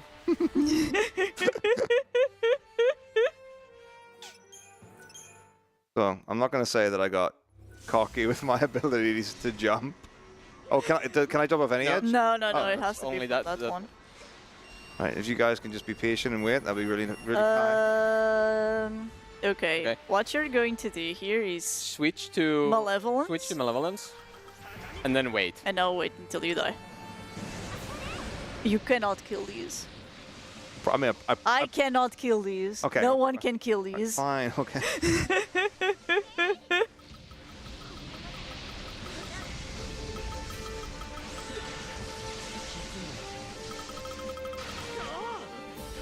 Final. And I think you're gonna fall down. Yeah, you're gonna anyway. fall down. There's nothing you can do about it now, but it's Right, fine. right. Oh, okay. Okay. Speak to the cube? Cube. Not yeah. Cube speak to the red. Cube. Yeah. Then And now wait now. the same timing. Yeah. So wait until the don't move. You cannot move null, otherwise it increments step count. And here step count is very finicky. So once it starts moving, then press the. Whoa! Wait, this is give me a sec. Okay, here we go. This is what happened to me in relay. I ran back and forth here. Just. And just run forward towards them. And now you can either drop down. Just drop down. Yeah, just drop down. Drop down. Just down. drop down. Okay. Then wait beside the cube and wait until it starts moving and then click it. Now click it. Now click it. Okay. Then you Jump now. Yeah. Yeah. Yeah. And now on the next one. Stairs.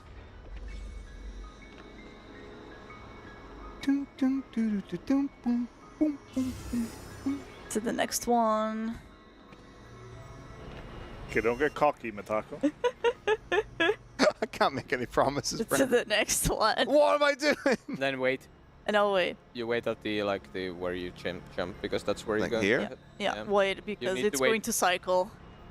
Yeah. And now, jump Jump. to the next one and don't move. Just wait here. Just wait here. because there will be enemies when you start When you moving. when you move, you're gonna spawn. So you wait until the next one rotates so that you can jump onto it immediately to despawn the enemies. So like the next movement of the T block at the back. Yes. Yes, Okay, like it so- moves two times though. No. No. Nothing's too early. And it's your Emmons. You said the next movement? And when you said it moves twice, I was under the impression you meant like it does a double move. I meant it moves twice. Maybe I'll take over. Okay, fine. Just retry. Just retry. I can and beat try them. to- Yeah. No, No, you you can't. can't. Can you beat them? No. Okay. Retry, and you wait. No one in this room can. Stand still, and hold. Look at the next. Look at the platform. Uh-huh. So you see when it comes over, and then once it comes over, you jump. You jump. On it. And is the platform at the back of the screen facing No, it? the one that's behind you. Like here? This Yeah, one. that one. Yeah. Okay, it's rotating now, so when you retry this, you should be able to jump over. Okay. Hoya! Okay. go. Okay, Jump over run. to Yeah, run the- to the despawn them, and then I'll back. go back. Go back. Go back. Go back. Yep. Okay. Now jump here. Onto this? Yes. Yes. No, Alright. turn. Yeah, yeah. Right. Yep. Throw Mog at the chest on the other platform.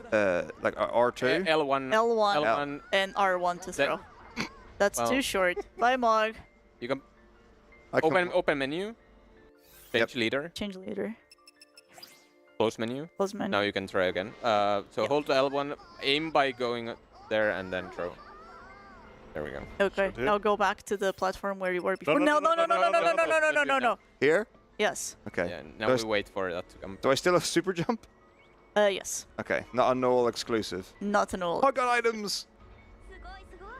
Yeah, Sugoi indeed. And also to you. You can jump on it. Okay. Now what? Okay. Then Now wait until it cycles. Where am I jumping off? Like here? to the right. Okay, is this bit? No. No. You're still jumping at the end. There. Yeah. Okay. I'll jump Okay. there. And now give me the controller because there's gonna be a fight. Oh, but You want to do the fight? it's a fight you can win, right? Yes. Yeah. So I can win it then. Okay, where's the fight? Okay. Go There- until there- the end. You can also skip the fight. Oh no! No! Yeah, yeah. No! I do not want to do that. I'm interested in this. Tell me more, Zero. I mean, we can do the skip, and then you can fight the fight Gather afterwards if you want to.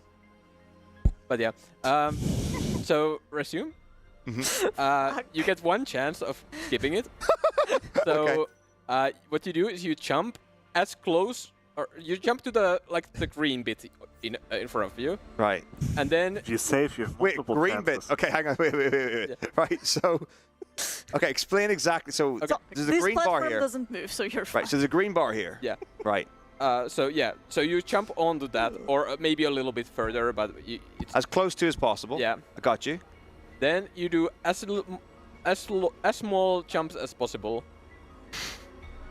So just lots of little jumps. Yeah. So what you're waiting is you're hoping to see a text that says "Stop Caius" appear. Yeah. And once it appears, then run immediately to the cube and touch it before the enemy spawns. And can I mash X to talk to the cube? Yes. So I don't. It's not like a time thing. Yeah. Okay, so now to confirm, this is changing color from like green to blue. Does that matter? No. Okay, so jump on this platform. Just jump on the platform. Now, so for baby jumps, does it hold up and mash circle? So just jump on it first, and then we'll see what happens. Okay. Oh gosh. No, go. Oh, run! Cube. You Nice. You did skip it. You skipped it. You Stop! Run. Because it's going to spawn. No! Jump. Wasn't even scared. Okay, now. Jump. Okay. Please keep telling me what to do. I'm very much inferring from context here.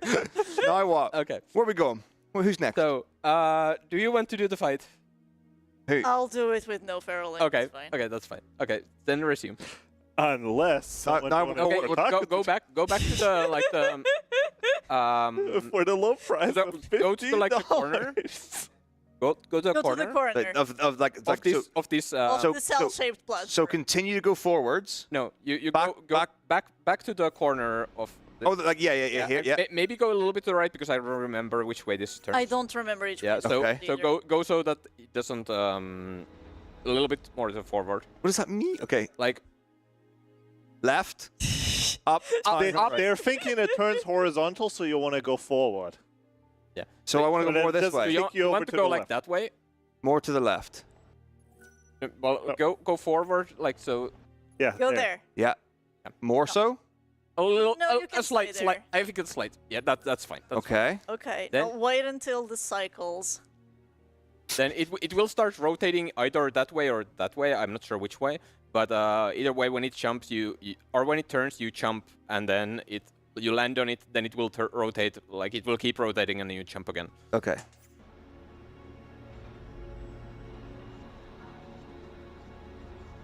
Just have no idea which way this is going to cycle.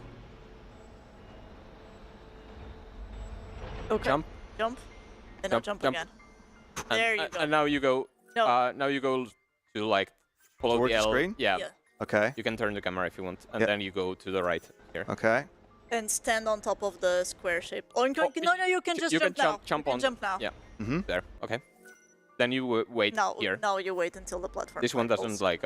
Is it just it goes on a horizontal axis? Yeah, Horizontal axis? This one will turn 90 degrees to the left, and then you will go Okay, that way. now you can jump. Yeah. Here. Yep. Yes. Then you go left. Up the stairs. Now there. it's linear. Now it's linear. You can wait. Jump immediately. No. No, you can wait for this one to cycle. Okay. I'm still waiting for the next $15 to make Mataka fight the boss. Yeah. Well, Then, No. Okay. now you go through that, and To the end, yeah. Yeah, now it's linear. and then straight across. Yep. Yep. Tally ho.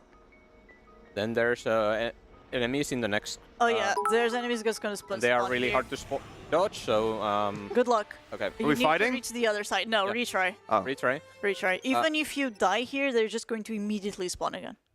You go Where we going? to the left. To the left. All right. The camera will always be facing to there, so it's always you're always going to be left on the camera. Okay. Like on the basis that like you know what that means, and I don't know what direction I'm facing when I get hit by the thing. So. All right. the same okay. way you were facing. And that's the last one, Taco. And you made it. Thank you to my wonderful teachers. I'll take over now. Brothers and For sisters how in long? arms. I want to go 1% Yo, battery. Wolf, thanks for the follow. Does anyone have a USB? Oh, yes. Hope you're having a good night. Hooray. The tablet is charged in USB-C. It is now my tablet. It is 21, right? Yeah. Yeah, that's good. enough. I'm good on potions. Hello? That would be delightful, thank you. Cheech's final leveling for 6 ATB slots and a little bit more for little bit more strength and Faith Feeder because they're broken. Okay. Go ahead, Taco. So it's Actually learning a ton $35 from watching this stuff. Islands who says nice Learning how to go yumps a lot taco, follow- which a is lot I faster. love the reference to Mario, but like it's only 15 to player swap. I just went in no, and but like it doesn't say like played switch to through all someone of else these. I or have a VOD anything. on my YouTube channel. But if I but were a gambling man, not a I'd be like, speed run. that's a These guys are 10-minute crazy. segment. Thank you so Took me much forever. for the donation. And that snipes the 8,000 total dollars cash money raised for Make-A-Wish International. Nice. Thank you so much indeed. Alright, because Zero Scar really wanted to skip up Kalu, that means this fight is way harder than it should be. You're welcome. I helped. Yes, you did. Yeah, you helped make this fight harder. Yeah, but you're like really good at video games.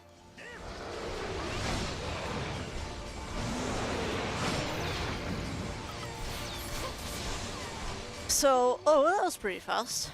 I'm just going to go here. Sarah should die.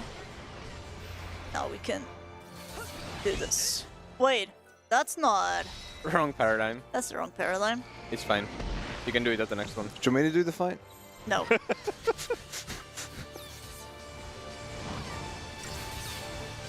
Just going to wait until this ends. Oh, it's Mega Flare, okay. So I know I have a free now.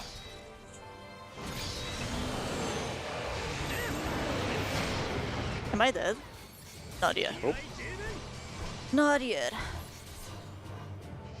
Can just throw potions. I'm completely safe on this paradigm.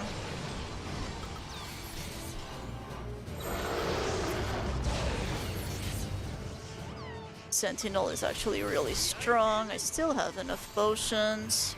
And that's the end of the fight. Okay, we did it first try. That's a first for me. I never done that fight first try with no instant Feral Link. Sorry, not sorry.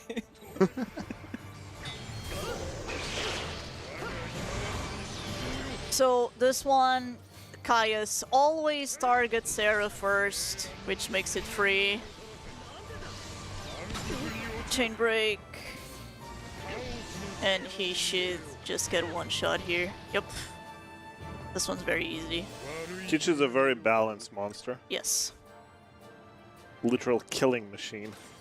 Now, for the next one, this is the fight I call I hate this fight, I hate this fight, I hate this fight, I hate this fight, I hate this fight. Oh, literally FF9 then. Because there's a lot of variance here on who he targets and whatnot. We have Adrenaline, so it should make it easier, but it never is. He always opens Ultima here, but this is an extremely tame Ultima. It does nothing. I wish part 3 did that. Yeah. Going to refresh Chi-Chi here while I queue a potion. The potion always goes through even if you kill it. And now just... The name of the game is ATB Refresh Chi-Chu. And as soon as Caius staggers and Chi-Chu is done with the string, you drop a bomb on it and Caius is dead. Okay. That went well. Do you want to do the Bahamut trio? One attempt. Wow, that's like not even like... Yeah, obviously. Okay, one attempt. Why would you... if there's one thing, it's like... if you give me a yard, I will take... You have notes. Several miles. All right, I should understand this on principle, right? Yes. All right, Hover Autochain on Garnet. Who's Garnet? She's not in this game. don't. The Garnet is the full target on PC, so you don't have to. Oh, I'm glad that's the third bullet point. Do not... Wait, Hover... Oh, so is it just go in and then wait until the ATB fails and don't execute? Forget this. It's just Librascope and shift immediately. I got this. So obviously you want to Librascope to find out your enemy's elemental weakness. Why am I speaking like a... This will make my party members do better. Okay, so we're just going straight into Librascope? Yes. Is this kind of like the thing where it's like you can do the paradigm shift in Orphan 1 and it's like we have to be like really fast? Do we know No, you don't have to be that fast. What slot is Librascope in? Good question. I think it's one down. It's one down. Well, I just pressed. You changed leader. That's all good. That's not an option in 13. Okay. Shift into 5. Auto chain twice. Do I have to change leader again? You can, but you don't have to. You're targeting Amber. Oh. I don't know right. why. It's because Sarah's default target is Amber. And, oh, okay. Auto chain twice and then ATB refresh into 5. Yes. Just keep doing it. It's fine. It'd be funny if these guys... Am I tracking like my attacks or the others' attacks? Am I tracking my attacks or the others? Your attacks. Don't care. You don't worry about Chi-Chu and Sarah. Oh, okay, awesome. Okay. Or well, Chi-Chu and Noel in this case, I guess. No, he's already shifted to Noel. Oh no, he didn't.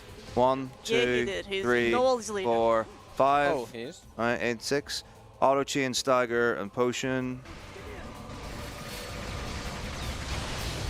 I don't think you're gonna stagger now, but that's fine. Sarah maybe staggers. Lazara, Aurora. What does Rack Chi-Chu mean? Count until 5 ruins from Chi-Chu and then shift. I assume someone can do that for me, because I don't know if I can. I will tell you when. Lazara, Aurora. What? Whoa, why are the spells hidden behind the other spells? Okay, Charlie good. 5 thingies from Chi-Chu, yes? Yes. End of 5. Oh, it's music from like Final Fantasy 5 or something here. Okay. You can do it. Are we still waiting for the attacks? Yeah, you just shift. Just shift. What? Just Yeah, shift? Just shift. Yeah. Yeah, just shift. Okay. Repeat. Got it. I repeat with analog stick, fun fact, just in case. I just find it easier, like I'm really bad at it on, Yeah, on with the D-pad. 360 controller, it's so much easier to do it on. Fire, analog and thunder, fire, Yeah, thunder, because the fire, D-pad is thunder. ass. As soon as Scarlet Yeah, Batman dies. exactly. Can I cue this up before? Just do one more repeat, and then you can, do it. So, I just go straight into it? Yeah, you can do fire, thunder, fire, thunder. Thunder, fire, thunder, fire. Okay, Yeah. I'm going to assume And that's like... execute only when this guy dies. Yeah, because I know, I'm going to know what that means.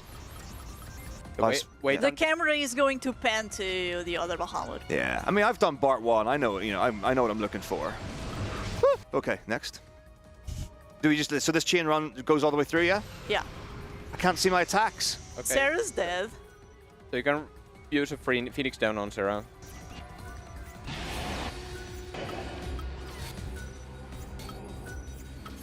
I assume does it auto target? Yeah, it Yes. does. Okay, and then are we doing like a repeat or are we going into 3? Do a repeat and then go into 3. 1, 2, 3, 4. I think Noel's dead. Oh. You have to revive Noel. You have to revive Noel and change leader.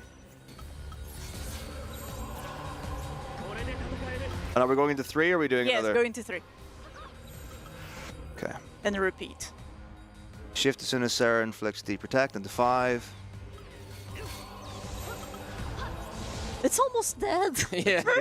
That's the LIKO. Oh, Serge, yeah, you're right. Should I shift now or Yeah, not? Yeah, Shift now and shift. You don't want to be on Ruthless for Jet. Shift and start spamming potions as many as you can before it dies.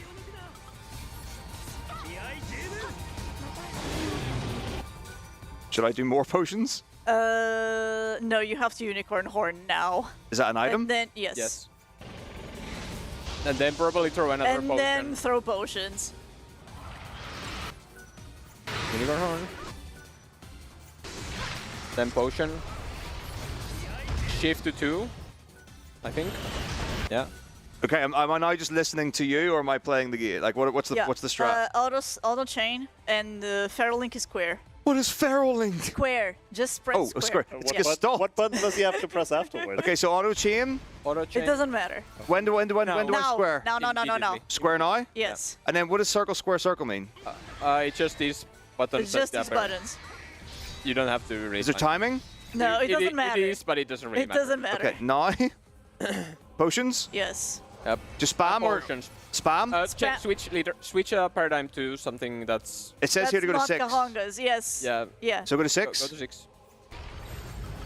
Tactical pull. And now, am I still potioning? Yeah. Because Sarah is going to Sarah die and will Noel die. is going to die soon if you don't potion. Yeah. So yes? Yes. So Yeah. just potions? Yeah. Just keep going? Yeah, Phoenix just- down Sarah as well. Okay. I keep potioning? I think you're fine now. No, you need to be above 800. Okay. So potion- one more potion then. I One guess. more potion. And now, auto chain to stagger into 3? Yeah, auto chain until stagger. And okay, and then into 3? Is it likely to be this round or? Could be. Well, go no. go there anyway, and Yeah. Noel will stagger. Yeah, sure. So into ruthless, and then am I doing like spells to induce stagger? Just auto chain. Yeah, and there's auto chain. Auto chain to stagger. Yeah. And then like, so now I've staggered, do I cancel out and then go into Blizzard Aurora? You can go straight back into Relentless and do Blizzard Aurora.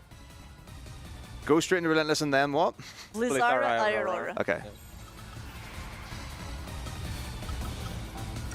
And now... You probably want the potion soon, but so after this chain potion. Okay. Sarah will die, but that's Sarah's plan. going to die. Okay. And now? And now you have to push until Noel is above 800, otherwise you're I gonna would die. say 1000 HP ish. Just I would spam say potions. Spam potions. Yeah, basically. spam potions. Oh, the buffs are until gonna 1,000? run Yeah, at least. Yeah, you're fine. Now you're fine.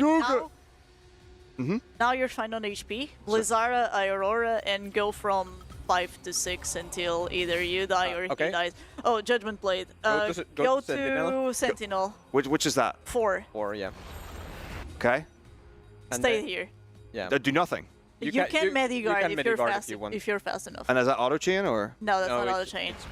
You have to manually. Which one is it? It's down. One down. One down. Fart. Go on.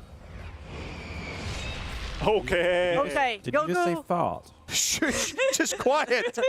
Okay, Relentless Assault and auto chain and do Blizzara Aurora and Chi-Chi should kill before he gets another. What's relentless assault? Oh, go into that. 5 or 6. 5 or 6. 5 or 6? Yes. Okay, and then? Repeat Blizzara Aurora. You killed it, right? And now? And now stay here until Chi-Chi kills And him. do I just keep repeating? Yes. Okay. Until Chi-Chi kills? Chi-Chi should kill. Yeah, if you see another move, then press square, but it's fine. Then press square? Yeah. No, you it's know dead, that. it's dead. It's dead. You GG. actually did it. Smash. Oh yeah, forgot. It's a Final Fantasy 13 game. When was time again for this? Huh? When was time again for this game? What was what?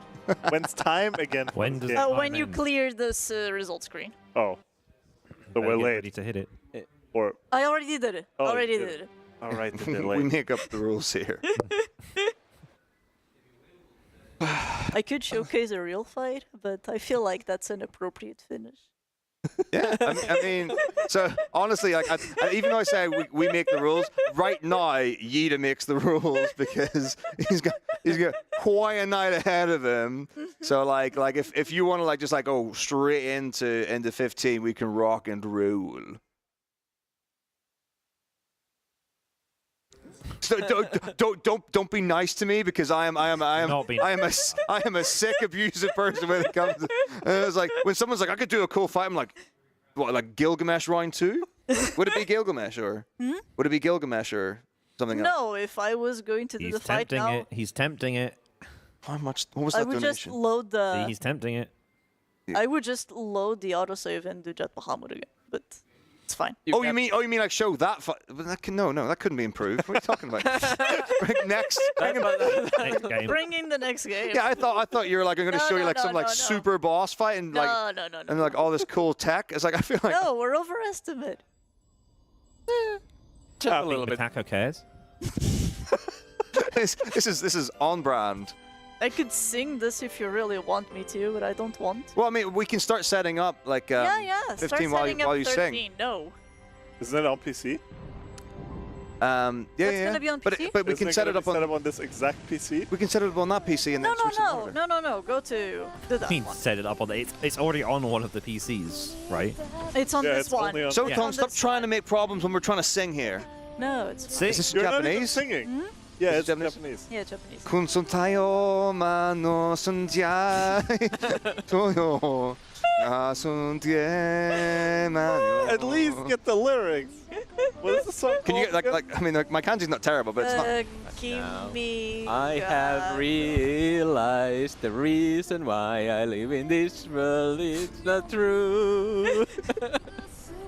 I almost remember them. How was this? How did this go? I don't remember. Baby, I'm gonna see the new world with nothing but the love you gave me. Only Give me a thing Japanese, I I can wanna do is to trust the time we share, baby. I'm gonna go to the new world with nothing but the children gave me. Nothing to Only be what- afraid of. I know the love. Is it New World in both languages? Yeah. Yeah. Even if it is dark and dark times for me, I'm not gonna give up my home.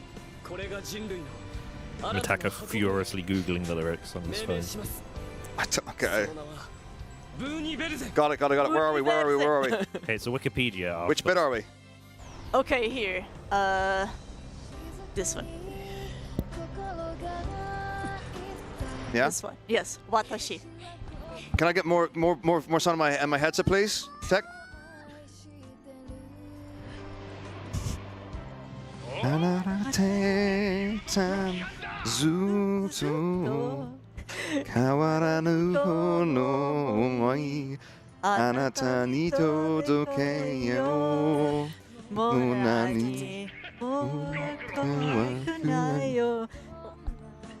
More volume, headset.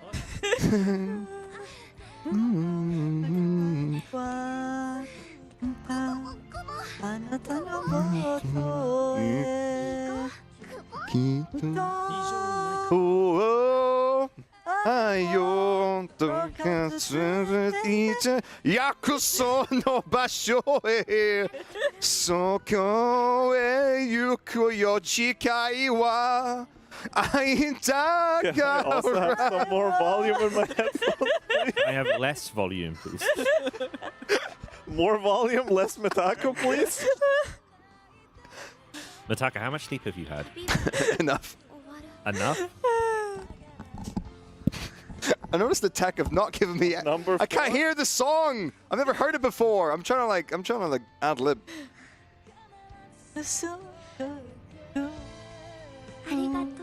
Arigato. Right, from this point forward, it's a bad ending. Should we continue? What do you mean Or by bad pretend ending? not- No, there is a bad ending. Of course, Mitako's not done singing. Okay, Mitaku's not done singing. Oh, right, where are we? Are we here? I've got more sound finally. I didn't. Wait. Toby got, yeah, we're here. Tokiga. Alright.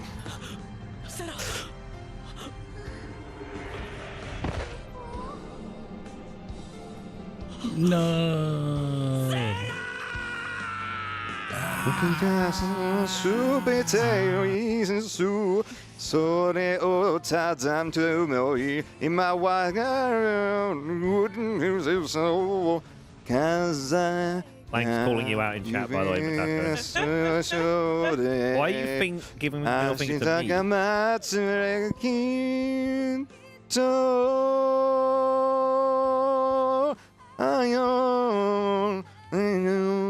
とか据えていて約束のそうへただうなずき人情目が嘘に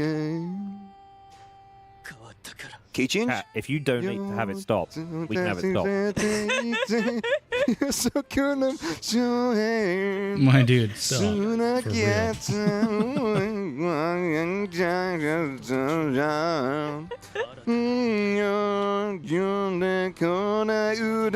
This is a drunk guy at karaoke mumbling the words he doesn't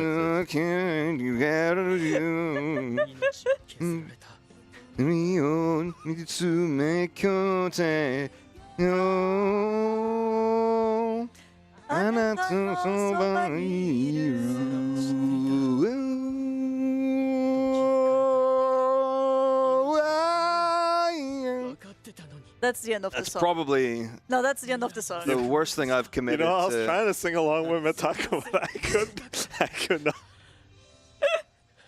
Also, I couldn't hear the song because production didn't give me more volume. They didn't give you more volume, but you had it for fit. You should like All I listen. could hear, Maybe that was all I could hear was Taco. I couldn't even hear the song. I think what happened was I was like, "Can I have more sound?" And then there's like nothing happened. I was like, "No, I need more sound." And they must have been doing it, and there's some sort of delay because I just got like, like my ears were bleeding. Alright, that's So- it for us. Cut us off. It's time for Ida to actually be good at games. Okay, I have to apologize to production. They did give me more sound. It just didn't do anything. Just say maximum respect to this song That being game's better awesome. than my hands.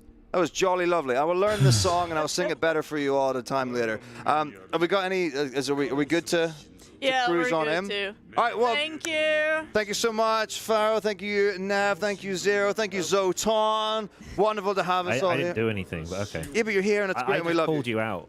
So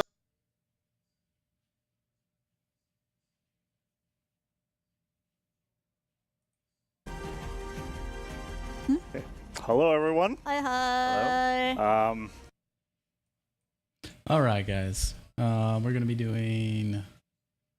We're gonna do Final Fantasy 13. Oh shit! No. Final Fantasy. Let's do Final Fantasy. Oh no! We are back. Wrong computer. Final Fantasy Lightning. LIGHT. And like.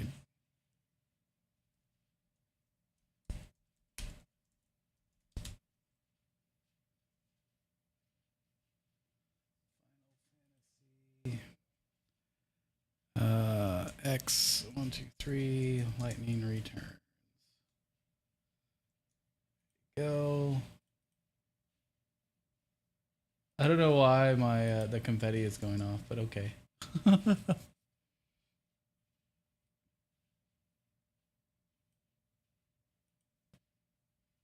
All right, let's get this one started.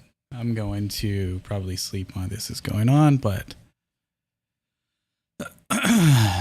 enjoy, y'all. Back. Finally, we stalled a little bit. Apologies. We had some technical difficulties. Yeah, runner difficulties. Yeah, we blame the airlines. A little bit of delay. But yeah, anyways, Lightning Returns. Since you guys hit the 4K Anyways, milestone, y'all have a good we night. will be doing I'm gonna two-player, one controller. I'll be watching it, and it is as gonna well, be but fine. yeah. It Thanks will for all the be follows, subs, fine likes, for etc. us. For sure. Enjoy. But before we start, I have a $20 anonymous donation. So thank you very much. We are $180 away from unlocking the Super Boss and unjailing Metako. Yep. I don't know which one is more important, but Probably the Super judgment Boss. call. Probably the Super Boss, yeah. Taco can wait until after the run. All right. Anyways, a couple of things real quick. This is a very impromptu two-player, one controller, so I hope you're ready for a lot of memes. Shenanigans. Yep. There is also going to be an Aeronite incentive. We will be picking stuff up early on anyways, just in case it gets met. And then later on, if it does get met, we will fight Aeronite. And hopefully we will succeed. It's going to be an adventure. Yeah. And yeah, you can donate how much? Production? It's $10 for a Yeah, okay, yeah. It's, is it $15 for you to either swap sides? That's what I'm inquiring for. Yeah, right now. swap sides or hand the controller over to someone else. Okay, that one sounds promising. Yeah. So we're sticking with swap sides. 15 to swap sides, yep. This is not a game that you can just pick up on the fly and run. That's fair enough. And is it 25 or something to play upside down? No, we're not doing that. Okay, so it's not the players. Everyone else. It's the audience goes upside down. Not including Goosebird. That's a lot more. Yeah, Goosebird is 50 at least. All right. Or no. Okay. Another. So here's the deal. It's $25 for either the entire audience or Goosebird to go upside down for 5. Yeah, we can do that. We can do that. You can't have both. Okay. So before we start, let's see some Goosebirds in chat, and good luck, guys. Yeah. Another thing that I'd like to add, I just arrived from like a 10+ hour trip. And I haven't touched the game in, I want to say, around a year. So yeah. Yeah. My last run was FF Relay 2017, so we're well prepared. We are very well prepared for this. All right. And yeah, we have 0 practice in this, but it's gonna work. Karsu, would you do us the honor and hit the button? I most certainly shall. Okay. All right. All right. You want to count me down here? Yeah. Yeah. Okay. 3, 2, 1, go. Good luck. I think the timer. That starts well. It's delayed at the bottom. Oh, it's delayed. Right. That's right. That's right. Where's the cutscenes? Okay. 2 cutscenes. Yep. Okay. All right, We so in we there. have tutorial. It's Thunder 2 Blizzards, right? Yeah. Yep. Oh. It's fine. It will No, be it's fine. not. It will be fine. Well, it's staggered. 10 seconds in and already it's fine. Okay, we both have exactly the same ideas. That's good. At least we both remember how to play the I game. am going to stop touching the shoulder button. I'm relying on you to do If the you need to go right later on when we have 3, then obviously. Okay. Yeah. Oh, right. You have movement. Okay, this is all me. Nope. No. Lacking some perfect timings here. Yeah, like some perfect timings. I tried, but So it's like for changing garbs, you can like this one first. You can both do that, right? And so Yeah. you have to coordinate between which one of you does it. I got one there. Let's double check that it's 21. Okay, it is 21. I think he's behind us, right? Yeah. Well, we got a $25. You're on garbage. Okay, yeah. We got a $25 donation from our lovely friend Huds. And he's saying, everyone upside down. Also, how do I keep Metako in jail? we're just figuring that one out. That's the thing. Thank you so much, Huds, and thank you so much, everyone, for supporting Make-A-Wish. That's Still all have of us. exactly the same ideas. All, everyone except the you two. Everyone except the runners. God damn it. Are we gonna try this, Skip? Of We can course try. we are. Hey, let me try. get some extra ATB. Okay. By the way, production, can we have a timer for this, please? And a countdown? I mean, you can just Oh, we did it! got it! Let's go! you can just use maths and use the actual timer. We started at like 2 minutes. I just came in. Do I have to be upside down? Yes. How? Be creative. Go with these two. Better turn the mic off. We should have done this with the randomizer on top of everything else. Ow. That's what I get for trying to be upside down. I'm like right next to your head. My abdominals are burning quite nicely right now. I don't think what I'm doing counts, but to be fair, I don't think stream can see me, so. It's as good as it's gonna get. Okay, that might be fine ATB wise. No, we're fine ATB wise. That's actually perfect. Okay, didn't overcap. Huds, I don't like you anymore.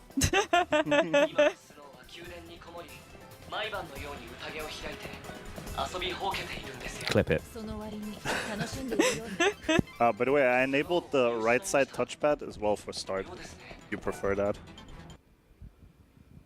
Oh, okay, yeah, no. Yeah, if you don't want to press really. that. No, I prefer. Okay, that's fine. Yeah. Start. Just figured I'll let you know.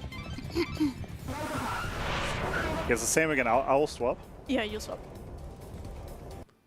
It's 1, 2, 1, 2, 5, right? Yeah, 1, 2, 5.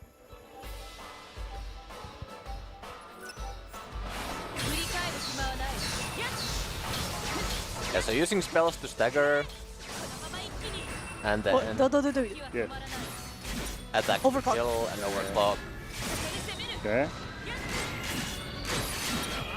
I'm getting a few. Yeah. Eh. Yeah. Okay. Nice. Sorry, I was slightly late on that one. Alright. Okay. We're gaming. Yeah. 23, not bad, not bad. Only 5 seconds slower. Yeah, overclock is kind of powerful. Overclock is kind of busted. Yep. Huds, I just want you to know I hate you so much right now. Okay. Nice. Got Okay. it. I still remember a thing or two. Getting all the tricky stuff. I'm gonna save some ATB so we can run immediately at the start of the arc. Yeah.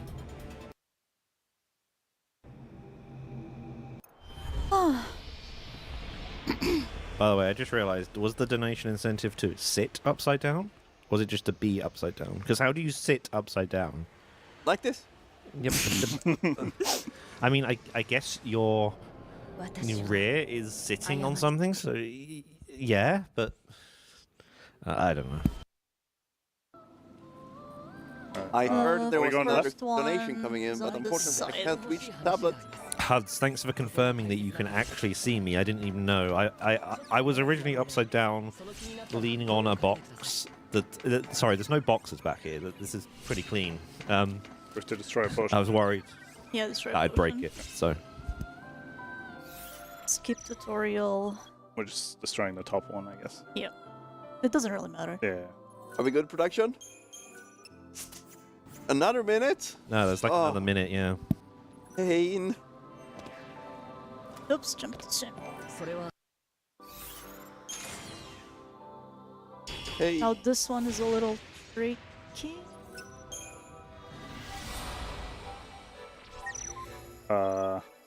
You have to press R1 for that, right? No, you can just... Wait, oh! No. To escape, I mean. Yeah, it's start, you're right. I'm trying to reach for the Edinal's tablet. trying to reach the tablet. He has the tablet. I'm gonna die. I'm actually worried about I using the hope- mic here because I'm really close to the monitor. Like the... Okay, to chat, I don't mean the visual monitor. I mean the audio. It's not even I audio. I hope- think it's actually main mix, but... Theo, we're buying stuff, right? Okay. Before we leave. Yeah, oh yeah, you're We're right. unyailed. Replenish, spend. Wait, Wait, no. Phoenix sound first. Yeah. Phoenix. You have to press. Oh, you're right. Warriors. Three. Oh, no, it's three. and 2. Yeah, 3. You're right. Okay. Yeah. Head rush. Cancel. You have to. No, you can just press X. Oh, Step- you're right. Sorry, you're yeah. right. You're right. Sorry. I am used to. All good, all good. I'll just do it. I'll just do it then.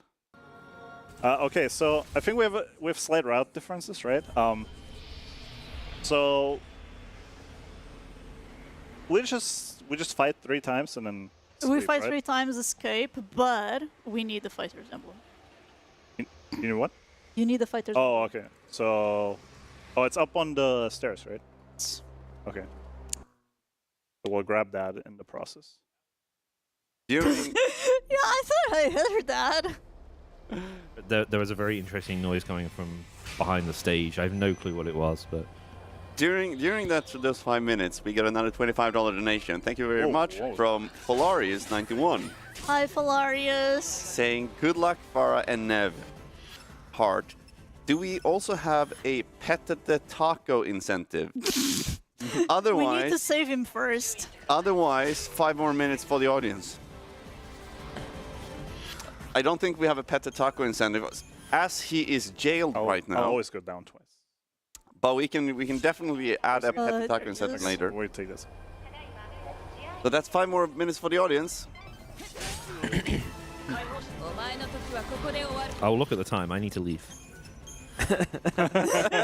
Oh, convenient, isn't it? I'm gonna relocate to So a we're gonna more pick up comfortable spot. Oh, not the Yeah, stairs. Those the other ones. Fine. Don't fail this jump. And now we can go to sleep. Oh. All good.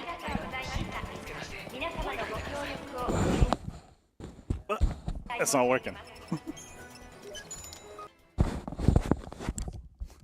Having fun, you know? Okay, so Grab hope stuff now. yeah, we ask first, then pick up the chest. Yeah, ask first, pick up the chest, and then go back to Luke's North.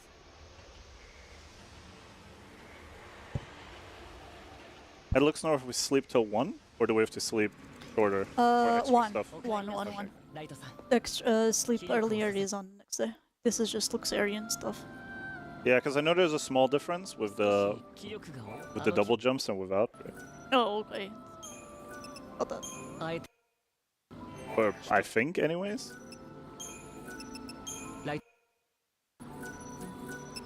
Okay, Well, that anyway, worked. That it's worked. Canceled. Yeah. It's cancelled.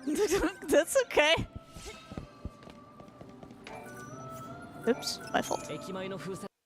Oh, yeah. I was needed on yeah, of course, of course, yeah. We know how it is. Okay, so we sleep. We don't skip these anymore, right? We just mash for the sleeping. Or do you There's a still want cutscene here. No, yeah, I meant the inn. You still want to Mash, start mash, select? Yeah. mash. Just making sure. Mash. So we're on the same page. You know, you look very comfy down there. Yeah.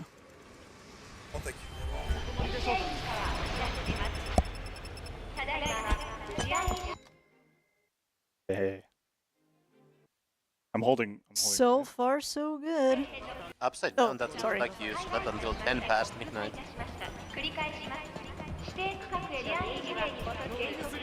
Save some ATB against. Go immediately. Thing to use none. Second city. Yeah. I think this is identical between the routes. Okay. Well, it's an assumption. I have no idea. Oh yeah, you can grab the Wolf's Emblem now. But since we have the fighters, we can grab it later. It's faster. I know we're double jumping over. So we're not going there. Oh, 1 minute. So let's just grab it now, I guess. Sure. It doesn't really matter.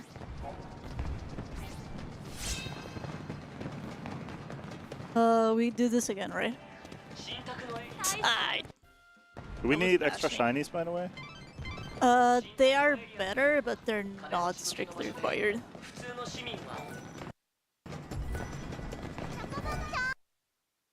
Meow meow choco chow.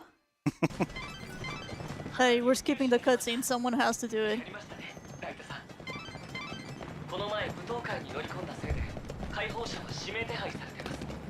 Yeah, we buy first. We buy first and sell later. Oops. There we go. Oops. Juno. Oh, Not right, that. yeah. Recovery. Down. Oh, thank you, dear. Okay. Meow meow choco chow. Oh my god.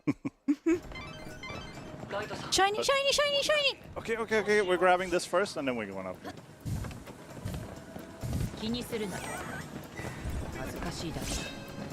I'm relocating to here. Again. Kitty. Bye, He can kitty. fit behind, between us, right?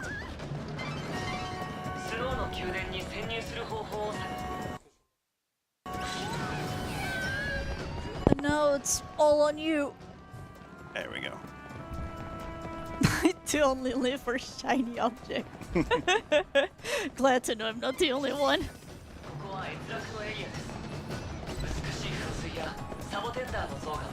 I got it. I got it.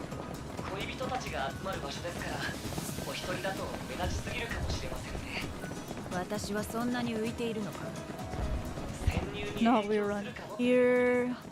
Plants. Ah. They noticed really late. Okay.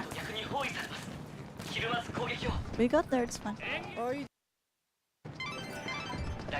Yeah, I saw it, I saw it, I saw it. They're all bronze medals too, gross. We'll be fine. No, it's fine.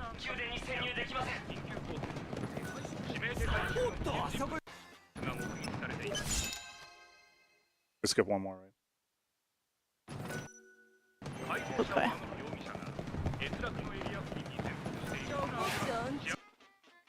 And out of stamina. Menu. Oh boy. Okay. Wait, this one first? Yes. Velvet Bouncer. Liberator. Arm. Yeah. Arm. Oh, sorry, sorry. Not that one. Yeah. That one. Fighters. Doesn't matter Whoa, which one it is. Square. Where? Square. No! Oh. Down! To where it says X. To the X, to the X. Yeah. Oh god, yeah, like Light guard. sorry, yes. I'm a little bit out of it. EP. Up. No. Teleport. No. Looks north. Yes. I could swear we do something else. We did on it! that. No, we're good. No, apparently we don't. No, we're good. I mixed it up with the other. Fanatics, oh god. We're gonna Yeah, need we have no perfect. ATV. Okay. And I need. Okay, this is all me. This is all me. This guy, right? Yeah. I think Okay, that's I'll the right one. overclock immediately. Overclock. Okay, looking good, looking good. Okay. He Very nice, very evaded, so nice. I was worried. Oh wait. Huh?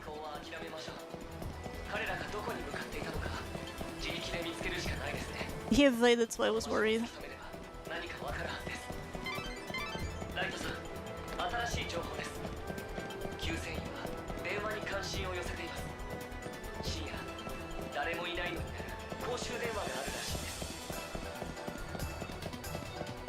So take us through the story. What's going on? We've been out for it. We've been upside down for a bit, so we've lost. We didn't follow. I'm actions. Nev is movement. Yeah, we're just picking up all three right away. Yeah, so story-wise, I think we are we followed these fanatics who had committed a first they committed a murder, and we were supposed to solve it, but we instead decided to attack a guard and escape 3 times. Hmm? No, we're sleeping. You were sleeping now, yeah. Yeah, now we went to start the main quest 2, which is in Yusnan, and now we're at Luxarion continuing the first main quest, which required us to sneakily follow the fanatics, which means killing them, so kill them and then got to the phone booth anyway, and phone booth? Yeah, we need some kind of code to get past, and we don't know. Now it's until 0. So 2 hours early. Because this sleeps until 2. Okay. Okay, so we just go until 0. Let's just go until 0. That should be the safe bet. So we go back to the previous location. Okay? Yes.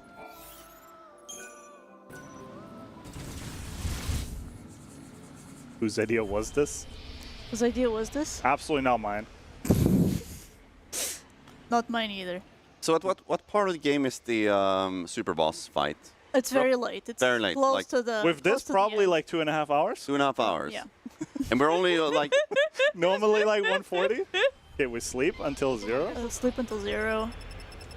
And we have the wombo combo mega milestone to unjail Mitako and fight the boss. And we're $130 away. Hmm? Ellie, Yeah, number. As far as the whole story goes, the world is going to end in. I didn't expect you were gonna talk. No, because I was talking about the plot, I forgot. That's fine, at least. The world is going to end in a certain number of days. I think it's 12 days. And our job is to save as many souls as possible to go into the next world. So, but the game doesn't actually care for how many. It cares about quality over quantity. So there's only 5 souls we need to save. Or rather 4, because the last one isn't really saved. So until we can unlock the final day and beat the final boss. Okay, so we know that's a 4 at least. Wait. No. Yeah. Yeah, so there are 27 possible codes, and you can check all these numbers around, but you can just guess the rest once you check one of the numbers, and it reduces the number of possibilities to 9. So we'll see how long it takes. Yeah, we're not getting particularly lucky here. No.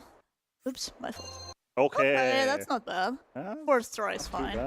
Yeah, it's above average. Above average. Yeah. And now we can't get caught here, or rather we will try really hard. I think with the out of bounds, it's fine, because he said... There's an out of bounds? Yeah, the double jump. Okay, Because he said we sleep 1 hour less, right? In this route, you would sleep until 2. Yeah. So based on that, we would sleep until 1, which... Okay. Well, which... Okay. I know nothing about double jumps, which is yeah, a glitch don't worry. this Me game neither. has. Don't worry about it. Wow. Careful with the dragon. I'm making a big turn around that one. Yeah. Big boy. We don't mess with big boys. Production, can we make sure that the link to donate is pinned in chat?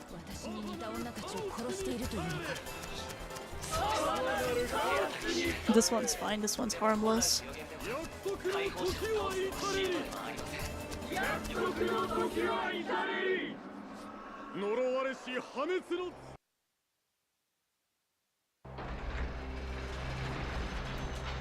Right, pick up the thing. Pick up the thing. This game hates if you don't pick up the thing. Yep. Okay, surely no encounter on the way to... What's his name? Bird?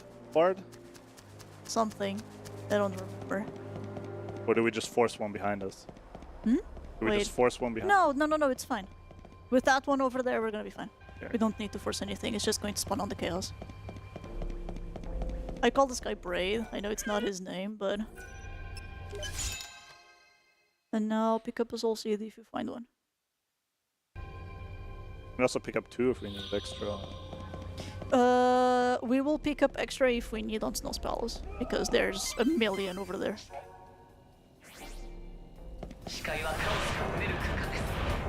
No, that one's on the way. No! I didn't... It's fine. The blue bar you see is our stamina bar. Ideally, you don't fully deplete it. Yeah. Are we jumping up here? Guess not. I like to jump over to this one though. Okay. Yeah, I usually jump up the other one, that's what I was asking. So we go to Dead And now Dunes we and go do to the... Dead Dunes. Do the out of bounds here. Well, the double jump, I mean. Yeah, because the extra stuff is only on Null. I So now it's on you. We buy. The only thing I know is we buy the Passion Rouge. We need to get the Cactuar Stone. Yeah. The Cactuar Sedge. I was gonna get that That's anyways, just for like marathon safety. Actually, in fact, it's on 0. Hmm? Well, the double jump. Oh, yeah, true. Neo Swift in chat was saying that the story and writing was very confusing. And So for someone sell first? who's not played this game, Sell first. Others. what's going on? Sell. What's the story? Like what's the Once- motivation? Bye. We're trying to save the world. Like the world is about to end, and we're trying to make it not end. What I can try to explain a little bit better once. Okay, now I don't care about any of this anymore. So the world is going to end in 12 days because of the events of the previous game in 13.2. The Maker was called upon the world and it decided this is beyond saving, I can't do anything about it, so it's just going to end. I'm going to make a new world. And he calls Lightning and he says, you are going to be my savior. You are going to be the person who collects all the souls from these doomed people and are going to safeguard them in order for them to be able to move over into the new world. And in return for this, we can't fight it. I know. The reward I will have for you to do this is I will bring your dead sister back to life. So Lightning's whole purpose for doing this is saving Sarah, her sister. Yeah. The thing about this game is it doesn't care how many souls you save, it just cares that you save the 5 souls that I tied to the main... Save. So 0 is gonna do this glitch here. Oh. Save over the previous one. Yeah, That just one. save over this one. Sorry. And I'll change the controls for you. If I can find the thing. Yeah, because this is VK mod, it does that. It hates it. Okay, I'm trying to click the top bar. There we go. Okay, now it should be the same. Press R3 to change it to a... Okay, and now you know what to do. Hold on. Was it? Oh, it's here. Yeah. And you can change that real quick if you want.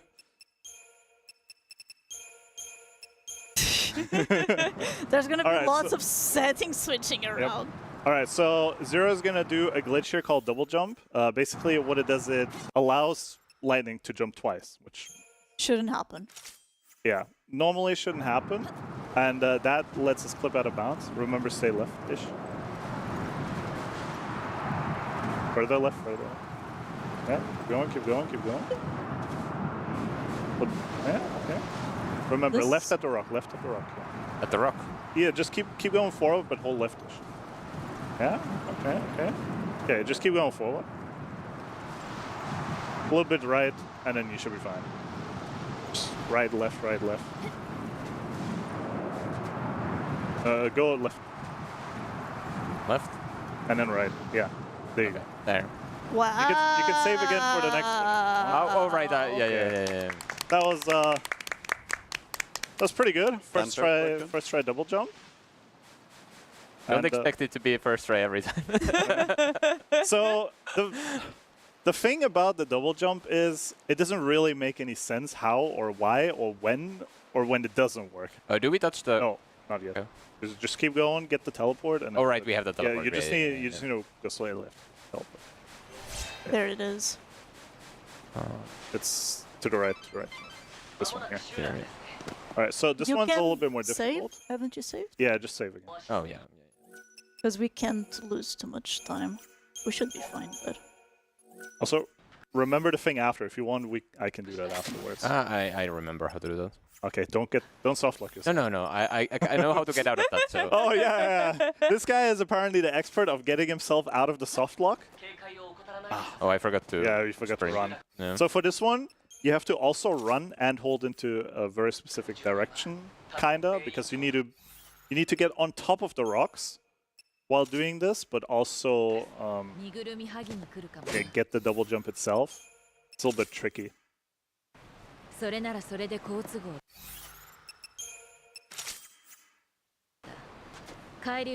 Okay, don't fall out of box too early. Here. Yeah. You turned too early. No, I know. Okay, yeah. He's kind of soft lock, but I'm pretty sure he can get himself out of there. I believe in him.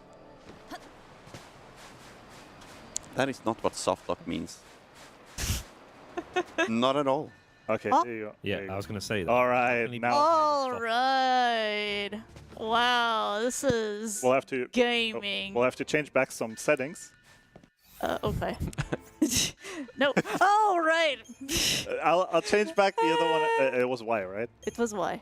Okay. No. Turn off the turbo. Okay. Oh, you turn. Okay. Okay, there we go. Okay, so this skipped the needing. We have to. Okay, now it's the Noel menu, right? Yeah, we menu for. We can menu. We can menu for Noel. We have Gull Strike. Yes. Oh, buffed. That it's garbage. Don't bother. No, I didn't check. Thunder. Dark Muse. Garb. Yeah, we're switching this to equilibrium. We're keeping this. We don't have Defaith, right? Huh? Yeah, because we didn't do the Gurungach.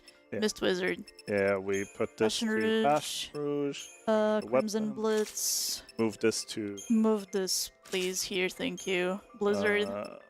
That one. And Guard. And that was it, right? Set default. Do this for me. Okay. EP. Teleport. The default didn't matter because we have to. Do a double jump still. Yeah, because we still have to double jump over, right? Oh, okay. Okay, so we need to default to before. Yeah. We need to default it to null. Okay, so which entrance are we taking now? The long one. Go forward. I forgot where the long one is. Okay, I'll guide you. Go forward. Now go this way. I'll do the camera. Yep. Are you picking Tandara? We're picking two things actually, not just Thundara. Yeah, these two things are just for Air Knight, in case I get med. Because generally you don't need them for Noel. Or for anything. You don't need them for anything.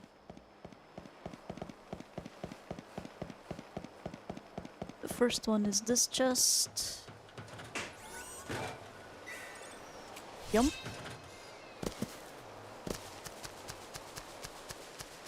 Second one is around the corner. Yeah, this one is around the corner. It's the Thundara chest.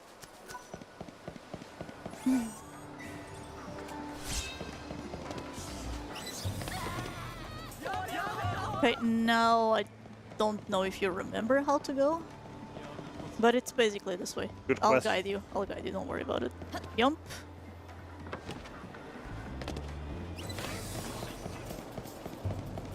Kind of remember, but it's been a while since I've taken this path. And there is the guy. Yeah, the guy's over here in this corner. I guess you don't need to change the camera for this one, Zero. Just the button layer. Yeah. But there's a chest that I need here.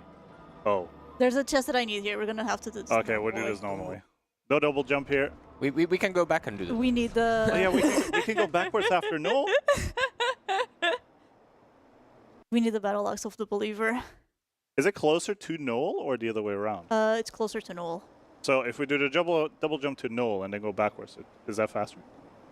Probably not. Okay, don't worry.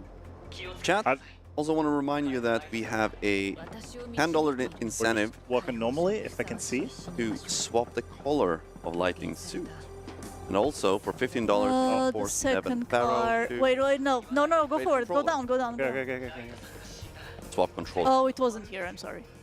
It wasn't here. I'm Yeah, sorry. I was like, I think we're one early to jump down. Yeah, we were indeed too early to jump down. It's that one. It's this one. Wait, can someone move the mouse cursor? Can someone move it further into the screen? Just do it, people. It's fine. It's fine. It's fine. We grabbed it. There we go. Ah! It's not fine. It's fine. We got extra time. Okay. How bad would it be for you The to swap camera, it's so bad. Okay, don't move. Okay. I'll move left now. Okay. Okay. I'm Now you moving move the camera, and There. now I move. Okay. This one's so hard. Oh. Rude. Okay, where's the protect? It's circle. Yes. Oh, I was gonna swap over again after the guard cancel. Okay. Not ideal, but It's not ideal getting caught. yeah. Okay. Nice Hey. touches. Okay, was there anything else we need? Oh Maybe- yeah. maybe the save? question. Maybe save, yes. Because if we do this with autosave, it's going to move the clock forward. Yep. This is Okay. Now this is the hard one. it's 2-2 guard. Left is you, so it's from Yeah. passengers to Velvet you do Bouncer two. that I need to do it. Yeah, so you do 2 blizzards, then I swap. Yeah. Alright. Wait. This is Thunder? The thunder is on X. Sorry. Okay. And then just keep blizzarding. Fuck. That's not a stagger. Okay, you swap for this one. Warriors. You swap the Gale Strike, and then 2 blitzes. Overclock. Oh, right. Go around. Go around. Oh, Touch the booty. yeah, Touch the booty. Touch the booty. yeah. I forgot we wanted to do that strat.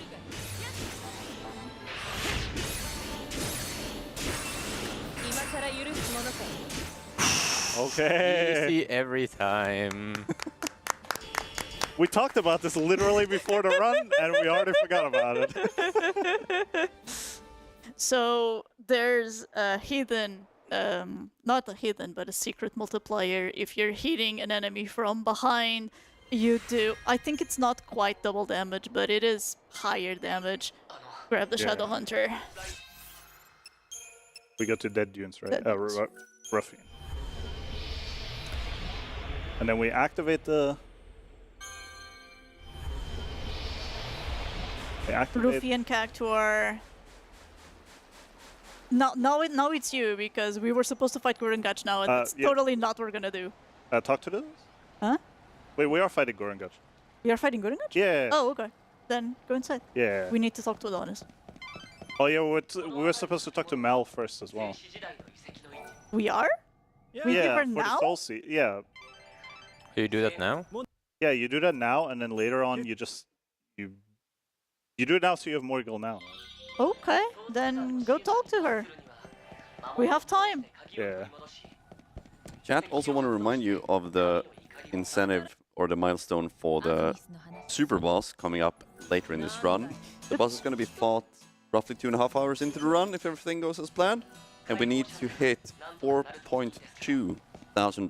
So that's $130. And it's a 2-for-1. So it also unjails Metako. Which So we're you want? doing Gurangach without Deflaith. How is that strat? We don't have Deflaith. We just overclock. We do Deep Protect, D-Shell, 10 Blizzards, 3 Thunders, Overclock Blitz. Okay.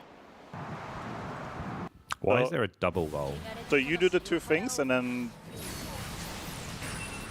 you have to swap to the other Blizzard after, and to Thunder. Maybe some people don't want to unjail. Did you say unjail, Ednal? Unjail, yes. I think it's 4. I now don't think Blitz. he's in jail. I don't think he's in jail. Come on. He's pretty sure he's Okay, just that laying on the floor outside. That works. Yeah, and then Now where do we go? Oh right, this is Master.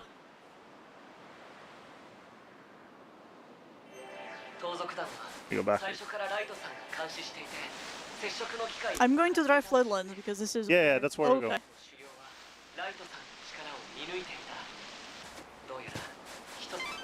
We pick up the crux on the way. So, as far as the 5 souls that we need to save are concerned, there are 4 locations here. One of them has 2 main quests, so 2 souls that we need to save, and the other place only have 1. Each soul that we need to save is directly tied to a 13 character. So in Dead Dunes we have to save Fang, in Wildlands we have to save Saz and Caius, but we're not actually going to save Caius because he can't be saved. On Yuznan it's Snow, and in Luxarian it's Noel. We already finished the Noel main quest, so we are done with Luxarian. We are just going to go there as a hub from now on. It's going to be a while now before we can actually finish the next main quest. We are going to set up certain triggers, and now... Menu? Oh. Ruffian, yeah. Okay. And we go to Atmos. Oh. We go where? Oh, Atomos, okay. Yeah. We have time? Might not have to... We might not have to The day ends here, right? I don't know, you tell me. Well, it ends in this route. I don't know if we have to do anything for Arrow Okay, Knight. why? No. Not Okay, anymore. Then the day ends here. Okay. We might have to chronostasis because we might not make it otherwise. We'll see. So yeah, you have 2 spare EP here anyways, so it's fine. But yeah, for the next couple of days we are basically going to set up main quests, but we're not going to be able to finish them because they take a while. We are going to be sleeping a lot of time actually. Yeah, and there's a boss fight like at the end of most main quests, and you want to get like the setup from like abilities and stuff from every area until you are able to Careful. beat the bosses. Goblets are sneaky.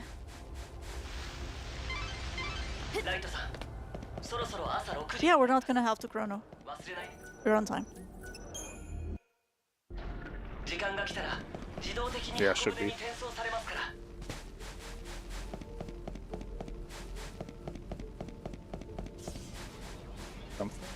That's imps, that's fine. Are we gonna be fine? We're gonna be fine. Okay. First.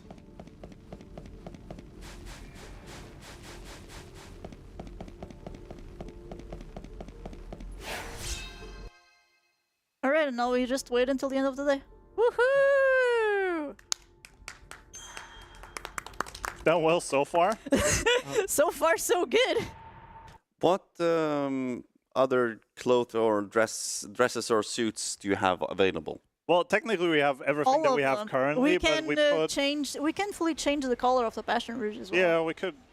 We just put the dress and the suit because those are used the most and the longest. Well. So do you have a favorite, or do you have some color that just looks really off? I have a Now, color that any I support have a and for color charity, that looks really off. If For you want charity, to show nothing it off. will look off.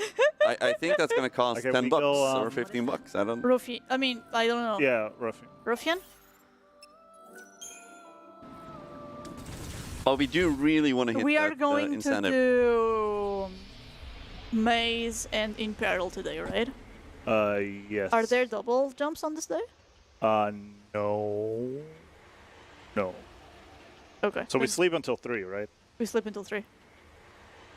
I guess we save once we're close to the thing, just in case we wouldn't have enough. Yeah, we... Wait, let me check something. Okay. Escamada? Anywhere. On the build, any ability. I just need to make sure. Oh. Yeah, we have a deprotect. We don't need the chest. Because if we didn't get the deprotect drop from a fanatic, we would need a deprotect chest. Yeah. But if we have it, we're fine.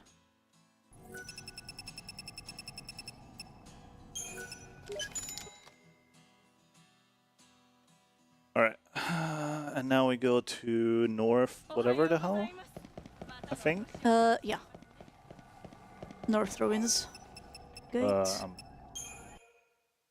going a long way around. And now we save, because these things might not spawn. They're naughty, naughty, naughty. Saving souls is an exhausting job. You have to sleep from 6 a.m. to 3 a.m. So Lightning just took a 21-hour nap. Power nap. Hello, beautiful. We just overclock them, right? Deprotect triple first. blitz. But it's me. Yeah. Now you overclock. 3 blitzes Oh, wait. and over. Wait, we forgot Fang. We need Fang. That is a very solid point, yeah? We need Fang. go Maybe backwards. the autosave. Oh, we can go backwards. You can go back. Yeah, We have time? We're just not going to overclock the Gurungach, and then we have 2 spare. Yeah. If sure. necessary. Sure. Also, we end in Wildlands with spare time anyways. Yeah. Because like Completely forgot about Fang. Poor yeah, Fang. same. Like you take the train to Wildlands, right? And usually you have spare time there. So. Not a lot. You have like 3 minutes. Yeah, but we're just not going to overclock Gurungach, and then we should be fine. Yeah, we should be fine. So we have 2 Chronostasis.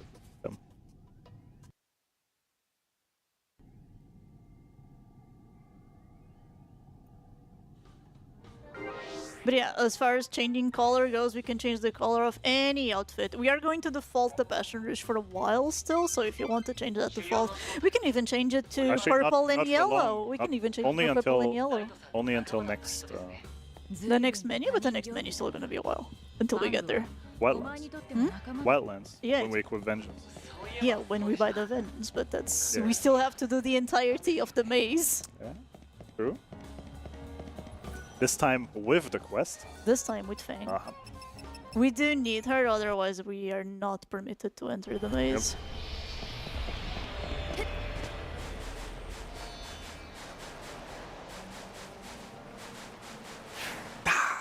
It's fine.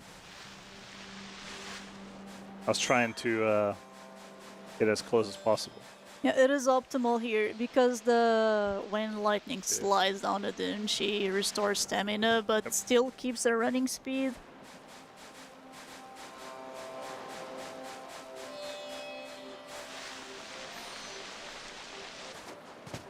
Oh. Yeah.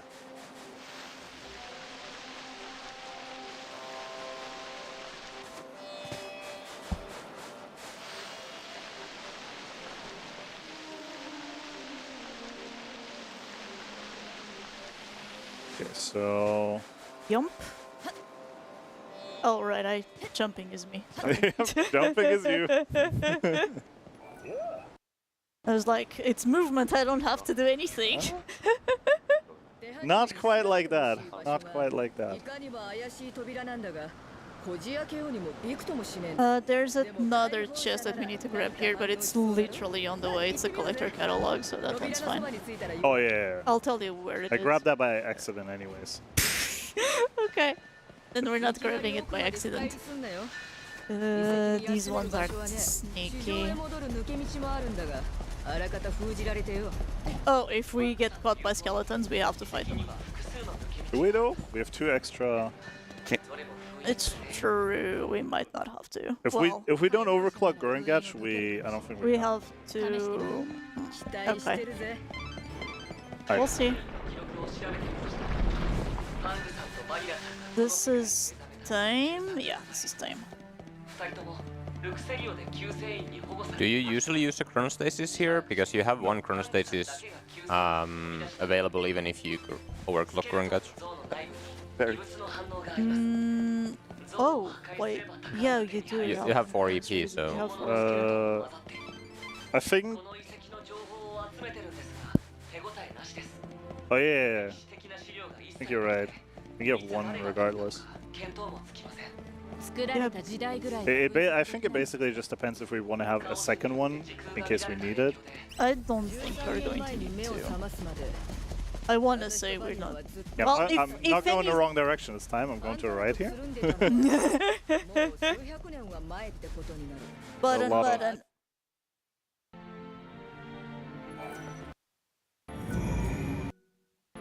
Cutscenes, so many cutscenes. This is Goring. No, it's not. No, not yet. Careful! This one's a bastard. Yeah. I didn't know which side you wanted to dodge. As long as we dodge, it doesn't matter. True. But I usually always dodge on the left. I don't know Yeah, why. same. For most of the part.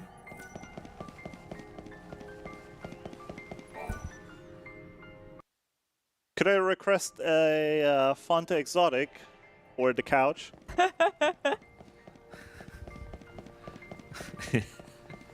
I was going to make a joke and I forgot what the word is. For someone who brings you coffee. A friend is the word. Yeah. An intern. Aww. I was going to make an intern joke, but yeah. Ooh, that guy's just sneaky. chilling there. Yeah. Gracias. Oh right, that's not a cutscene. Oops. So, chat. What's your favorite Final Fantasy? Best Final Fantasy? Die Hard. It's not Die Hard. Not San Andreas either. It's not San Andreas production. It's not. The Fanta Exotic has been delivered. It is to your Thank you left. very much. If you didn't notice that, you're really absorbed in the game. That was close. Ah. I am a little bit absorbed in the game, not gonna lie. Same. It's very. We very need good to game. focus. I think I press up here and then we double skip. Yeah. There's a triple There's- skip, triple. Yeah, that's true. It's one more. Yeah. Then Now we walk grab there, the thing. And then we skip again. Chrono Trigger is a very competent Final Fantasy. I do agree with that. I have a lot of hours on 13. 13 is the Final Fantasy I've played the most, but it's not my favorite. Okay, so do we overclock or do we not? Don't. We can do the fight without it. Let's play it Yeah. safe. Hi, Lizard. It's D Protect, D Shell, and then 10 Blizzards. I'll swap this first, and then you swap the other one. Let me guard cancel. And then you do Thunders as well. You have to Thunder? Yeah. I think once or twice. Oh, sorry, I don't know. I was zoned out by the Because by the Thunder. because Fang is supposed to do the extra spells for you. According to Oh, what's on God. the screen here, it Okay. says 3 Thunders. 3 Thunders, okay. Then Fang is useless. Good to know. Sure. To the left. Yeah, I Can we usually pick this always up? take. Yo, pick this up. Do we need any extra ones for Arrow Knight? No, we don't need extra Pilgrim's Crux for Air Knight. Oh look, who's back? We don't need that one. Yeah, I just. Yeah, I think we're Gucci. We should be fine on time. If we don't run into anything. But the thing now is like, if we run into something, we can also still just overclock that. Yeah.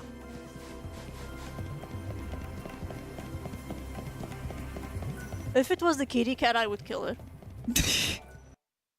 understandable.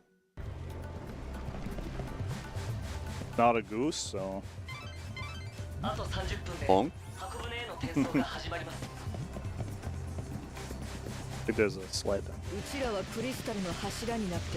Worth reminding is that during this entire event, all the revenue we receive from subs, gift subs, and shares will be donated to Make-A-Wish Foundation. So if you have a Prime sub lying around, or if you feel generous and want to donate that way, you can do so. Okay, we're good.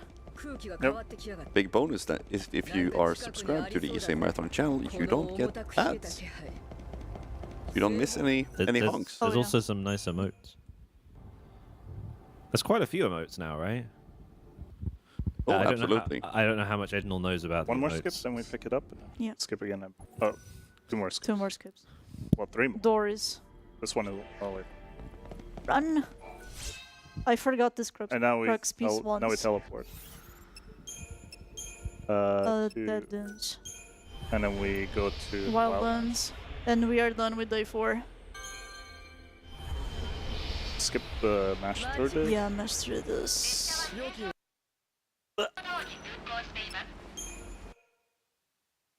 Okay. We're doing good. You're doing good. I was really worried that drink was gonna like. Whenever I open a drink, I'm worried it's like got a build up of carbonation and it fizzes, and that happening now would be a very inconvenient spot. You think so? Yeah, that's why I would have been much more cautious than that. But it happens more with cans, I feel, because you can't see inside of it. Yeah. My left shoulder is. My right hand is. Well, maybe someone needs to donate to swap. Make it swap. God, please no. $15? We just got used to this. Well, that would be a shame. would be a shame, wouldn't it? You're fighting so hard not to unjail Matako. We go into previous thingy. Yeah, just mash. Oh yeah, they were talking about favorites. The mechanic of Party Pet is the best thing about 13.2, and it was the thing that got me really, really, really into the game because it's literally Pokemon but Final Fantasy. Collecting all the monsters was like huge for me. But if I really have to say, my favorite mainline very recently changed from 9 to 5. I loved FF5 way more than I thought I would. Solid choice. But I'm disappointed it's not 12. Yeah, as you might be able to imagine, mine is not 12 either. Huh? I thought we were friends. Oh, we are. I just haven't played 12. Well, it will change then. Oh yeah, of course, of course. Right after this event. Yeah. Right? We're going left. It's fine, this guy's time. Yeah, he's very blind.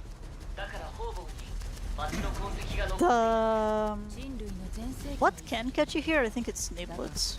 I think the flans as well. The flans only catch you if you're not paying attention.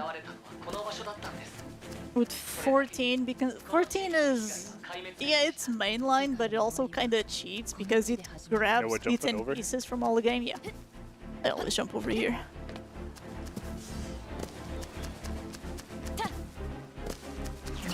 Okay, that was sketchy. Okay, what do we have for this guy? It's Deep Protect you. 2. Deep Protect 2 and then Warrior's Potion, and then it's basically all me.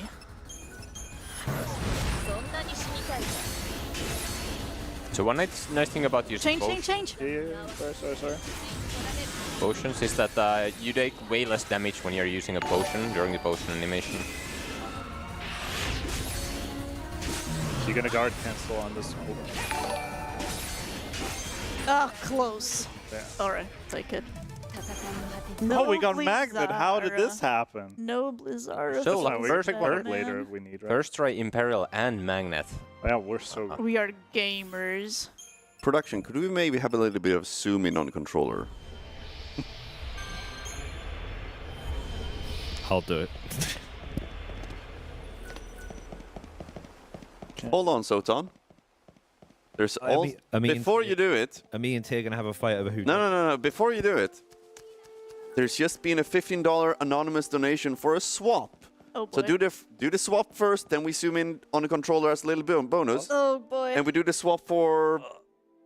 We did set you a want time. to swap sides as well. So we do 3.5. Does it work if we don't? Huh? Does it work if we don't? 5 minutes. Nope. Sure, doesn't matter. No, I was just wondering. So. 5 minutes. So we're gonna. Wait, 5 minutes what? 5 minutes until swap back. Swap back. Okay. I thought it was permanent. Thank God, no. All right, I'm moving. I need the dual inverted. Thank you so much, Anonymous. And that makes us $115 away from the Arrow Knight boss fight and unjailing Metako. I'm very well aware that camera movement was very, very scuffed. I apologize.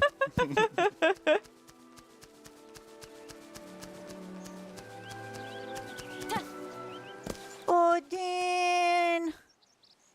We'll save you. Alright, so this is the start of the main quest of the Wildlands. Before you can begin to work on the main quest of the Wildlands, you need to nurse this chocobo back to health. And this chocobo is Odin. I'm sorry, I already spoiled it. That's not the right person. That's the right person. You're the one that talks to him. We already talked to him. We need to feed the thing. Oh, sorry. that wiggle is broken. Can't fight it.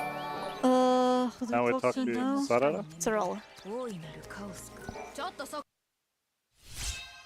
Then we talk to Odin And again? then we talk to her again, and then we go to the forest. Skip once more. Oh, right. Yeah, I was waiting. So the thing is, before, and I had to wait for you to the chocobo from this guy. I had to wait for you to do the thing, right? Yeah. And now it's the other way around. And now it's the other way around. Now we go to the forest. Oh, I have to grab the fertilizers. It'll be fine. I mean, you're on the camera, you're basically just doing tilt. I'm just pressing forward. You might have to adjust slightly because it keeps adjusting to the right by default. Look, it's just going right. No, it's awful. Running straight in this game, like impossible. in a straight line, it's Absolutely impossible. impossible.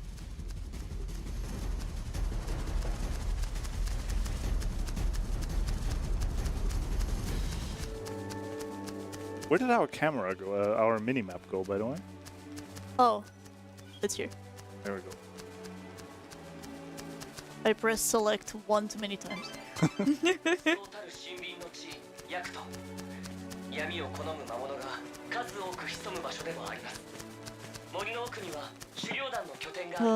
Do I remember where these are? I think I do. I think I do. Wait, if I see you go the wrong way. It should be next to. No, it's not. It's on the other side of the street. Over there, the red thingy.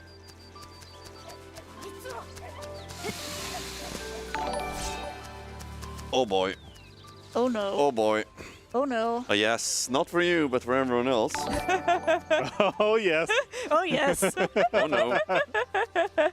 We just got a 30. I can see it. I'm going to leave. Cheater. We've just got a $30 anonymous donation saying, the runner swapped, how about the audience swap as well, with a little upside down viewing. So we have a minute left on the swap here. So after Nev and Pharaoh are done with a minute, we're going to do the upside down audience. For 5 whole minutes. And that puts us to $85 left to Arrow Knight and Unjail Metako. So, before we go, so who's more excited for Arrow Knight or who's more excited for unjailing Metako? One second, we have to buy here. We have to buy the Vengeance. So we buy Vengeance. That's not the vengeance. That's the vengeance. There's nothing else. And then the menu. Yeah. But first we talk to this Yeah. person.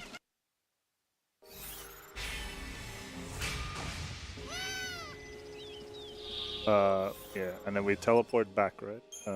Customize. It's equi default vengeance.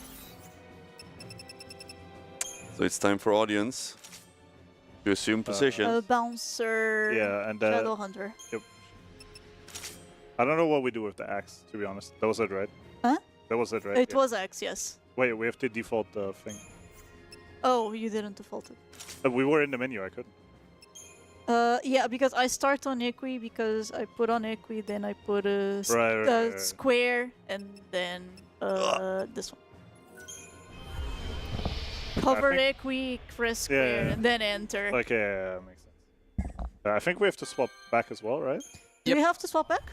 I You do. believe so. Oh, okay. Let me fix the layout real quick.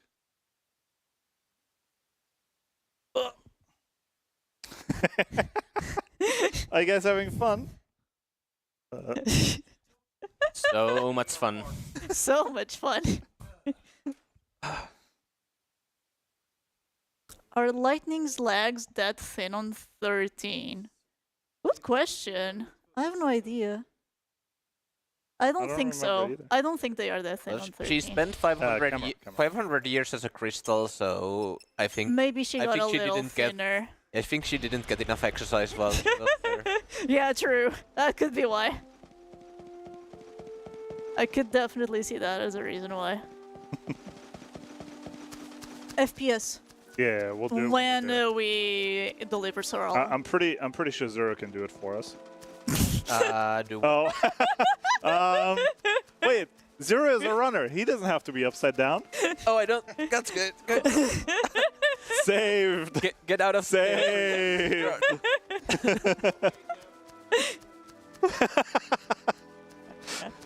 Now everyone gets to play 1 second, so no one has to do it. Oh, so do you need the fixed? Now. Now. How do you do that? The second menu. You have to go further to the left. Further. One left. Graphics, And all the frame way rate. bottom. Graphics. Oh yeah, frame don't rate, reboot. That would be terrible. fixed. Okay. Yeah. Now the game looks awful. Don't worry about it. It's temporary. I forgot when it matters. It's here. It's to No, I know, but I mean, which part of this? planting. It's planting, yeah. It's So planting. after you have planted everything, I can just immediately put it back. No, because we need to plant again. Yeah, but like after you plant the last yes, one. I mean. yes. I'm doing the left one. And the right one. I usually delete this? switch it back. It's one of these cutscenes where, like, not these cutscenes, but like after you like beat the chocobo or something. To an frost, to an arrow. Oh yeah, we skipped the tutorial.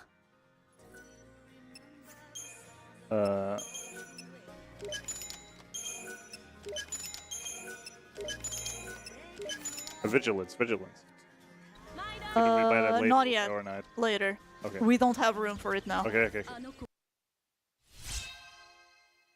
18. I just remember you buy it here for. Yeah, you usually buy it here for Boony, but we can't do it because we don't have room feed Odin for. the milk.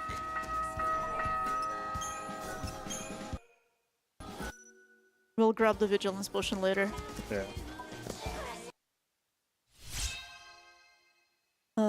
Collect plant one. Oh. I was gonna collect first and then plant. I usually do both at the same time. Doesn't really matter. Yeah. Okay, we plant this. Plant this. Now we can change back, right? Wait. Oh, no. You're right. Yeah. Yep. Now we can change it back. Yeah. This is super choppy because of the VK mod. Without the VK mod, this is smooth. But the VK mod is so good. We're getting on the chocobo, right? Yeah. Do we want to leave an extra hour just in case? Because remember, with 2-player, 1 controller, our movement might not be that great for this, and this is kinda tight. Yeah. Wait, you're the one. Worst case, you just start the day from there and just pick it up and then run, right? Yeah, we can leave 1 hour. Yeah, we'll just go to 4 sleep and to 4. 5. Yeah. Then we'll try to find a Melnick then. We'll Skype. And skip. I forgot to skip the cutscene, I'm sorry. Okay. It's just a longer load for some reason. It's so weird. Like, if you skip it, there's no load. If you don't, then... Oh. It takes forever. Yep. Grab all of them.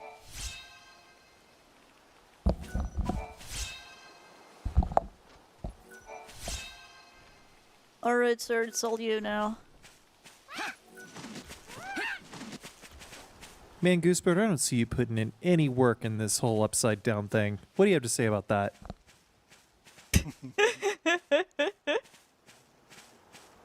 Apparently nothing. The silent treatment, huh? I see how it is. He's thinking. He's plotting his next move. What was that? What'd you say about my mama?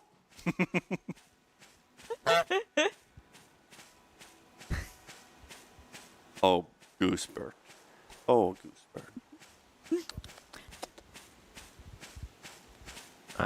You kiss your mama with that beak? We need the fire chest. Yeah. We're grabbing the flower. The flower and then fire and then leather. Go up. Do you need the fire when you picked up the Tandara? Yes. Okay. Because I think the it's Tandara about is the garbs. It's about the garbs that we are going to use. We need basically one of each spell. I see. For the So you need Blizzara as well? You don't... Yeah, we need Blizzara as well. Okay. We're going to grab one. Yeah. If we don't get Aurora, we can manage, but we need Blizzara.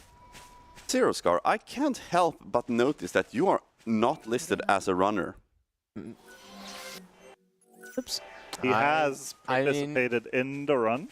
I have played. Technically, I moved the mouse as well, so... Yeah. Well, maybe you're exempt from the next upside down as well. I don't think that's how it works. That's not how it works. Let's see, production. Can we get a ruling? Yep. Yeah.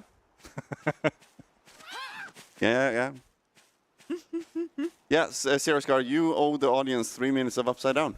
I do? You do. Oh, can we open the chest?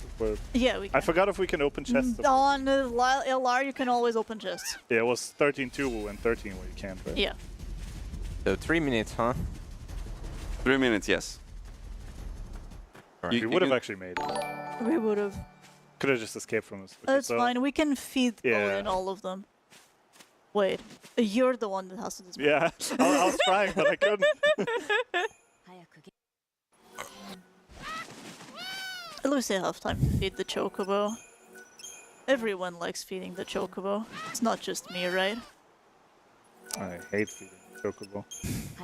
I'm sorry, we're not friends anymore. Give me the controller.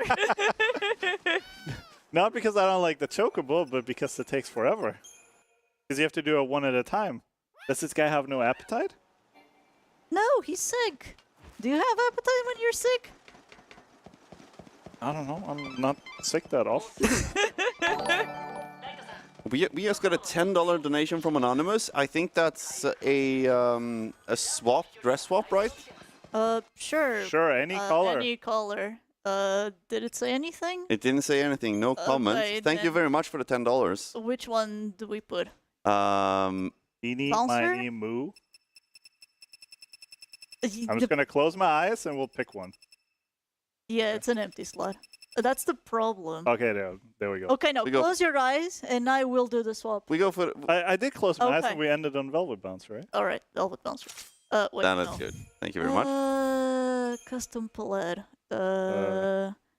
Just all parts. All Send parts? It. Send it. What color? Any color? Any color. White, okay. White, You white got it, bounce. Wait. but you didn't select. Why didn't I select? There we go. Okay. Pretty bouncer. Now we need to find an enemy to escape. Well, better safe than sorry. Who would have known that we're just this good at moving here? That's a quick escape. Could have been way worse. By the way, we are $75 away from mounting a rescue mission to save our dear friend Mitako after Goosebert kicked Mitako's ass out the door. We go to station, right? Yes. And if I'm not We're mistaken, gonna go all to Saz now. Neviates aided Goosebert in the jousting of Mitako. Can you confirm? I plead the fifth. You're not allowed to plead the fifth. You're not American. Who says that? Everyone. But who can confirm that? I mean, we're not in an American court of law. Okay, Wildland Station. Wildland Station. Sorry. Forgot the defaults. Yes. I might have given him a hand, but I will also be leading the rescue mission, so to make up for it. So you are invested in unjailing Mitako? Absolutely. Oh, that is not where we need to go. The camera spawn here is awful. Absolutely random. Every time. Completely random every time. I think only King is the only one that can get this consistently. Ernie, I can't even consistently walk around the tree. Yep. All of them have collision. All of them. Yep. We grabbing Blizzara now, or are we waiting? No, later. If we get Aurora, we don't need Blizzara. Yeah.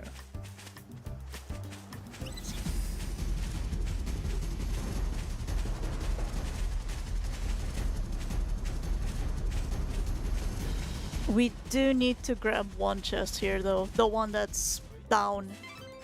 The... Yeah. You know the one. I think I know. I think I do. It's the one that's right Make below sure the turbo ladder. is off. Okay, turbo's off now. Because if we have turbo on... Oh wait, no, you have a different layout anyway, so it doesn't matter.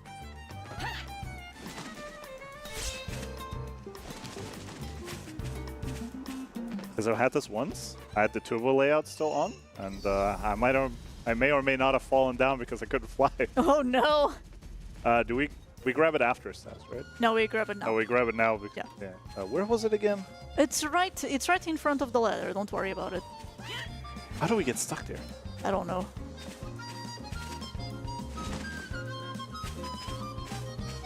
Oh yeah, that one. What's in it again? It's a global canvas quest just for extra money. Right.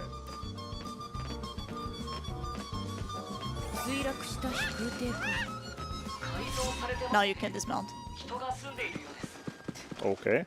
Ladders are hard. They really are. Especially if you can walk behind them. Hi, Saz. So, Saz's main quest is his son is in a coma. And we need to find out pieces of his soul that are scattered a little bit around everywhere. It's just a big fetch quest. It's just a big fetch quest. Alright, you're almost up again, Zero? Oh, yeah. Yeah. Canvas of Praise first. We're going to deliver 3 of them. Oh, wait. Okay. We're not just going to deliver... Okay, true colors? Oops.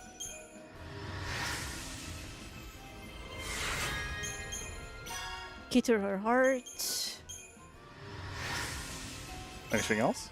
Yes. Reach for the sky.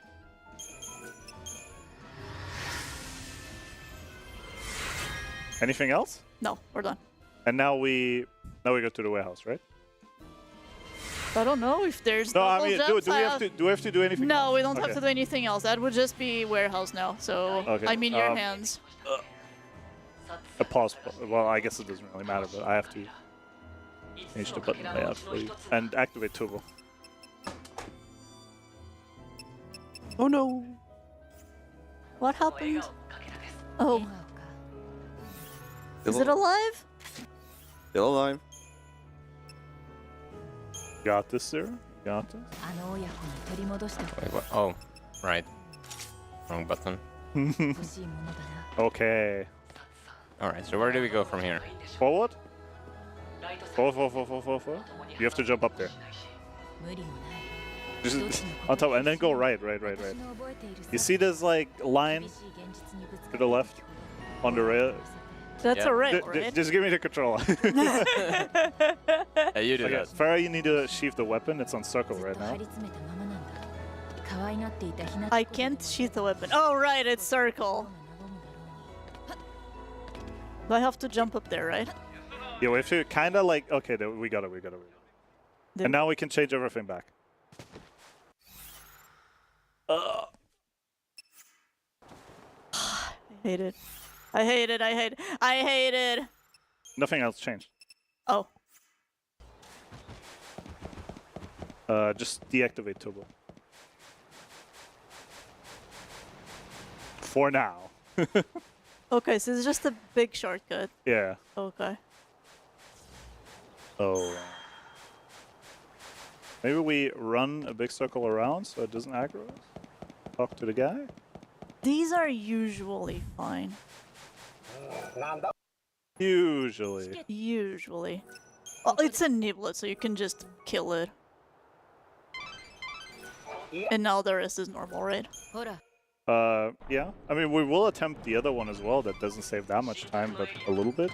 Oh, okay. Just for the showcase. But the warehouse itself is normal? Until Cyclops. It's Okay. right after Cyclops. Okay. Do we force one here? Or do we I have follow it? no idea how to force them. You turn around and jump. But it usually does not work for me. Okay, it's fine, we killed them. It's gremlins. It's gremlins, whatever. We are on Velvet Bouncer already. Convenient. We shouldn't be, but we are. What do you mean we shouldn't be? Well, no, I mean, like...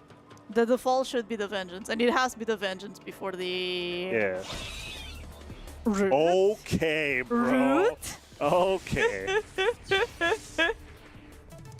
What the hell was that? I've had hoplite spawn there. It's not fun. It really isn't. Gremlins is fine, it's just them being rude. Is that an... Oh no, that's a Desdemona, but it's far away.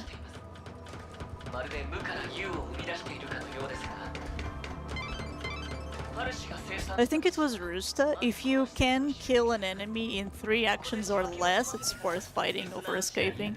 Yeah. Might be. I think Roosta was the one that timed that.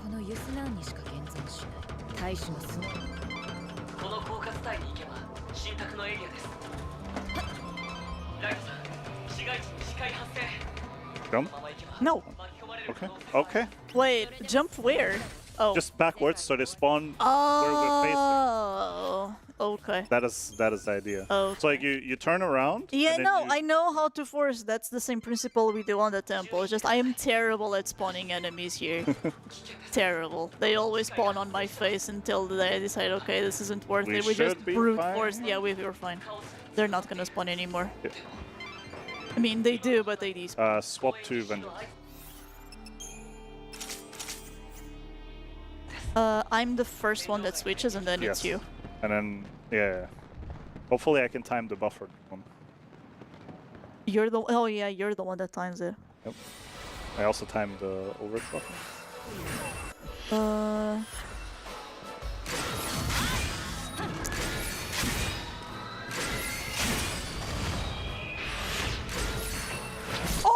Oh, wait. Why didn't it stagger?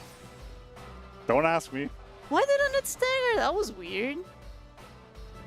But we got it. Yeah. We got everything. We didn't get the jump name though. Maybe. Oh yeah, we didn't get the jump name. That's probably why it didn't die. All right. This is you again, Zero.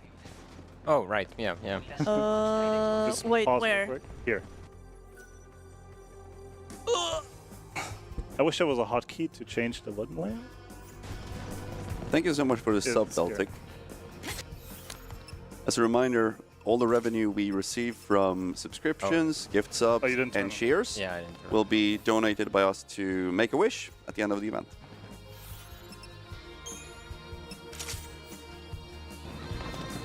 Okay, right. Right. We have to pick up the ID card still. Oh, okay. That's a neat one. Okay. That's a big shortcut. It's not that big because we still have to backtrack slightly. Can you shoot But the there's weapon? a lot less enemies. Yep. I think this one's faster if you do it in 3 or less. I'm a little concerned. About? This. Whoa. I knew it was coming. We both missed each other there.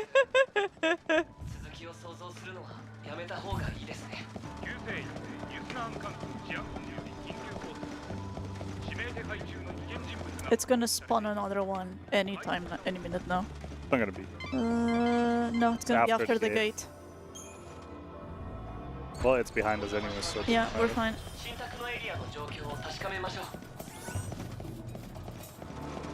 Alright, the only change now is after getting the fireworks, I think. Ah, failed it. Second try. Hey! Hey! ID があれば新宅のエリアに正面ゲートから入れますね。宮殿への物資 We need any more shinies in case we see them?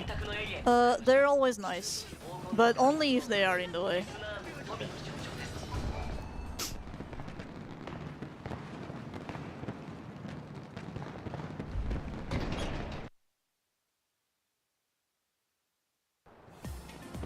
Director. Yep. I think we have no ATB right now. We have little bit, yeah. Just don't. Yeah, I'm don't just run. gonna walk. So this day we are going to finish Yuznan, and Yuznan is a whole lot of running back and forth. Except Snow. We fight him next day. Yes.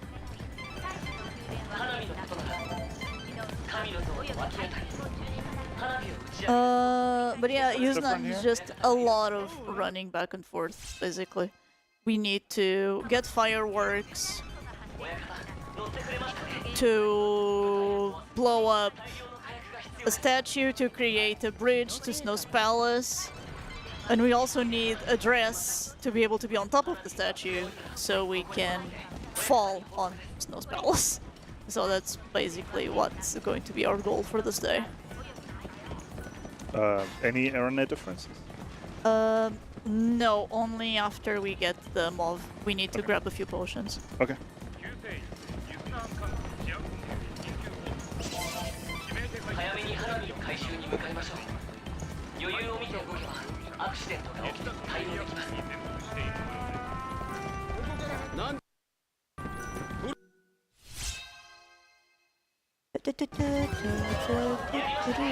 Surely this guy isn't gonna. If you hug the Flanitor can basically never touch you.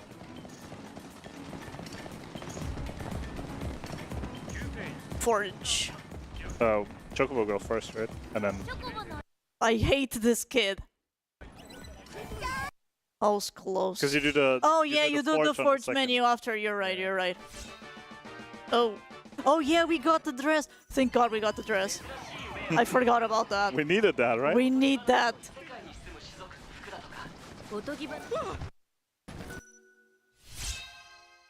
Okay, now we go all the way back. And now we go And then all on the the way back. second trip here, we go to the forge. Yes.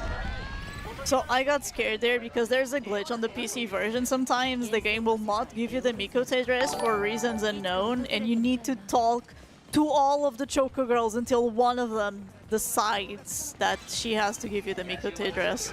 But thank Oh, God that's it why I didn't didn't get it happen. when I first practiced again. No, it's random. There's basically, Yeah, that's what- that's what I there's mean. basically a glitch that like allows you to dupe fireworks. Like you can get the fireworks multiple times from the same Chocobo girl. So you get the fireworks, but it somehow doesn't register as you getting it. So you Yeah. can talk to them again, and then you can get another fireworks, and Eventually- then it counts. But Eventually they will give you the Mikote dress, Yeah. but you need to find the Choco girl that glitched. yeah. Sounds like a Final Fantasy PC port. Yes. Very Final Fantasy port.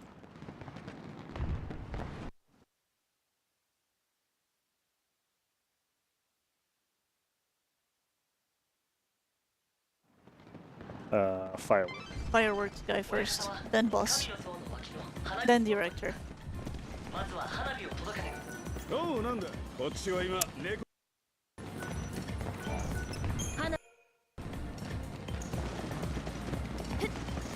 Now we go to boss man.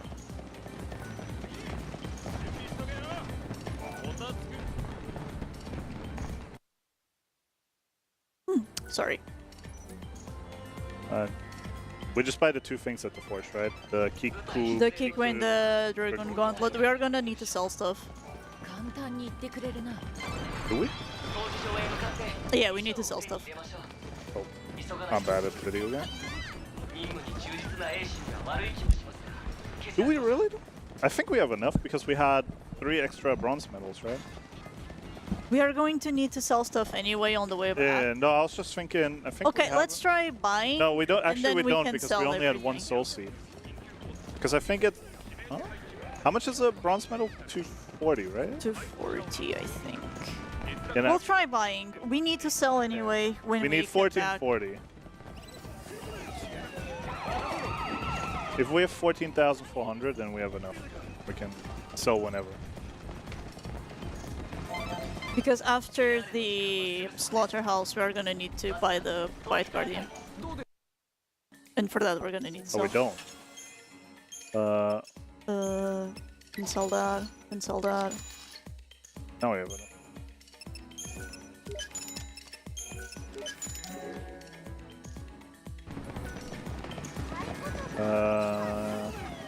I usually menu in front of Yeah. the slaughterhouse. Cool. Ooh, shiny. Gimme, gimme, gimme, gimme, gimme. Gimme, gimme, gimme. Only bronze medal sucks. Velvet Bouncer. Weapon. Kiku. Shield. Boom. Weapon. Shadow Hunter. Wait. Accessory. Arm. The other one. Fighter's Emblem. And Blizzard. Into For fire. That was it.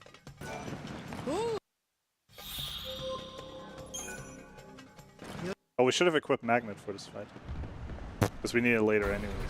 It's fine. Yeah, I've just noted. I just know that this is annoying without Magnet. Oh yeah, sorry. That's fine. I was too focused on changing the target. That's fine. We can jump on it. It's fine. I was so focused on changing the target, I forgot to switch the garb. But the garb doesn't. Oh, yeah, okay. This one is me. And then it's you after I'm done with the spells. Yeah. You do Deep Protect? I do Deep Protect 3 fires, and when I'm jumping over, then you go into Vengeance. And buffer Vengeance and buffer Beatdown. Swap. It changed to jump. It was just a tiny bit too late. That's fine. I think that's also what happened on Cyclops. Just a tiny bit too late. Because the window is super short. It's Yeah, like 5 frames. I don't think it really matters that much. So like the 1 extra blitz. No, it's fine. Or whatever it's gonna be. We're not trying to optimize this run. We're trying to get through this run. Yes. Okay, what do we have here? We have. I'll do it. I'll do it for it. And first. Oh, that was early, I believe. That was early, but it's fine. We can just do it here. Yeah. Not the same thing.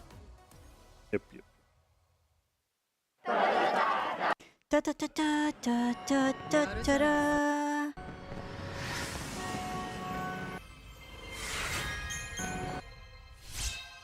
And now we are going to actually run with the mob for a long time, so any color you want to give this dress, it's your choice. Shoutouts to Bright Green for Team Cactuar.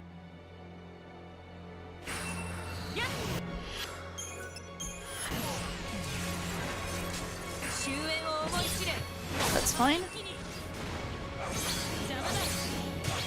I am getting better at perfect times.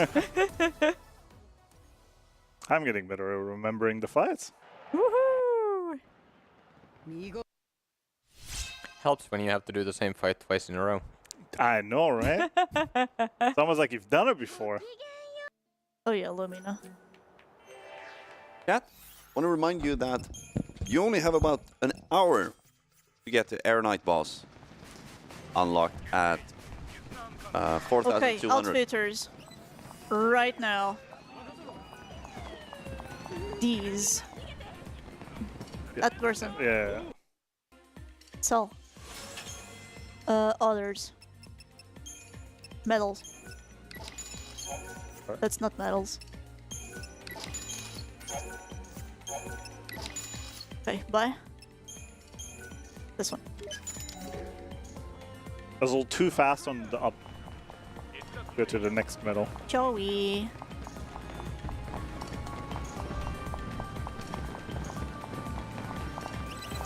And now, under the place where the director is, We go to the shop there and buy yes, bravery there's a potions. exactly. Those bravery potions are for Air Knight, I think. I think so too. I just know you don't get them at any percent. No. Whoa, that guy was on. Steal from us. Big cat. Almost lost 200 kill.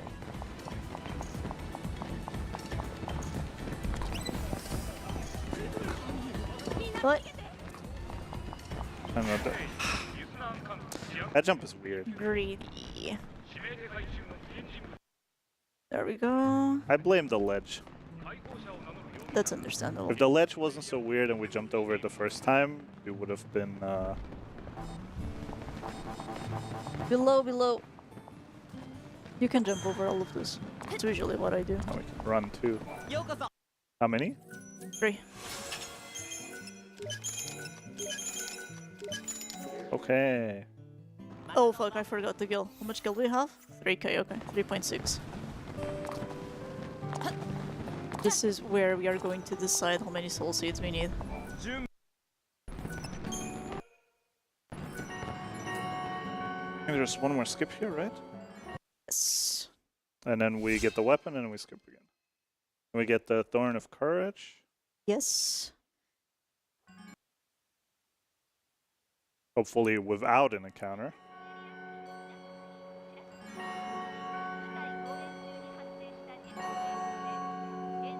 Oh, we skip. We need 2 soul seeds. Good. Perfect.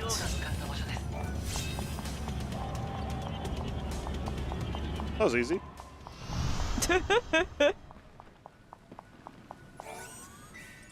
Alright, let's equip it.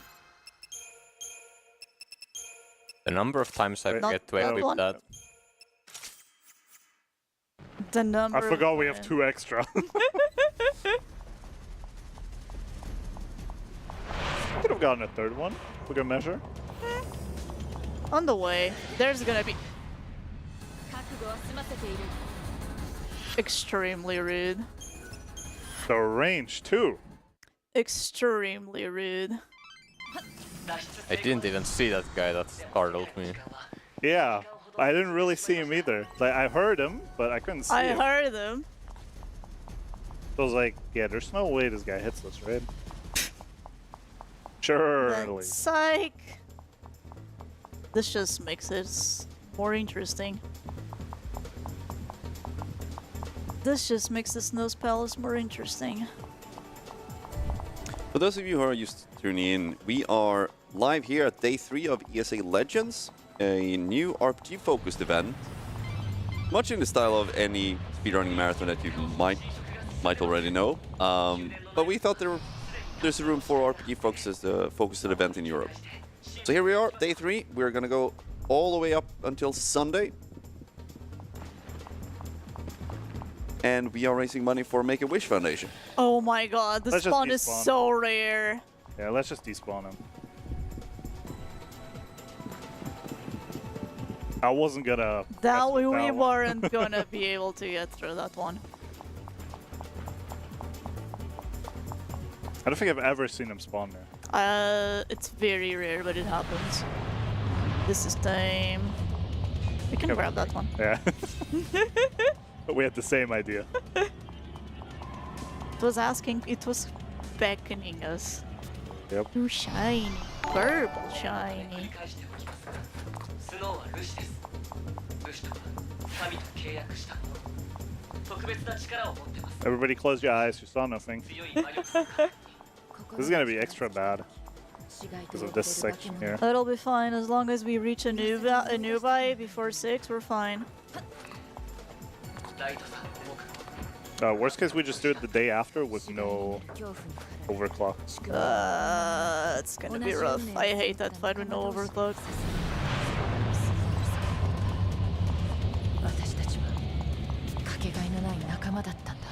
I think it's fine. Are the double jumps before or after? Oh yeah, there's one coming up soon-ish. There's a double jump here? There's 2 double jumps. Ooh, okay. Well, I guess this makes it a little easier. If Zero gets them quickly. I mean, we have one I believe. chronostasis, right? Yeah, we actually do.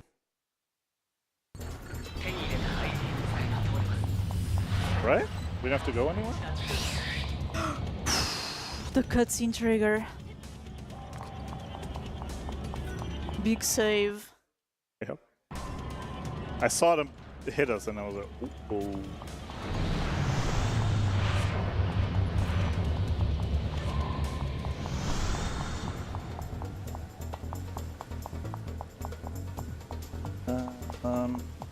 Forgot where it was.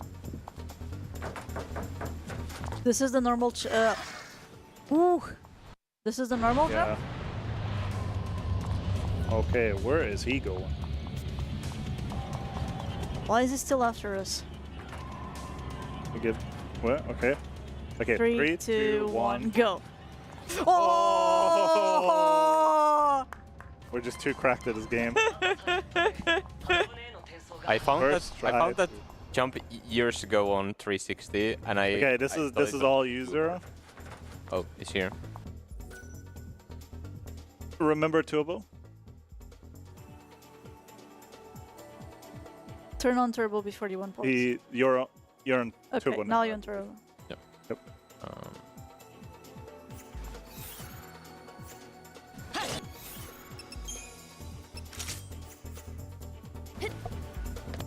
Oh no.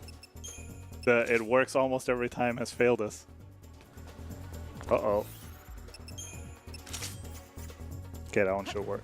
Nope.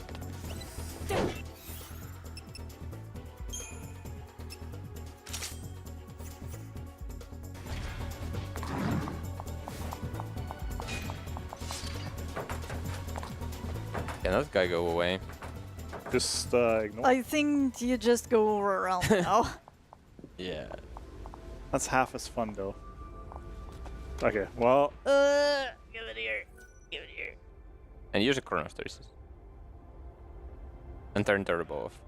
I already turned turbo off. That's good. Yeah, let's try and get there. I don't know if we can make it, but we'll try. Well, you have a chronostasis, so. Yeah, if we can get there. If we can't get there, we can just pop it. Yeah. There's no more dialogue, right? Oh, there is.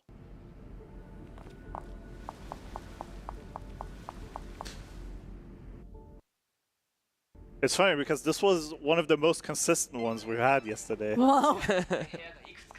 I swear, the more practice you get on the double jumps, the more consistent you get, the worse it is gonna be in the end. Okay, no, we're not gonna make it there.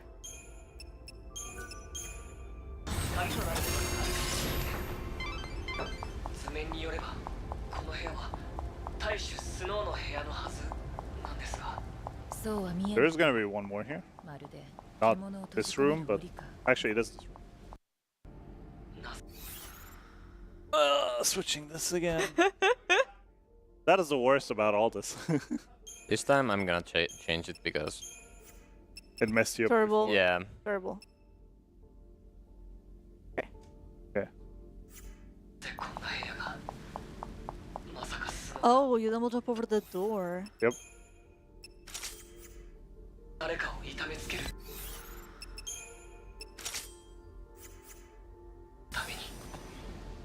Okay. Cool, cool, cool, cool, cool. Pause. Change this back. I don't really need it inverted for now.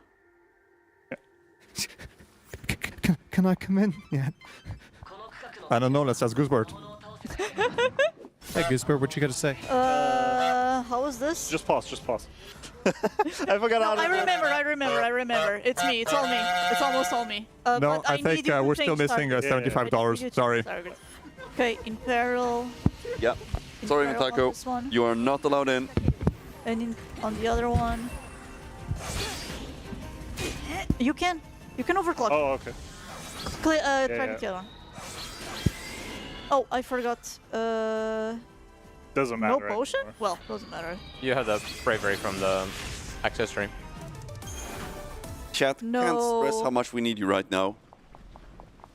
Metako Other way. is suffering, and he's been suffering all this day. is the... Now I need the camera. Yeah. Okay, there we go. Change the color of the mauve. I hate this color. It sucks. Why wear black?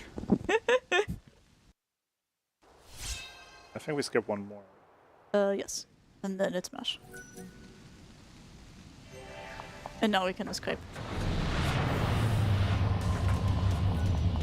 If there was one. If there was a spawn. Where's the spawn? It's probably like upstairs or something. Yeah. Yeah, it needs to spawn here. Yeah. No, we can go to the door. There's no enemies there. Trust. Okay.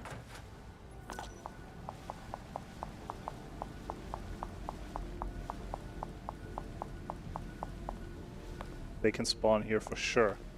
Yeah. There it is. Right when Chrono ended. It's still faster though. There was. Yeah. If there's, I think it's like there's five minutes or more. Then 4 minutes or more, I think.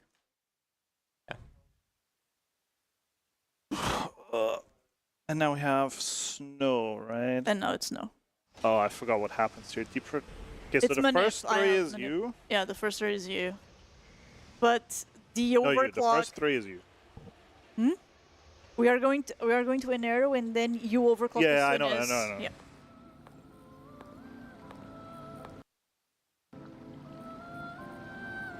No, the first 2 is me. Because from Rouge to Mauve it's you. Previous. Isn't it Imperil first? Imperil is on the Mauve, then I press Imperil, D-Shell, D-Protect. And then an arrow? And then an arrow and then Mauve again. That's left. Yeah, that one's me. Yeah. But by first 3 I meant like Imperil, D-Shell, Protect. Oh, yeah.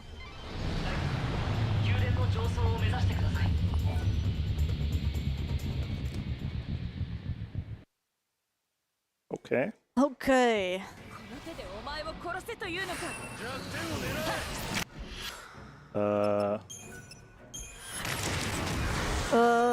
Mauve.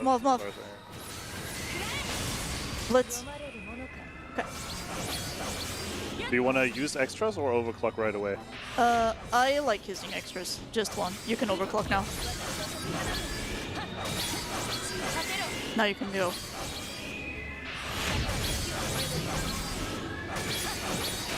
Hey. nice fight. We're getting coordinated. Yep. It's still Since not the enough for Aeronite. Since the overclock was on time, we had a little bit of leeway on the swapping. Yeah. Just 144 snow? We are gaming. Do we pick this up for Aeronite? No, we don't need that one. We need the one for Parandas. That one is useless. Yagd. And then we go to Polte, sleep till 5, buy stuff. Yeah. Good. Make sure turbos off. Just try to fly, I guess. Just try flying, just to ensure that it works. Okay. Oh, yeah. If you fall here, it's tragic.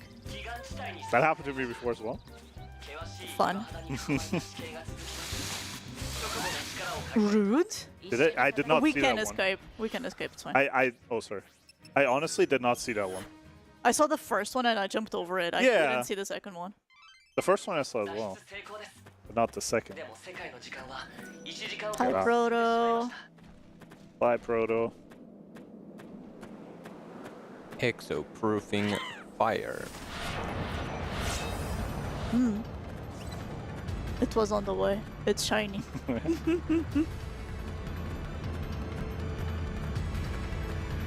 I forgot what the normal pace here is, like 120?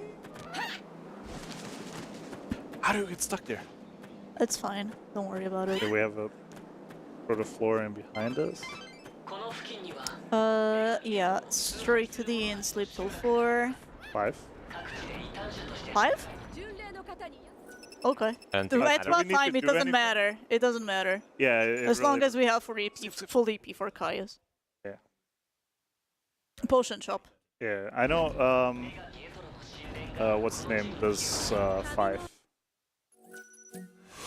An arrow. Wait.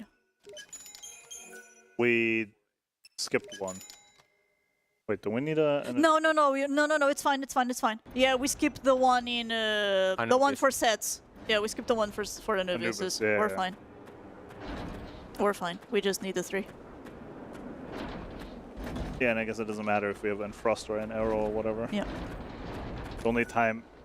Okay, how do we not get... This jump is sneaky. We've gotten some very interesting jumps, like that one, that one when we U-turned just earlier as well. Yeah. We got stuck at nothing.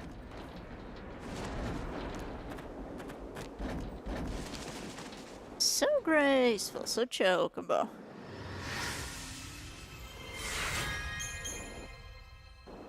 Okay. We're getting coordinated on the skips as well. Woohoo! I jumped over the ladder as well, buggers. And there's 2 here. Okay, like these are the only double jumps I know of. Yeah. But you're gonna have to tell me where they are because we didn't practice these at all. Oh. Yeah, I mean, it's the same timing as the other one, right? Yeah. So you should be fine. First one is Mauve into Bouncer, and the other one is Bouncer into Mauve. So the first one... Well, if they're first tries. Yeah, the first one should be easy in theory, but practice is... in practice, it's always different.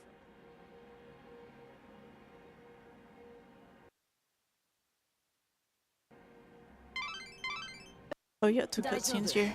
It's holding right? I'm doing the camera. Yeah. Now, the spawn here... I don't know, I've been caught by these monkeys so many times. You know the jump where the... Where you basically skip talking to Yule once? I can't wait for us to fall down there. Oh. Alright. I'm jumping on the second right away. Sure. Oh, well, that's fine. Makes this a little more convenient anyway. I was... Okay, whatever. Hmm? Now, where did I do these jumps? Here. Here. Come on. There you go. Ah! I think That's unfortunate. I think we needed to go just around the corner. I usually do on this hallway. Yeah. Well, it doesn't matter. Yeah. Rude. It's just, if you miss one, the entire segment gets messed up. What is a Bujiru? Something You'll from see F8. You'll see when Okay. it happens. Oh. My bad. My bad. Sorry. We can let... I don't know. What's the next fun cutscene? I don't think this game has fun The one after cutscenes. the one after the final boss. Yeah, that one, I guess. When we inevitably already went 30 minutes over estimate. All of that time is going to be on Air Night. It's fine, we'll just pause buffer a lot. It will be fine. Maybe we just take like 2 minutes before Arrow Night so I can actually go through the notes. So I know what to do. Okay, yeah, because it's going to be complicated. Yeah. I will explain the fight to you to the best of my I mean, capability. I've done the fight But before. let's do it here, let's do it here. Run. I've done the fight was before perfect. in the speedrun setting, but it was like different setup. Yeah, the setup is super janky. Because you don't have enough ATB refresh rate to not do it any other way that's not super janky. And you also don't have endless heroes potions. I think when I did it back then, I grabbed the haste potion for Arrow Knight. Or 2. Oh. We go around the corner and then we force. Yes. No, never mind. Oh, never We mind. just go. We just go. Okay, that worked. They were blind. Okay, it's here. It's to the left, Okay. and you don't have much leeway. What do you mean I don't have much leeway? Because the guy, don't go The too close to the guy. Okay. Proto. It's going to aggro on you. Yeah, just like hug the left wall. Remember to change the camera if necessary.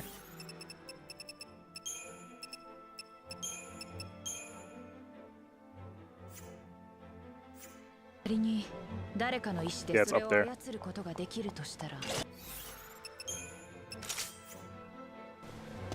Oh my god, first Pause, try. pause. Okay. You're an expert at this, camera, Euro. You're an expert at this. Oops.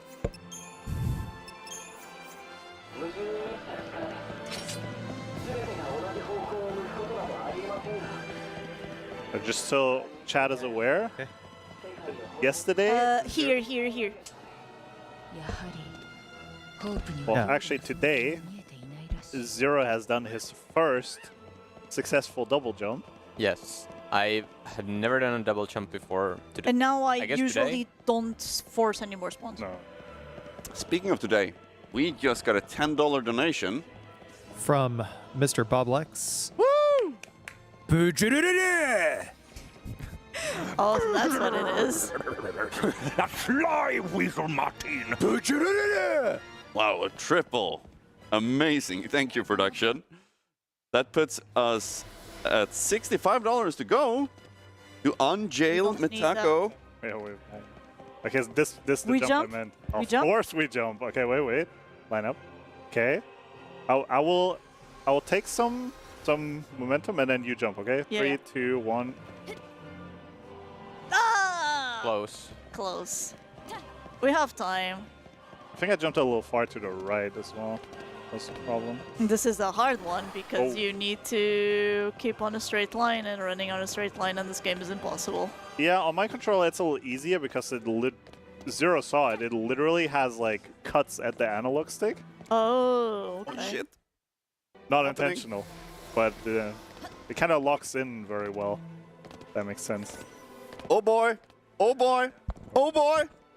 Okay. Mitako has been unjailed! Woo! 3, 2, 1, go. Okay. Hey, second try is fine. With a $75 donation Good. from Vast. First one here. Thank you so No, very I much. don't. Thank you so very much, Vast. Your $75 goes This one a I long just way wing it. to Make-A-Wish Foundation. Hola, man. Alright, next one's coming Cheers, up. thank you so Zero. much. Zero, That I is think a it's fat your dono turn right there. again. That's 75. Yeah, it's here. Pause. I mean, if he's going to change camera, might as well. Oh, right. Cancel. Remember Turbo. Let's see. Yeah.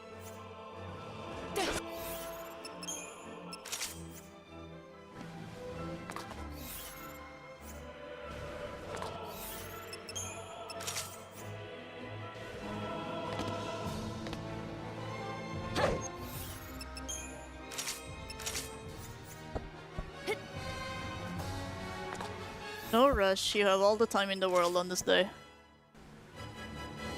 Alright, I think you want to do a yeah, I was about to say. I think you might want to do a reset. Okay. Okay, and we have the right to fault. Calculated. Camera. I know. Okay. Okay, Caius is easy. We cannot mess up Caius. And it's me. 2 in peril. No, yeah, it's all me. Yeah, it's all- basically, except the Enero potion. And the overclock. Yeah. When do you want? Do you want to do one regular? Or do you want instantly overclock after the Enero? I usually overclock after debuffs. And throw the Enero during overclock. Okay, I mean I can do that.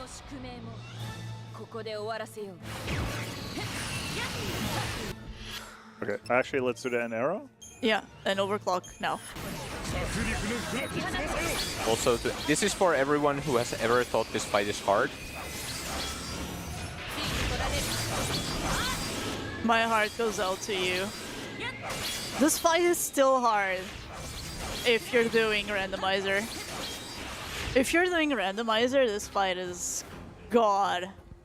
Get me that goose. Oh. Hello, friends, traders, Hi, Taco! monsters. Give me that goose. We're having words. But no. No buts, no ifs, no ands. It's been a pleasure, Goosebert. Yeah, you're lucky you still have that leg. It hit me. Bouncer. Castle Driven. Now listen here.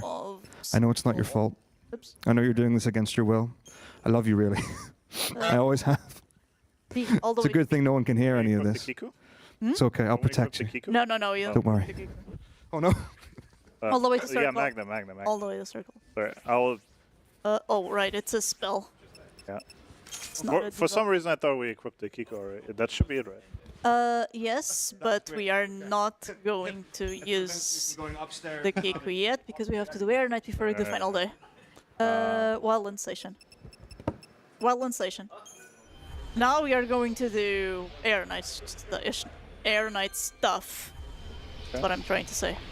To Canopus. We can grab Odin.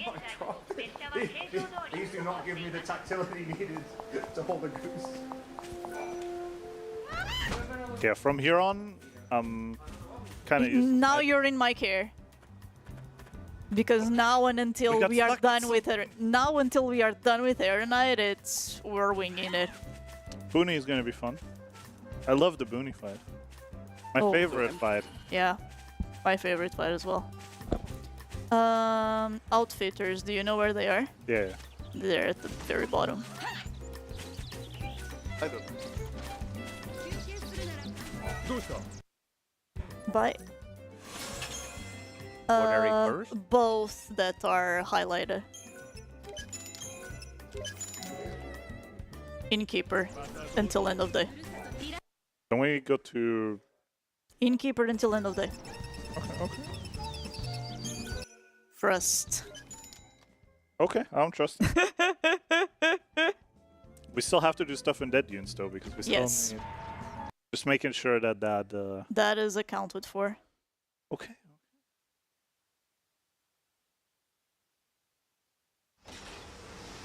Wait. We are missing one tablet, right?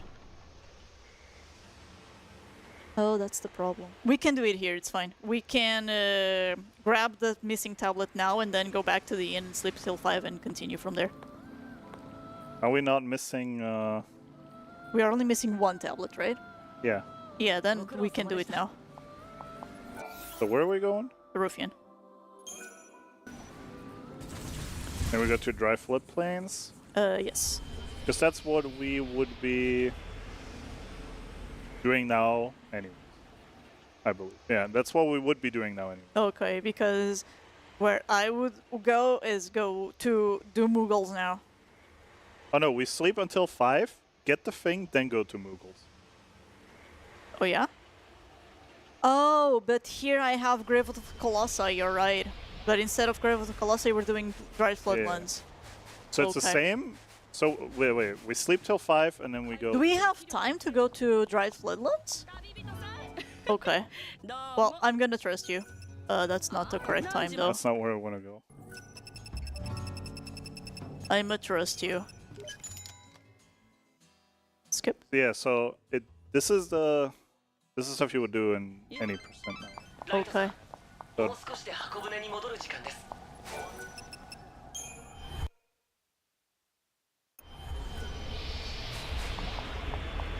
Because I thought the Dried Floodland Shrine is longer than Grave of the Colossi.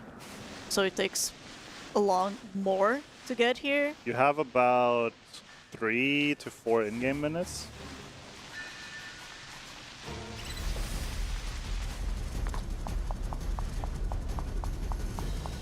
Well, as long as it works, it's fine. Here. Oh no, Grave of the Colossi is longer, never mind. This one's pretty Yeah, short. it's kind of short. Alright, Yogg Village. Yep. EP ability. I went one too far. Yeah.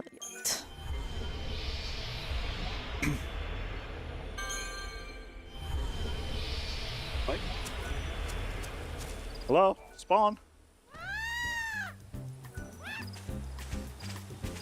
Oh, Dryads are gonna be fun. Oh. Well, no. One Dryad is me and the rest is you. Yep. Glad we got stuck there.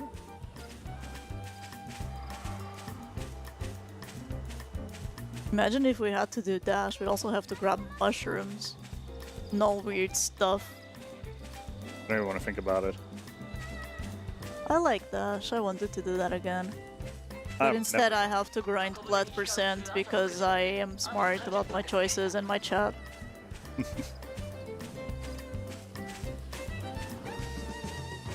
That one part where the camera zooms in, I hate that one. I hate that one as well.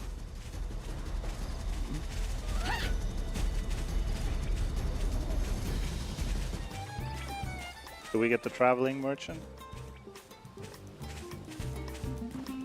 By the shades, maybe? He's here? Oh. Actually, I don't know if we need the money for Aranet. Okay, so... We should be fine. We have almost everything. 箱舟に戻る時間で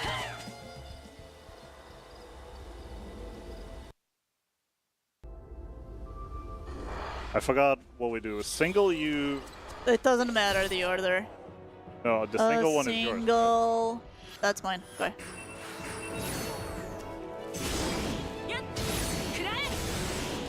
Oops. Okay, so the next ones start with overclock, if I remember Yeah. correctly. From now on we start overclock. Elf? Yeah. And this one I can just spam. The next one, overclock, target. And then you overclock one blitz and then you need Yeah. to change target. Okay, my fault. Sorry. Oh no. That's my fault. Well, we'll be fine. Maybe this is the point where you magnet and Oh, I have Fire L on both. Should be okay.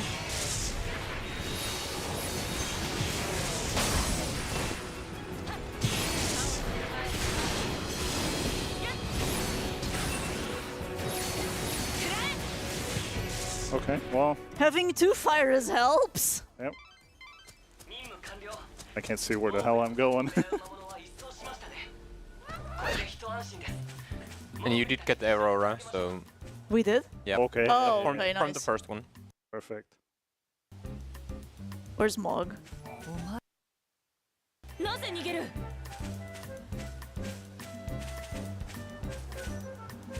You can dismount or just straight up talk to him, doesn't matter.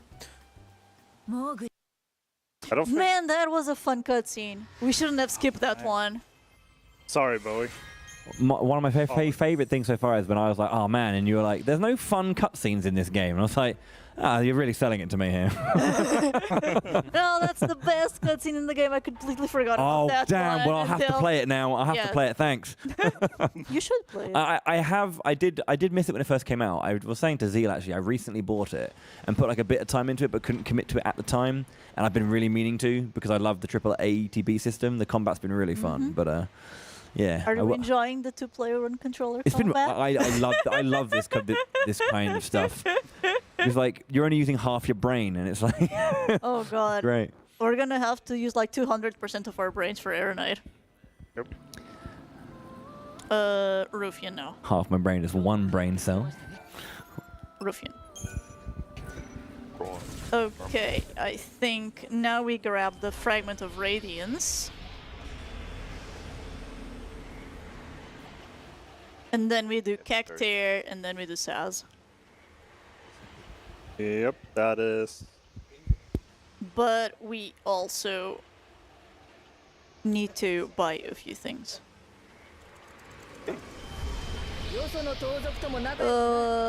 I hate this camera angle. No, Mal, inside. Yeah.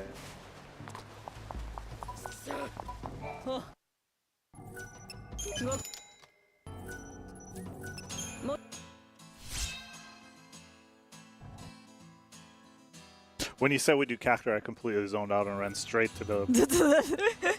In. Yeah. We're gonna sleep to 5. Yeah, I wasn't sure if you do that in this one or not. Hmm.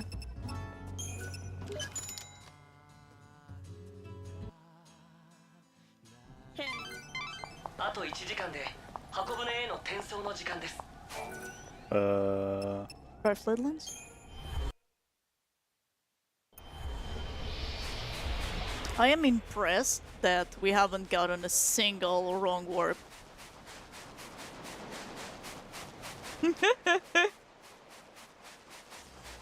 Legit I am impressed that we're only at 2 hours this far into the game.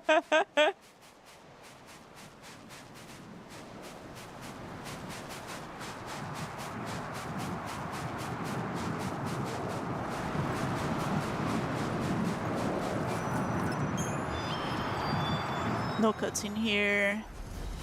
Hi, buddy. This is just 2 overclocks, right? Yeah. Or how many do you need? Were we supposed to buy anything here, by the way, from Hope? On Research Center. Let me guard.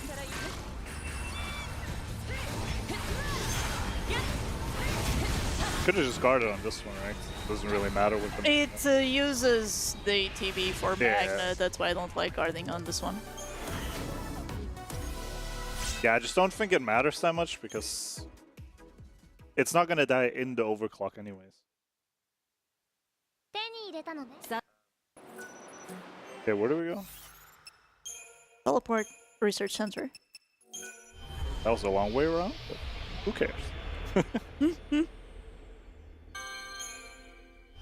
Where's my bird? In there, inside. Forge, that guy. Sell. Some Fatal. We can also sell the Death Herald. We don't really need it. And buy. Ghostly Bloom. Two? Yes. Okay. We don't need to grab the Blizzard chest, so we can just go straight to Saz.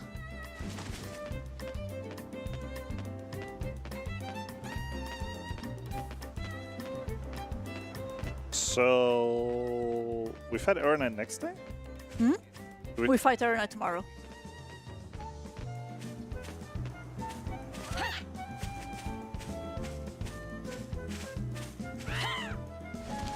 Forget how much EP it gives back. 8, right? We have 6 ATP, but we're only gonna have 6 for the fight. Yeah, but he gives 8 back, right? Yes, he and gives then we 8 do back. Paranos right after. No, the other way around. We need to do Parandas. Alright. Wow. Huh? Huh? You can do that? Yeah, that's happened to me a couple of times. Skip. now, otherwise the Lumina cutscene is huge. We don't skip this one. You can skip this one. No. No, because now it is the same thing again, right? Yeah. You either let the first one play or you skip it early. Hmm. And now we... Escape, yeah. Or we use the time for me to look at the nose. The Aeronite ones, I mean. I usually jump down here. Yeah. They usually spawn pretty fast here.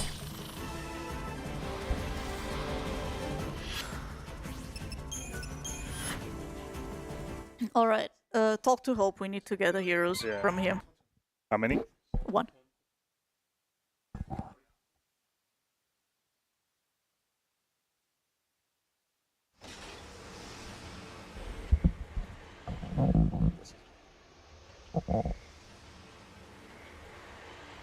Yeah, we're totally gonna first try Aeronite.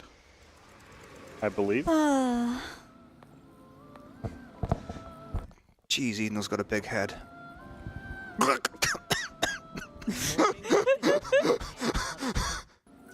Didn't go to plan. No, I got this. Ooh. Oh. Ruffian. You can let this out, can you?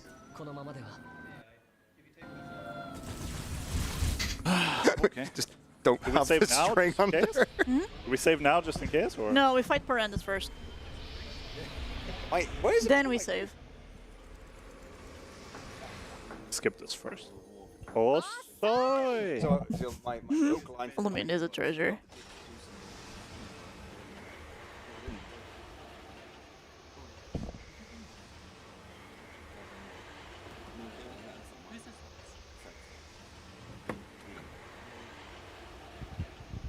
Good luck. Thank you. Thanks. For Parandus, we don't need luck. Parandus. Oh, okay. Well, no, I take it back then. I retract your luck and I replace it with curses. Sacred Gate. Oops. Sorry, my fault. Okay. Did pick up the second tablet, right? Yes. Just making sure. we Otherwise, this door wouldn't be open. Yeah.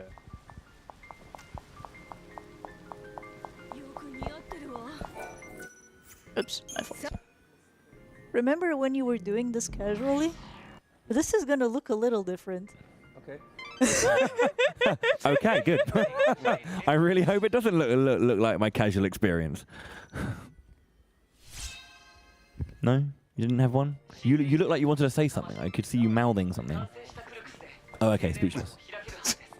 The cogs. Imagine that. Is it, the wheel is turning, but the hamster's dead. It's an arrow potion, and then we wait, right? It doesn't see. Yeah, wait we for have the- to for the circle to end. I forgot about that part. And then I think it is all you. Yeah, No, it's wait. all R. Yeah, it's actually all you. Actually, all me. I will I'll overclock right after you do the first blizzard. Blitz, sorry. Yeah. Exactly.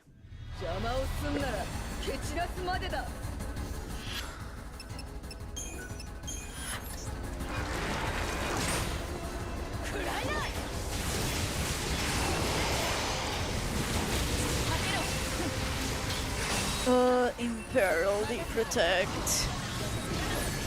Guess I was one early. We overclocked 3 times, right? No. We can only overclock once. Oh. If I had known that, I wouldn't have used it right away. That's fine.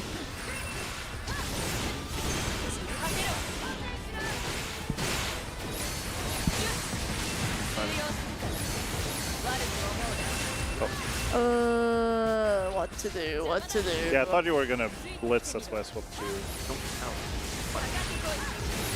I just really need ATB back. Yeah. There we go. Yeah, I thought we can overclock more than once. My bad.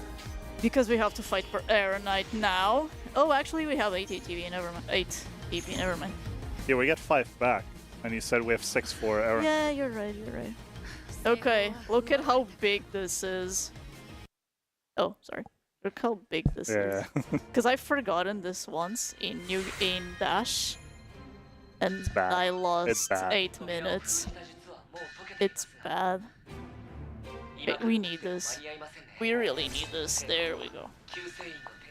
Easy, that's the hard part. Kate, where's statue? The dunes.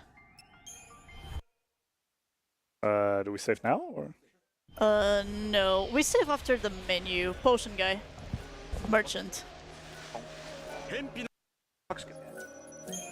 Hi. Fail. Cactuar.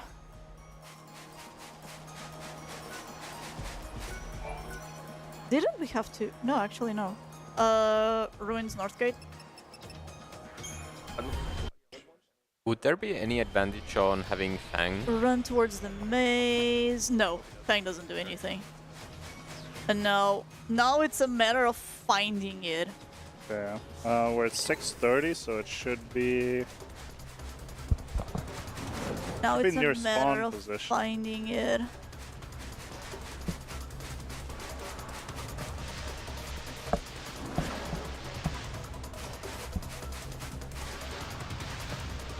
Is it that? No, that's a chest. That's a chest.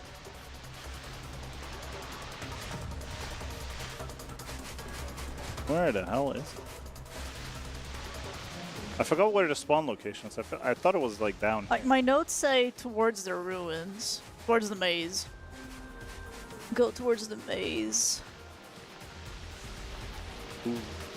That's a Hagens.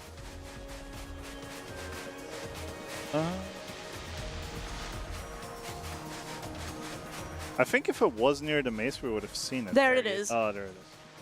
I guess it was hidden behind the thing. Alright. So, Menu. Do you want... Oh, recovery items. High potion. No. Because we're low. Customize bouncer. Mikote. Arm. Oh. The other one. Collector. Triangle. Y. Aurora. And X. Do we have a strength buff? Check. Okay, we do. Nice. We do. Mauve. Garb. Now, I need to remember which card goes here. Fire Blizzard. It's this one. Weapon. Battle Axe. Shield, Ghostly Bloom. Stay, Circle, Deprotect. I This is Circle, right? I believe so. Deprotect. Triangle. Passion Rouge. Yeah. Quiet Guardian. Weapon Shadow Hunter. Shield Ghostly Bloom. Head Pretty Hood. First one. Second one Runic Ring.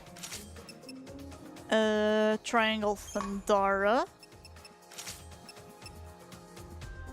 And Where? Circle in Peril. Oh, this is circle. Yeah, I think that's it. Okay, as So far as nothing the... on X? Huh? Nothing on X? Nothing on X. We Okay, don't... You wanna, this is you wanna double check? just... Wait. This is the important one. It has Thundara and Aurora. This is High Aurora. This is Thundara. Heavy Guardian Peril. Pretty Hood, Runic Ring, resist magic, damage. 10. Plus 10, plus 75 is 100. Battle Axe of the Believer for Stagger Siphon. Turn of Courage doesn't really matter. And Magic Slash on Circle and Guild Strike. You Yeah, know how this fight works, right? I forgot, but yeah. I knew how it worked. Okay. Every single attack Kills he us. does needs to be guarded Yeah. here. Yeah. If we're not here, we die. If we're on red, I will do it. If we're on yellow, you will You'll do do it. Yeah. And if we're on Okay. blue, we're already there. First part of Stagger. Always use the finisher on yellow. So if we are on Mikote, we do Aurora, and then right. Yeah. And if for we're that, if we're on and blue, if I we're will on do it. blue, Thundara, Thundara, and then Thundara on this one. Finisher always on this one. I am not going to guard cancel for the first part. Until we have haste, we need to do finishers. Once we potion tank the big attack, I think it's Hellflare, I don't remember the name, then we have haste. Then we start doing 2 spells, 2 spells, 2 spells. Okay, this is a matter of can we coordinate to go to Quiet Guardian on time? And Magnet is going to be the big issue. Do you remember what triggers Magnet? No. It's not announced. When Air Knight starts moving its head without any text box, that's when it's going to use Magnet. Okay. I will try to call it. Yeah, we'll I see will how try it goes. to call it. Okay. I will be scrolling because whenever it changes phases, we have time because we need to wait for Roar to finish. I guess we save, send it, and... Yeah, default doesn't matter. Default doesn't matter. I don't know. Okay. Good luck. Should play an MMO fantastic raid leader? I disagree. Okay, what do we do first? First we change garb. We can stay here for a bit. Wait for Blizzara. Nope. Oh. Wait. Let's... You said we do the finisher in...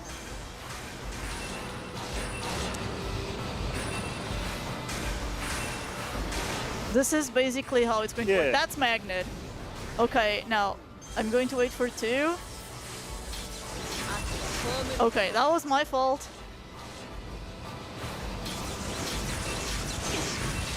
It's fine.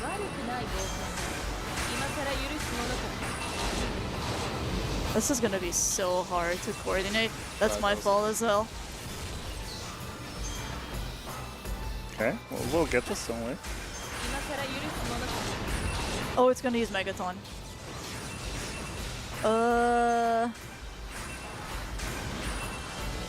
It's fine. Yeah, because we take no damage. Yeah.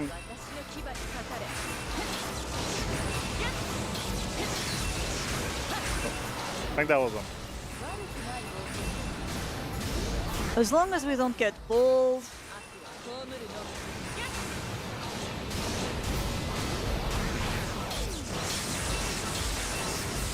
That won't work, no? I think. Okay, okay. Okay, we're getting there.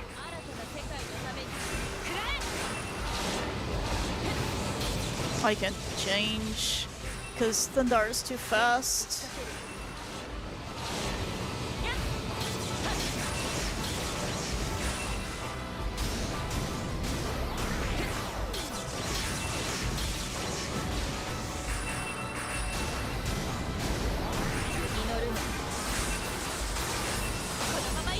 Okay, Veil Potion. And now it's pretty much the same thing. It's just gonna use stronger spells. Can you go to yellow?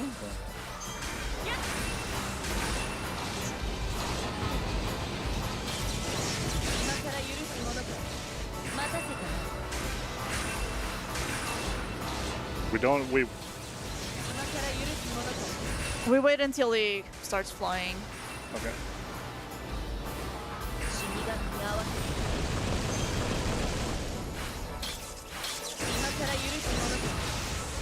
Wait, why is he so close? Don't ask me.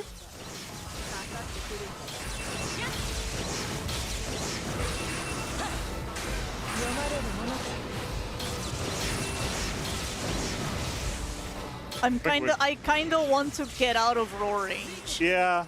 I mean, I can just backpedal if you want.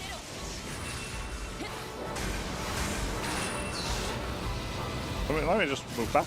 Oh, right. You can do that.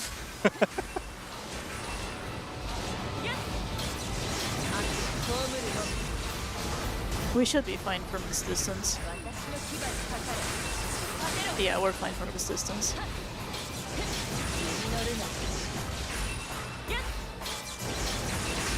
Oops. What do we do now?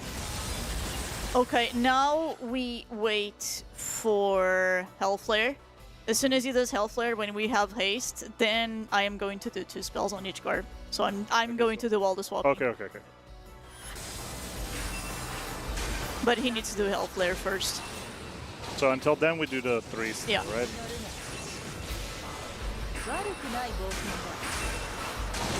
There he is. No, heroes. Okay. It's all you for a while. If you need me to swap, just let me know.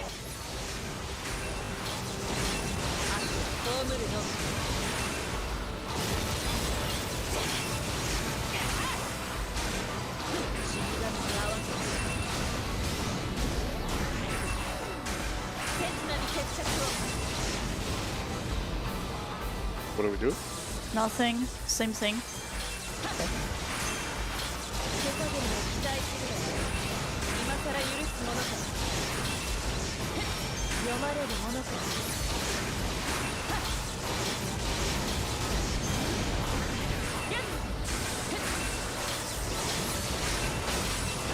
Okay, an arrow. Okay, what happens next?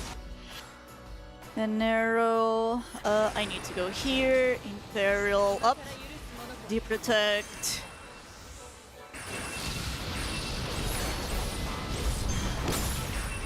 Go back.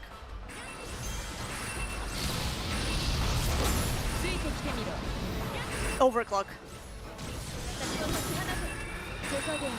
Oh. It's fine. I'm assuming you're gonna guard cancel in yellow, and I'll. Yeah. Bravery.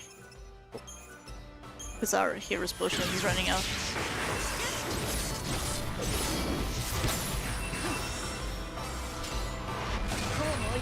What? Oh, I was on the wrong garb. I'm sorry. Yeah. That's fine. We can stay. Overclock. Oh, sorry. No. Because now. We'll be fine. Because there's a Blizzaro flying. I have no idea where it is. Oh, it's over there. Yeah. There.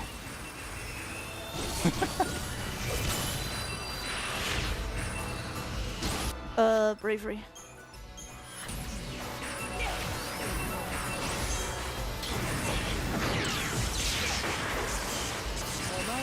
Oh, all right, you were gonna swap. I was gonna swap to blue, right? Because of the Thundaga. I was also trying to swap to blue. Well, at least we had the same idea. Man, that was a really good first effort. Yeah, for a first attempt, I was amazed you made it that far. Especially because I had no idea about this strat. Like, I was doing a completely different one way back, right? Okay, it's fine. Well, we're gonna get a next strat. We want to do 2 players again? Of course, all 2 Okay. run back. We can't escape, otherwise Aaron Yeah, leaves. I know. He spawns. Well, now I know the strat at least. Okay, so if you want, I can let you do the guards, and I just swap back after the guard cancel. You're talking about on the final phase. Yeah. Okay. And then beforehand, we just keep doing the same. Like, Yeah. Before there isn't much of a strat. Yeah. Like from yellow to from blue to. Always finish her on yellow. Okay, let me. Oops. That was my fault. Let him do another one.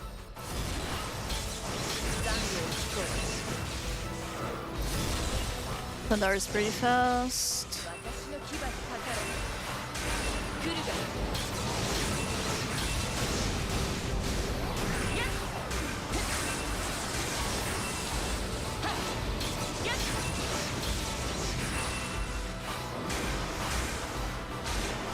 What am I doing? What am I doing? Oh my god. Yeah. No, that's a retry. Yeah. That's a retry. We're too low to survive Hell Flare. It would be a real shame if someone did that.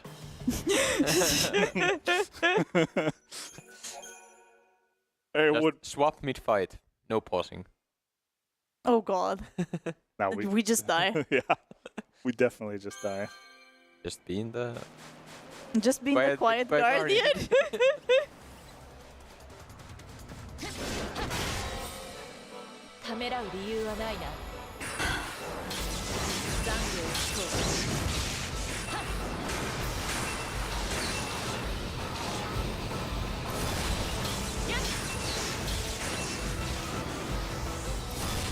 Error's fast. I'm gonna wait.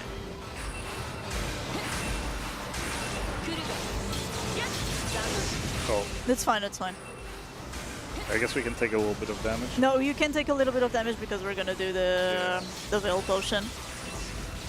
Veil Potion should put us back to full.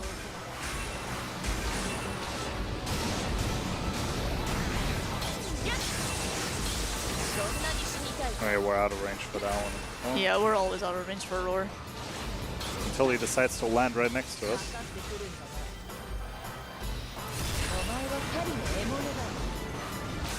There it is. Veil.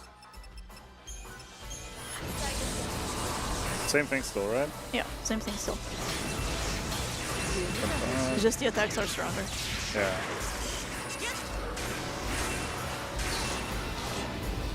Wait for this? Yes.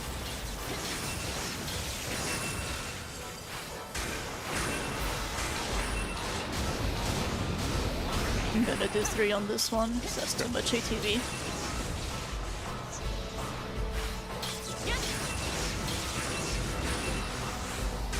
We're slow. Oh. Yeah. Wow.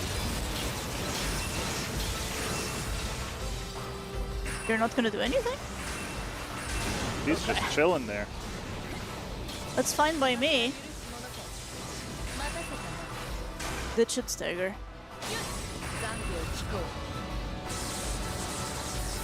I forgot what's next. Health Flare, right? Health Flare. No, we need to be here. Okay. No, I'm just gonna do 2. Yep. 2 for a while.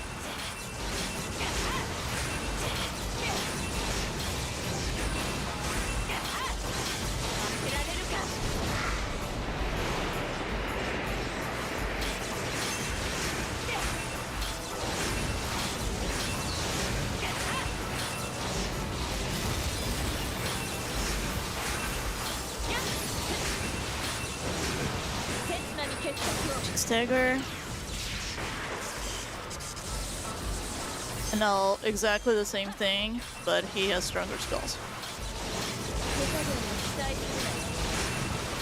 I'm completely fine if all he does is Fogga. Yep. But this is where he does these nasties. I can't do anything until the attack ends. Draws you in, right? Oh, he's gonna do another. Oh, okay. It got cancelled, thank God. An arrow, An right? arrow. Okay, wait. What was it after this again? In peril, go to yellow. Yeah. and then, So I can deprotect and then go. As soon as I do Yeah. deprotect twice, go to red.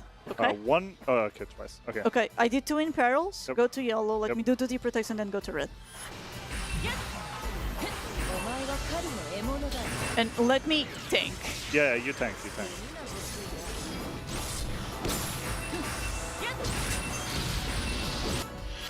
This one. I'm just like, if you go to yellow, I'm just gonna switch back to. Yeah, please.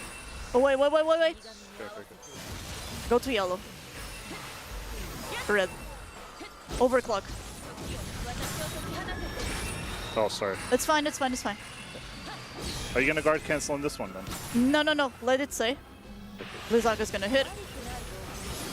So I thought you were gonna guard cancel here. That's why I swapped back to the thing.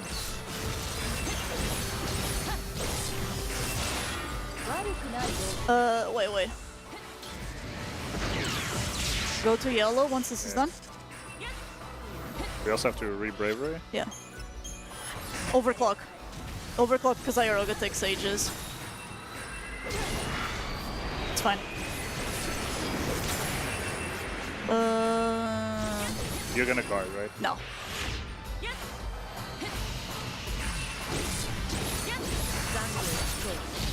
Deprotect. Mikote. Overclock. fine.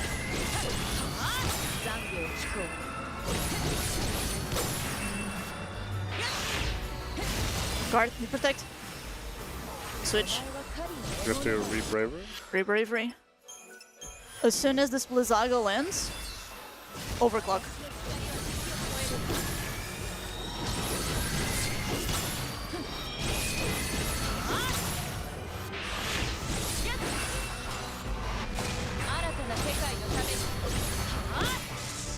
GG. Well, that was mostly you, but 441. Okay. All right, now we have 25 minutes for the rest. We're fine. Okay, we got the Falcon Charm. Where do we go? Customize first. On swap this with red. Wait, it's no triangle. There we go. Set this one default. Equi. This is the Boonie menu. Now we do Kiku. Triangle. Keep all of this. Yeah. Triangle. Raspel. Any. I'll let you pick. That's not a Raspel. That's not a Raspel! You're pressing too early. Okay, we're just using this. No, the unequipped one. Okay. Okay. Turbo on? Light Guard. Okay. Imperil. Now we need to swap it over. You have Turbo on, I believe. Is Turbo on? Why? Yeah, that's why. I was like, there's this... Okay, Mikote, Dark Muse. Chaos's Revenge, Stay, Thunder. It can be Aurora, whatever. Yeah. Oh no, it has to be Thunder. So we get Quick Sager. Square Guard. Did anyone else hear a ghost? Where's the guard? Here. Yeah, I was on it. And the Gale Strike is already there. Yeah. Quiet Guardian, Passion Rouge. Was close to a goose. Pretty Hood. Falcon Charm. A goose. The circle. Got it. Must One have finished more. the cigarette. Guard. And Raspel. The Thundar. Thundar is better. EP. Teleport. Looks... Wildland Station. Oh, Wildland. Yeah, we're gonna get the Vigilance Potion now. Oh, right, yeah. We're gonna get the Vigilance Potion now. I forgot about that. We didn't have it earlier. Are we gonna get any backups as well in case we? What kind of backup? I don't know. In case we die. Like Phoenix Down or something. Yeah, a Phoenix Down, an extra N whatever potion, and maybe an X sure. potion. I Just in don't case. know if we have room for an extra We N do. potion. Okay. We just don't use the one on the two sets, which is like 10 seconds slower. Yeah, it's whatever. Yeah.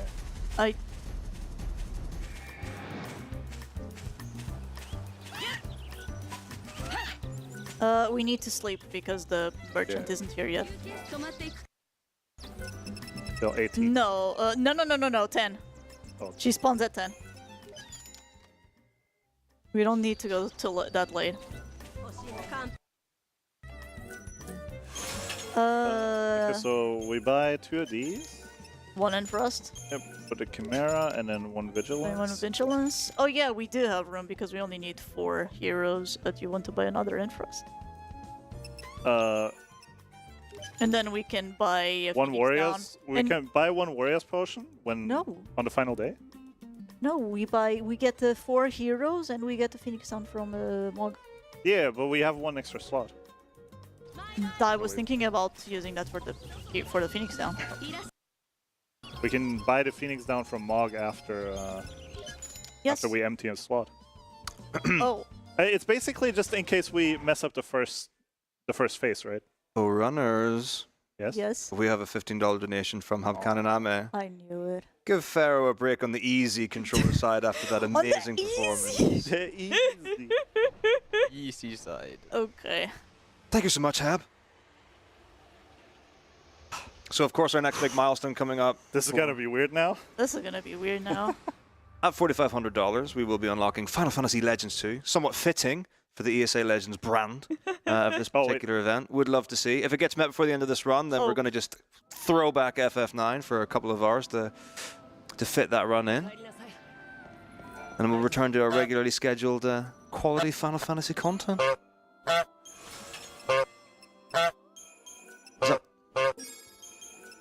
Is that more boost code?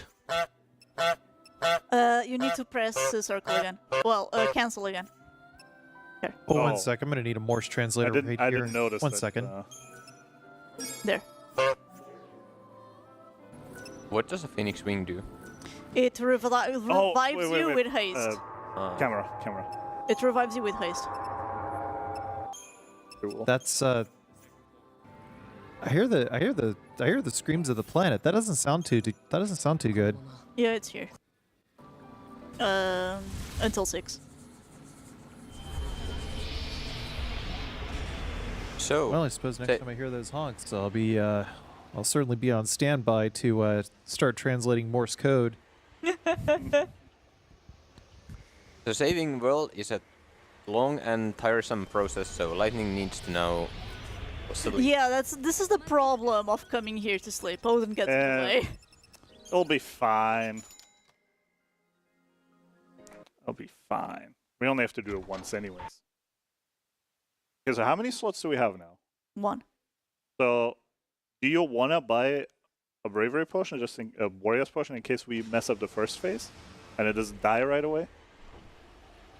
Because then You we can just brute force the rest of phase 1. Yeah, I mean, it just sucks if you run out of Bravery. I know. And we have one free slot, and then we just buy the Phoenix down later, after we use up Frost or whatever. But can you buy warriors? Yeah. On Mog? Not on Mog. Before you even enter the Cathedral. Oh. Okay, so we have to grab... 2 chests. Yep. It's the one behind the bookshelf. This one. And then the one next to the tree. Exactly this one. Yeah. Right ahead. Straight ahead.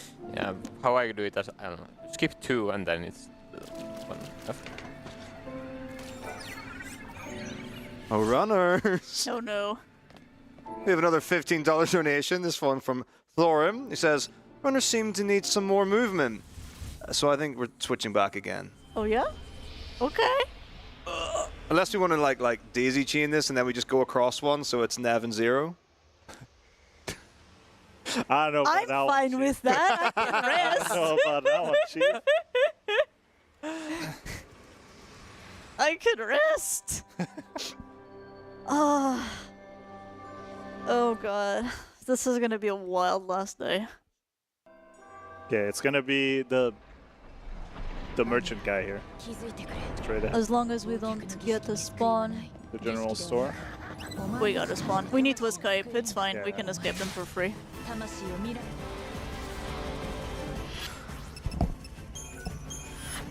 Yes, someone switched them back again. Please don't. Oh, yeah, camera is... Okay, one warrior. Oh. Hello. Camera? Ah, right. Thank you. Ah, yes. This was... First thing you do is overclock. Yeah, Everything else comes after. Overclock and then you do 4 Ras. Yes. But you are the one that has to switch. I have to switch? You're the one that has to switch.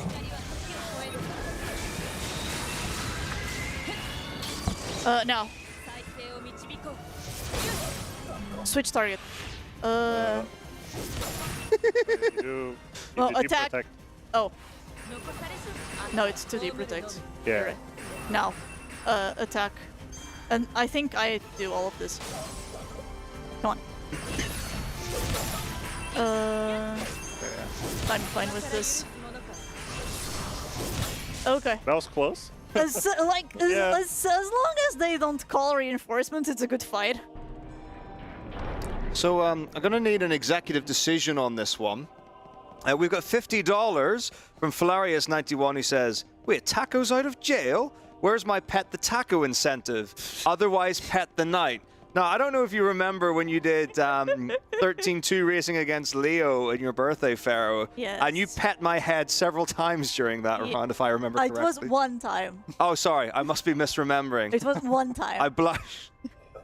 So I don't know if I guess if someone wants to pet my head, but like Hollow Knight's obviously on brand and fitting, so that's what I would say. But you know, but like someone, you know, make a decision. I'm busy playing the video game. I can't make the decision. Zero, would you like to make? Would you like to pet Hollow Knight, or would you like to pet my head? Have Zero pet your head. Hold on, I have an idea. Are you gonna pet my head with Hollow Knight? Yes. Great. Okay. Why not? Smart decision. Mm-hmm. Is the Chimera accurate? What? The one from the notes. Is that what we're doing? I'm doing what my notes say. Imperil, Deep Protect, 2 It's Fly like a Arrest, hoodie tat. Heavy Slash, Attack Heavy Slash Yeah, twice, I think. and then on the stagger we overclock. That does seem correct, right? I just have to think because you have Equilibrium on a different slot than I have. You're this one's slot 1, right? Okay, yeah, this is slot 1. Okay, This is so- where I usually... Yeah, okay, so I have to swap back after the Heavy Slash, and you have to swap into the Heavy Slash, right? I am going to guard cancel on the passenger, so it doesn't matter. I can use R for everything. Alright. Because I can just guard cancel on the passengers. Okay, so Imperil, Deep Protect. In peril, now you. In Frost. Find it first.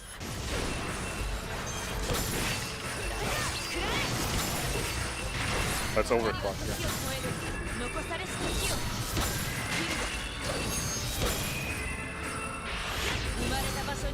We didn't get the stagger, but it's fine. It's dead here anyways. Okay. Alright, so we don't use the end potion here, and then we have...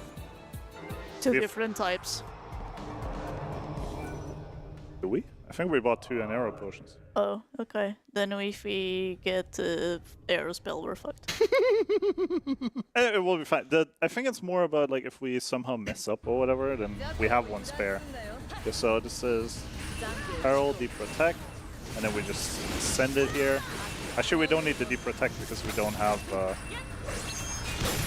Zero, did I hear you right when you said that they could hot swap during fights? Yes. Oh no. We cannot. Well, maybe we can. I don't know. Can we? I don't think we can. Maybe. I think you're stalling, is what I'm saying. I don't think we can because look how much time you had. Technical limitations. We have $15 from technical limitations. Tywin WT. Did someone say switch them back again? This is my brother. Oh, hi, brother. Hey, bro. We're swapping again. We're swapping again. So we're now less than $200 away from unlocking Final Fantasy Legend 2, which could be the very next run of this event, ESA Legends 23. Obrigada, mano. Camera. Good luck. Well, 5 minutes is good enough for a boony. So. We're stopping them from becoming couch potato. I guess so. We buy 1 Phoenix down. And whatever else we feel like we need. I would say we buy an Everything. potion as well, just in case. Lightning Shama. Yeah. Now how many slots do We have 1. we have? 2 arrow potions. We we bought more than we needed. That's why. Yeah. Let's just use a Phoenix down and it'll be fine.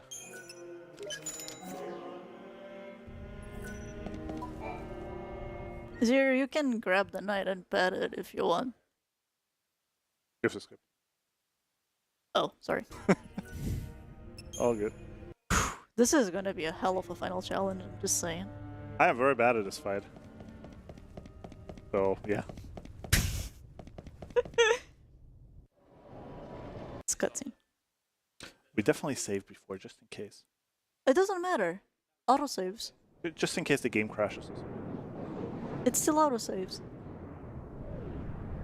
The game always auto-saves right before you enter boot. Okay. It's okay, fine. Okay. It's fine. Trust the system. I am. So what do we do again? We are running to Boonian. We started with vigilance. Start with vigilance always. And then I'm gonna put you on passenger. And good luck. Thank you. And then it's 2-2, right? Yes. Is Imperil on X? Imperil's on X.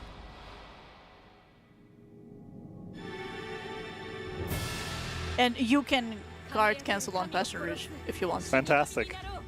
So you can do everything. Fantastic.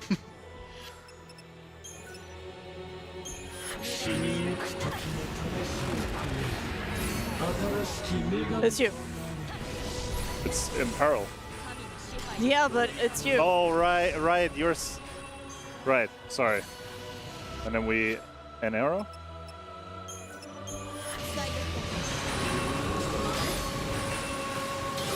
Oh wait, I keep forgetting that it's here.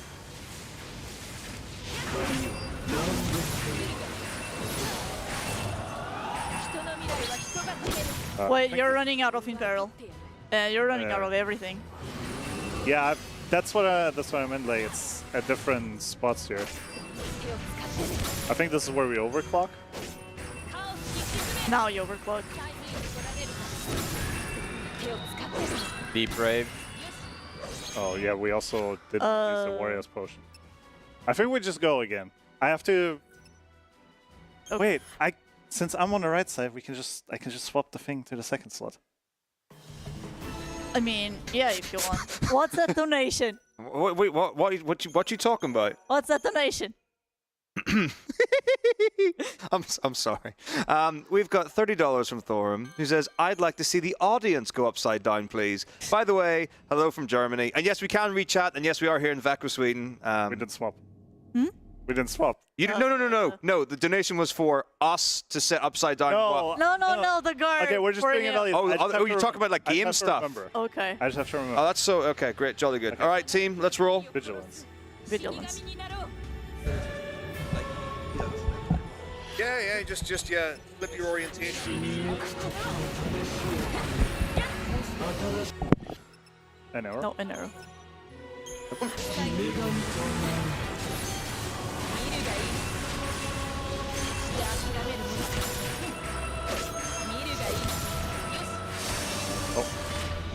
I think we overclock here. Yeah, you overclock here. Oh, wait. You need to set up Imperil again. Do another one, and now attack.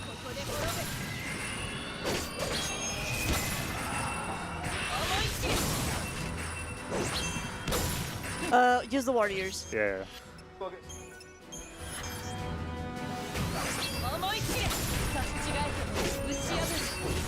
Deprotect right now. Finally, everything looks correct.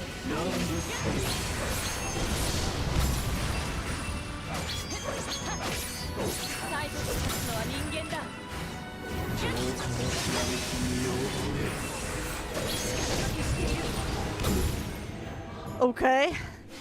Anyways. Anyway. The problem is we have no HP. I think we just use another. You have to use the heroes. Oh yeah, we have to use the heroes anyways. The problem here, we have no EP. Well. Attack! You need to I decoy. usually do it after. Oh, okay. I do immediately. Keep firing, asshole.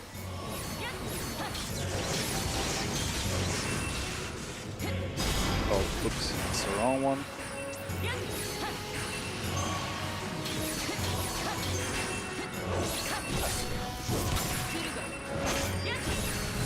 You're gonna die. Yeah. We're gonna die. Yeah, it's fine. That's why we have extra thingy.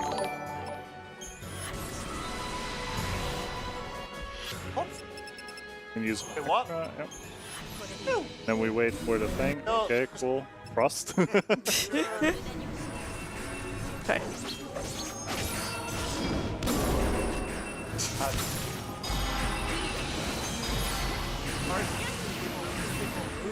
Hello and welcome from the Upside Down. Tackle, how are you feeling right now? Yeah. We have an overclock here? I forget. Yeah, but we couldn't use it. We'll have to So, yeah. overclock Surface 3 instead. It's fine. On a scale from 1 to yes, I'm sitting at an 8. This is 4 each, right? Yes.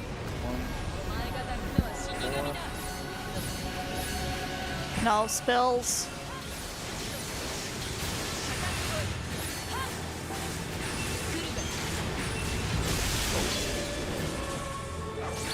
No, Oh, sorry. When I say 5 minutes go slow, I'm I'll use it. Really? How did I end there?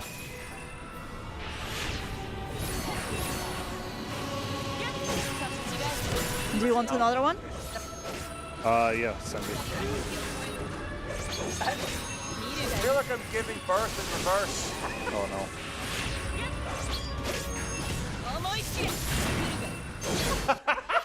Yours.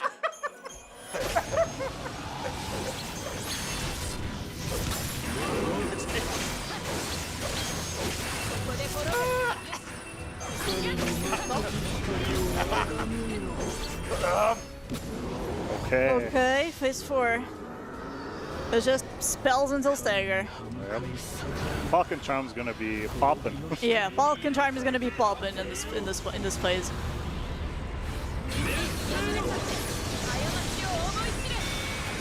Look at it go! Oh, I have Thunder on the bottom button usually. Oh, okay.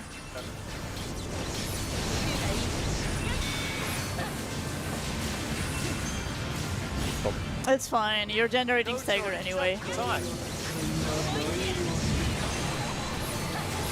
Zaratar, you're the only one that can see the timer. We need to know. Ow! This is worse than being outside. Get him! Alright, everyone up! Wait, we're good? I think we still have like a minute or so left. Okay. I've situated a pillow. I'm good now. My back cracked. Alright. The timer. The timer! Oh, I have to press the button because I'm. I'll do it, I'll do it. GG! Woo! We did it. Underestimate. Underestimate! Nev, the master of underestimate. No, don't skip, don't skip.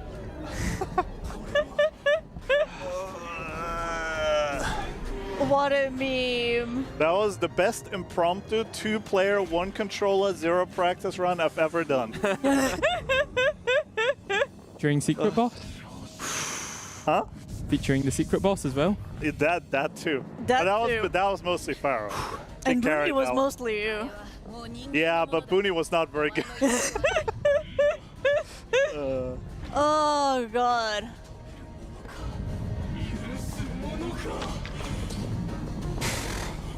Oh boy. What a wild ride. In jet lag. Cold. Right after arriving. Rusty. What a journey. What a run from both of you. You as well. You nailed almost every single double jump. Almost. And maybe some of them on one first try, but... Yeah, most of them were a first and second try, except that one. So. Yeah. Oh, but it has to be a world record? Yeah, definitely a world record.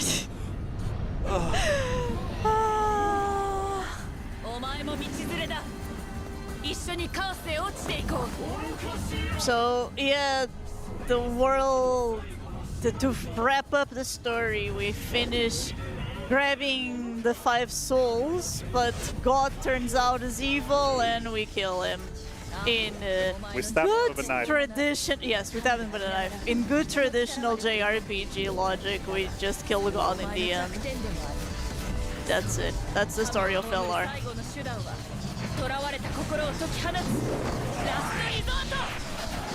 Evil God on FF? No way, exactly.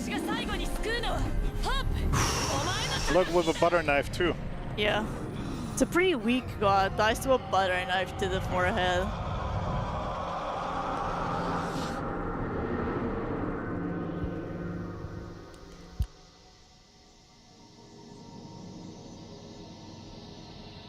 Oh look, it's Hope. Unfortunately. The one person who was yelling in our ear the whole time. You see, there's a strat for running this game in Japanese. If you run this game on Japanese, you cannot understand what Hope is saying, which makes it automatically a better run. Farah, did you know that it's almost 6? You know what that means? 希望を生まれるお前を待っているんだ。お前は希望なんだ。待ってください。あなたは So, どこに？ the next run, we're on the audience, we're gonna have to be upside down? 振り向くな。 Yeah. Yeah. Oh. Yes. Okay. That's fair. 私はここにいる。 I mean, are we gonna go to the next one, or are we just chilling? We can go We're to the just next chilling. one. Unless Mizzo wants to chill a little bit more. All right, I guess we can do some transitory material. No. Okay. So obviously, yeah, woo, amazing. What an absolute thrill ride. I wasn't here for most of the run. I was outside in the cold, so I assume everything was like woo. Thanks, Pharaoh. Thank you, Naviates. Thank you, Thank you Xeroscarp. for jumping in on short notice. Definitely an experience. This run was definitely something. What a rodeo. So next up in this wonderful Legends event, we've got Final Fantasy IX Solo VV, and the 80%, I say 80%, it's not going to be, but whatever, we'll pretend it's 80% for a while anyway, by Mizzo. We'll all be here, we're chilling, we're having a great time at Legends. This run's kind of crazy, so it's going to go for X amount of hours until we fall asleep, and then it will just continue when we wake up. So don't go anywhere, coming to a run near you, Final Fantasy IX, it's not the best, but it's there, so see you in a bit. Today I'm going for 100% completion and the Platinum Trophy in the fan favorite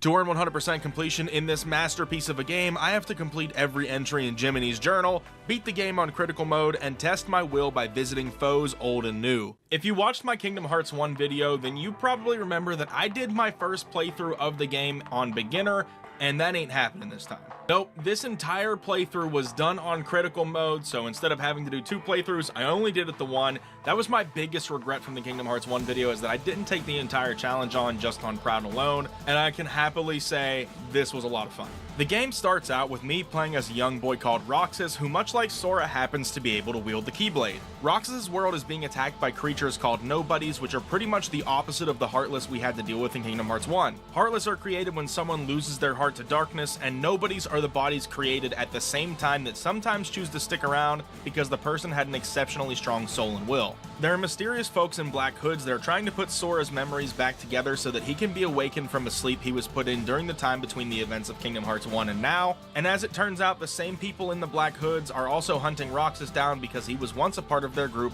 called Organization 13. During the local struggle tournament, I earned the first trophy of this playthrough by beating Roxas' best friend Hayner in convincing fashion. Where? He doesn't have any more orbs. Where are they at? Okay, there we go, there we go. What? Oh, okay. I don't know where those damn orbs went. And the winner Struggle Champion, the first trophy earned. As Roxas, I continued to defeat Nobodies and eventually learn the truth. Roxas is Sora's nobody that was created when he turned into a Heartless back in Hollow Bastion, and because of Roxas, Sora's memories have now become fragmented and need to be pieced back together by someone called Naminé, who's Kairi's nobody if that isn't obvious. Riku has been trying to help put Sora's memories back together as well, even going as far as fighting Roxas on more than one occasion when he was a member of the organization.